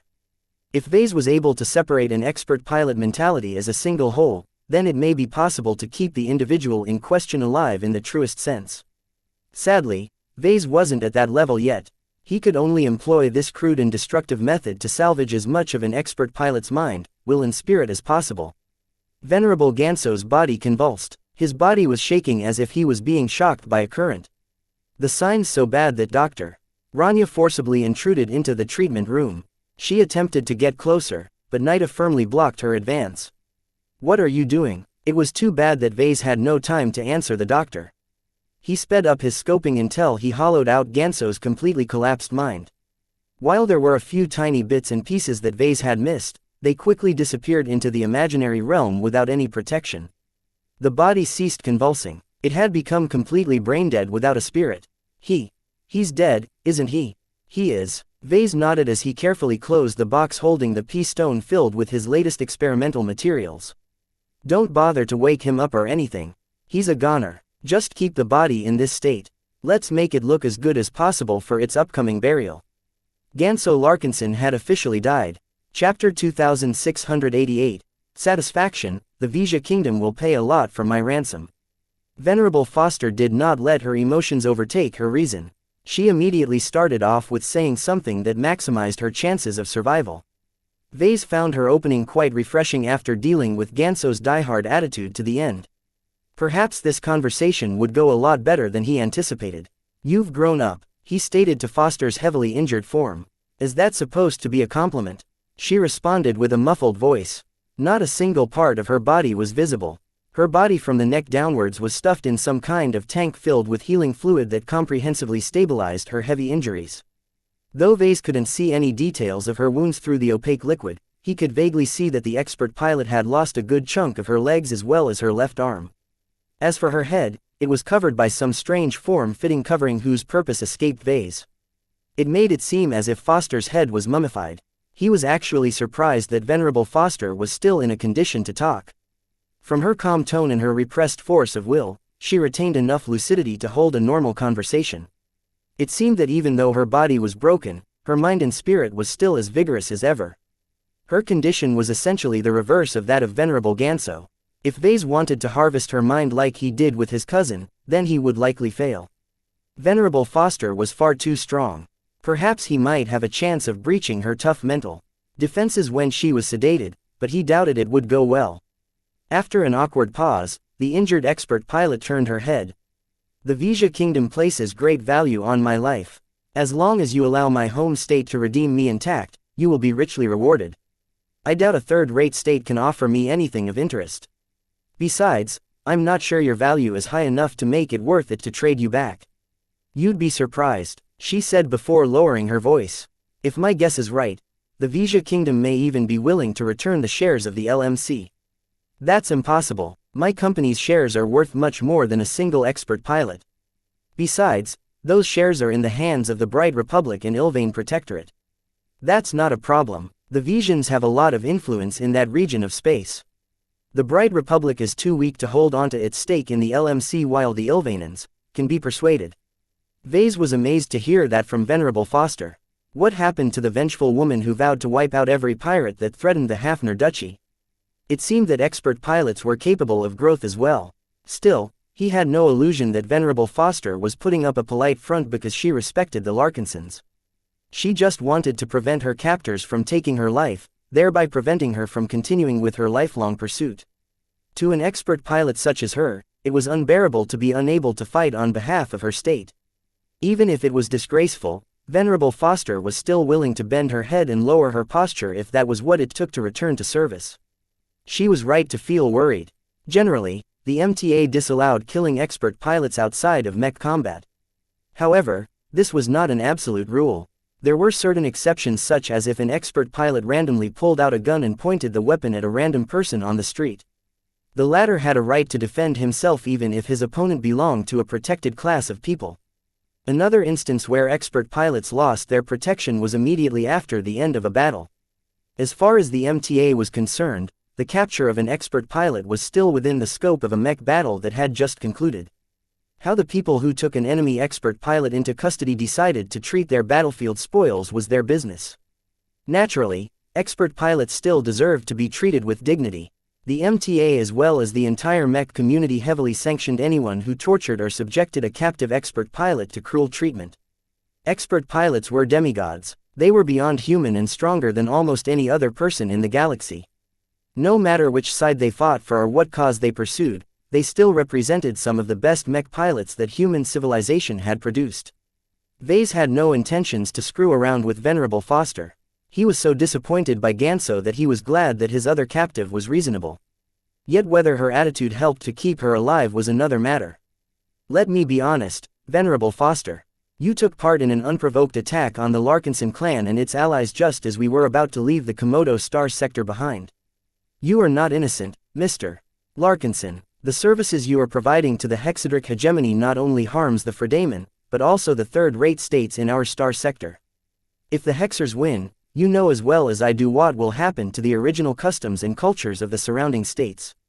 Though Relia's eyes were covered with bandages, Vase seemed to feel her glare through her agitated force of will. He fully agreed with her statement. Vase did not enjoy enabling the Hexers and giving them a greater chance to expand their poisonous culture to other states. It was too bad that his current circumstances didn't give him another choice. It wouldn't have come to this if the obstinate Fredaimon just ignored me. Instead, they keep coming after me because they're afraid of what I might possibly do to strengthen the Hexers. Don't they realize that they're just driving me in the arms of the Hexers this way? Right now, I feel like raising a giant middle finger to the Friday Coalition. An eye for an eye will make the whole world go blind. Vase snorted. That's rich coming from you. You still want to kill me, right? An expert pilot like Foster couldn't lie. I do, but my intentions are noble. While I regret the Friday Coalition's approach, I still want to defeat you in battle. The Wuxia kingdom must not become a vassal of the hegemony. It doesn't matter what reason you use to justify your hostility towards me. As long as you become my enemy, you deserve everything you get. I'm just a mech designer, but people keep finding reasons to bully me. If I don't stand up for myself, I'll keep getting harassed. Vase seriously hated the Friday Coalition. Their continued actions against him had driven his attitude towards the state to a new low point. While he and his clan may have gained a lot from winning the Battle of Reckoning, they also lost a lot. If any of them had a choice, they would have preferred to avoid this bloody clash. Don't you think the cause you are fighting for is too small? He changed the topic. Even now, I am a bit in awe at your strong presence. You've developed quite a lot since we last met. The Wuxia kingdom is too small for a mech pilot as talented as you. You could enjoy a much better trajectory if you signed on to a second-rate state. Of course, I don't recommend you to pledge your loyalty a state as duplicitous as the Friday Coalition. I have never wavered in my purpose. I wouldn't have developed up to this point if I grew up anywhere else. I will defend my state to my death. I see. Well, at least some part of Foster was still similar to Ganso. When it came to her bottom line, she never compromised. Venerable Foster calmed down. Have you considered my earlier proposal? What? Offer to return me for a ransom?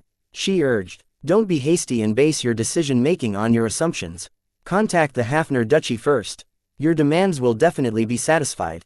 Her urgency had grown. She wanted Vase to stop wavering and accept her suggestion. To be honest, he couldn't make up his mind. Emotionally, he wanted to end Foster's life in order to satisfy his primal need for vengeance against an enemy who wanted to kill him on multiple occasions. Rationally, he knew that he could potentially gain a lot more benefits if he ransomed her. Satisfying his vengeance might make him feel good for a time, but it didn't really provide him with any solid benefits. Vase constantly pursued greater advantages in order to elevate him as quickly as possible. From a logical perspective, Venerable Foster was much more valuable when she was alive rather than dead. As he kept considering his choices, Vase received another notification. Someone demanded entry into the treatment room.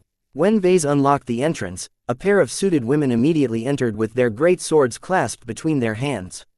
Venerable Dice, Kedis, what are you two doing here? Isn't that obvious? Kedis lifted up her weapon. We're here to finish the job. This moment is long overdue. The murderer over there has too much Sword Maiden blood on her hands. If we let her stay alive for another day, we'd be disgracing the memories of our fallen sisters. Vase immediately felt a headache. He turned to the older and hopefully more mature woman. What about you, Dice? Kedis has already said everything that I want to say. The female expert pilot gruffly spoke. One way or another, Commander Lydia's death will be answered. I made sure to keep Foster alive. Killing her while she's piloting a mech is not as satisfying as running my sword through her heart with my own hands. She's mine, Vase. Don't make me move you out of the way. Vase immediately stepped aside. He conveyed his stance very clearly. Hey, I don't intend to stand in the way of your satisfaction. You are one of the most loyal fighters in my service. I haven't forgotten the sacrifices of the Sword Maidens. Venerable Dice smiled. You are a good man. The Sword Maidens are glad to fight for a leader who understands us. Please forgive us for the mess we are about to make. What will happen next will get rather bloody. Vase awkwardly coughed. The MTA has rules that govern the treatment of expert pilots. The expert pilot swung her long and sharp blade in the air. Just keep your jammer active while we do what we must. We don't care what the MTA says. Just pretend that my mech has smashed her corpse when my mech sunk its blade through the cockpit.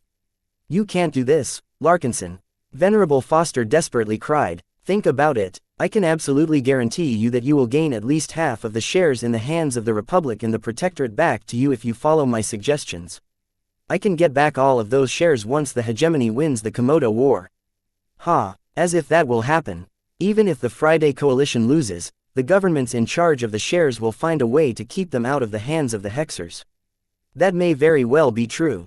There were a lot of good lawyers in those two states. Governments excelled at bending and exploiting the rules when it was in their best interests to do so. They rarely followed the spirit of the law if it inconvenienced them in any way. Vase fell silent, making Kedis and Venerable Dice nervous. He didn't keep them waiting for long, though. I've decided. And Vase helplessly lifted his arms. Faced with a choice between satisfying my friends or my enemies, the answer is obvious.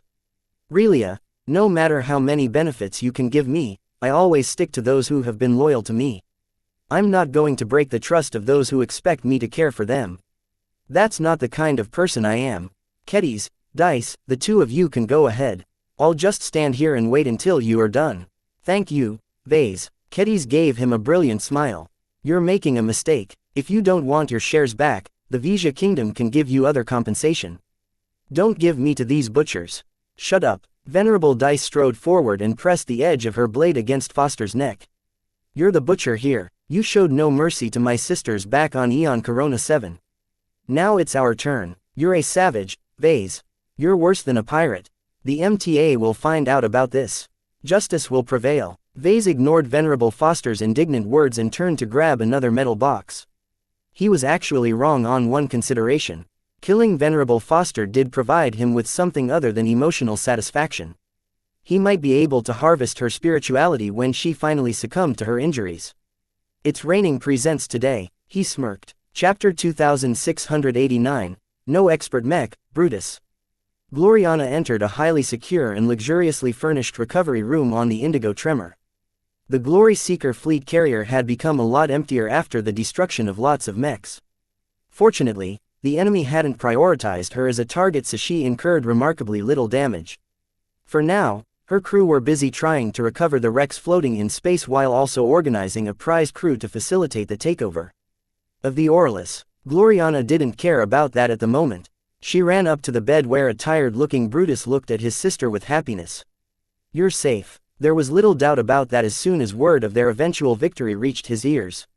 However, seeing was believing. Only when he saw that her sister was safe did he feel reassured. His protective force of will embraced the woman in a familiar fashion. On her part, Gloriana relaxed even further. Are you okay? She asked as she tried to spot any injuries on his body. I'd be in a treatment machine if I was hit more seriously. Don't worry, my cockpit got banged up a bit, causing me to suffer some bruises that are easily treatable. You don't have to be concerned at all. My most serious problem is that I overloaded my mind. Trying to keep my mech alive as long as possible against the Charlemagne and those pseudo-expert mechs was the most challenging moment of my life. I pushed myself so hard to dodge more attacks and prevent all of those glory seekers from sacrificing their mechs to block incoming attacks. I regret that I failed to protect all of those people. There was no choice, Brutus. Gloriana reached his side and retracted her suit so that her bare hand touched his shoulder. Those glory seekers did their duty. Our expedition is much better served if you're alive. This isn't how I want to fight my battles. It's me who is supposed to be protecting you all. How can I possibly continue to pilot a mech when those brave female hexers are risking their lives for me? This is a travesty. They're doing it because of me. Gloriana gripped his chin and turned his head around until their eyes. You are much more valuable than anyone else in the Glory Seekers. Even Colonel Ariadne Woden is worth nothing compared to you. So don't think that everyone has their priorities wrong. If you die, the wounded expert pilot sighed. You're being selfish again, sister. Gloriana leaned in and kissed his cheek before staring lovingly in his eyes. That's the privilege of power, brother. I only value two people in our fleet, Vase and you. The Glory Seekers exist to serve me, so I told them to do their best to keep the two of you alive. I am not going to allow you to make me sad by getting killed in battle. You. Brutus was speechless. As a soldier dedicated to protecting Gloriana and other Hexer women, his sister's declaration did not sit well with him. His honor and his duty compelled him to resist this policy. Yet, Brutus couldn't go against his sister. She always had the final say in matters. No matter how unreasonable she sounded, her will trumped everyone else's as long as she didn't endanger herself. They soon changed topics. I took a look at the star dancer when I was on my way to visit you. She said as she calmly sat down next to his bed. I'm sorry to say that what is left of your expert mech is not in good shape. Brutus looked pained. The Star Dancer accompanied me well for several years. It served me well in this battle. I was hoping that it could serve a few years more. Gloriana tried to smile. It's okay, Brutus. Vase and I will try and make a replacement for you. I've prepared for this project for many months. We just need to determine what materials we can use and which master we should partner up with to design a better machine. You should definitely look forward to what I have in store. The mechs that Vase and I are capable of designing are extremely special. Just look at the so-called prime mechs that my husband came up with. I still can't accept that the Valkyrie Prime along with several hundred standard mechs are able to wipe out a vast swath of mech pilots along with the entire crew of a starship. You're not the only one who is wondering. No one in the fleet will underestimate his mechs from now on. While I detest the Fredaemon, a part of me feels that no one deserves to die from such an odd method of attack. It's too destructive. It's practically a weapon of mass destruction. As a mech pilot, Brutus instinctively repelled any weapon that diminished the lives of soldiers. It was one thing to get killed by getting shot by an enemy mech. It was another thing to get killed along with thousands of other comrades by getting blasted to pieces by a tactical nuclear weapon. Gloriana was not as conflicted, though. Her smile stretched wider as she relished in her memory of that wonderful moment. The Fredaemon deserved to be slaughtered by the superior mother. Don't feel any pity for our loathsome enemies. If they didn't want to lose their lives this way, then they shouldn't have gone out to ambush us. They should have known better than to go up against Vase and his wonderful inventions. His sister was incorrigible, Brutus thought. Still, it wasn't as if he felt much differently. The battle had been close. Too close. If he fell too soon or if the others fought a little worse, then Gloriana and everyone else in the fleet might have been killed by now. Thinking what might befall of his sister wiped away any sympathy he held towards his opponents. When will I be able to get a new expert mech? Not soon, Gloriana slowly admitted. My husband and I are very busy. Once we complete our current round of projects, we need to design a large amount of expert mechs for the Larkinson clan. While I will do my best to push your expert mech up the priority list, don't expect any quick results. It might take up to a year before you can pilot an expert mech again. This was not what any expert pilot wanted to hear. Still, it was not an unusual situation for them either. It always took time to develop a new replacement expert mech whenever an older one got trashed. The only way to cut the waiting time short was to fabricate another copy of an existing expert mech design. Why not remake the Star Dancer, then? Brutus carefully suggested. While I look forward to piloting a mech that is blessed like the superior mother, I'm worried about the delay. This battle has already shown me that the galaxy is a lot less safe than I thought. Can't you pick up the pieces of my original mech and put it back together? Gloriana shook her head and tutted. Silly brother, it's not that simple. Your mech got struck by a lot of resonance-empowered positron beams. Do you know what that does to a mech? Too many parts and components are vaporized or melted into slag. Much of the damage is unrecoverable with our current means. We don't have the equipment and expertise to restore your Star Dancer. In my professional judgment, the only purpose the remains of your mechs is good for is to salvage whatever materials we can extract from them and use that to develop your next expert mech. One of the most important benefits to winning the battle was the opportunity to salvage the wrecks floating on the battlefield. Not just the Star Dancer, but the wrecks and pieces of plenty of other expert mechs were eagerly being picked up by the victors. While not all of the valuable materials they yielded might be useful, the valuable salvage would definitely help with accumulating the core materials required to develop their other expert mechs. All of this was beyond Brutus' understanding.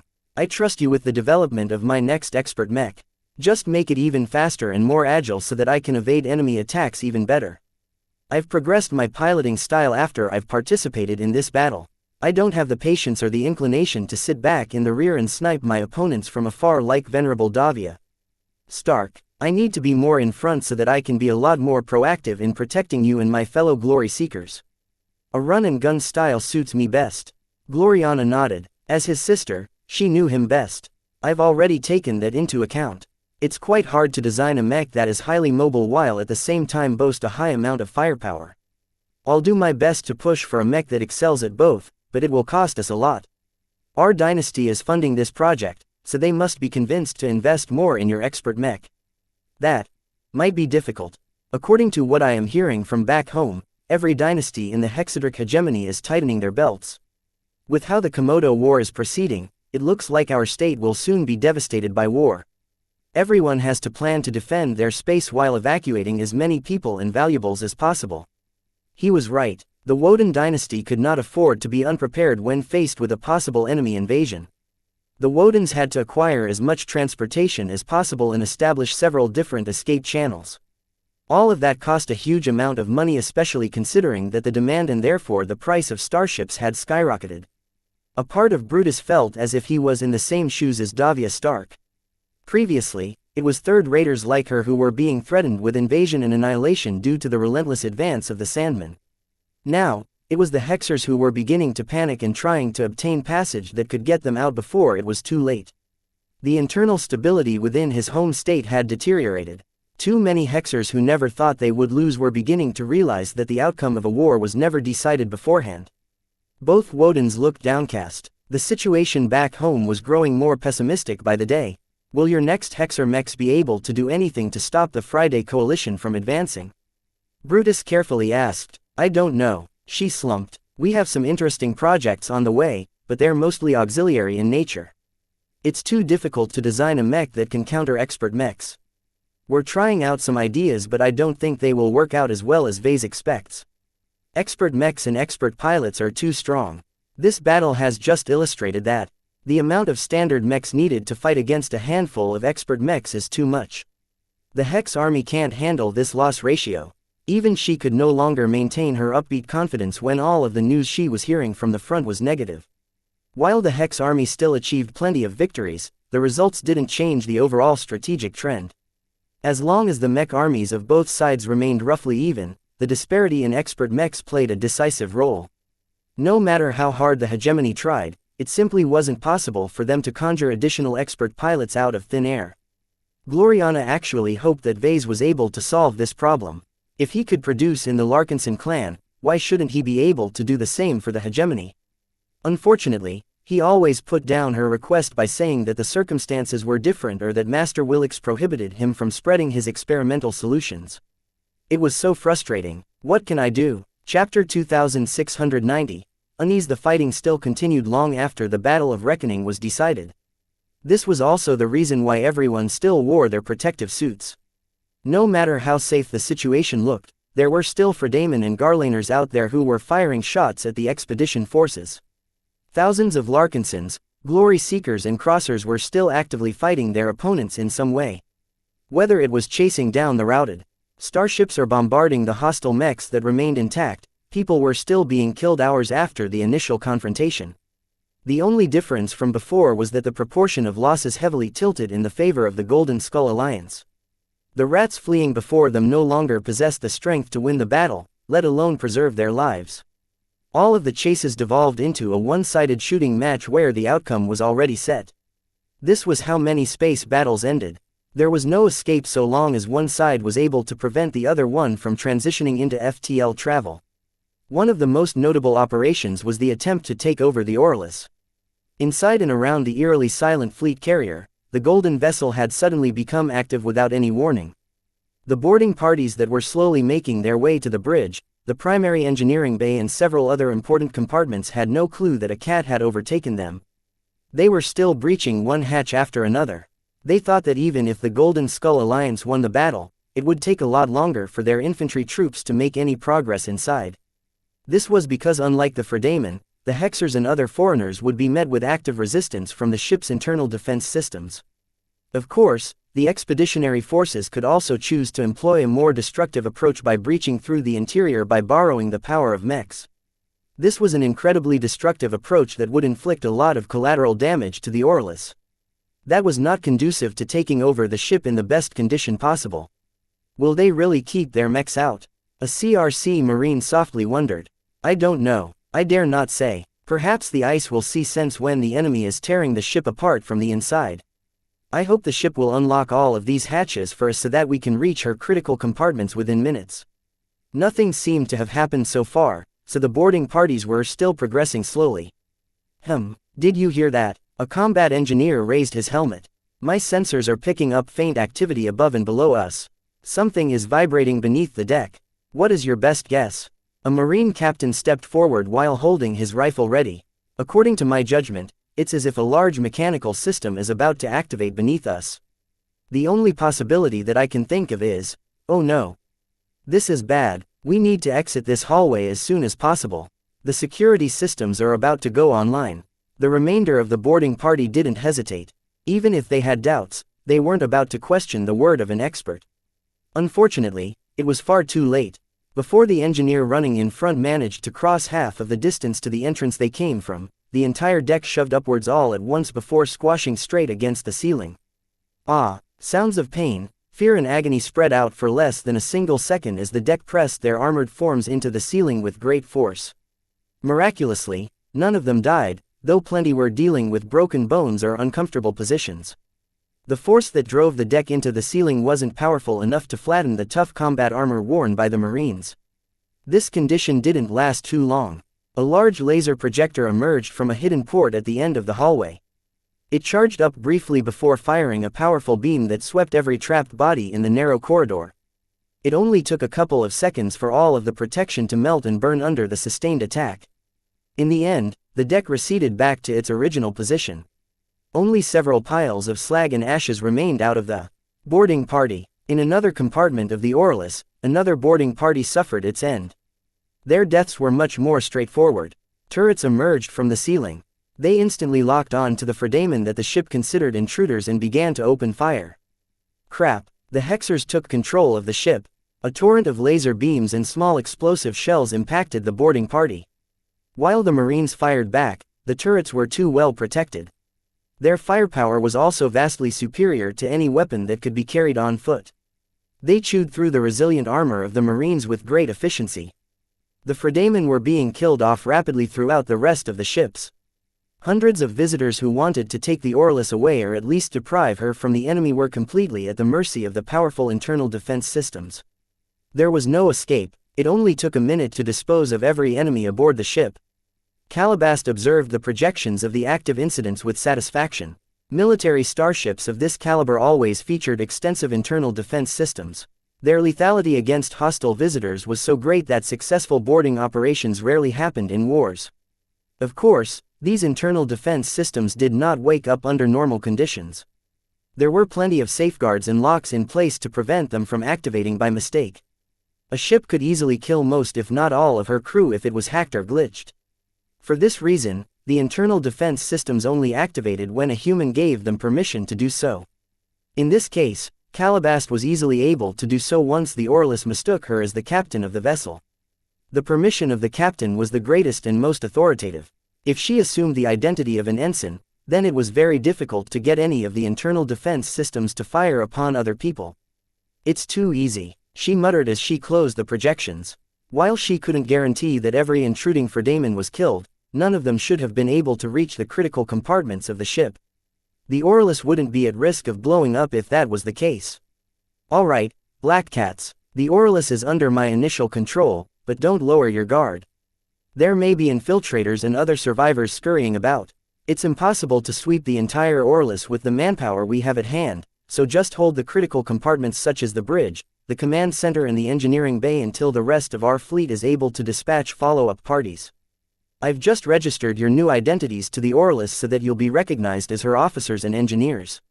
That should be sufficient to unlock every hatch in your way."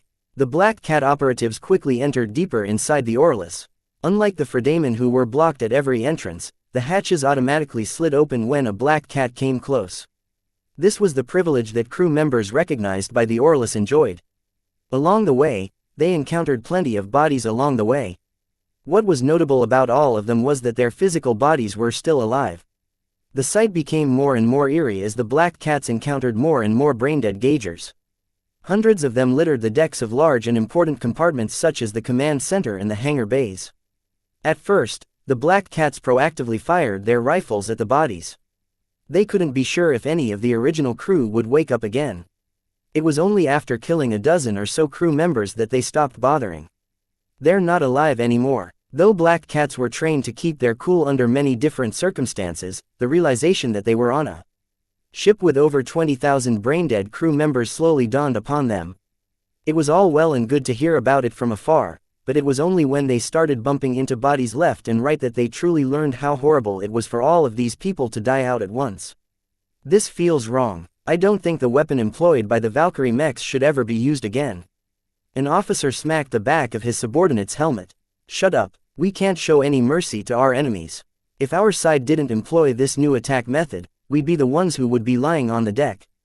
Our bodies would probably look a lot uglier than this, assuming the Fredaimon didn't outright blow up our ships. Humans were creatures of emotions.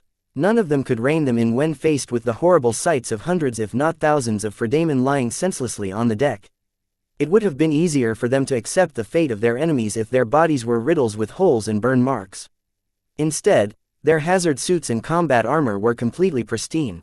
Not a single suit showed signs of physical damage and intrusion. Even now, their automated systems were still doing their best to keep the brain-dead Fredaimon in optimum condition. It was as if they were still alive and well. This juxtaposition was so jarring to the Black Cats that they were becoming more and more uncomfortable with being on the ship. Is the Orlus haunted? Maybe the souls of the dead are still floating around. The Superior Mother cleansed the Orlus because the ship is unclean.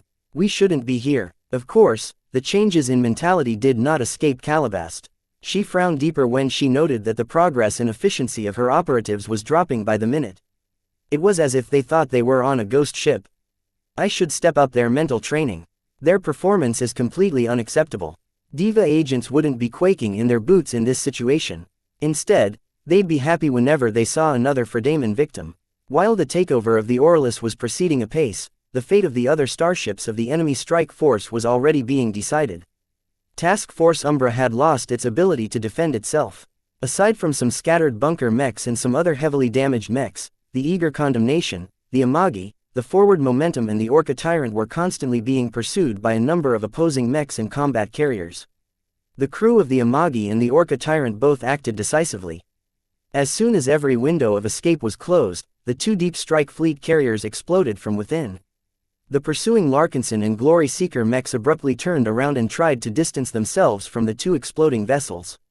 The crews of the two ships had done so much work to maximize the power of the explosions that it was too dangerous to get too close. Fortunately, the pursuers were already expecting this to happen. 2 down, 2 to go. The Forward Momentum took a lot longer to meet the same end. She had accelerated away from the battlefield very quickly. Yet despite how much the crew overloaded her sub-light propulsion and decreased her mass, her fundamental nature as a capital ship didn't change. She eventually exploded as well as the Vanguarders performed their duty to the end. As for the Eager Condemnation, the Larkinson clan received a secret transmission from the fleeing carrier.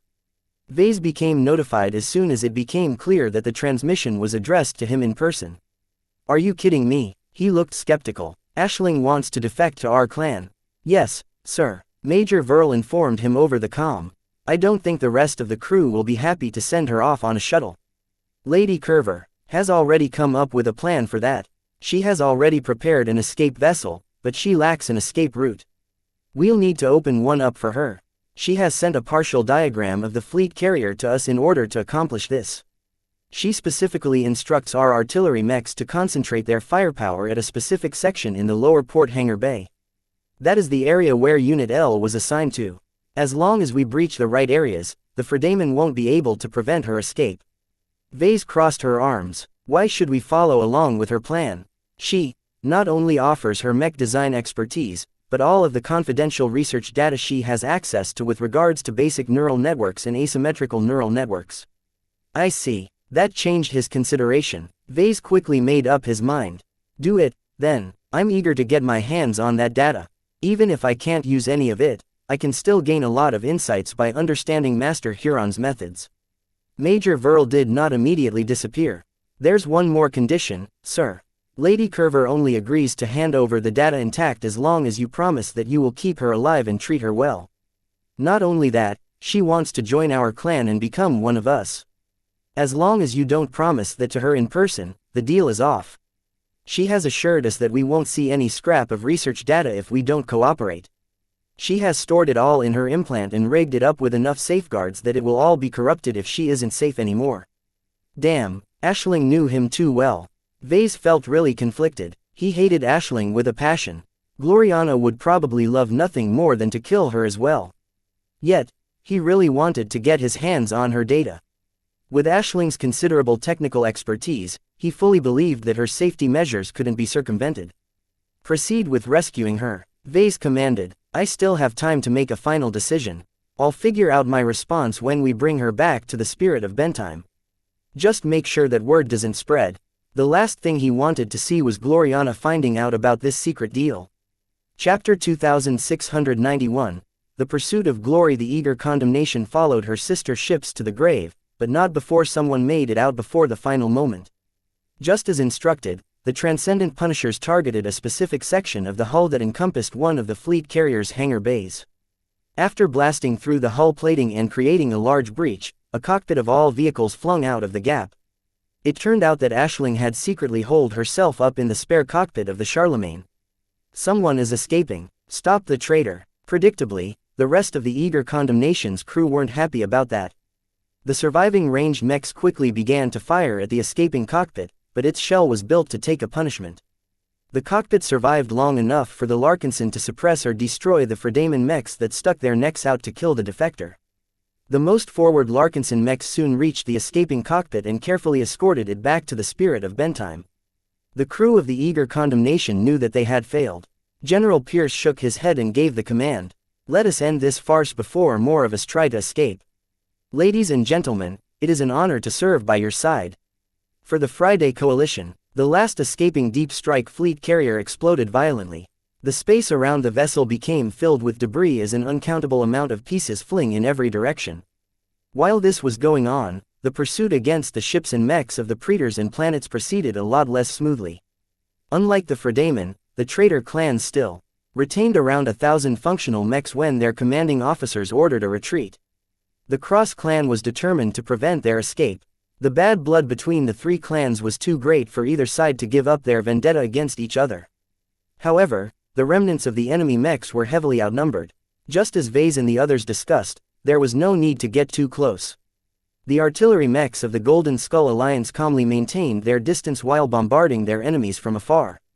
By concentrating their firepower on hostile ranged mechs first, they first neutralized the enemy's ability to retaliate. Once they completed this step, the artillery mechs began to fire at the remainder of the enemy mechs with impunity. They also fired at the propulsion systems of the fleeing enemy carriers. Just like the Fredaman, the traitor clans opted to split up their ships and flee in separate directions. This tactic was a lot more effective this time. While the Praetor clan and Planet clan only brought 3 capital ships, they also brought over 50 combat carriers. While a number of those vessels had already fallen in battle, plenty of them were left to carry their surviving crews back to safety. It's useless, a tired Ilvanan mech pilot said as he mechanically pointed the guns of his overstressed Transcendent Punisher at another fleeing combat carrier. Even if we miss 90% of our shots at this distance, it's still useless. Space is empty. There is no escape from our guns. It would have been a different story if the battle took place in the orbit of a planet or in the middle of an asteroid belt. There would have been plenty of natural terrain for the fleeing opponents to shelter behind. It just so happened that the enemy strike force ambushed the expeditionary fleet when the latter was on its way to another destination. There were no satellites or asteroids worth nothing in the vicinity. If that was the case, it would have been impossible for the expeditionary fleet to transition out of FTL in this area. It wasn't as if the Praetors and planets were unaware of this truth. They were all experienced and professionally trained soldiers. They could read the outcome of the situation as well as their enemies. Venerable Damira Planet and Venerable Albert Praetor held the final word in their respective detachments. Even though they had safely ejected from their broken expert mechs and returned to their flagships, neither of them were in a good mood. In the vicious Mountain Star sector, every mech pilot knew that pursuing glory and victory in battle was a dangerous road. Those who fought for fame, honor or territory did so with the full knowledge that the losers often met an unfortunate end. In truth, conflicts in the Garland Empire rarely ended in death. That would just weaken the powerful second-rate state excessively. Most conflicts amounted to limited territorial border conflicts where one tribe or clan tried to nibble a couple of star systems from their neighboring rivals. These campaigns were so minor that the Garliners didn't even regard them as proper wars. No matter who won or lost, the losing soldiers were usually ransomed back. For those that couldn't, the winning side usually absorbed the losers in their ranks. In many cases, this wasn't a big deal. Mech pilots and other soldiers switching their allegiances to a winner was not an objectionable act as long as it was an honorable defection. How the Garliners determined that was rather opaque. In general, as long as the treachery wasn't ugly, it was tolerable. The reason why the natives of the vicious mountain star sector easily accepted this reality was due to two reasons. First, they all shared a common identity as citizens of the Garland. Identity. This effectively meant that every internal conflict amounted to a factional struggle. Defecting to a different state was much more egregious than switching over to another faction. Defection was a core component of every factional struggle. The faction that achieved the most success or presented the best vision naturally deserved to take in a lot of people. Second, the overwhelming majority of citizens in the Garland Empire simply didn't matter. No matter if they were lowly mech technicians or influential ministers, they were all painted with the same brush. The only people who truly called the shots were expert pilots and ace pilots. The latter were treated like monarchs or presidents even if they didn't know anything about governing billions or trillions of people. This was why the entire crews of the Praetor and planet carriers didn't dare to act on their own accord. The captains of the ships and the senior command staff also refrained from acting presumptively. As long as their expert pilots told them to shut down their vessels and surrender to their pursuers, they would fulfill their instructions without hesitation. Of course, Damira and Albert never even considered that option. The Crossers were far too vengeful to let anyone off. Surrender or not, the Praetors and planets that had survived up until now were destined to die. Since that was the case, they might as well meet their ends with dignity. Both expert pilots had retreated to their respective staterooms in order to talk in private over the comm. They faced their projections with a heavy sense of failure. Our gamble failed. Albert stated the obvious. It's regrettable that we can't bring any of our forces back to our clans. The clansmen back home will probably resent us for decades for depriving them of so many assets and mech pilots. Venerable Damira Planet was even more miserable. As a high-tier expert pilot, her fall represented a major loss to her clan. Yet despite this awful outcome, she did not show any remorse. Expert pilots did not doubt their decisions. Whether the outcome was good or bad, they acted according to their judgment. While it was difficult to understand why they had taken such a considerable risk to attack a clan that was already exiled from the Becker tribe, it made complete sense to Damira and the other ringleaders. Their animosity towards the Cross clan ran deep. Many of the participants in this failed attack had personally lost a lot of comrades and relatives. Damira had personally vowed to take revenge on the Crossers whenever possible. There was no way for her to shy away from this opportunity when the odds looked so good. It turned out that she had been far too dismissive of the combat strength of the allies of the Cross clan. She rubbed her hand over her shaven head. It is not a shame to lose to the likes of the Larkinson clan. Their fighting spirit and unique methods already proves they are bound for greatness. The two of us will probably occupy an important place in their annals. We'll be remembered for the strength and valor we have shown in battle. Venerable Albert eased up after hearing that. You're right, the Crossers might spit on our names, but the Larkinsons are different. We should have befriended them rather than turning our guns at them. The Cross clan is so lucky to get to them first. The two fell silent for a time. While they knew what they had to do, it was still difficult for them to pull the trigger. Venerable Damira sighed. I was sure that succeeding here would serve as the catalyst for me to advance to ace pilot. Truly, the former pilot of the Imperial Verdict reacted with surprise. Is the vow of revenge you've taken that important to you? I am always sure about these matters. Do you know what separates ace pilots from expert pilots? We must find our calling. It is not enough to abide by a principle or conviction. We must dedicate ourselves to a cause that is greater than what our current strength can handle. The reason why most expert pilots stall in their growth is that they are subconsciously content with their current strength. Expert pilots never advanced if they felt that they were already capable of resolving every issue. Only those who truly yearned and needed the strength of an ace pilot were able to push themselves beyond their limits. That's true, but it's not the complete picture according to my understanding. Damira quietly replied, it was never that simple. If this was the sole requirement, then a lot of expert pilots would have broken through a long time ago. Only those who were close to the threshold like Venerable Damira and Patriarch Reginald understood the greater requirements. Is it related to the Saint Kingdom? Albert guessed. I don't know. All I can tell you is that it's not enough to talk the talk. You must walk the walk. If you go against your convictions even once, you can forget about becoming more than an expert pilot. This was an incredibly onerous demand, but hardly any expert pilot objected to it. Their dedication was legendary. They wouldn't be who they were if they betrayed their principles as often as they changed their clothes. An ace pilot was overwhelmingly superior to an expert pilot in all aspects. It was a given that they should be even more unflinching towards their chosen conviction. What separates a saint from a venerable is not just putting all of your thoughts and words into auction. Damira continued, we also need to earn recognition from enough people. Gods are worshipped by mortals, are they not? Since we all walk the path to God pilot, we must separate ourselves from our humble origins and assume the mantle of greatness in our society. If we manage to succeed in killing off the remnants of the Cross clan, then the entire Planet clan would have recognized my accomplishment. Albert looked astonished. He never heard this theory in the Praetor clan. Is this true? I don't know. This is what my predecessors in the Planet clan thought. They themselves learned it from another clan, so I can't determine whether this hearsay is correct. Still, it makes too much sense to me. This is the truth of the Garland Empire. It explains everything about our great state. The pursuit of glory is not just about becoming immortalized. It's also a path of ascension to ambitious mech pilots like us. Expert pilots are never able to advance in isolation. Each of us needs the help of norms to lift us higher. I see. Venerable Albert Praetor looked fascinated, but only for a moment. It's unfortunate that this knowledge doesn't help us in any way. I won't live long enough to earn any further glory. Both of them lowered their heads. Eventually, Venerable Damira lifted herself up. She was ready. Let's do it. Don't leave anything behind for the crossers. Very well. All of the ships of the Praetor clan and the Planet clan in the star system blew up at the same time.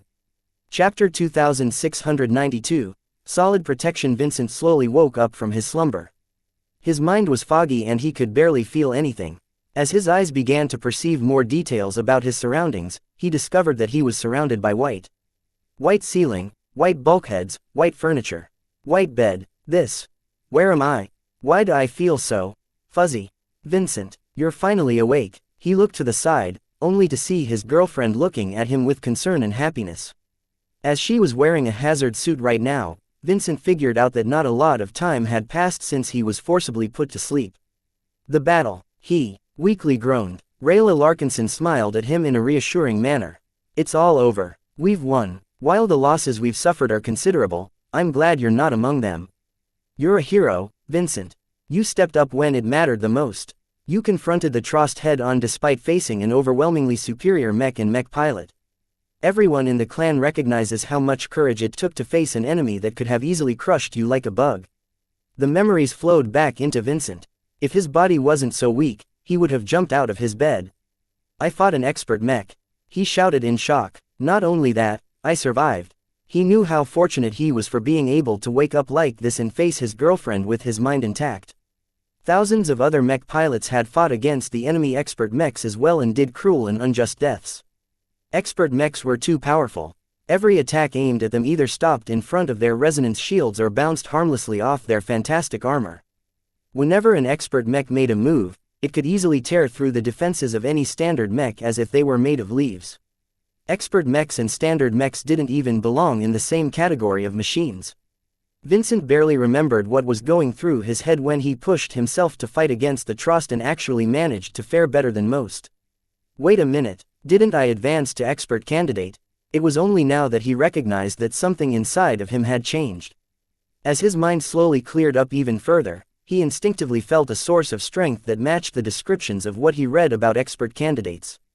I committed to something. He looked puzzled. It was common knowledge among mech pilots that expert candidates and expert pilots always dedicated themselves to a certain goal, principle or ideal. This was the source and foundation of their extraordinary will and dedication. When Vincent explored the changes in his mind, he felt as if he had become larger than life as soon as he thought about his masculinity. When he fought against the Trost, he felt compelled to face the threat as a man. He despised the thought of being regarded as a coward and a boy. The fear of being regarded as a failure overcame his fear of death. That wasn't all. The last thing he wanted to do was to validate the stereotype that Hexers held towards men like him. A part inside him and his mech wanted to prove to everyone that men were more than savage monsters or incompetent little boys. As death loomed closer to Vincent, he resolved to become more than an average mech pilot. He wanted to become stronger and achieve fame as the manliest mech pilot in human space. Perhaps a normal mech pilot would feel ashamed at this aspiration, but Vincent only felt pride as he imagined becoming known throughout the galaxy. This was what a real mech pilot should pursue. He held no doubts about himself anymore. He knew who he was as a person. All of the doubts and confusion in his mind had faded away. No matter what uncertainties he might have, he knew that he would never get lost as long as he stayed true to his heart. "I am a man," he declared with steel in his voice. He felt greater and stronger than ever before. It was as if he had previously been muddling around without knowing what he wanted to do in his life. He didn't need to drift around any longer. After spending his life as a descendant of a rich family, a rebel cadre, a hero of the Sand War and a member of the Larkinson clan, he finally settled the matter of his identity once and for all. A smile settled on his face as he embraced his new truth. He was a man. "What are you smiling about?" Rayla sharply poked his arm. Can't I enjoy a moment too? Myself. I'm an expert candidate now. I'm a hero." "You idiot. Don't you know what this means? You can't take part in our competitive circuit anymore. You're too strong now. Team Solo Vincent will have to go on without Vincent from now on because it will just be bullying if you duel against the other contenders." His eyes widened. Damn, I didn't think about that. He wasn't a normal mech pilot anymore. Even though his new strength paled in comparison to that of a genuine expert pilot, he was still capable of performing above the level of a normal human mech pilot. As long as this was the case, it wouldn't be fair anymore for him to bully around others who fought like children in his perspective. While he looked forward to his vastly improved performance, he lamented the end of his brief and short career as a mech athlete. He suddenly remembered something else. Wait. What happened to my Adonis Colossus? I remember that my mech collided right into the enemy expert mech. Is my mech still? Rayla shook her head. It's not in a good shape. Let me show you how it looks after we picked it up from space. She tapped the wrist of her suit, causing a projection to appear that displayed a very vivid depiction of a ruined mech. The Adonis Colossus was no longer as grand as before. It had lost its masculine contours and its pleasing appearance. Vincent's heart bled as almost nothing of the mech's frontal structure was left intact. The straight collision not only crushed and distorted the entire front of the frame, but also squashed much of the internals. I've spoken to a mech designer who was surveying the damage. Rayla carefully said. She said that while it is technically possible to restore the Adonis Colossus, it's too difficult to bring it close to its original condition without involving a mech designer who is much more skilled than an average apprentice. As the mech is Vess's work to begin with, his involvement is essential. That was basically impossible. The Patriarch wasn't under anyone's beck and call. He had much more important matters on his agenda. While it was true that the Adonis Colossus was his personal work, Vase had moved on to greater and more impressive mech design projects. He won't bother with fixing up an old third-class mech. Vincent sighed in disappointment. Our clan urgently needs both second-class mechs and expert mechs. Even I know better than to take up his time with a request to fix the Adonis Colossus. Rayla silently nodded. As a figure of authority within the Larkinson clan, she understood this reality even more. The battle just now had painfully demonstrated to her and fellow clansmen what it was like to bring cannon fodder mechs in a fight involving lots of high-quality machines. The two briefly discussed the changes in Vincent's life and what mech he should pilot next now that the Adonis Colossus was trashed. I haven't heard any mention of a hybrid mech from the design department, so you'll probably have to wait until the mech designers complete the Bright Warrior IB to pilot something that fits you somewhat. Vincent had gotten used to piloting a mech with a myriad of integrated weapon systems, so he didn't really look forward to getting back to piloting specialized mechs. The basic mech types are too boring to me. I don't think that any of them reflect my current piloting style. Hey, it's not that bad. Just like the original version, the new Bright Warriors are all modular in nature. You can switch loadouts whenever you feel like fighting in a different way than before. That hardly sounded ideal to Vincent. He knew that it took a fair amount of time to switch a Bright Warrior configuration. What he truly wanted was to have multiple options at his disposal during battle. As far as he was concerned, this was the key to surviving on the battlefield. Just because he aspired to become the ultimate man didn't mean he was eager to throw away his life. He did not look forward to repeating his earlier life-threatening confrontation against the Trost. As time passed by, Vincent felt more vigorous. His strength came back and he felt eager to hop out of his bed. Let's get out of here, he declared while grinning saucily at his lover. We just survived a huge battle. Do you know what that means? We should celebrate our victory in style. Strangely enough, his girlfriend panicked. Wait, Vincent, don't go up yet, there's something you need to know. He didn't listen to her. His thoughts had already strayed to the inevitable party that the Larkinsons would host on the 12th deck. However, as he tried to push his body off the recovery bed, he strangely stayed in place. What's going on? Confusion marred his face. He drew back his blanket, only to learn why he wasn't feeling anything below his waist. My legs. Where are my legs? Vincent discovered to his horror that the area below his stomach was covered by some white machine. It covered his entire waist and conspicuously did not leave any room for a pair of legs.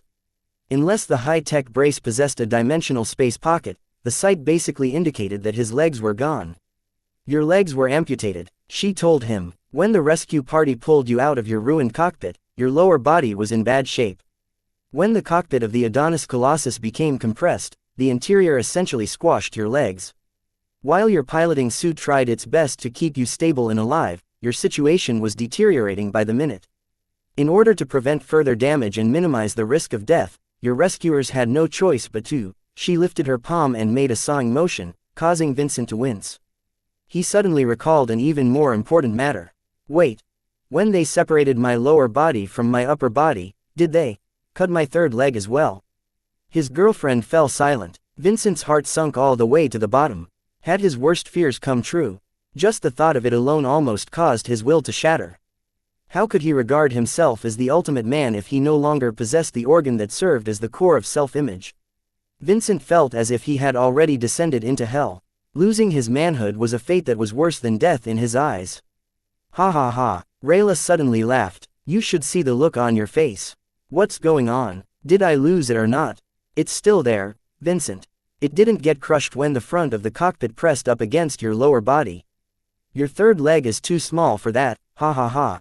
Rayla wheezed. Vincent coughed. While he was happy with this news, he didn't like how Rayla left him in the dark for so long. He truly worried about his future as a man for a moment. Don't be such a baby, you big hero. An injury like this will only inconvenience you for a couple of weeks. The docs are already regrowing a new pair of legs for you. They can grow an additional organ while they are at it. Still, I do have to say you've lucked out this time. Once he heard how close he came to losing his most sensitive organ, Vincent immediately made a vow to himself. I'll wear a solid codpiece next time. I'm not going to go out anymore without wearing sufficient protection. Chapter 2693. Value of a Mech designer. Lady Aisling Curver almost couldn't believe her last-minute plan had worked. Task Force Umbra initially set out to kill Vase Larkinson. The Fredamen arrived with the force of thunder and made it clear that they did not intend to show any leniency towards their target.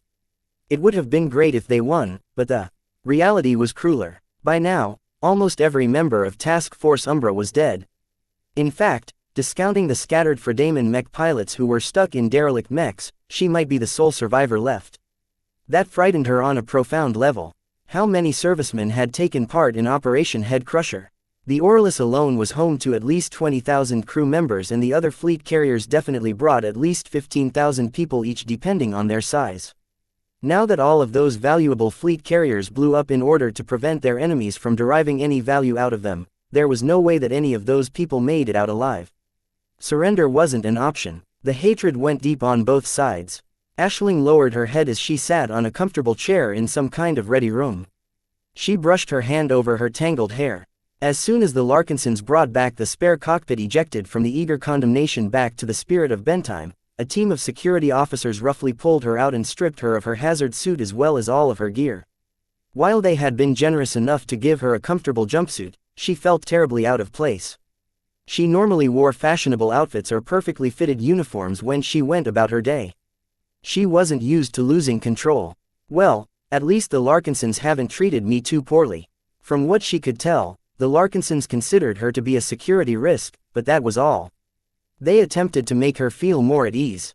She expected to be dragged to a cell or an interrogation room, but instead she was put into a ready room meant to keep pilots comfortable while they remained on standby. That was probably the best treatment she could receive if Vase accepted the deal she offered. The data is all safe inside my head. She smiled. As the administrator and supervisor of Unit L, she possessed extensive access to how the Charlemagne and the Scara worked. While some of the data was still stuck behind very thorough encryption, it was still possible to gain access to it in time. Her gift did not just encompass asymmetrical neural networks. She also possessed extensive resources that would allow anyone knowledgeable in neural interfaces to set up a basic neural network. This was the core crystallization of Master Tokman Huron's lifelong pursuit. It was so refined and optimized that its applicability and ease of use was significantly greater than when the master mech designer initially realized his design philosophy. Vase doesn't have any mech designer who specializes in neural interface technology. Aisling muttered. This was the greatest source of confidence to her. As someone who tracked Ves's life as best as possible, she knew about every single mech designer who worked under the man she loved more than anyone else in the cosmos. Not a single mech designer in the Larkinson clan could harness the considerable amount of research data in her head. The only one who qualified was Aisling herself. Even if Vase brought in an outsider with a background in neural interfaces, he or she would never be able to master Master Huron's proprietary trade secrets. Only someone who specialized and dedicated her design philosophy to neural networks were best able to work in this specific field. Considering what she heard about Vase, Aisling knew that she possessed a good chance to preserve her life and gain the acceptance of her crush if she showed her value. Vase had proven that he was not completely in the grip of his wife by forcibly elevating Juliet Stamaros to the position of lead designer. I'm definitely more useful than this Hexer mech designer, Aisling confidently asserted. Vase was sorely lacking a specialty like hers in his design teams. She was one of the few mech designers who were permitted to design custom neural interfaces. This was very useful to any mech design projects because she could optimize a neural interface to any specific design, thereby facilitating a smoother piloting experience. This was especially relevant when it came to designing expert mechs. Neural interface specialists played an essential role in their design because most resonance-empowered abilities required custom neural interface programming and configuration in order to be activated and controlled. While it was possible to design an expert mech without a custom neural interface, the efficiency of such a machine would definitely be impaired. Expert pilots are too different from normal humans. If the neural interface isn't expanded to accommodate their distinct properties, then they will always be held back from displaying their full might. Aside from this, Aisling was also a great mech designer in other aspects. She was fairly well-rounded and possessed a very broad and solid foundation. She was able to design mechs independently or lead mech design projects on her own. Her addition would definitely alleviate the manpower shortages at the LMC's design department. The entrance slid open without warning, startling Aisling out of her considerations. She quickly straightened her back and adopted a slightly soft and vulnerable demeanor. This was not a situation where she could afford to throw her weight around. If she wanted to get past this hurdle, she needed to gain Ves's sympathy. A pair of powerful suited forms entered the ready room. Vase, still clad in his sealed unending regalia, strode forward while his dashing cape fluttered in the air. His tall and heavily armored bodyguard followed closely behind. No one else entered the room, which quietly made Aisling feel relieved. She was afraid that Vase would bring Gloriana. If she wasn't here, this meant that Vase clearly wanted to deal with the situation himself. That meant she had a chance. Hello, Vase, she started simply and plainly. She made sure to restrain herself from saying anything more. She had to be very careful with how she presented herself. She carefully controlled her posture, her demeanor, her pitch and her phrasing according to the training she received. Hello, Aisling, Vase eventually replied. Aisling couldn't read too much from his response. His damned armor prevented her from gleaning too many details from his body language and his expression remained frustratingly expressionless. Have you considered my offer? She gently asked. I have, he said haltingly. I'm not entirely convinced. I don't like you at all, though I can't deny your talents are useful. The problem is that you haven't managed to offer enough arguments to make me forgive your very serious transgressions. Tell me why I should look past the crap you've put me through and bring you into the fold. I'm sure you already know what I can bring to the table as a journeyman and a neural interface specialist, so I won't bother to elaborate on that. Let me explain what it means to gain access to the data in my mind. She began to outline some of the benefits of neural networks. She tried to use as few words as possible to describe all of the advantages of the unique knowledge she held in her head. The Bloody Herons showcased a relatively high-level application of neural networks. The selection of mech pilots is rather strict because it's not easy to find people who meet all of the requirements. However, the results are very much worth it, as the previous battle has shown. As long as the mech pilots are sufficiently trained, they can fight as one with the help of an active neural network for an extended period of time. It is applicable in nearly any situation and battlefield. Vase crossed his arms. He looked intrigued. Compared to his battle networks, the classical neural network could be sustained over a much longer period of time. This was a huge benefit for battles where the use of trump cards was excessive. I can't say that I'm not tempted. He casually replied. However, why must I keep you around? If I want to, I can extract that valuable data straight from your implant. That won't work. I've employed enough safeguards to rule out any method of accessing the data stored in my implant unless I am fully on board with it. If my implant is accessed by a third party, it will immediately erase all of the data. If any of its programming or parameters are altered, it will immediately erase all of the data. If I don't feed a specific code in intervals of less than a minute, it will immediately erase all of the data. In the long journey to this ship, I have set up hundreds of different safeguards like these to account for every conceivable contingency. Vase frowned. He had hoped that she would be careless, but she was too technically literate to leave herself open to all of these vulnerabilities. Only by making him give up any attempt to steal her valuable research data in a dishonest manner would she be eligible to negotiate with him. Aisling was not naive enough to believe her charm was enough to make Vase treat her in such a cordial fashion. As she was about to proceed with the negotiation she set up, Vase began to turn around without warning. The hatch soon slid open to allow a woman to enter the ready room. The new entrant wore a stylish purple protective suit patterned with hexagons. Aisling's composure quickly broke down when she realized who Vase invited into the room. Of all of the people I expected to see in the flesh, I never imagined I would come face to face with you, Gloriana said with a deceptively calm voice. Panic had swept through Aisling. The appearance of Ves's wife signaled a very dangerous turn of events. Vase. Aisling ignored Gloriana's looming presence. Please consider what I can offer to you. I promise that I will forget about all of my former loyalties and completely dedicate my expertise to you and your clan. I can help you design better mechs in a way that no other neural interface specialist can compare. I've noticed that you developed some mechs that work really well together. You must have become inspired by Master Huron's work, right? You can probably push their cooperation to the next level with the help of myself and the knowledge I carry. Vase did not immediately respond to her pleas. Instead, he kept looking at his wife. How do you want to deal with her, honey? She's not worth my time. Gloriana arrogantly huffed. Ever since I married you, other women don't stand a chance anymore. Don't you want to teach her a lesson or something? I'm not a savage, Vase.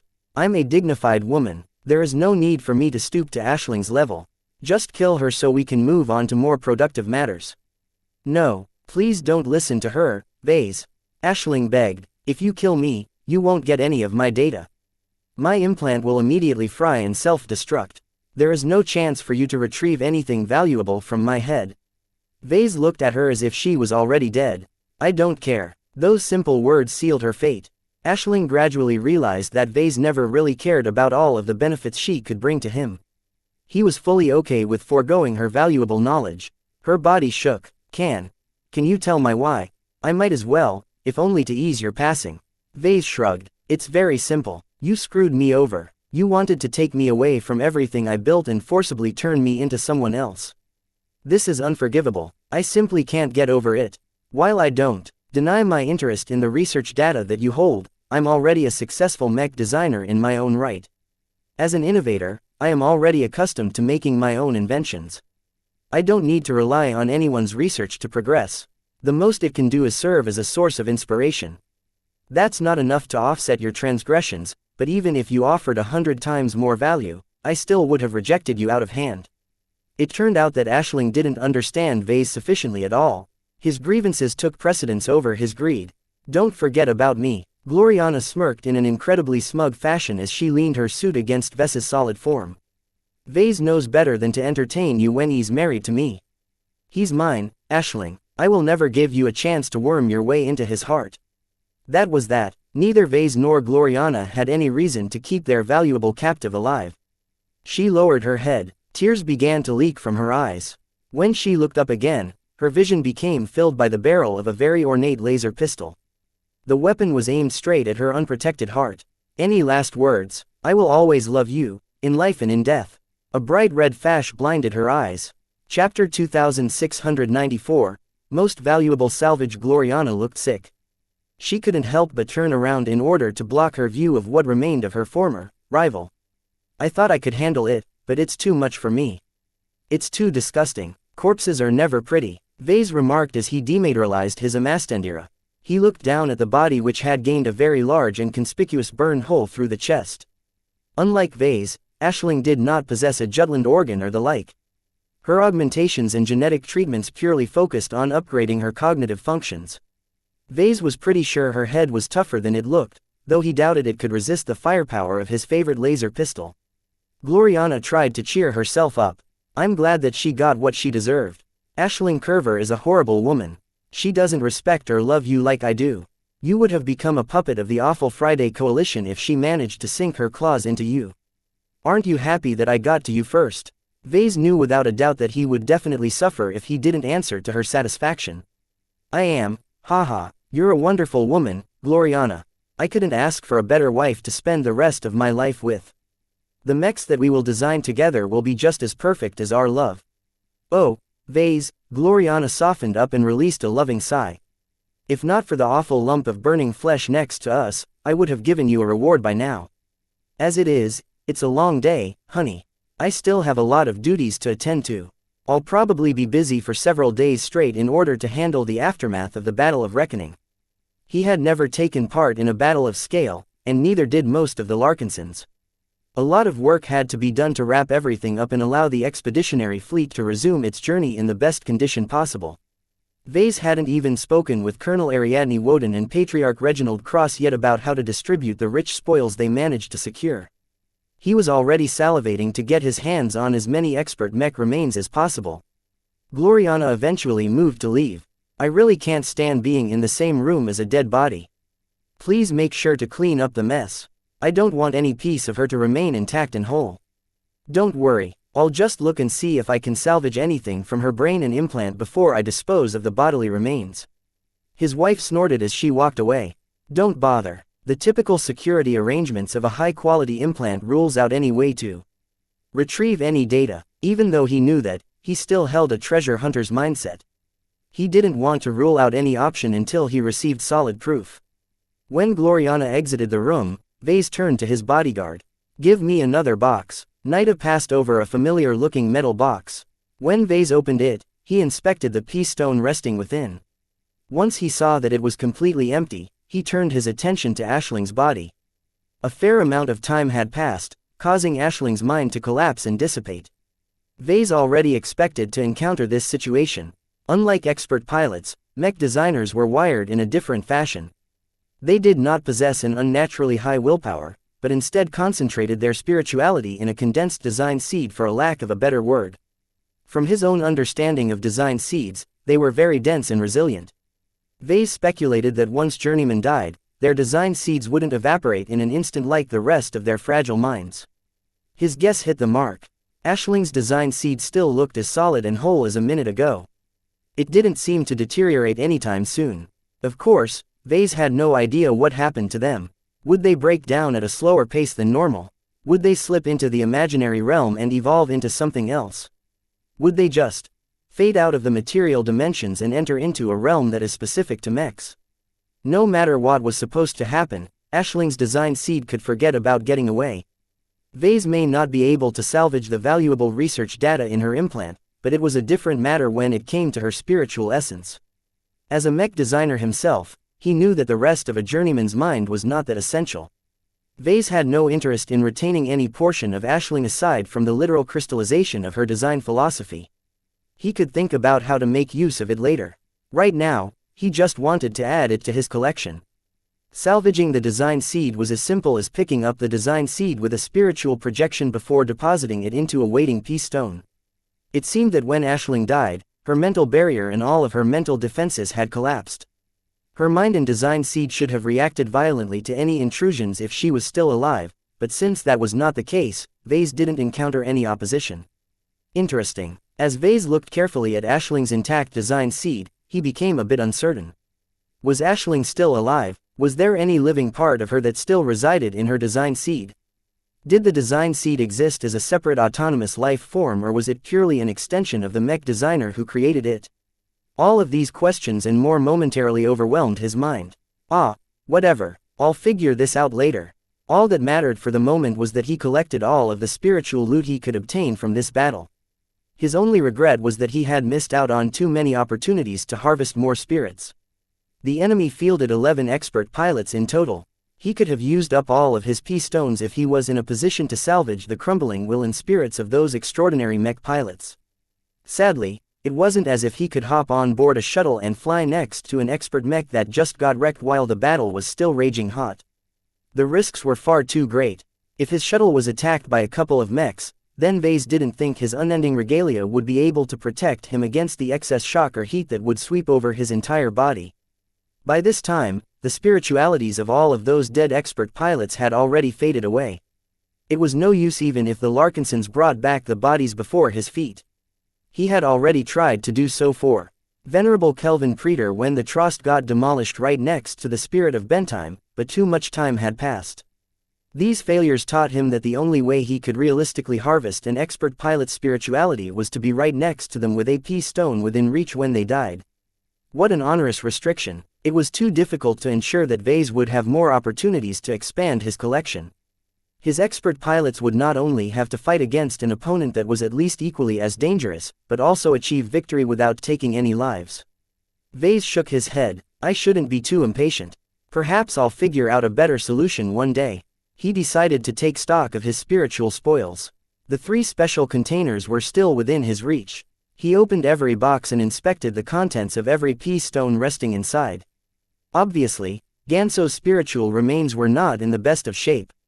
The method that Vase used to extract his spirituality from his mind was so crude and destructive that the P-stone was filled with several ugly pieces. Vase expected them to merge back together, but it seemed they weren't capable of doing so. He didn't detect much activity in any of the remnants. While Vase speculated that it might be possible to resurrect Venerable Ganso in a spiritual form, he probably wouldn't be the same as his old self. Too much had been lost. Of course, I have no intentions of reviving an enemy of mine. He might as well point his Amastendira at himself and pull the trigger if that was the case. Instead of seeking to bring an aspect of Ganso back to life, Vase would rather use his powerful spiritual remains as an ingredient for a greater project. As long as Vase cleansed and stripped the broken pieces of Ganso's spirit of everything hateful, he would still be left with something strong that could empower any design spirit.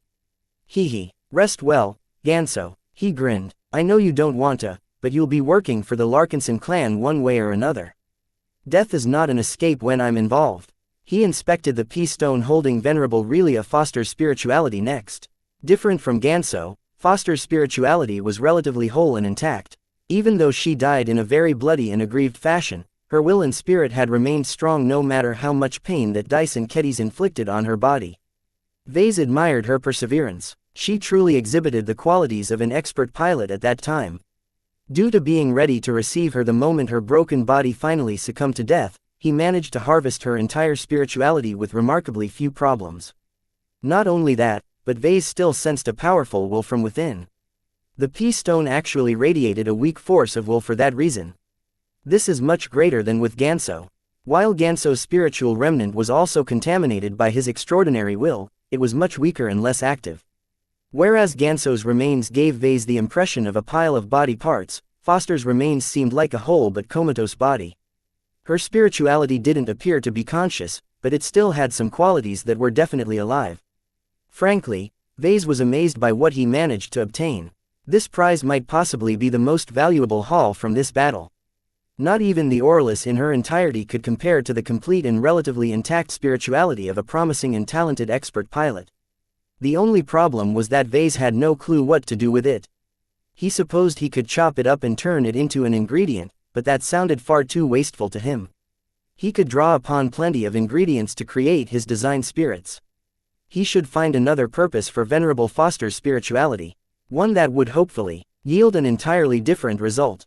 Would it be possible to transplant it into another mind or body? What if I clone Foster's body and put this spirit inside its new shell? It was theoretically possible. While there were bound to be a lot of problems, Vase guessed that he might technically be able to revive Venerable Foster. What a crazy and audacious plan. Something like this was definitely unheard of. If he succeeded, the implications were enormous. Yet if he failed, he would have probably wasted a very strong and valuable spirit. I can't take this risk. There was no point to reviving Venerable Foster anyway. He wasn't short of expert pilots these days, and the last thing he wanted to do was to revive one of his enemies. At the very least, I should cut some parts out while adding some other stuff inside. Was it possible for him to turn Venerable Foster's spirit into a deeply loyal member of the Larkinson clan by cutting out the parts that were hostile and implanting a spiritual fragment from the Golden Cat? Even if it was possible, Vase instinctively repelled these measures. This was playing with life on a much deeper level than before. Human life was sacred. Toying with it in this fashion was far too close to playing God. I'm not a god, he insisted. He needed to forget about these macabre experiments and focus on how he could use his spoils to empower his mech designs. That was the right way to apply his spiritual abilities. As soon as his thoughts strayed in this direction, he came up with an interesting idea. What if I design a self-resonating expert mech? He wondered. Would a normal pilot be able to gain the power of an expert pilot without actually being one? This was an interesting idea. Chapter 2695. Spoils. The distribution of spoils was always a contentious issue. After every battle, the side that controlled the battlefield received the opportunity to pick up a lot of valuable loot.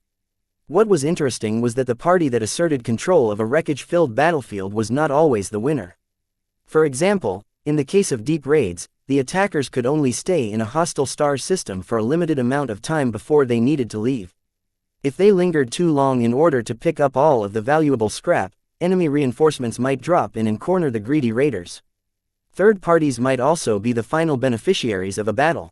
If two pirate outfits smashed each other apart, the authorities might arrive at the end and defeat the exhausted victors with ease. All in all, the issue of controlling the battlefield and dividing the spoils was of great importance to any combatant.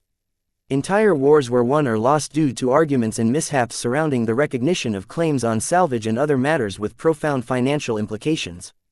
This was especially the case when multiple organizations had to decide how to distribute the salvage. Much of the wealth lying on the ground or drifting off in space came in the form of broken wrecks and debris. It took a lot of effort to convert them into valuable assets, either in the form of restored machines or recycled materials. Most outfits generally didn't possess the industrial capabilities to process complex salvage, so they were accustomed to selling it to a dedicated salvage processing company at a discount. This became a lot more relevant as the amount of salvage far surpassed what any organization could reasonably process. Suffice to say, this was exactly the case after the Battle of Reckoning. Not even the Larkinson clan could process thousands of mech wrecks. The spirit of Bentime excelled at transforming refined materials into mechs and other industrial equipment. She did not possess extensive or efficient recycling and reprocessing capabilities. Even so, no one wished to discard any of the salvage. No matter how difficult it was to extract value out of any broken piece, it could still be sold for a lucrative amount of money. Nothing on the battlefield was truly worthless. The negotiations between the partners of the Golden Skull Alliance had already commenced as soon as the outcome of the battle was decided. The Larkinsons, Glory Seekers and Crossers sent out various salvage shuttles and other vehicles to survey the debris fields and pick up the most valuable salvage before it could drift off any further. The most valuable and controversial salvage of all was definitely the broken expert mechs. Of course, every wreck that belonged to one of the members of the Alliance automatically returned to them. The Glory Seekers retrieved the remains of the Star Dancer, and the Cross clan quickly gathered the pieces of the Balvo's Rage, the Canavis Mur and the Leskin without contention. That left the expert mechs that belonged to the enemy. There were 11 expert mech wrecks in total. How to determine who deserved to obtain one was a difficult matter. The Larkinsons, Glory Seekers and Crossers mostly fought alongside each other. Even if one side managed to occupy a given enemy expert pilot, the reason why they were left undisturbed was because other friendlies blocked other opponents from intervening. To be honest, Vase didn't want to bother with all of the horse trading. He threw the problem to Major Verl, who in turn tapped other Larkinsons to do all of the talking. After more than an entire day, the negotiations concluded. Just like any compromise, the final agreement satisfied no one. The way these talks worked was to make sure that none of the participants felt overly left out. The final outcome at least had to approach their psychological expectations. One of the reasons why the talks stretched out for so long is because it's difficult to determine a fair distribution. Major Verl personally met with Vase at his office.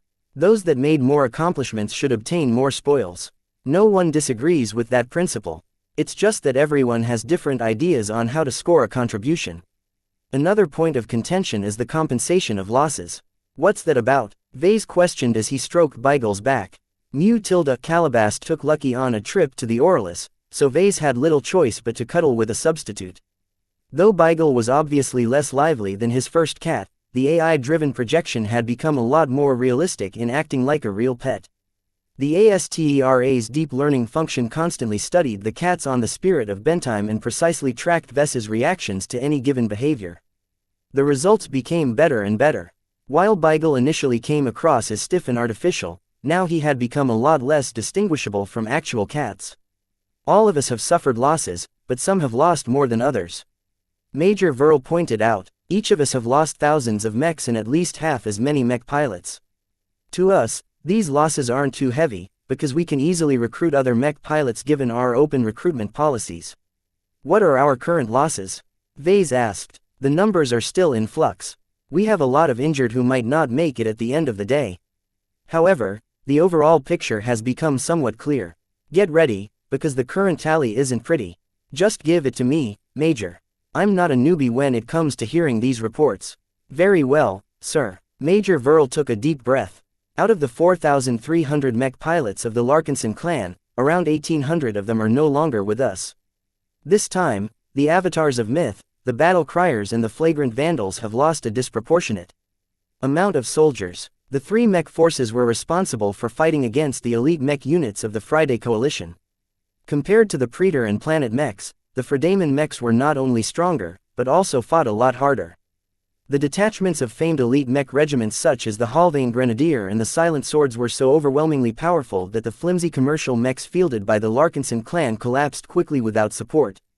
Vase briefly closed his eyes. His decision to cheap out on mechs had led to the loss of almost half of the Larkinson clan's main combatants. This was a grievous loss and would surely generate a lot of hard feelings among the other Larkinsons.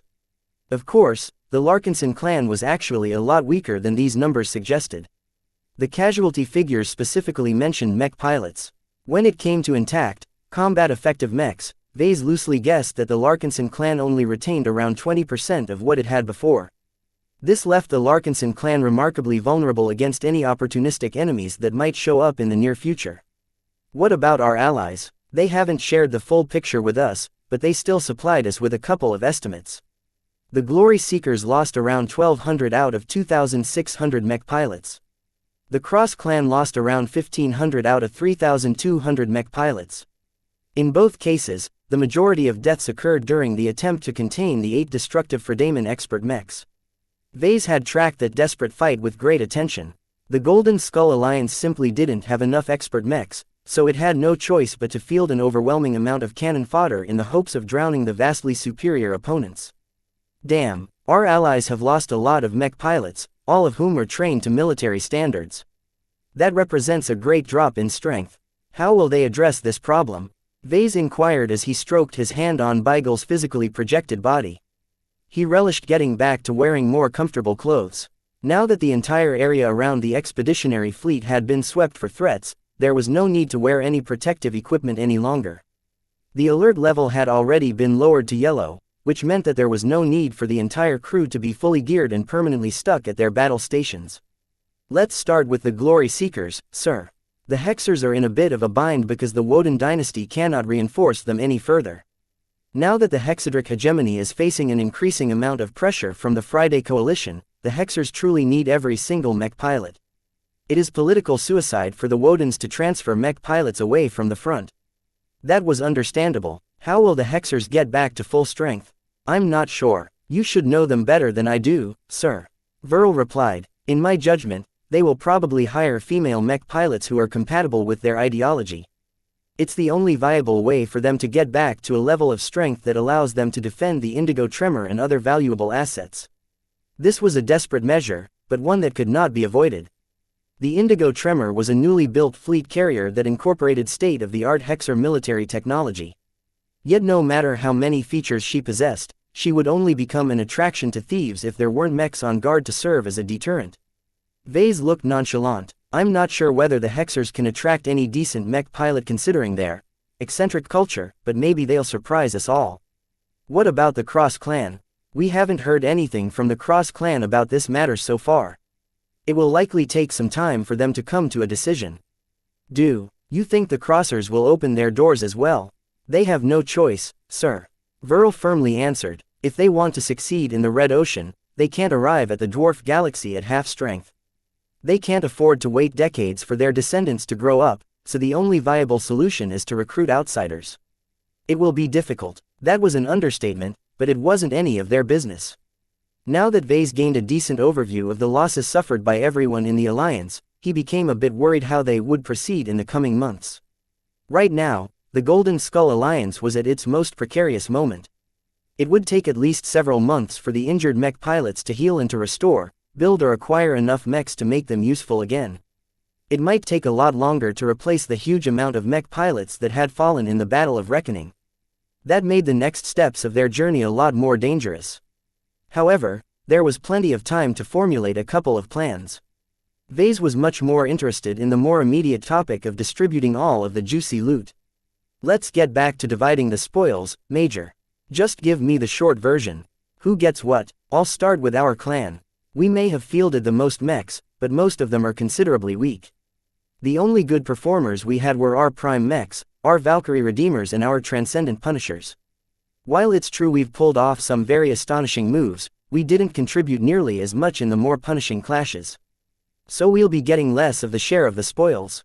It's complicated. We obviously can't demand too much, but the fact that we have overturned the battle by wiping out the Bloody Herons and the entire crew of the Orlus at once cannot be ignored. In the end, our negotiators managed to hash out the differences by making some major concessions in exchange for obtaining some priority spoils. Major Verl began to list out the full loot. In total, the Larkinson clan received 20% of standard mech salvage. While this was a low proportion, the Larkinsons secured priority on all of the wrecks of the Bloody Herons and the Corundian Giants. The Larkinson clan gave up any claims on the salvage originating from the starships of the enemy strike force. The only exception was the Orlus. The Glory Seekers and the Crossers easily conceded the whole fleet carrier to the Larkinsons for obvious reasons. As for the most valuable loot, the Larkinsons gained just 2 expert mech wrecks in total. Vase became very disappointed when he heard he could only get his hands on the Charlemagne and the Jeanne d'Arc. It's not that bad. Major Verl tried to console his upset patriarch. We got all of the Scara mech wrecks as a package deal as well. That was hardly a consolation.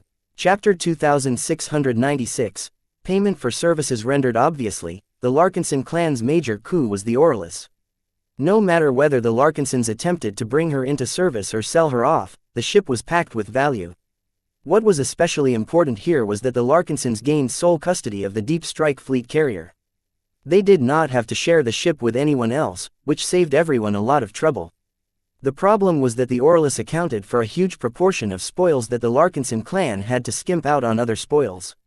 The Larkinson negotiators filled up the rest of the quota of spoils by securing a relatively small amount of mech salvage and just 2 expert mechs. Certainly, Vase was very interested in getting his hands on the Charlemagne and the Jeanne d'Arc. Despite their fall, the mechs were actually in decent shape. Aside from some missing limbs and some broken components, they could still be restored as long as Vase put in enough effort. The Charlemagne was a special mech. It served as the focal point of Master Huron's asymmetrical neural network, so it should definitely be packed with all kinds of advanced systems. The fact that the Larkinsons obtained a lot of Scara mechs was doubtlessly helpful in any attempt to study or reverse engineer the asymmetrical neural network. It's a shame I didn't manage to gain any of the valuable research data in Ashling's implant. Vase sighed. When Vase handed her corpse over to the Black Cats, their hackers quickly discovered that the implant was completely fried. All of its data storage facilities were firmly destroyed beyond any means of recovery. There was no realistic way for the Larkinson clan to field neural network mechs on its own even if it secured the Charlemagne and as many Scara mechs as possible.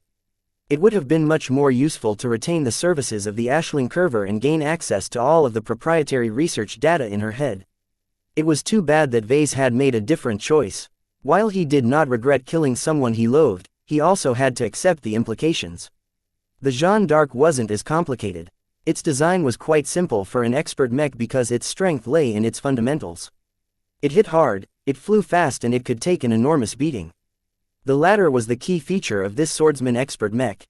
The Jeanne d'Arc needed no shield because its frame was clad with tough, regenerating armor. When Vase discovered that Venerable Foster's former expert mech was augmented by Rorich's bone, he immediately put it on his wish list. He wanted it. Rorich's bone had a special place in his heart, and it was also very useful to boot. The only uncertainty he held was whether it was possible to extract the Rorich's bone from the Jeanne d'Arc without losing too much of its capabilities. Losses always occurred in any recycling process, particularly when it came to recovering volatile or energetic exotics. Vase also had plenty of other uses for an expert mech like the Jeanne d'Arc. By studying it, he would be able to gather a lot of clues and insights about the operation of an expert mech. The Jeanne d'Arc was the best choice to do so because it possessed the least complicated internal architecture out of the 11 broken enemy expert mechs. On the flip side, the Jeanne d'Arc also had very little to offer in terms of proprietary tech and applications. This was the extent of the spoils that the Larkinson clan received. While Vase felt quite regretful that he didn't get to obtain more broken expert mechs, he was content with obtaining a complete capital ship. As for his allies, the Glory Seekers enriched themselves with plenty of other salvage. The Hexers secured 30% of enemy mech wreck salvage, 35% of enemy starship salvage, and 4 expert mechs. The expert mechs they obtained were half of the Fredaman expert mechs. While these were less advanced machines compared to the mid and high-tier expert mechs of the traitor clans, the Hexers were quite familiar with how the Fredaman built their expert mechs. This meant that the Glory Seekers should be able to make much better use of this salvage than others.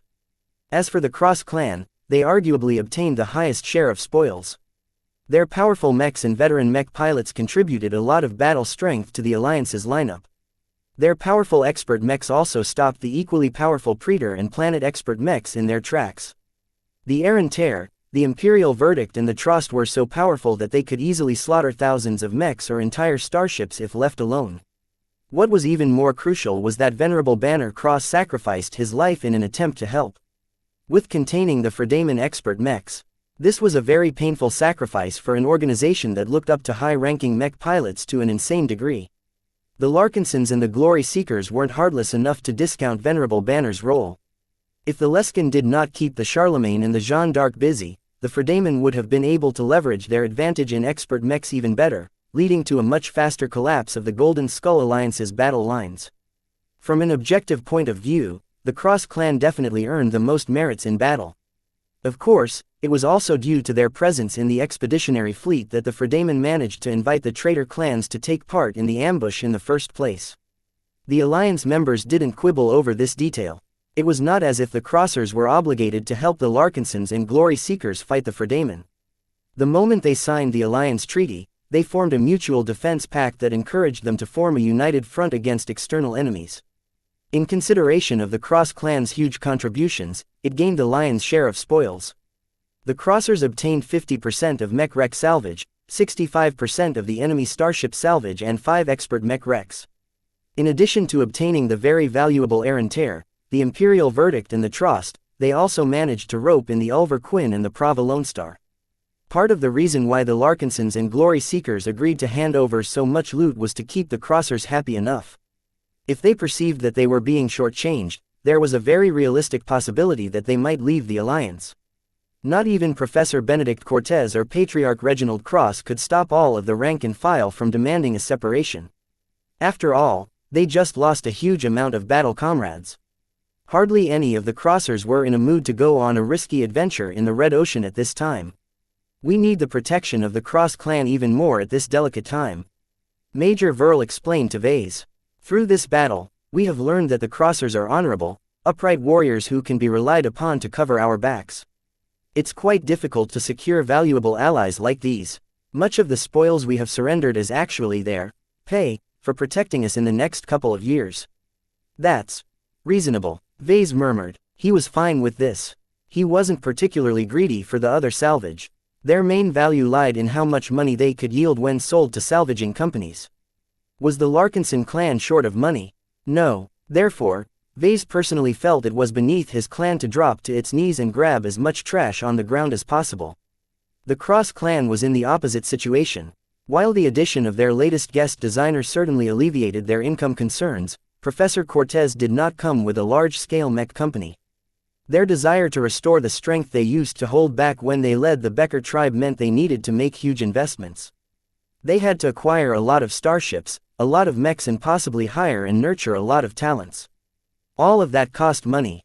A huge amount of money. It shouldn't be any surprise that the Crossers were very greedy for the salvage. In any case, Vase was fine with letting them hunt down all of the broken pieces strewn around in space. There was no way that any of them could sweep the entire battlefield of valuable debris in a short amount of time.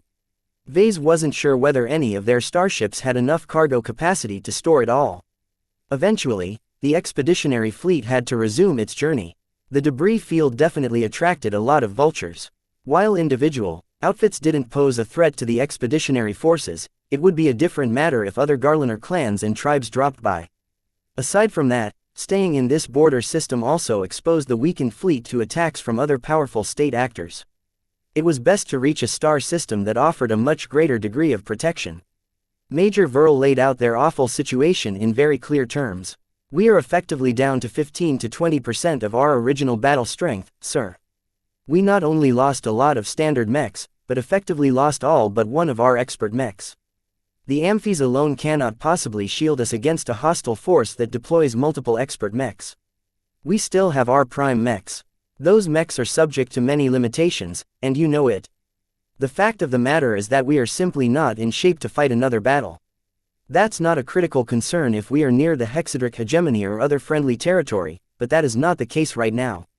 The only chance we have is to enter a neutral, trade-oriented star system where the local rulers guarantee the safety of visitors.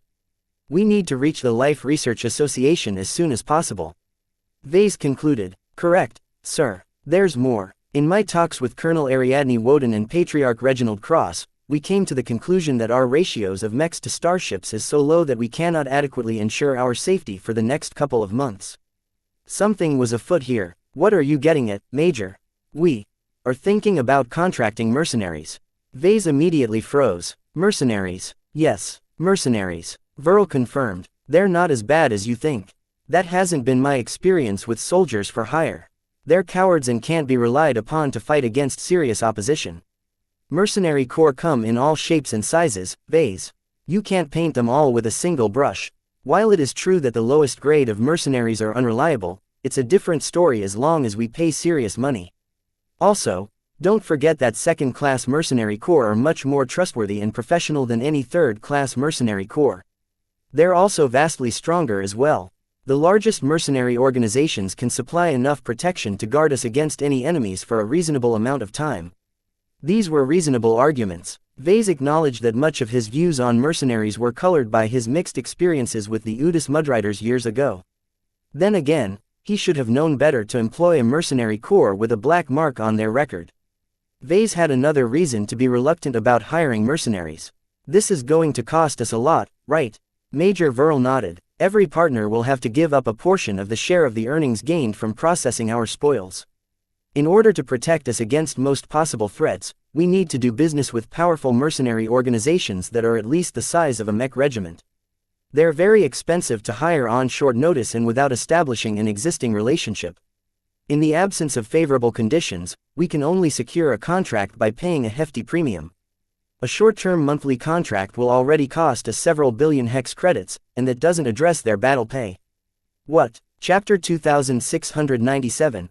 Reprieve, why do you look so upset, Vase? We're about to hire mercenaries. There was no way that Vase could remain calm when he learned of this plan. While he understood the necessity of temporarily bolstering their protection, he still had a very bad impression of mercenaries in general. This was actually a bit unfair towards the mercenary community. There were plenty of reliable mercenary corps in human space. Many of them possessed clean and stellar records, yet there was a reason why few people liked to hire mercenaries in general. The cheaper and weaker ones were unreliable. They were more than willing to stand their ground when faced with a weaker opponent, but were prone to running and saving their own hides as long as they encountered a stronger foe. The stronger ones charged a different price for their services. Their reputation was much more important to them, so they always abided by their contracts. As long as a battle fell within the scope of the terms set in the contract, the mercenaries could be trusted to fight on behalf of a client. However, it was impossible for professional mercenaries to leave themselves open to exploitation. What if the client was attacked by an enemy that was 10 times stronger than anticipated? It would be unfair for the contracted mercenaries to fight to the death just because the client misjudged the strength of its enemy. To prevent these incidents from ruining otherwise reliable mercenary organizations, they always specified a maximum limit on the strength of the enemies they were supposed to fight. This was actually the biggest variable which determined how much it cost to employ any professional mercenary corps. If Vase happened to be short of money, he could lower this strength limit. While this was enough to protect his forces from ordinary rabble, the mercs had the right to step aside without a fight if a serious enemy emerged. In this situation, he only had himself to blame for skimping on the contract. The only way to hire mercenaries that were willing to fight against strong opponents was to pay a lot of money. I don't see the problem in this arrangement. Gloriana frowned. The Woden dynasty has prior experience with hiring mercenaries. They're quite well behaved as long as they get their money. How much revenue is the LMC pulling in these days? It's definitely over 1 trillion hex credits. I don't see why you should feel conflicted about paying somewhere between 5 to 15 billion hex credits to enjoy the protection of a powerful mercenary corps. She was right, but Vase still felt pained at the thought of forking over so much money. These mercenaries will be making a killing by doing nothing but sitting around most of the time. Their business model is more about deterrence than actual fighting. As long as they show up and brandish their mechs, they'll scare away any opportunistic robbers. While that is doubtlessly useful, we are literally paying them the equivalent of several combat carriers a month. Gloriana picked up Clixie and began to scratch her furry cat's chin. You're looking at it the wrong way.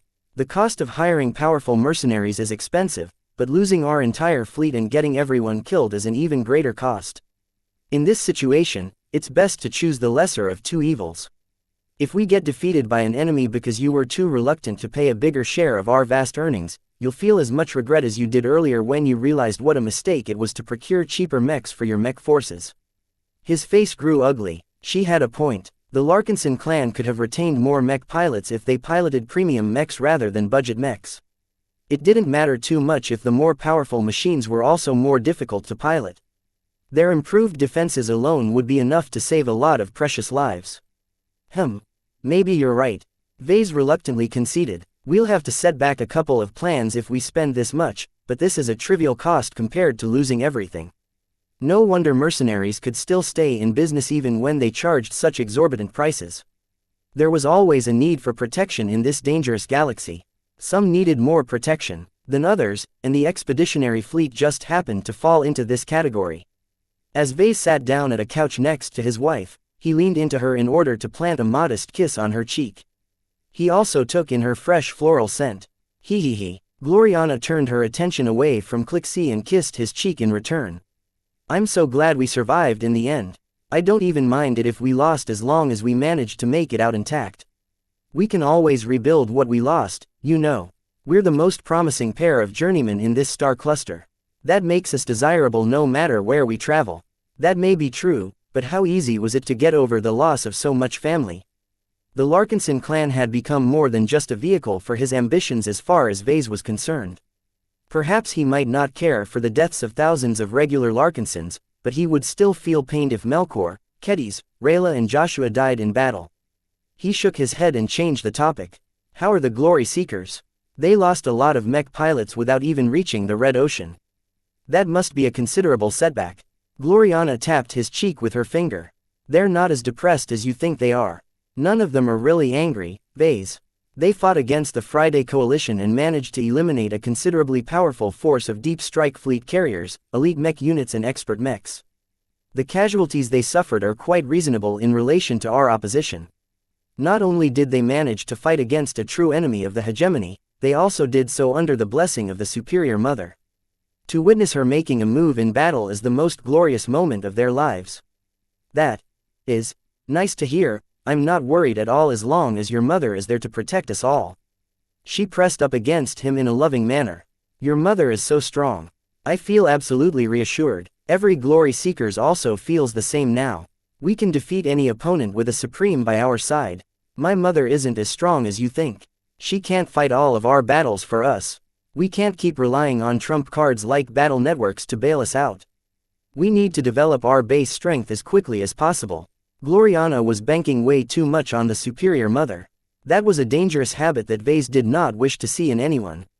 While it might not be a big deal if his wife was the only one who thought this way, the problem would be a lot bigger if the glory seekers adopted the same attitude.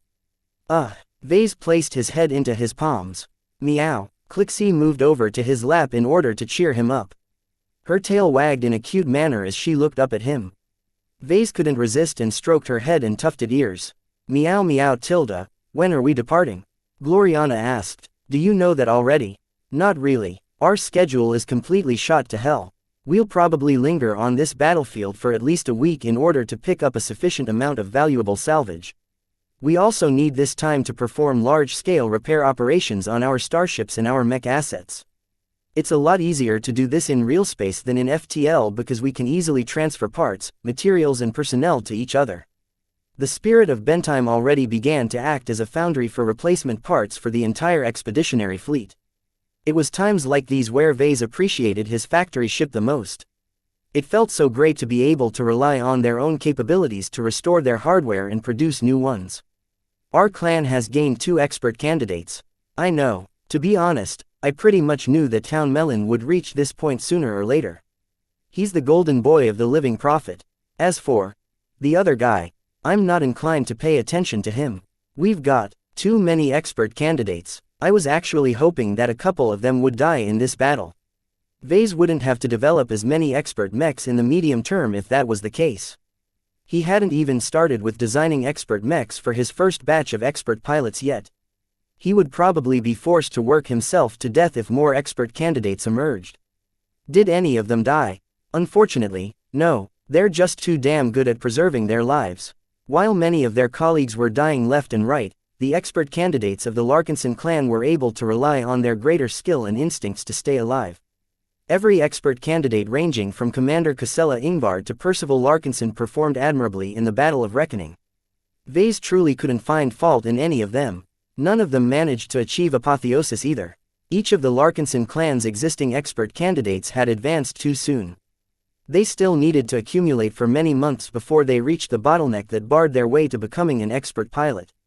Only then would the impetus of battle be able to elevate them further. There were a lot of other internal issues that Vase needed to address, but that could all wait. This was the first break he enjoyed since the end of the battle. How will we go forward? Gloriana asked in a gentle tone. Have any of your intentions changed due to what we had just been through? Vase rubbed his not-so-smooth chin. It had been too long since he shaved his cheeks. We're going to need to expand the Golden Skull Alliance as soon as possible. There is strength in numbers.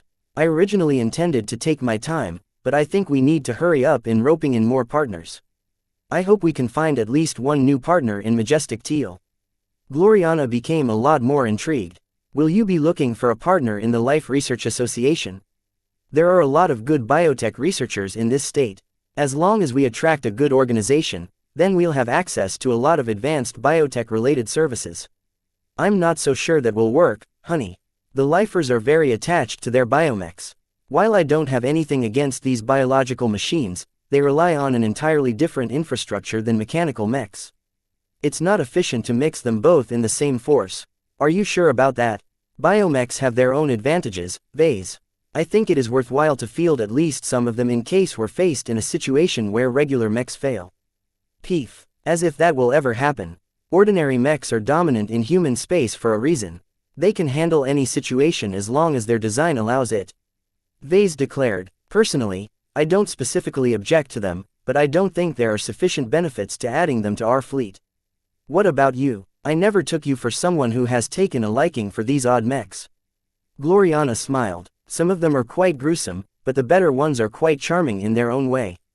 They're natural and fluid in a way that no mechanical mech can compare. I think orthodox mech designers like us can learn a lot of useful lessons from studying biomechs. They're grown rather than assembled.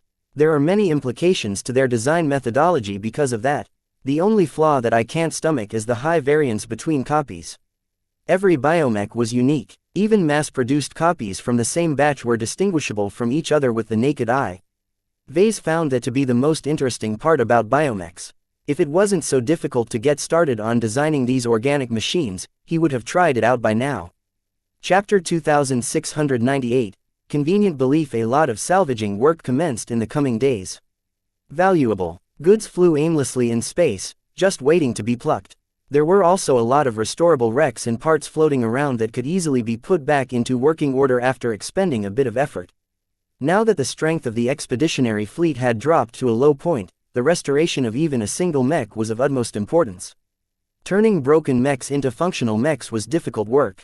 It took too much time to restore them back to peak condition or as close to them as possible.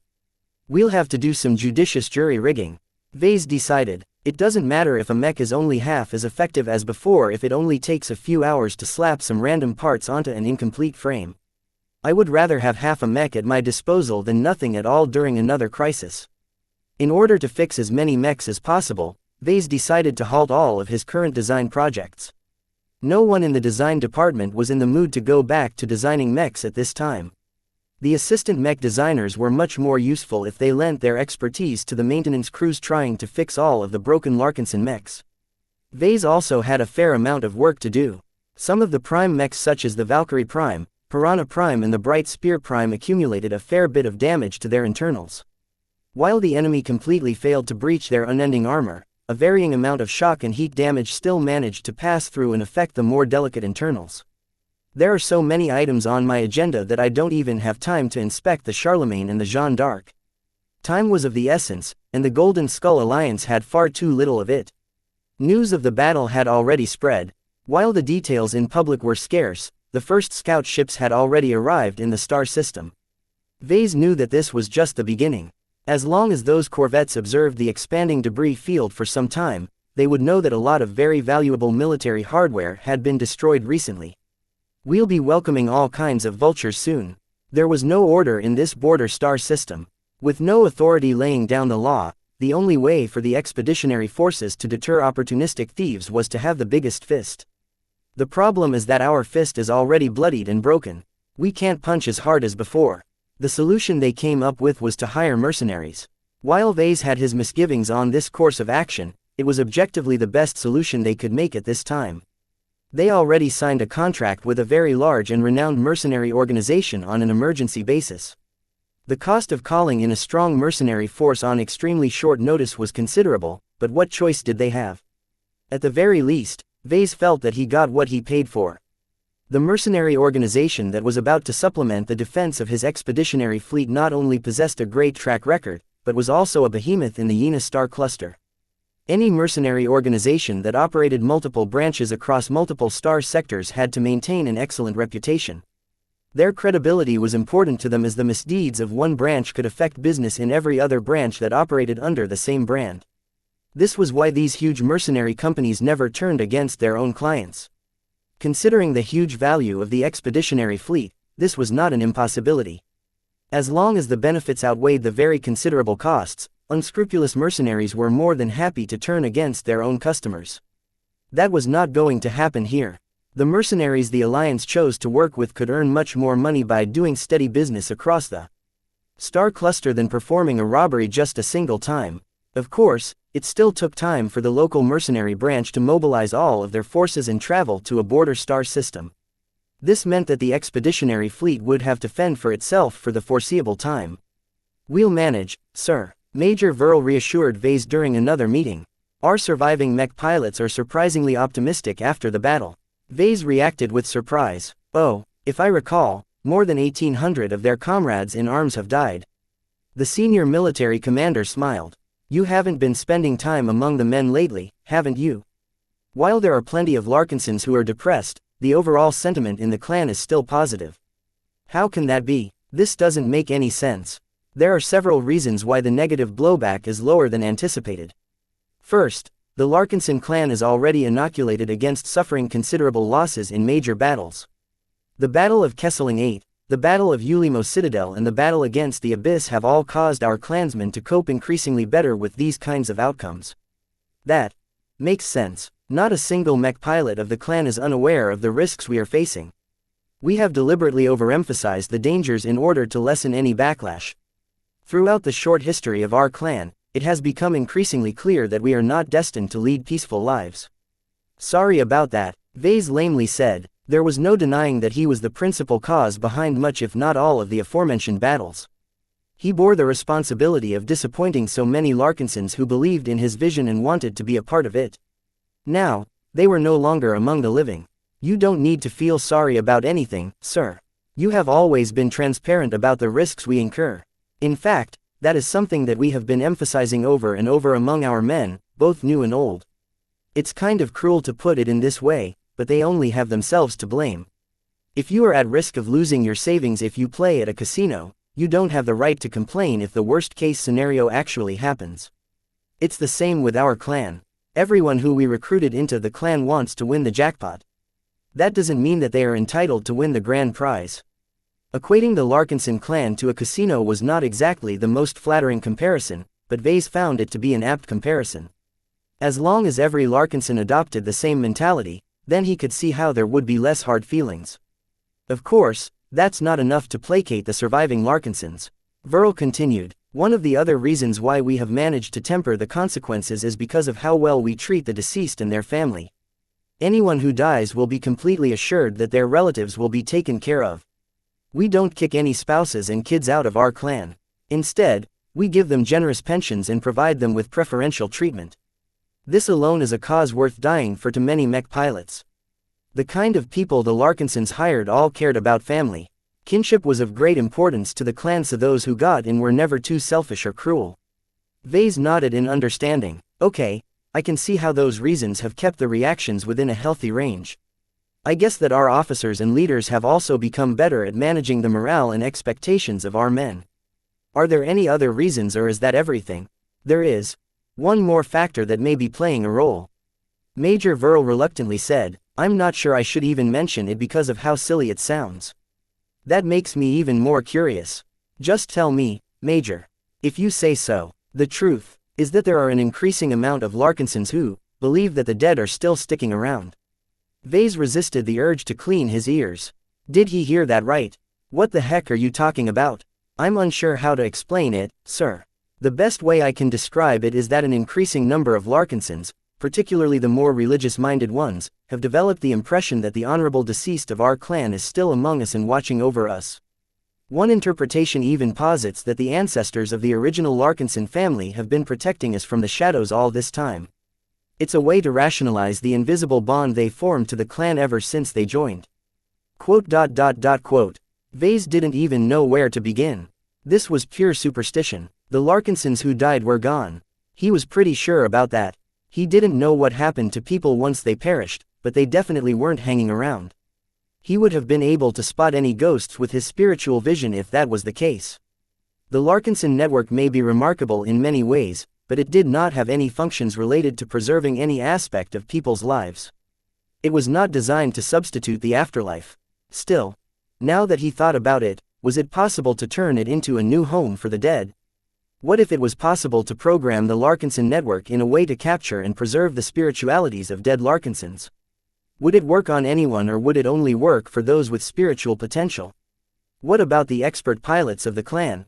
If Vase was able to preserve as much of their wills and spiritualities as possible, would it be possible for him to recycle them in the same way the expeditionary fleet intended to recycle the salvage they collected? This was an incredibly audacious idea. It was also an insanely difficult one to realize. Vase quickly dampened his excitement when he thought of all of the steps he needed to make in order to upgrade the Larkinson network to this extent. His current theoretical framework on spirituality was too rudimentary to develop such a crazy application. He shook his head and threw the idea to the back of his mind where all of his other ideas were collecting dust. I shouldn't need to tell you that those beliefs have no ground. The dead are dead. They are not sticking around or protecting us from above. The only ones who can defend us against our enemies are ourselves. You should tell that to the penitent sisters and the Ilvanans.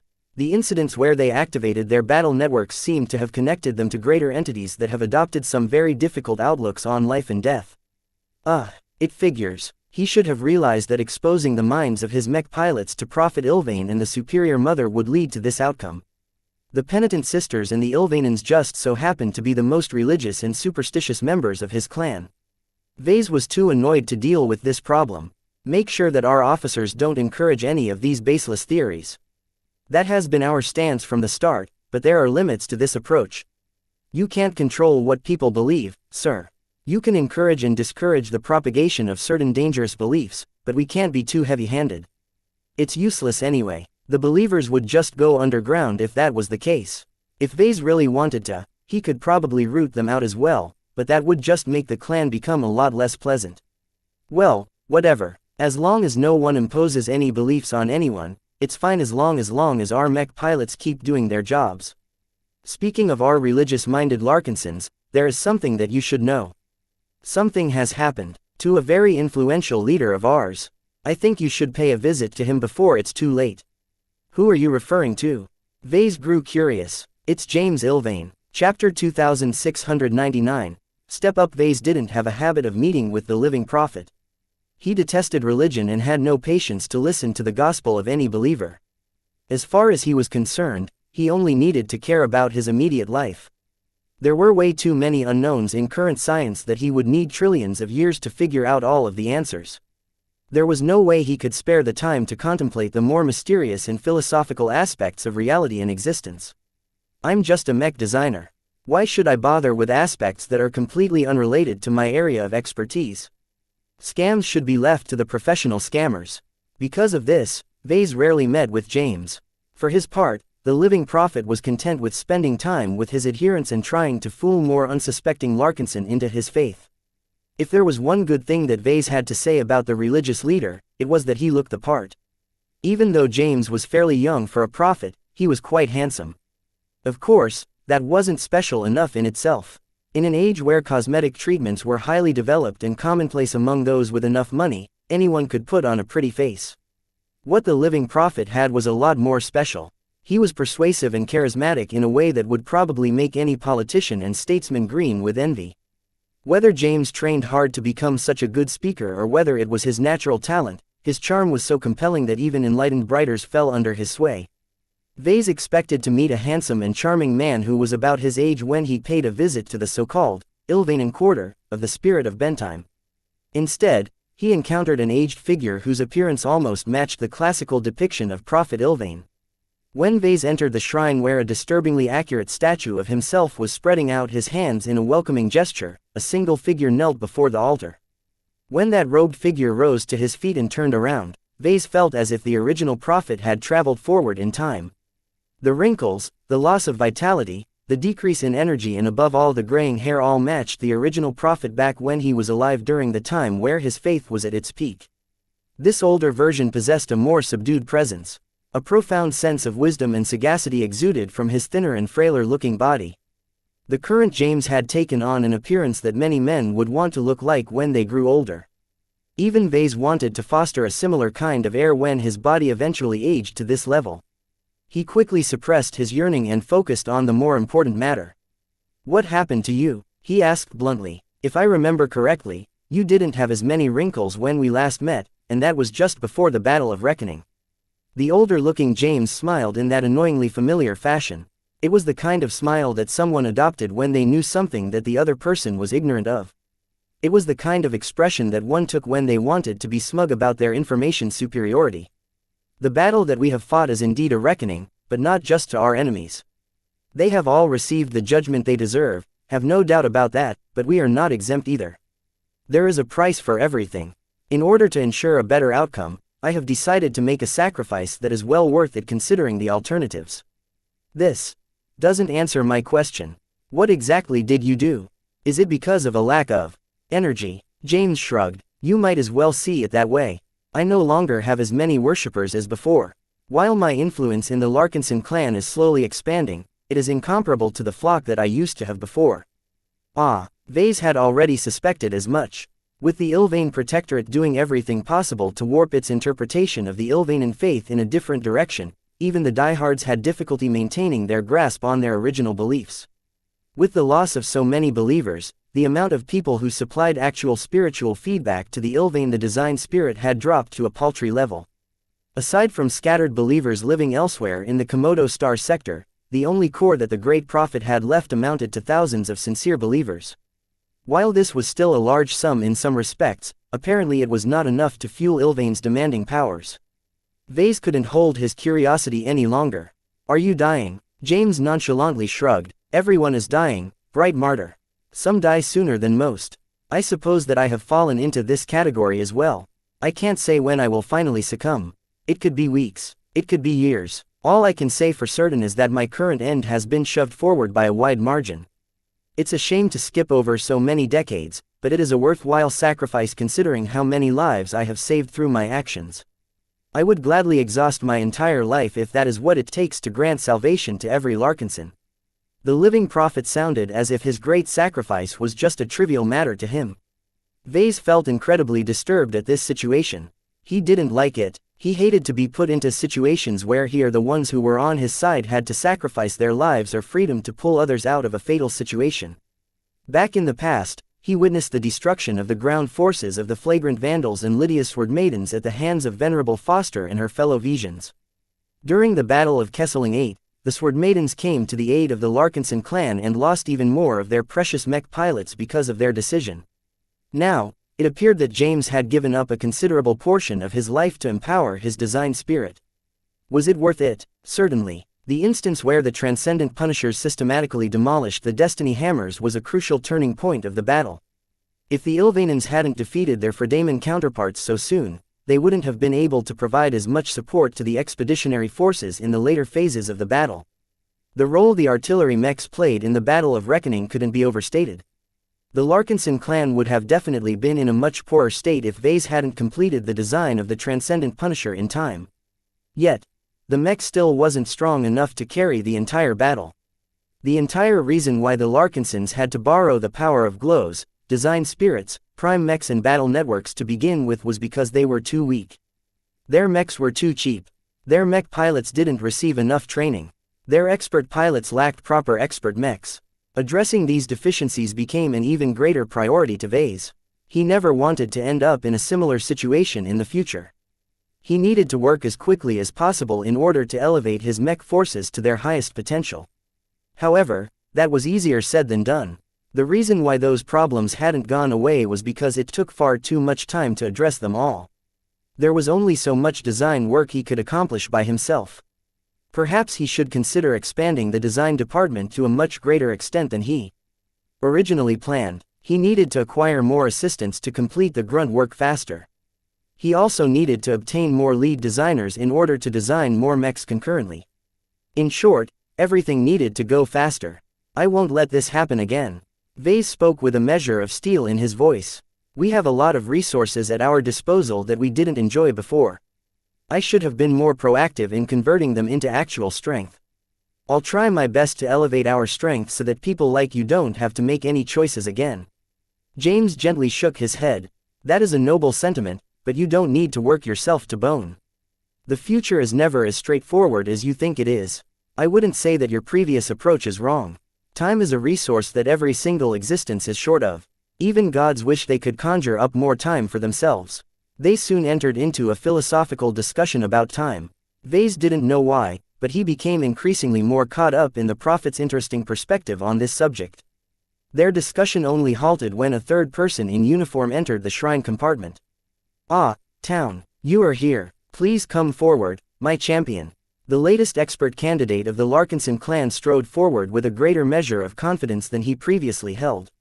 Though Vase hadn't spent much time with Town either, he definitely sensed a change in demeanor. Prophet, bright martyr. Town greeted them both in turn. What do you require of me, sirs? Are you strong enough to defend the clan? James asked. Town frowned. I dare not make such a claim. I can only state that I can fight much better than before. With the help of the blessing that you have bestowed upon me, I am ready to fight against any expert pilot if the need arises. Ha ha ha, do not be so quick to stand out. You still have a long way to go before you are ready to take on such a heavy responsibility. James patted Tayan's shoulder. Also, don't put too much stock in your blessing. The sole reason why you have become stronger is because of your merits. As Vase witnessed the interaction between James and Town, he noted that Town was still quite deferential despite advancing to the rank of expert candidate. Many other expert candidates tended to develop a stronger ego after they had taken their first step in transcending their human limits. It was natural for them to become more conceited in their own importance. The widespread idolization of high-ranking mech pilots in human space only made the transformations worse. While Town definitely seemed to be more assured in a way, his change was not as drastic. Of course, Vase knew that the biggest swing was yet to come. When Town eventually underwent apotheosis, he would literally be born anew. Never forget who you are, Town. Just because you are a Larkinson as well as a man of faith doesn't mean you have to stick to those categories. Think for yourself and fight for yourself before you devote yourself to others. The future is becoming increasingly turbulent. Escaping to the Red Ocean only delays the inevitable. Town immediately adopted an expectant posture. Please share your wisdom. James smiled sardonically. It made him seem like an indulgent old grandfather. Town, it is no longer enough for you to be a follower. The capable must step up and lead the flock. When you grow in strength, more and more faithful will look up to you. Every choice you make will have great implications to those who share the same beliefs. I understand, the expert candidate responded. I have already taken charge of the mech pilots under our watch. The prophet looked reassured and turned to Vase. As for you, I have little advice to tell you. To be frank, even if I tell you something, you are too stubborn, biased and contradictory to pay any mind to my words. That sounds about right, Vase shrugged. Hee. James shook his head before turning around before looking at the marble statue of Vase. You are different from others. It is reasonable to make certain allowances for you. No one is perfect, not even gods. That doesn't mean you should give up. As long as you keep caring about the lives of your growing flock, they will help you become an existence that they can look up to. It is not nice to be alone. What was James talking about? Before Vase could reply with his usual dismissal of gods, the robed figure standing next to him collapsed. It happened so suddenly and without warning that both Vase and Town were slow to respond. James, the panicking expert candidate quickly lowered himself to his knees in order to feel the aged body's pulse. He has ascended ahead of time. It was as if an invisible shockwave had swept throughout the Ilvanan shrine. The living prophet has passed. Chapter 2700. Unusable. The passing of James Ilvane came as a shock to the Larkinson clan. Not a single clansman dismissed this piece of news. While the Ilvanans had long been relegated to a minority within the clan, they still possessed a considerable amount of influence. This was especially so after their stellar performance during the Battle of Reckoning. The transcendent punishers that only the Ilvanans could utilize at their full potential had performed so well that even the most strident secularists were grateful to the faith in its leader.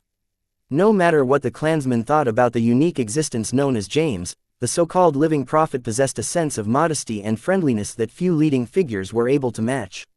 He was able to befriend and disarm the suspicions of many different Larkinsons. No matter if they were young, old, men, women, Brighter or Reinaldan, they always gained a good impression of James after just a short talk. Of course, it was not that easy to convert random clansmen into believers. Perhaps James might be able to convert tens of thousands more believers if he adopted a more forceful approach, but that was obviously not allowed. Vase had always been afraid that James would turn the Larkinson clan into a cult, but the man knew his limits. There were just enough Ilvanans in the clan to bolster it, but not enough to affect its overall direction. James was very tactful, Vase had to give him that. The living prophet was a good man and deserved to live longer. Unfortunately, it was not to be. The body expired after running out vitality or whatever other energy the prophet expended in order to empower his flock. He was so young, Vase whispered. Although clones were flawed forms of life, he didn't expect James to shed his mortal coil so soon. The transition was too abrupt. On one day, the religious leader was still as hale and healthy as other people in their 30s. On the next day, James seemed to have aged by a century and could only chat with Vase one last time before he expired. It was impossible for Vase to remain unmoved under the circumstances. He had just witnessed yet another person dying in his presence. While Vase was not a stranger to death, he had become accustomed to witnessing it at a distance after he assumed a position of power. Most of the loss of life took place much further away from his presence. The Battle of Reckoning killed thousands of Larkinsons and many more enemies. The amount of blood that had been shed could probably fill an entire starship. Yet because all of this slaughter took place tens, hundreds or even thousands of kilometers away from his physical position, it was easy for Vase to dismiss the tragedy since it was presented to him in such an abstract fashion. This was not possible this time. James not only died right next to him, but also spoke to him as if he knew that his time was already up. The words that the prematurely aged clone had passed to his ears still lingered inside his head. This was incredibly frustrating to Vase. This goddamn bastard, couldn't you have died after my visit? I wouldn't feel so upset if you just croaked when I'm on the other side of the ship. As Vase tried to process his mixed thoughts and emotions, the rest of the Larkinson clan offered their sympathies to the Ilvanans. Strangely enough, once the faithful processed the news, they quickly tempered their grief. They were sad about the living prophet's passing. That was not in doubt. However, they did not react as severely as Vase expected of fanatics. None of the Ilvanans cried until they had no tears left to shed. They did not fall onto their knees in a fit of despair. It was as if they had already accounted for the passing of the great prophet. Death is another word for the beyond, Town explained to Vase with a smile. This is only the great prophet's second death that we know of. Besides, he's not really gone. He is with me whenever I pray to him. Our mechs still radiate his sacred aura when we go near them. A grand figure such as him is not bound by the same concerns as regular people. Vase found this to be an odd sentiment, but he understood some of what the expert candidate said. Ilvain the design spirit was still alive and well. In fact, it even appeared to have grown a little stronger. As a consequence, the transcendent punishers also retained their pure and sacred glows. It was very hard for the devout Ilvanan mech pilots to accept that the prophet was really dead when their own mechs suggested that he was alive. Vase just grew more confused at the situation. He really didn't know whether he should grieve a lot for James's passing or not. No matter what he claimed to be, Vase considered him to be a unique individual rather than an extension of a greater existence. The disappearance of James represented the end of a unique personality. As far as Vase was concerned, this was a true death. The Larkinson network was not set up to catch any passing spirits, so it was impossible for the living prophet to still be around somewhere. Vase was pretty sure he would notice a stalking prophet. You do not need to be concerned about us, bright martyr. James Ilvain does not require any special arrangements. Please afford him the same burial treatment as the other Larkinsons who fell in battle. He deserves to be among our fellow heroes. I can do that. This was an easy request. The funeral ceremony was scheduled a few weeks later. Although the Larkinsons preferred to hold this ceremony sooner, the current star system had become far too busy. If the expeditionary fleet launched the bodies into space, the heartless scavengers would probably pick them all up in order to loot the materials used to make the coffins. No, special arrangements had to be made in order to hold a proper funeral. The subdued reaction to James Ilvain's passing meant that Vase ultimately didn't have to bother with the situation. He had to say that the former living prophet had died in a very convenient fashion. The clone was at least thoughtful enough to minimize the mess he left behind. Already, Town along with other leading Ilvanan figures such as Ophelia Cronin were stepping up as leading figures in their movement. As Vase observed their attempts to lead the faithful Ilvanans, he faintly imagined that this was how the original three dynasties rose up all those centuries ago. Everyone needed someone to look up to. While Town was not a person who was comfortable with a leadership position, he didn't need to do all that much. Other Ilvanan officers and experienced leaders were already doing a fine job at corralling the flock. Town mostly played the role of a figurehead as his status as an expert candidate and future expert pilot granted him a considerable amount of prestige. As long as Town threw his support behind the new leaders of the Ilvanan movement, the faction remained stable within the clan. Vase still felt uneasy for some inexplicable reason. He never quite knew what to expect when it came to the Ilvanans. I think it's good that James is gone, Gloriana told him after another day of work. He's a threat to your authority and has constantly sought to steer our clan in a different direction. He's not that bad. James always had a sense of propriety. That's because he is smart enough to know that you would crack down hard if he ever overstepped his boundaries. This is our clan, Vase. Don't forget that. Actually, it was his clan, not theirs, but Vase didn't think it was wise to correct her phrasing. Once the small disturbance surrounding James's death had passed, Vase tried to get back to addressing his regular duties. One of the questions that hovered over his head all of this time was what to do with their biggest spoils from the Battle of Reckoning. While it sounded incredibly convenient for a huge and valuable capital ship like the Orlus to fall into the Larkinson clan's lap, in practice this was just the start of a troublesome process. When Calabast called Vase, her suited projection appeared in his office. Lucky was with her as well. His misfortune harness still protected his body as the Orlus was still a hostile ship. Vase, it's good to see you again. How are you? It's not every day you can capture a Fredaman capital ship in such a pristine condition. She grinned. I've enjoyed trawling through her vast archives. While the Gage dynasty has already scrubbed it of any information that isn't relevant to the mission, that still leaves us with plenty of intelligence nuggets that Diva would love to obtain. With your permission, I would like to pass on what I have learned to my former employers. Vase briefly frowned. What kind of intelligence are you talking about? Oh, it's all boring matters that aren't immediately useful to the Larkinson clan. Think about encryption methods, technical specifications, internal discussions and references to the Friday Coalition's current war strategy. The crew of the Orlis died so quickly that they didn't even have the time to wipe out their data banks. Vase wasn't really interested in keeping this information to himself. You have permission to pass all of that on. I trust you not to transmit anything that compromises the safety of our clan. Please keep in mind where your current loyalties lie. I'd never make such an amateur mistake. I know what to do. You can trust me. Isn't that right, Lucky? Meow. In the projection, Lucky flew up to Calabast's shoulder and nestled on it. The cat's armored form rubbed lovingly against the spymaster's neck. Ahem. Vase coughed. Let's move on to the main reason why I've called. Please tell me your judgment on the viability to integrate the Orlis into our fleet. Is it safe to do so, and how much effort do we need to expend to make that happen? It's not easy at all. Calabast shook her head. In short, the Orlis is a Fredaman ship through and through.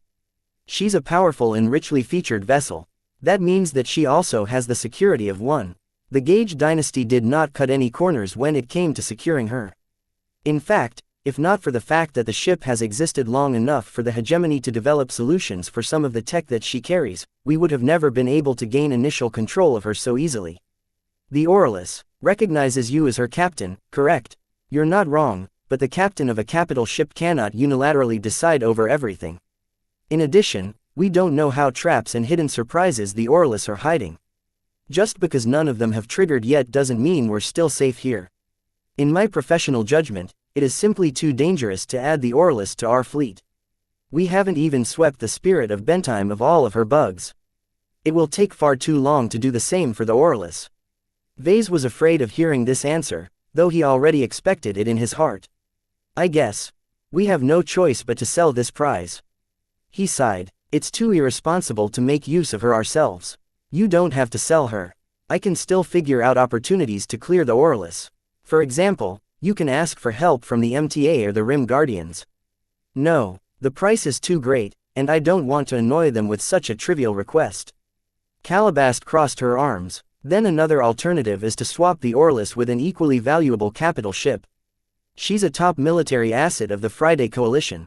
I'm sure that plenty of shipyards are interested in getting their hands on her. They can study the shipbuilding methods of the Fredaman while reverse engineering any unknown innovations that are not widely spread. That sounded more practical to Vase. Do we have to swap the Orlis with a pre-built capital ship, or can we just use her as payment for a new construction? Both are possible. She grinned. In essence, as long as you are willing to wait a year or so, you can swap out the Orlis for a brand new capital ship that is built exactly to your specifications. Alternatively, if you feel the need to acquire a capital ship right away, you can trade our prize for a pre-built or second-hand vessel. Both options sounded attractive to Vase. Ordinarily, he preferred to choose the option that was more favorable in the long term, but recent events had changed his mentality. Perhaps he might be able to add another workable capital ship to his fleet in the near future. Chapter 2701. Lessons learned. The long and extensive salvaging operation finally came to an end. After 10 continuous days of picking apart the battlefield, the cargo holds of the expedition vessels were all bursting with loot. During this time, all kinds of scouts, spies, mercenary outfits and even entire salvaging fleets dropped into the star system. While they all maintained a respectful distance from the expeditionary fleet, Vase felt the pressure to leave nonetheless. The Alliance worked faster in order to grab as many drifting treasures as possible. All kinds of shuttles, mechs and other vehicles had frantically chased after an uncountable amount of debris and wrecks, each ranked according to their approximate value.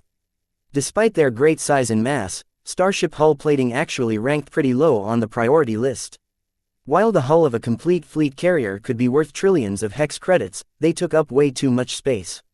On a volume basis, a cubic meter of mech materials was worth much more than a cubic meter of starship materials.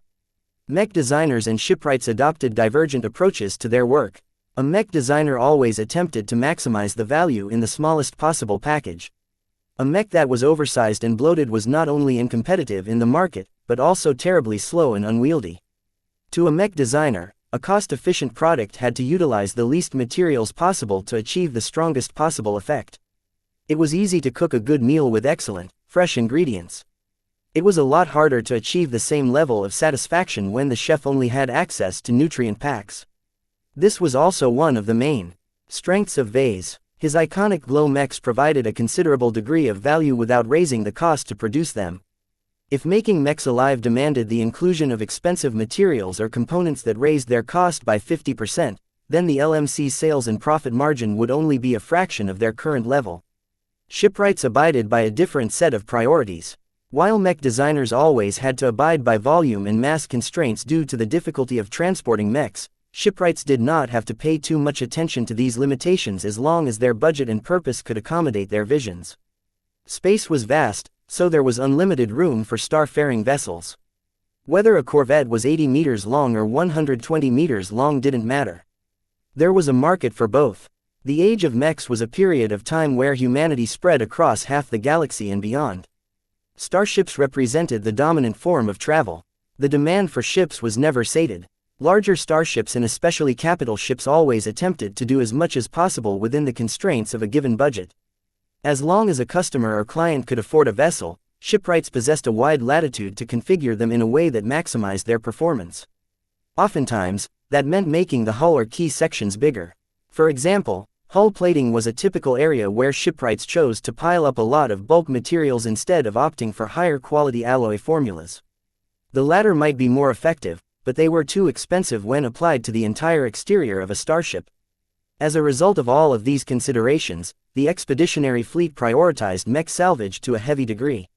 In any case, most of the mechs fielded by both sides of the Battle of Reckoning consisted of premium or premier mechs. The Larkinson clan didn't even bother to pick up the pieces of its broken budget mechs. The Princess Jekkas, Vima Sons and Tamris Stellars were worth only an eighth or less than a typical Fredaemon or a Traitor clan mech. It didn't matter to Vase if he filled his starships with mechs fielded by the enemy. There was no need for the Larkinsons to waste their time on trying to restore them for their own use.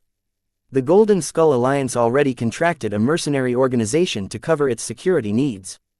This meant that his mech forces didn't need to worry too much about lacking enough strength to protect their fleet, at least for the duration of the contract.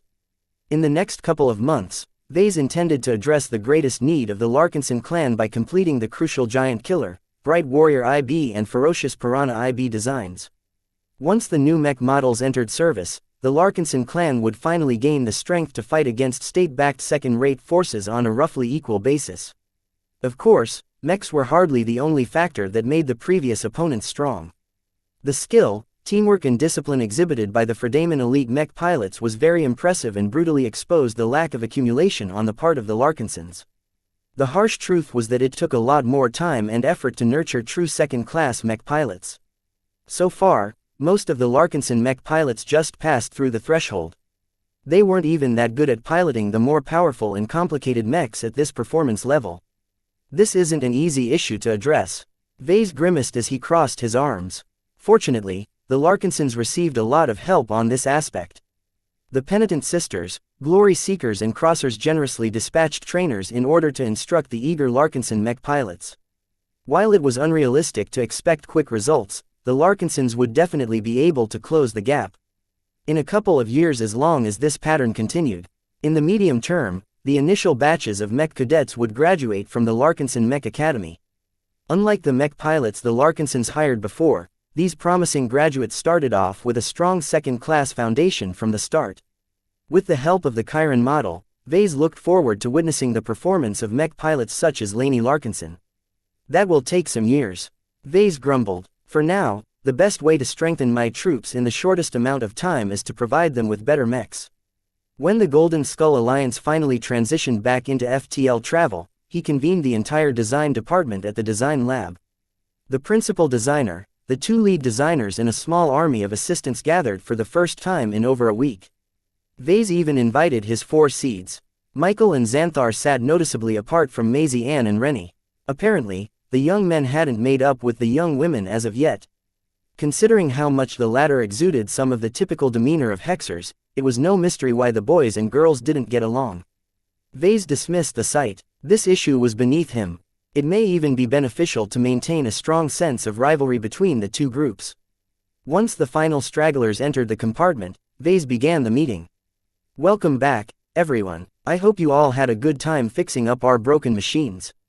As mech designers, it is always crucial to accumulate hands-on experience with the products that you have dedicated your lives to develop. I hope that each of you recognize that this side duty is a precious learning opportunity for all of you. I'm no different. When your lives are on the line, you tend to learn much more than when you are safe. Not every assistant saw the value in this. Their mixed expressions showed that they would rather be spending their time in a safe facility on a boring planet rather than sit in the front seats of a life-threatening event. Vase merely smirked. They would get used to it one way or another, particularly for his braves. He waved his hand, causing a projection to come to life that displayed various clips of the prototypes in action. Anyway, the battle of reckoning and the aftermath has exposed all of us to how mechs fight, how they break and how they can be put back together. I won't talk about the general insights that you have gained. That is part of your own learning process. Today's meeting is centered around the performance of LMC mechs. The battle of reckoning has exposed the strengths and weaknesses of both our finished and unfinished designs in the most realistic test imaginable. Actual battle is always the best way to determine the true performance of any machine. Everyone nodded. The prototypes of the Bright Warrior IB, Ferocious Piranha IB and other unfinished designs had truly taken part in the fighting. Even though it wasn't entirely safe or responsible to field the flawed and rough mechs, the situation was too dire to leave them in the hangar bay. Vase waved his hand, causing the projection to display selected footage of his prime mechs. Our prototypes aren't the only mechs that can yield useful insights on our current prototypes. The prime mechs that I have developed are all derived from our existing mech design projects. They are basically souped-up variants of our standard mechs meant to serve as a stopgap for our expert pilots. The performance of these exceptional mechs may not be comparable to the prototypes, but they provide a good preview of how our mech designs perform at their maximum potential. Expert pilots were a lot less bothered with the various flaws and inefficiencies in the unfinished mech designs. They either performed so great that these weaknesses simply didn't come into play or they easily compensated for the quirks. Kedis raised her hand. What are prime mechs exactly? Are they failed expert mechs or something? They don't even come close. Vase shook his head. Expert mechs are so much more than what I've managed to cobble together in a matter of weeks. To be honest, I expected a lot more from the prime mechs that I've invented, but I am happy with what I've got. Even if I didn't hit the jackpot, they are still considerably more powerful than standard mechs. They are just right for our current roster of expert pilots while they are waiting to receive their true expert mechs. Do you intend to make more prime mechs, sir? Miles Tovar asked. Nope. These machines are just as demanding as expert mechs. Their material requirements are very excessive and they can only be utilized by expert pilots. Since none of our expert candidates broke through recently, there is no need to make more. Will you redesign your existing prime mechs? Juliet Stamaros asked a very important question. Vase had to take his time to come up with his response. It's not worthwhile to do so. Upgrading the prime mechs takes too much time and effort. A much more efficient way to increase our comprehensive strength is to address the demand of quality standard mechs in our clan and to start designing expert mechs as soon as possible. The prime mechs are already sufficient as they are now, so I would rather go into detail on how we must alter our existing design projects. Some of the assistants looked surprised. What do you mean by that, sir? I'm saying that our initial set of requirements for our mech design projects are flawed. Some of the assumptions that we have made to base our design choices do not match reality. What we must do now is to go over the performance of every prototype in prime mech and systematically identify their various shortcomings, particularly the ones that arise from their designs, and come up with solutions that hopefully lead to better results. Let's begin with the Bright Warrior version B. Vase honed in on the Bright Warrior IB straight away because it was already slated to become the mainstay of the Larkinson clan. He had already identified a couple of subtle issues that he did not want to see in the final product. He summoned a wireframe projection of the 4 configurations of the Bright Warrior IB design. Let's start with the weapon loadout. Vase began. The battle has showed us that we need weapons with a bigger punch. The armor of the enemy mechs bounced off so many attacks from our budget mechs that the performance of our mech forces was simply embarrassing. As far as I'm concerned, we must upscale the weaponry of the Bright Warrior IB so that we will never end up in this situation again.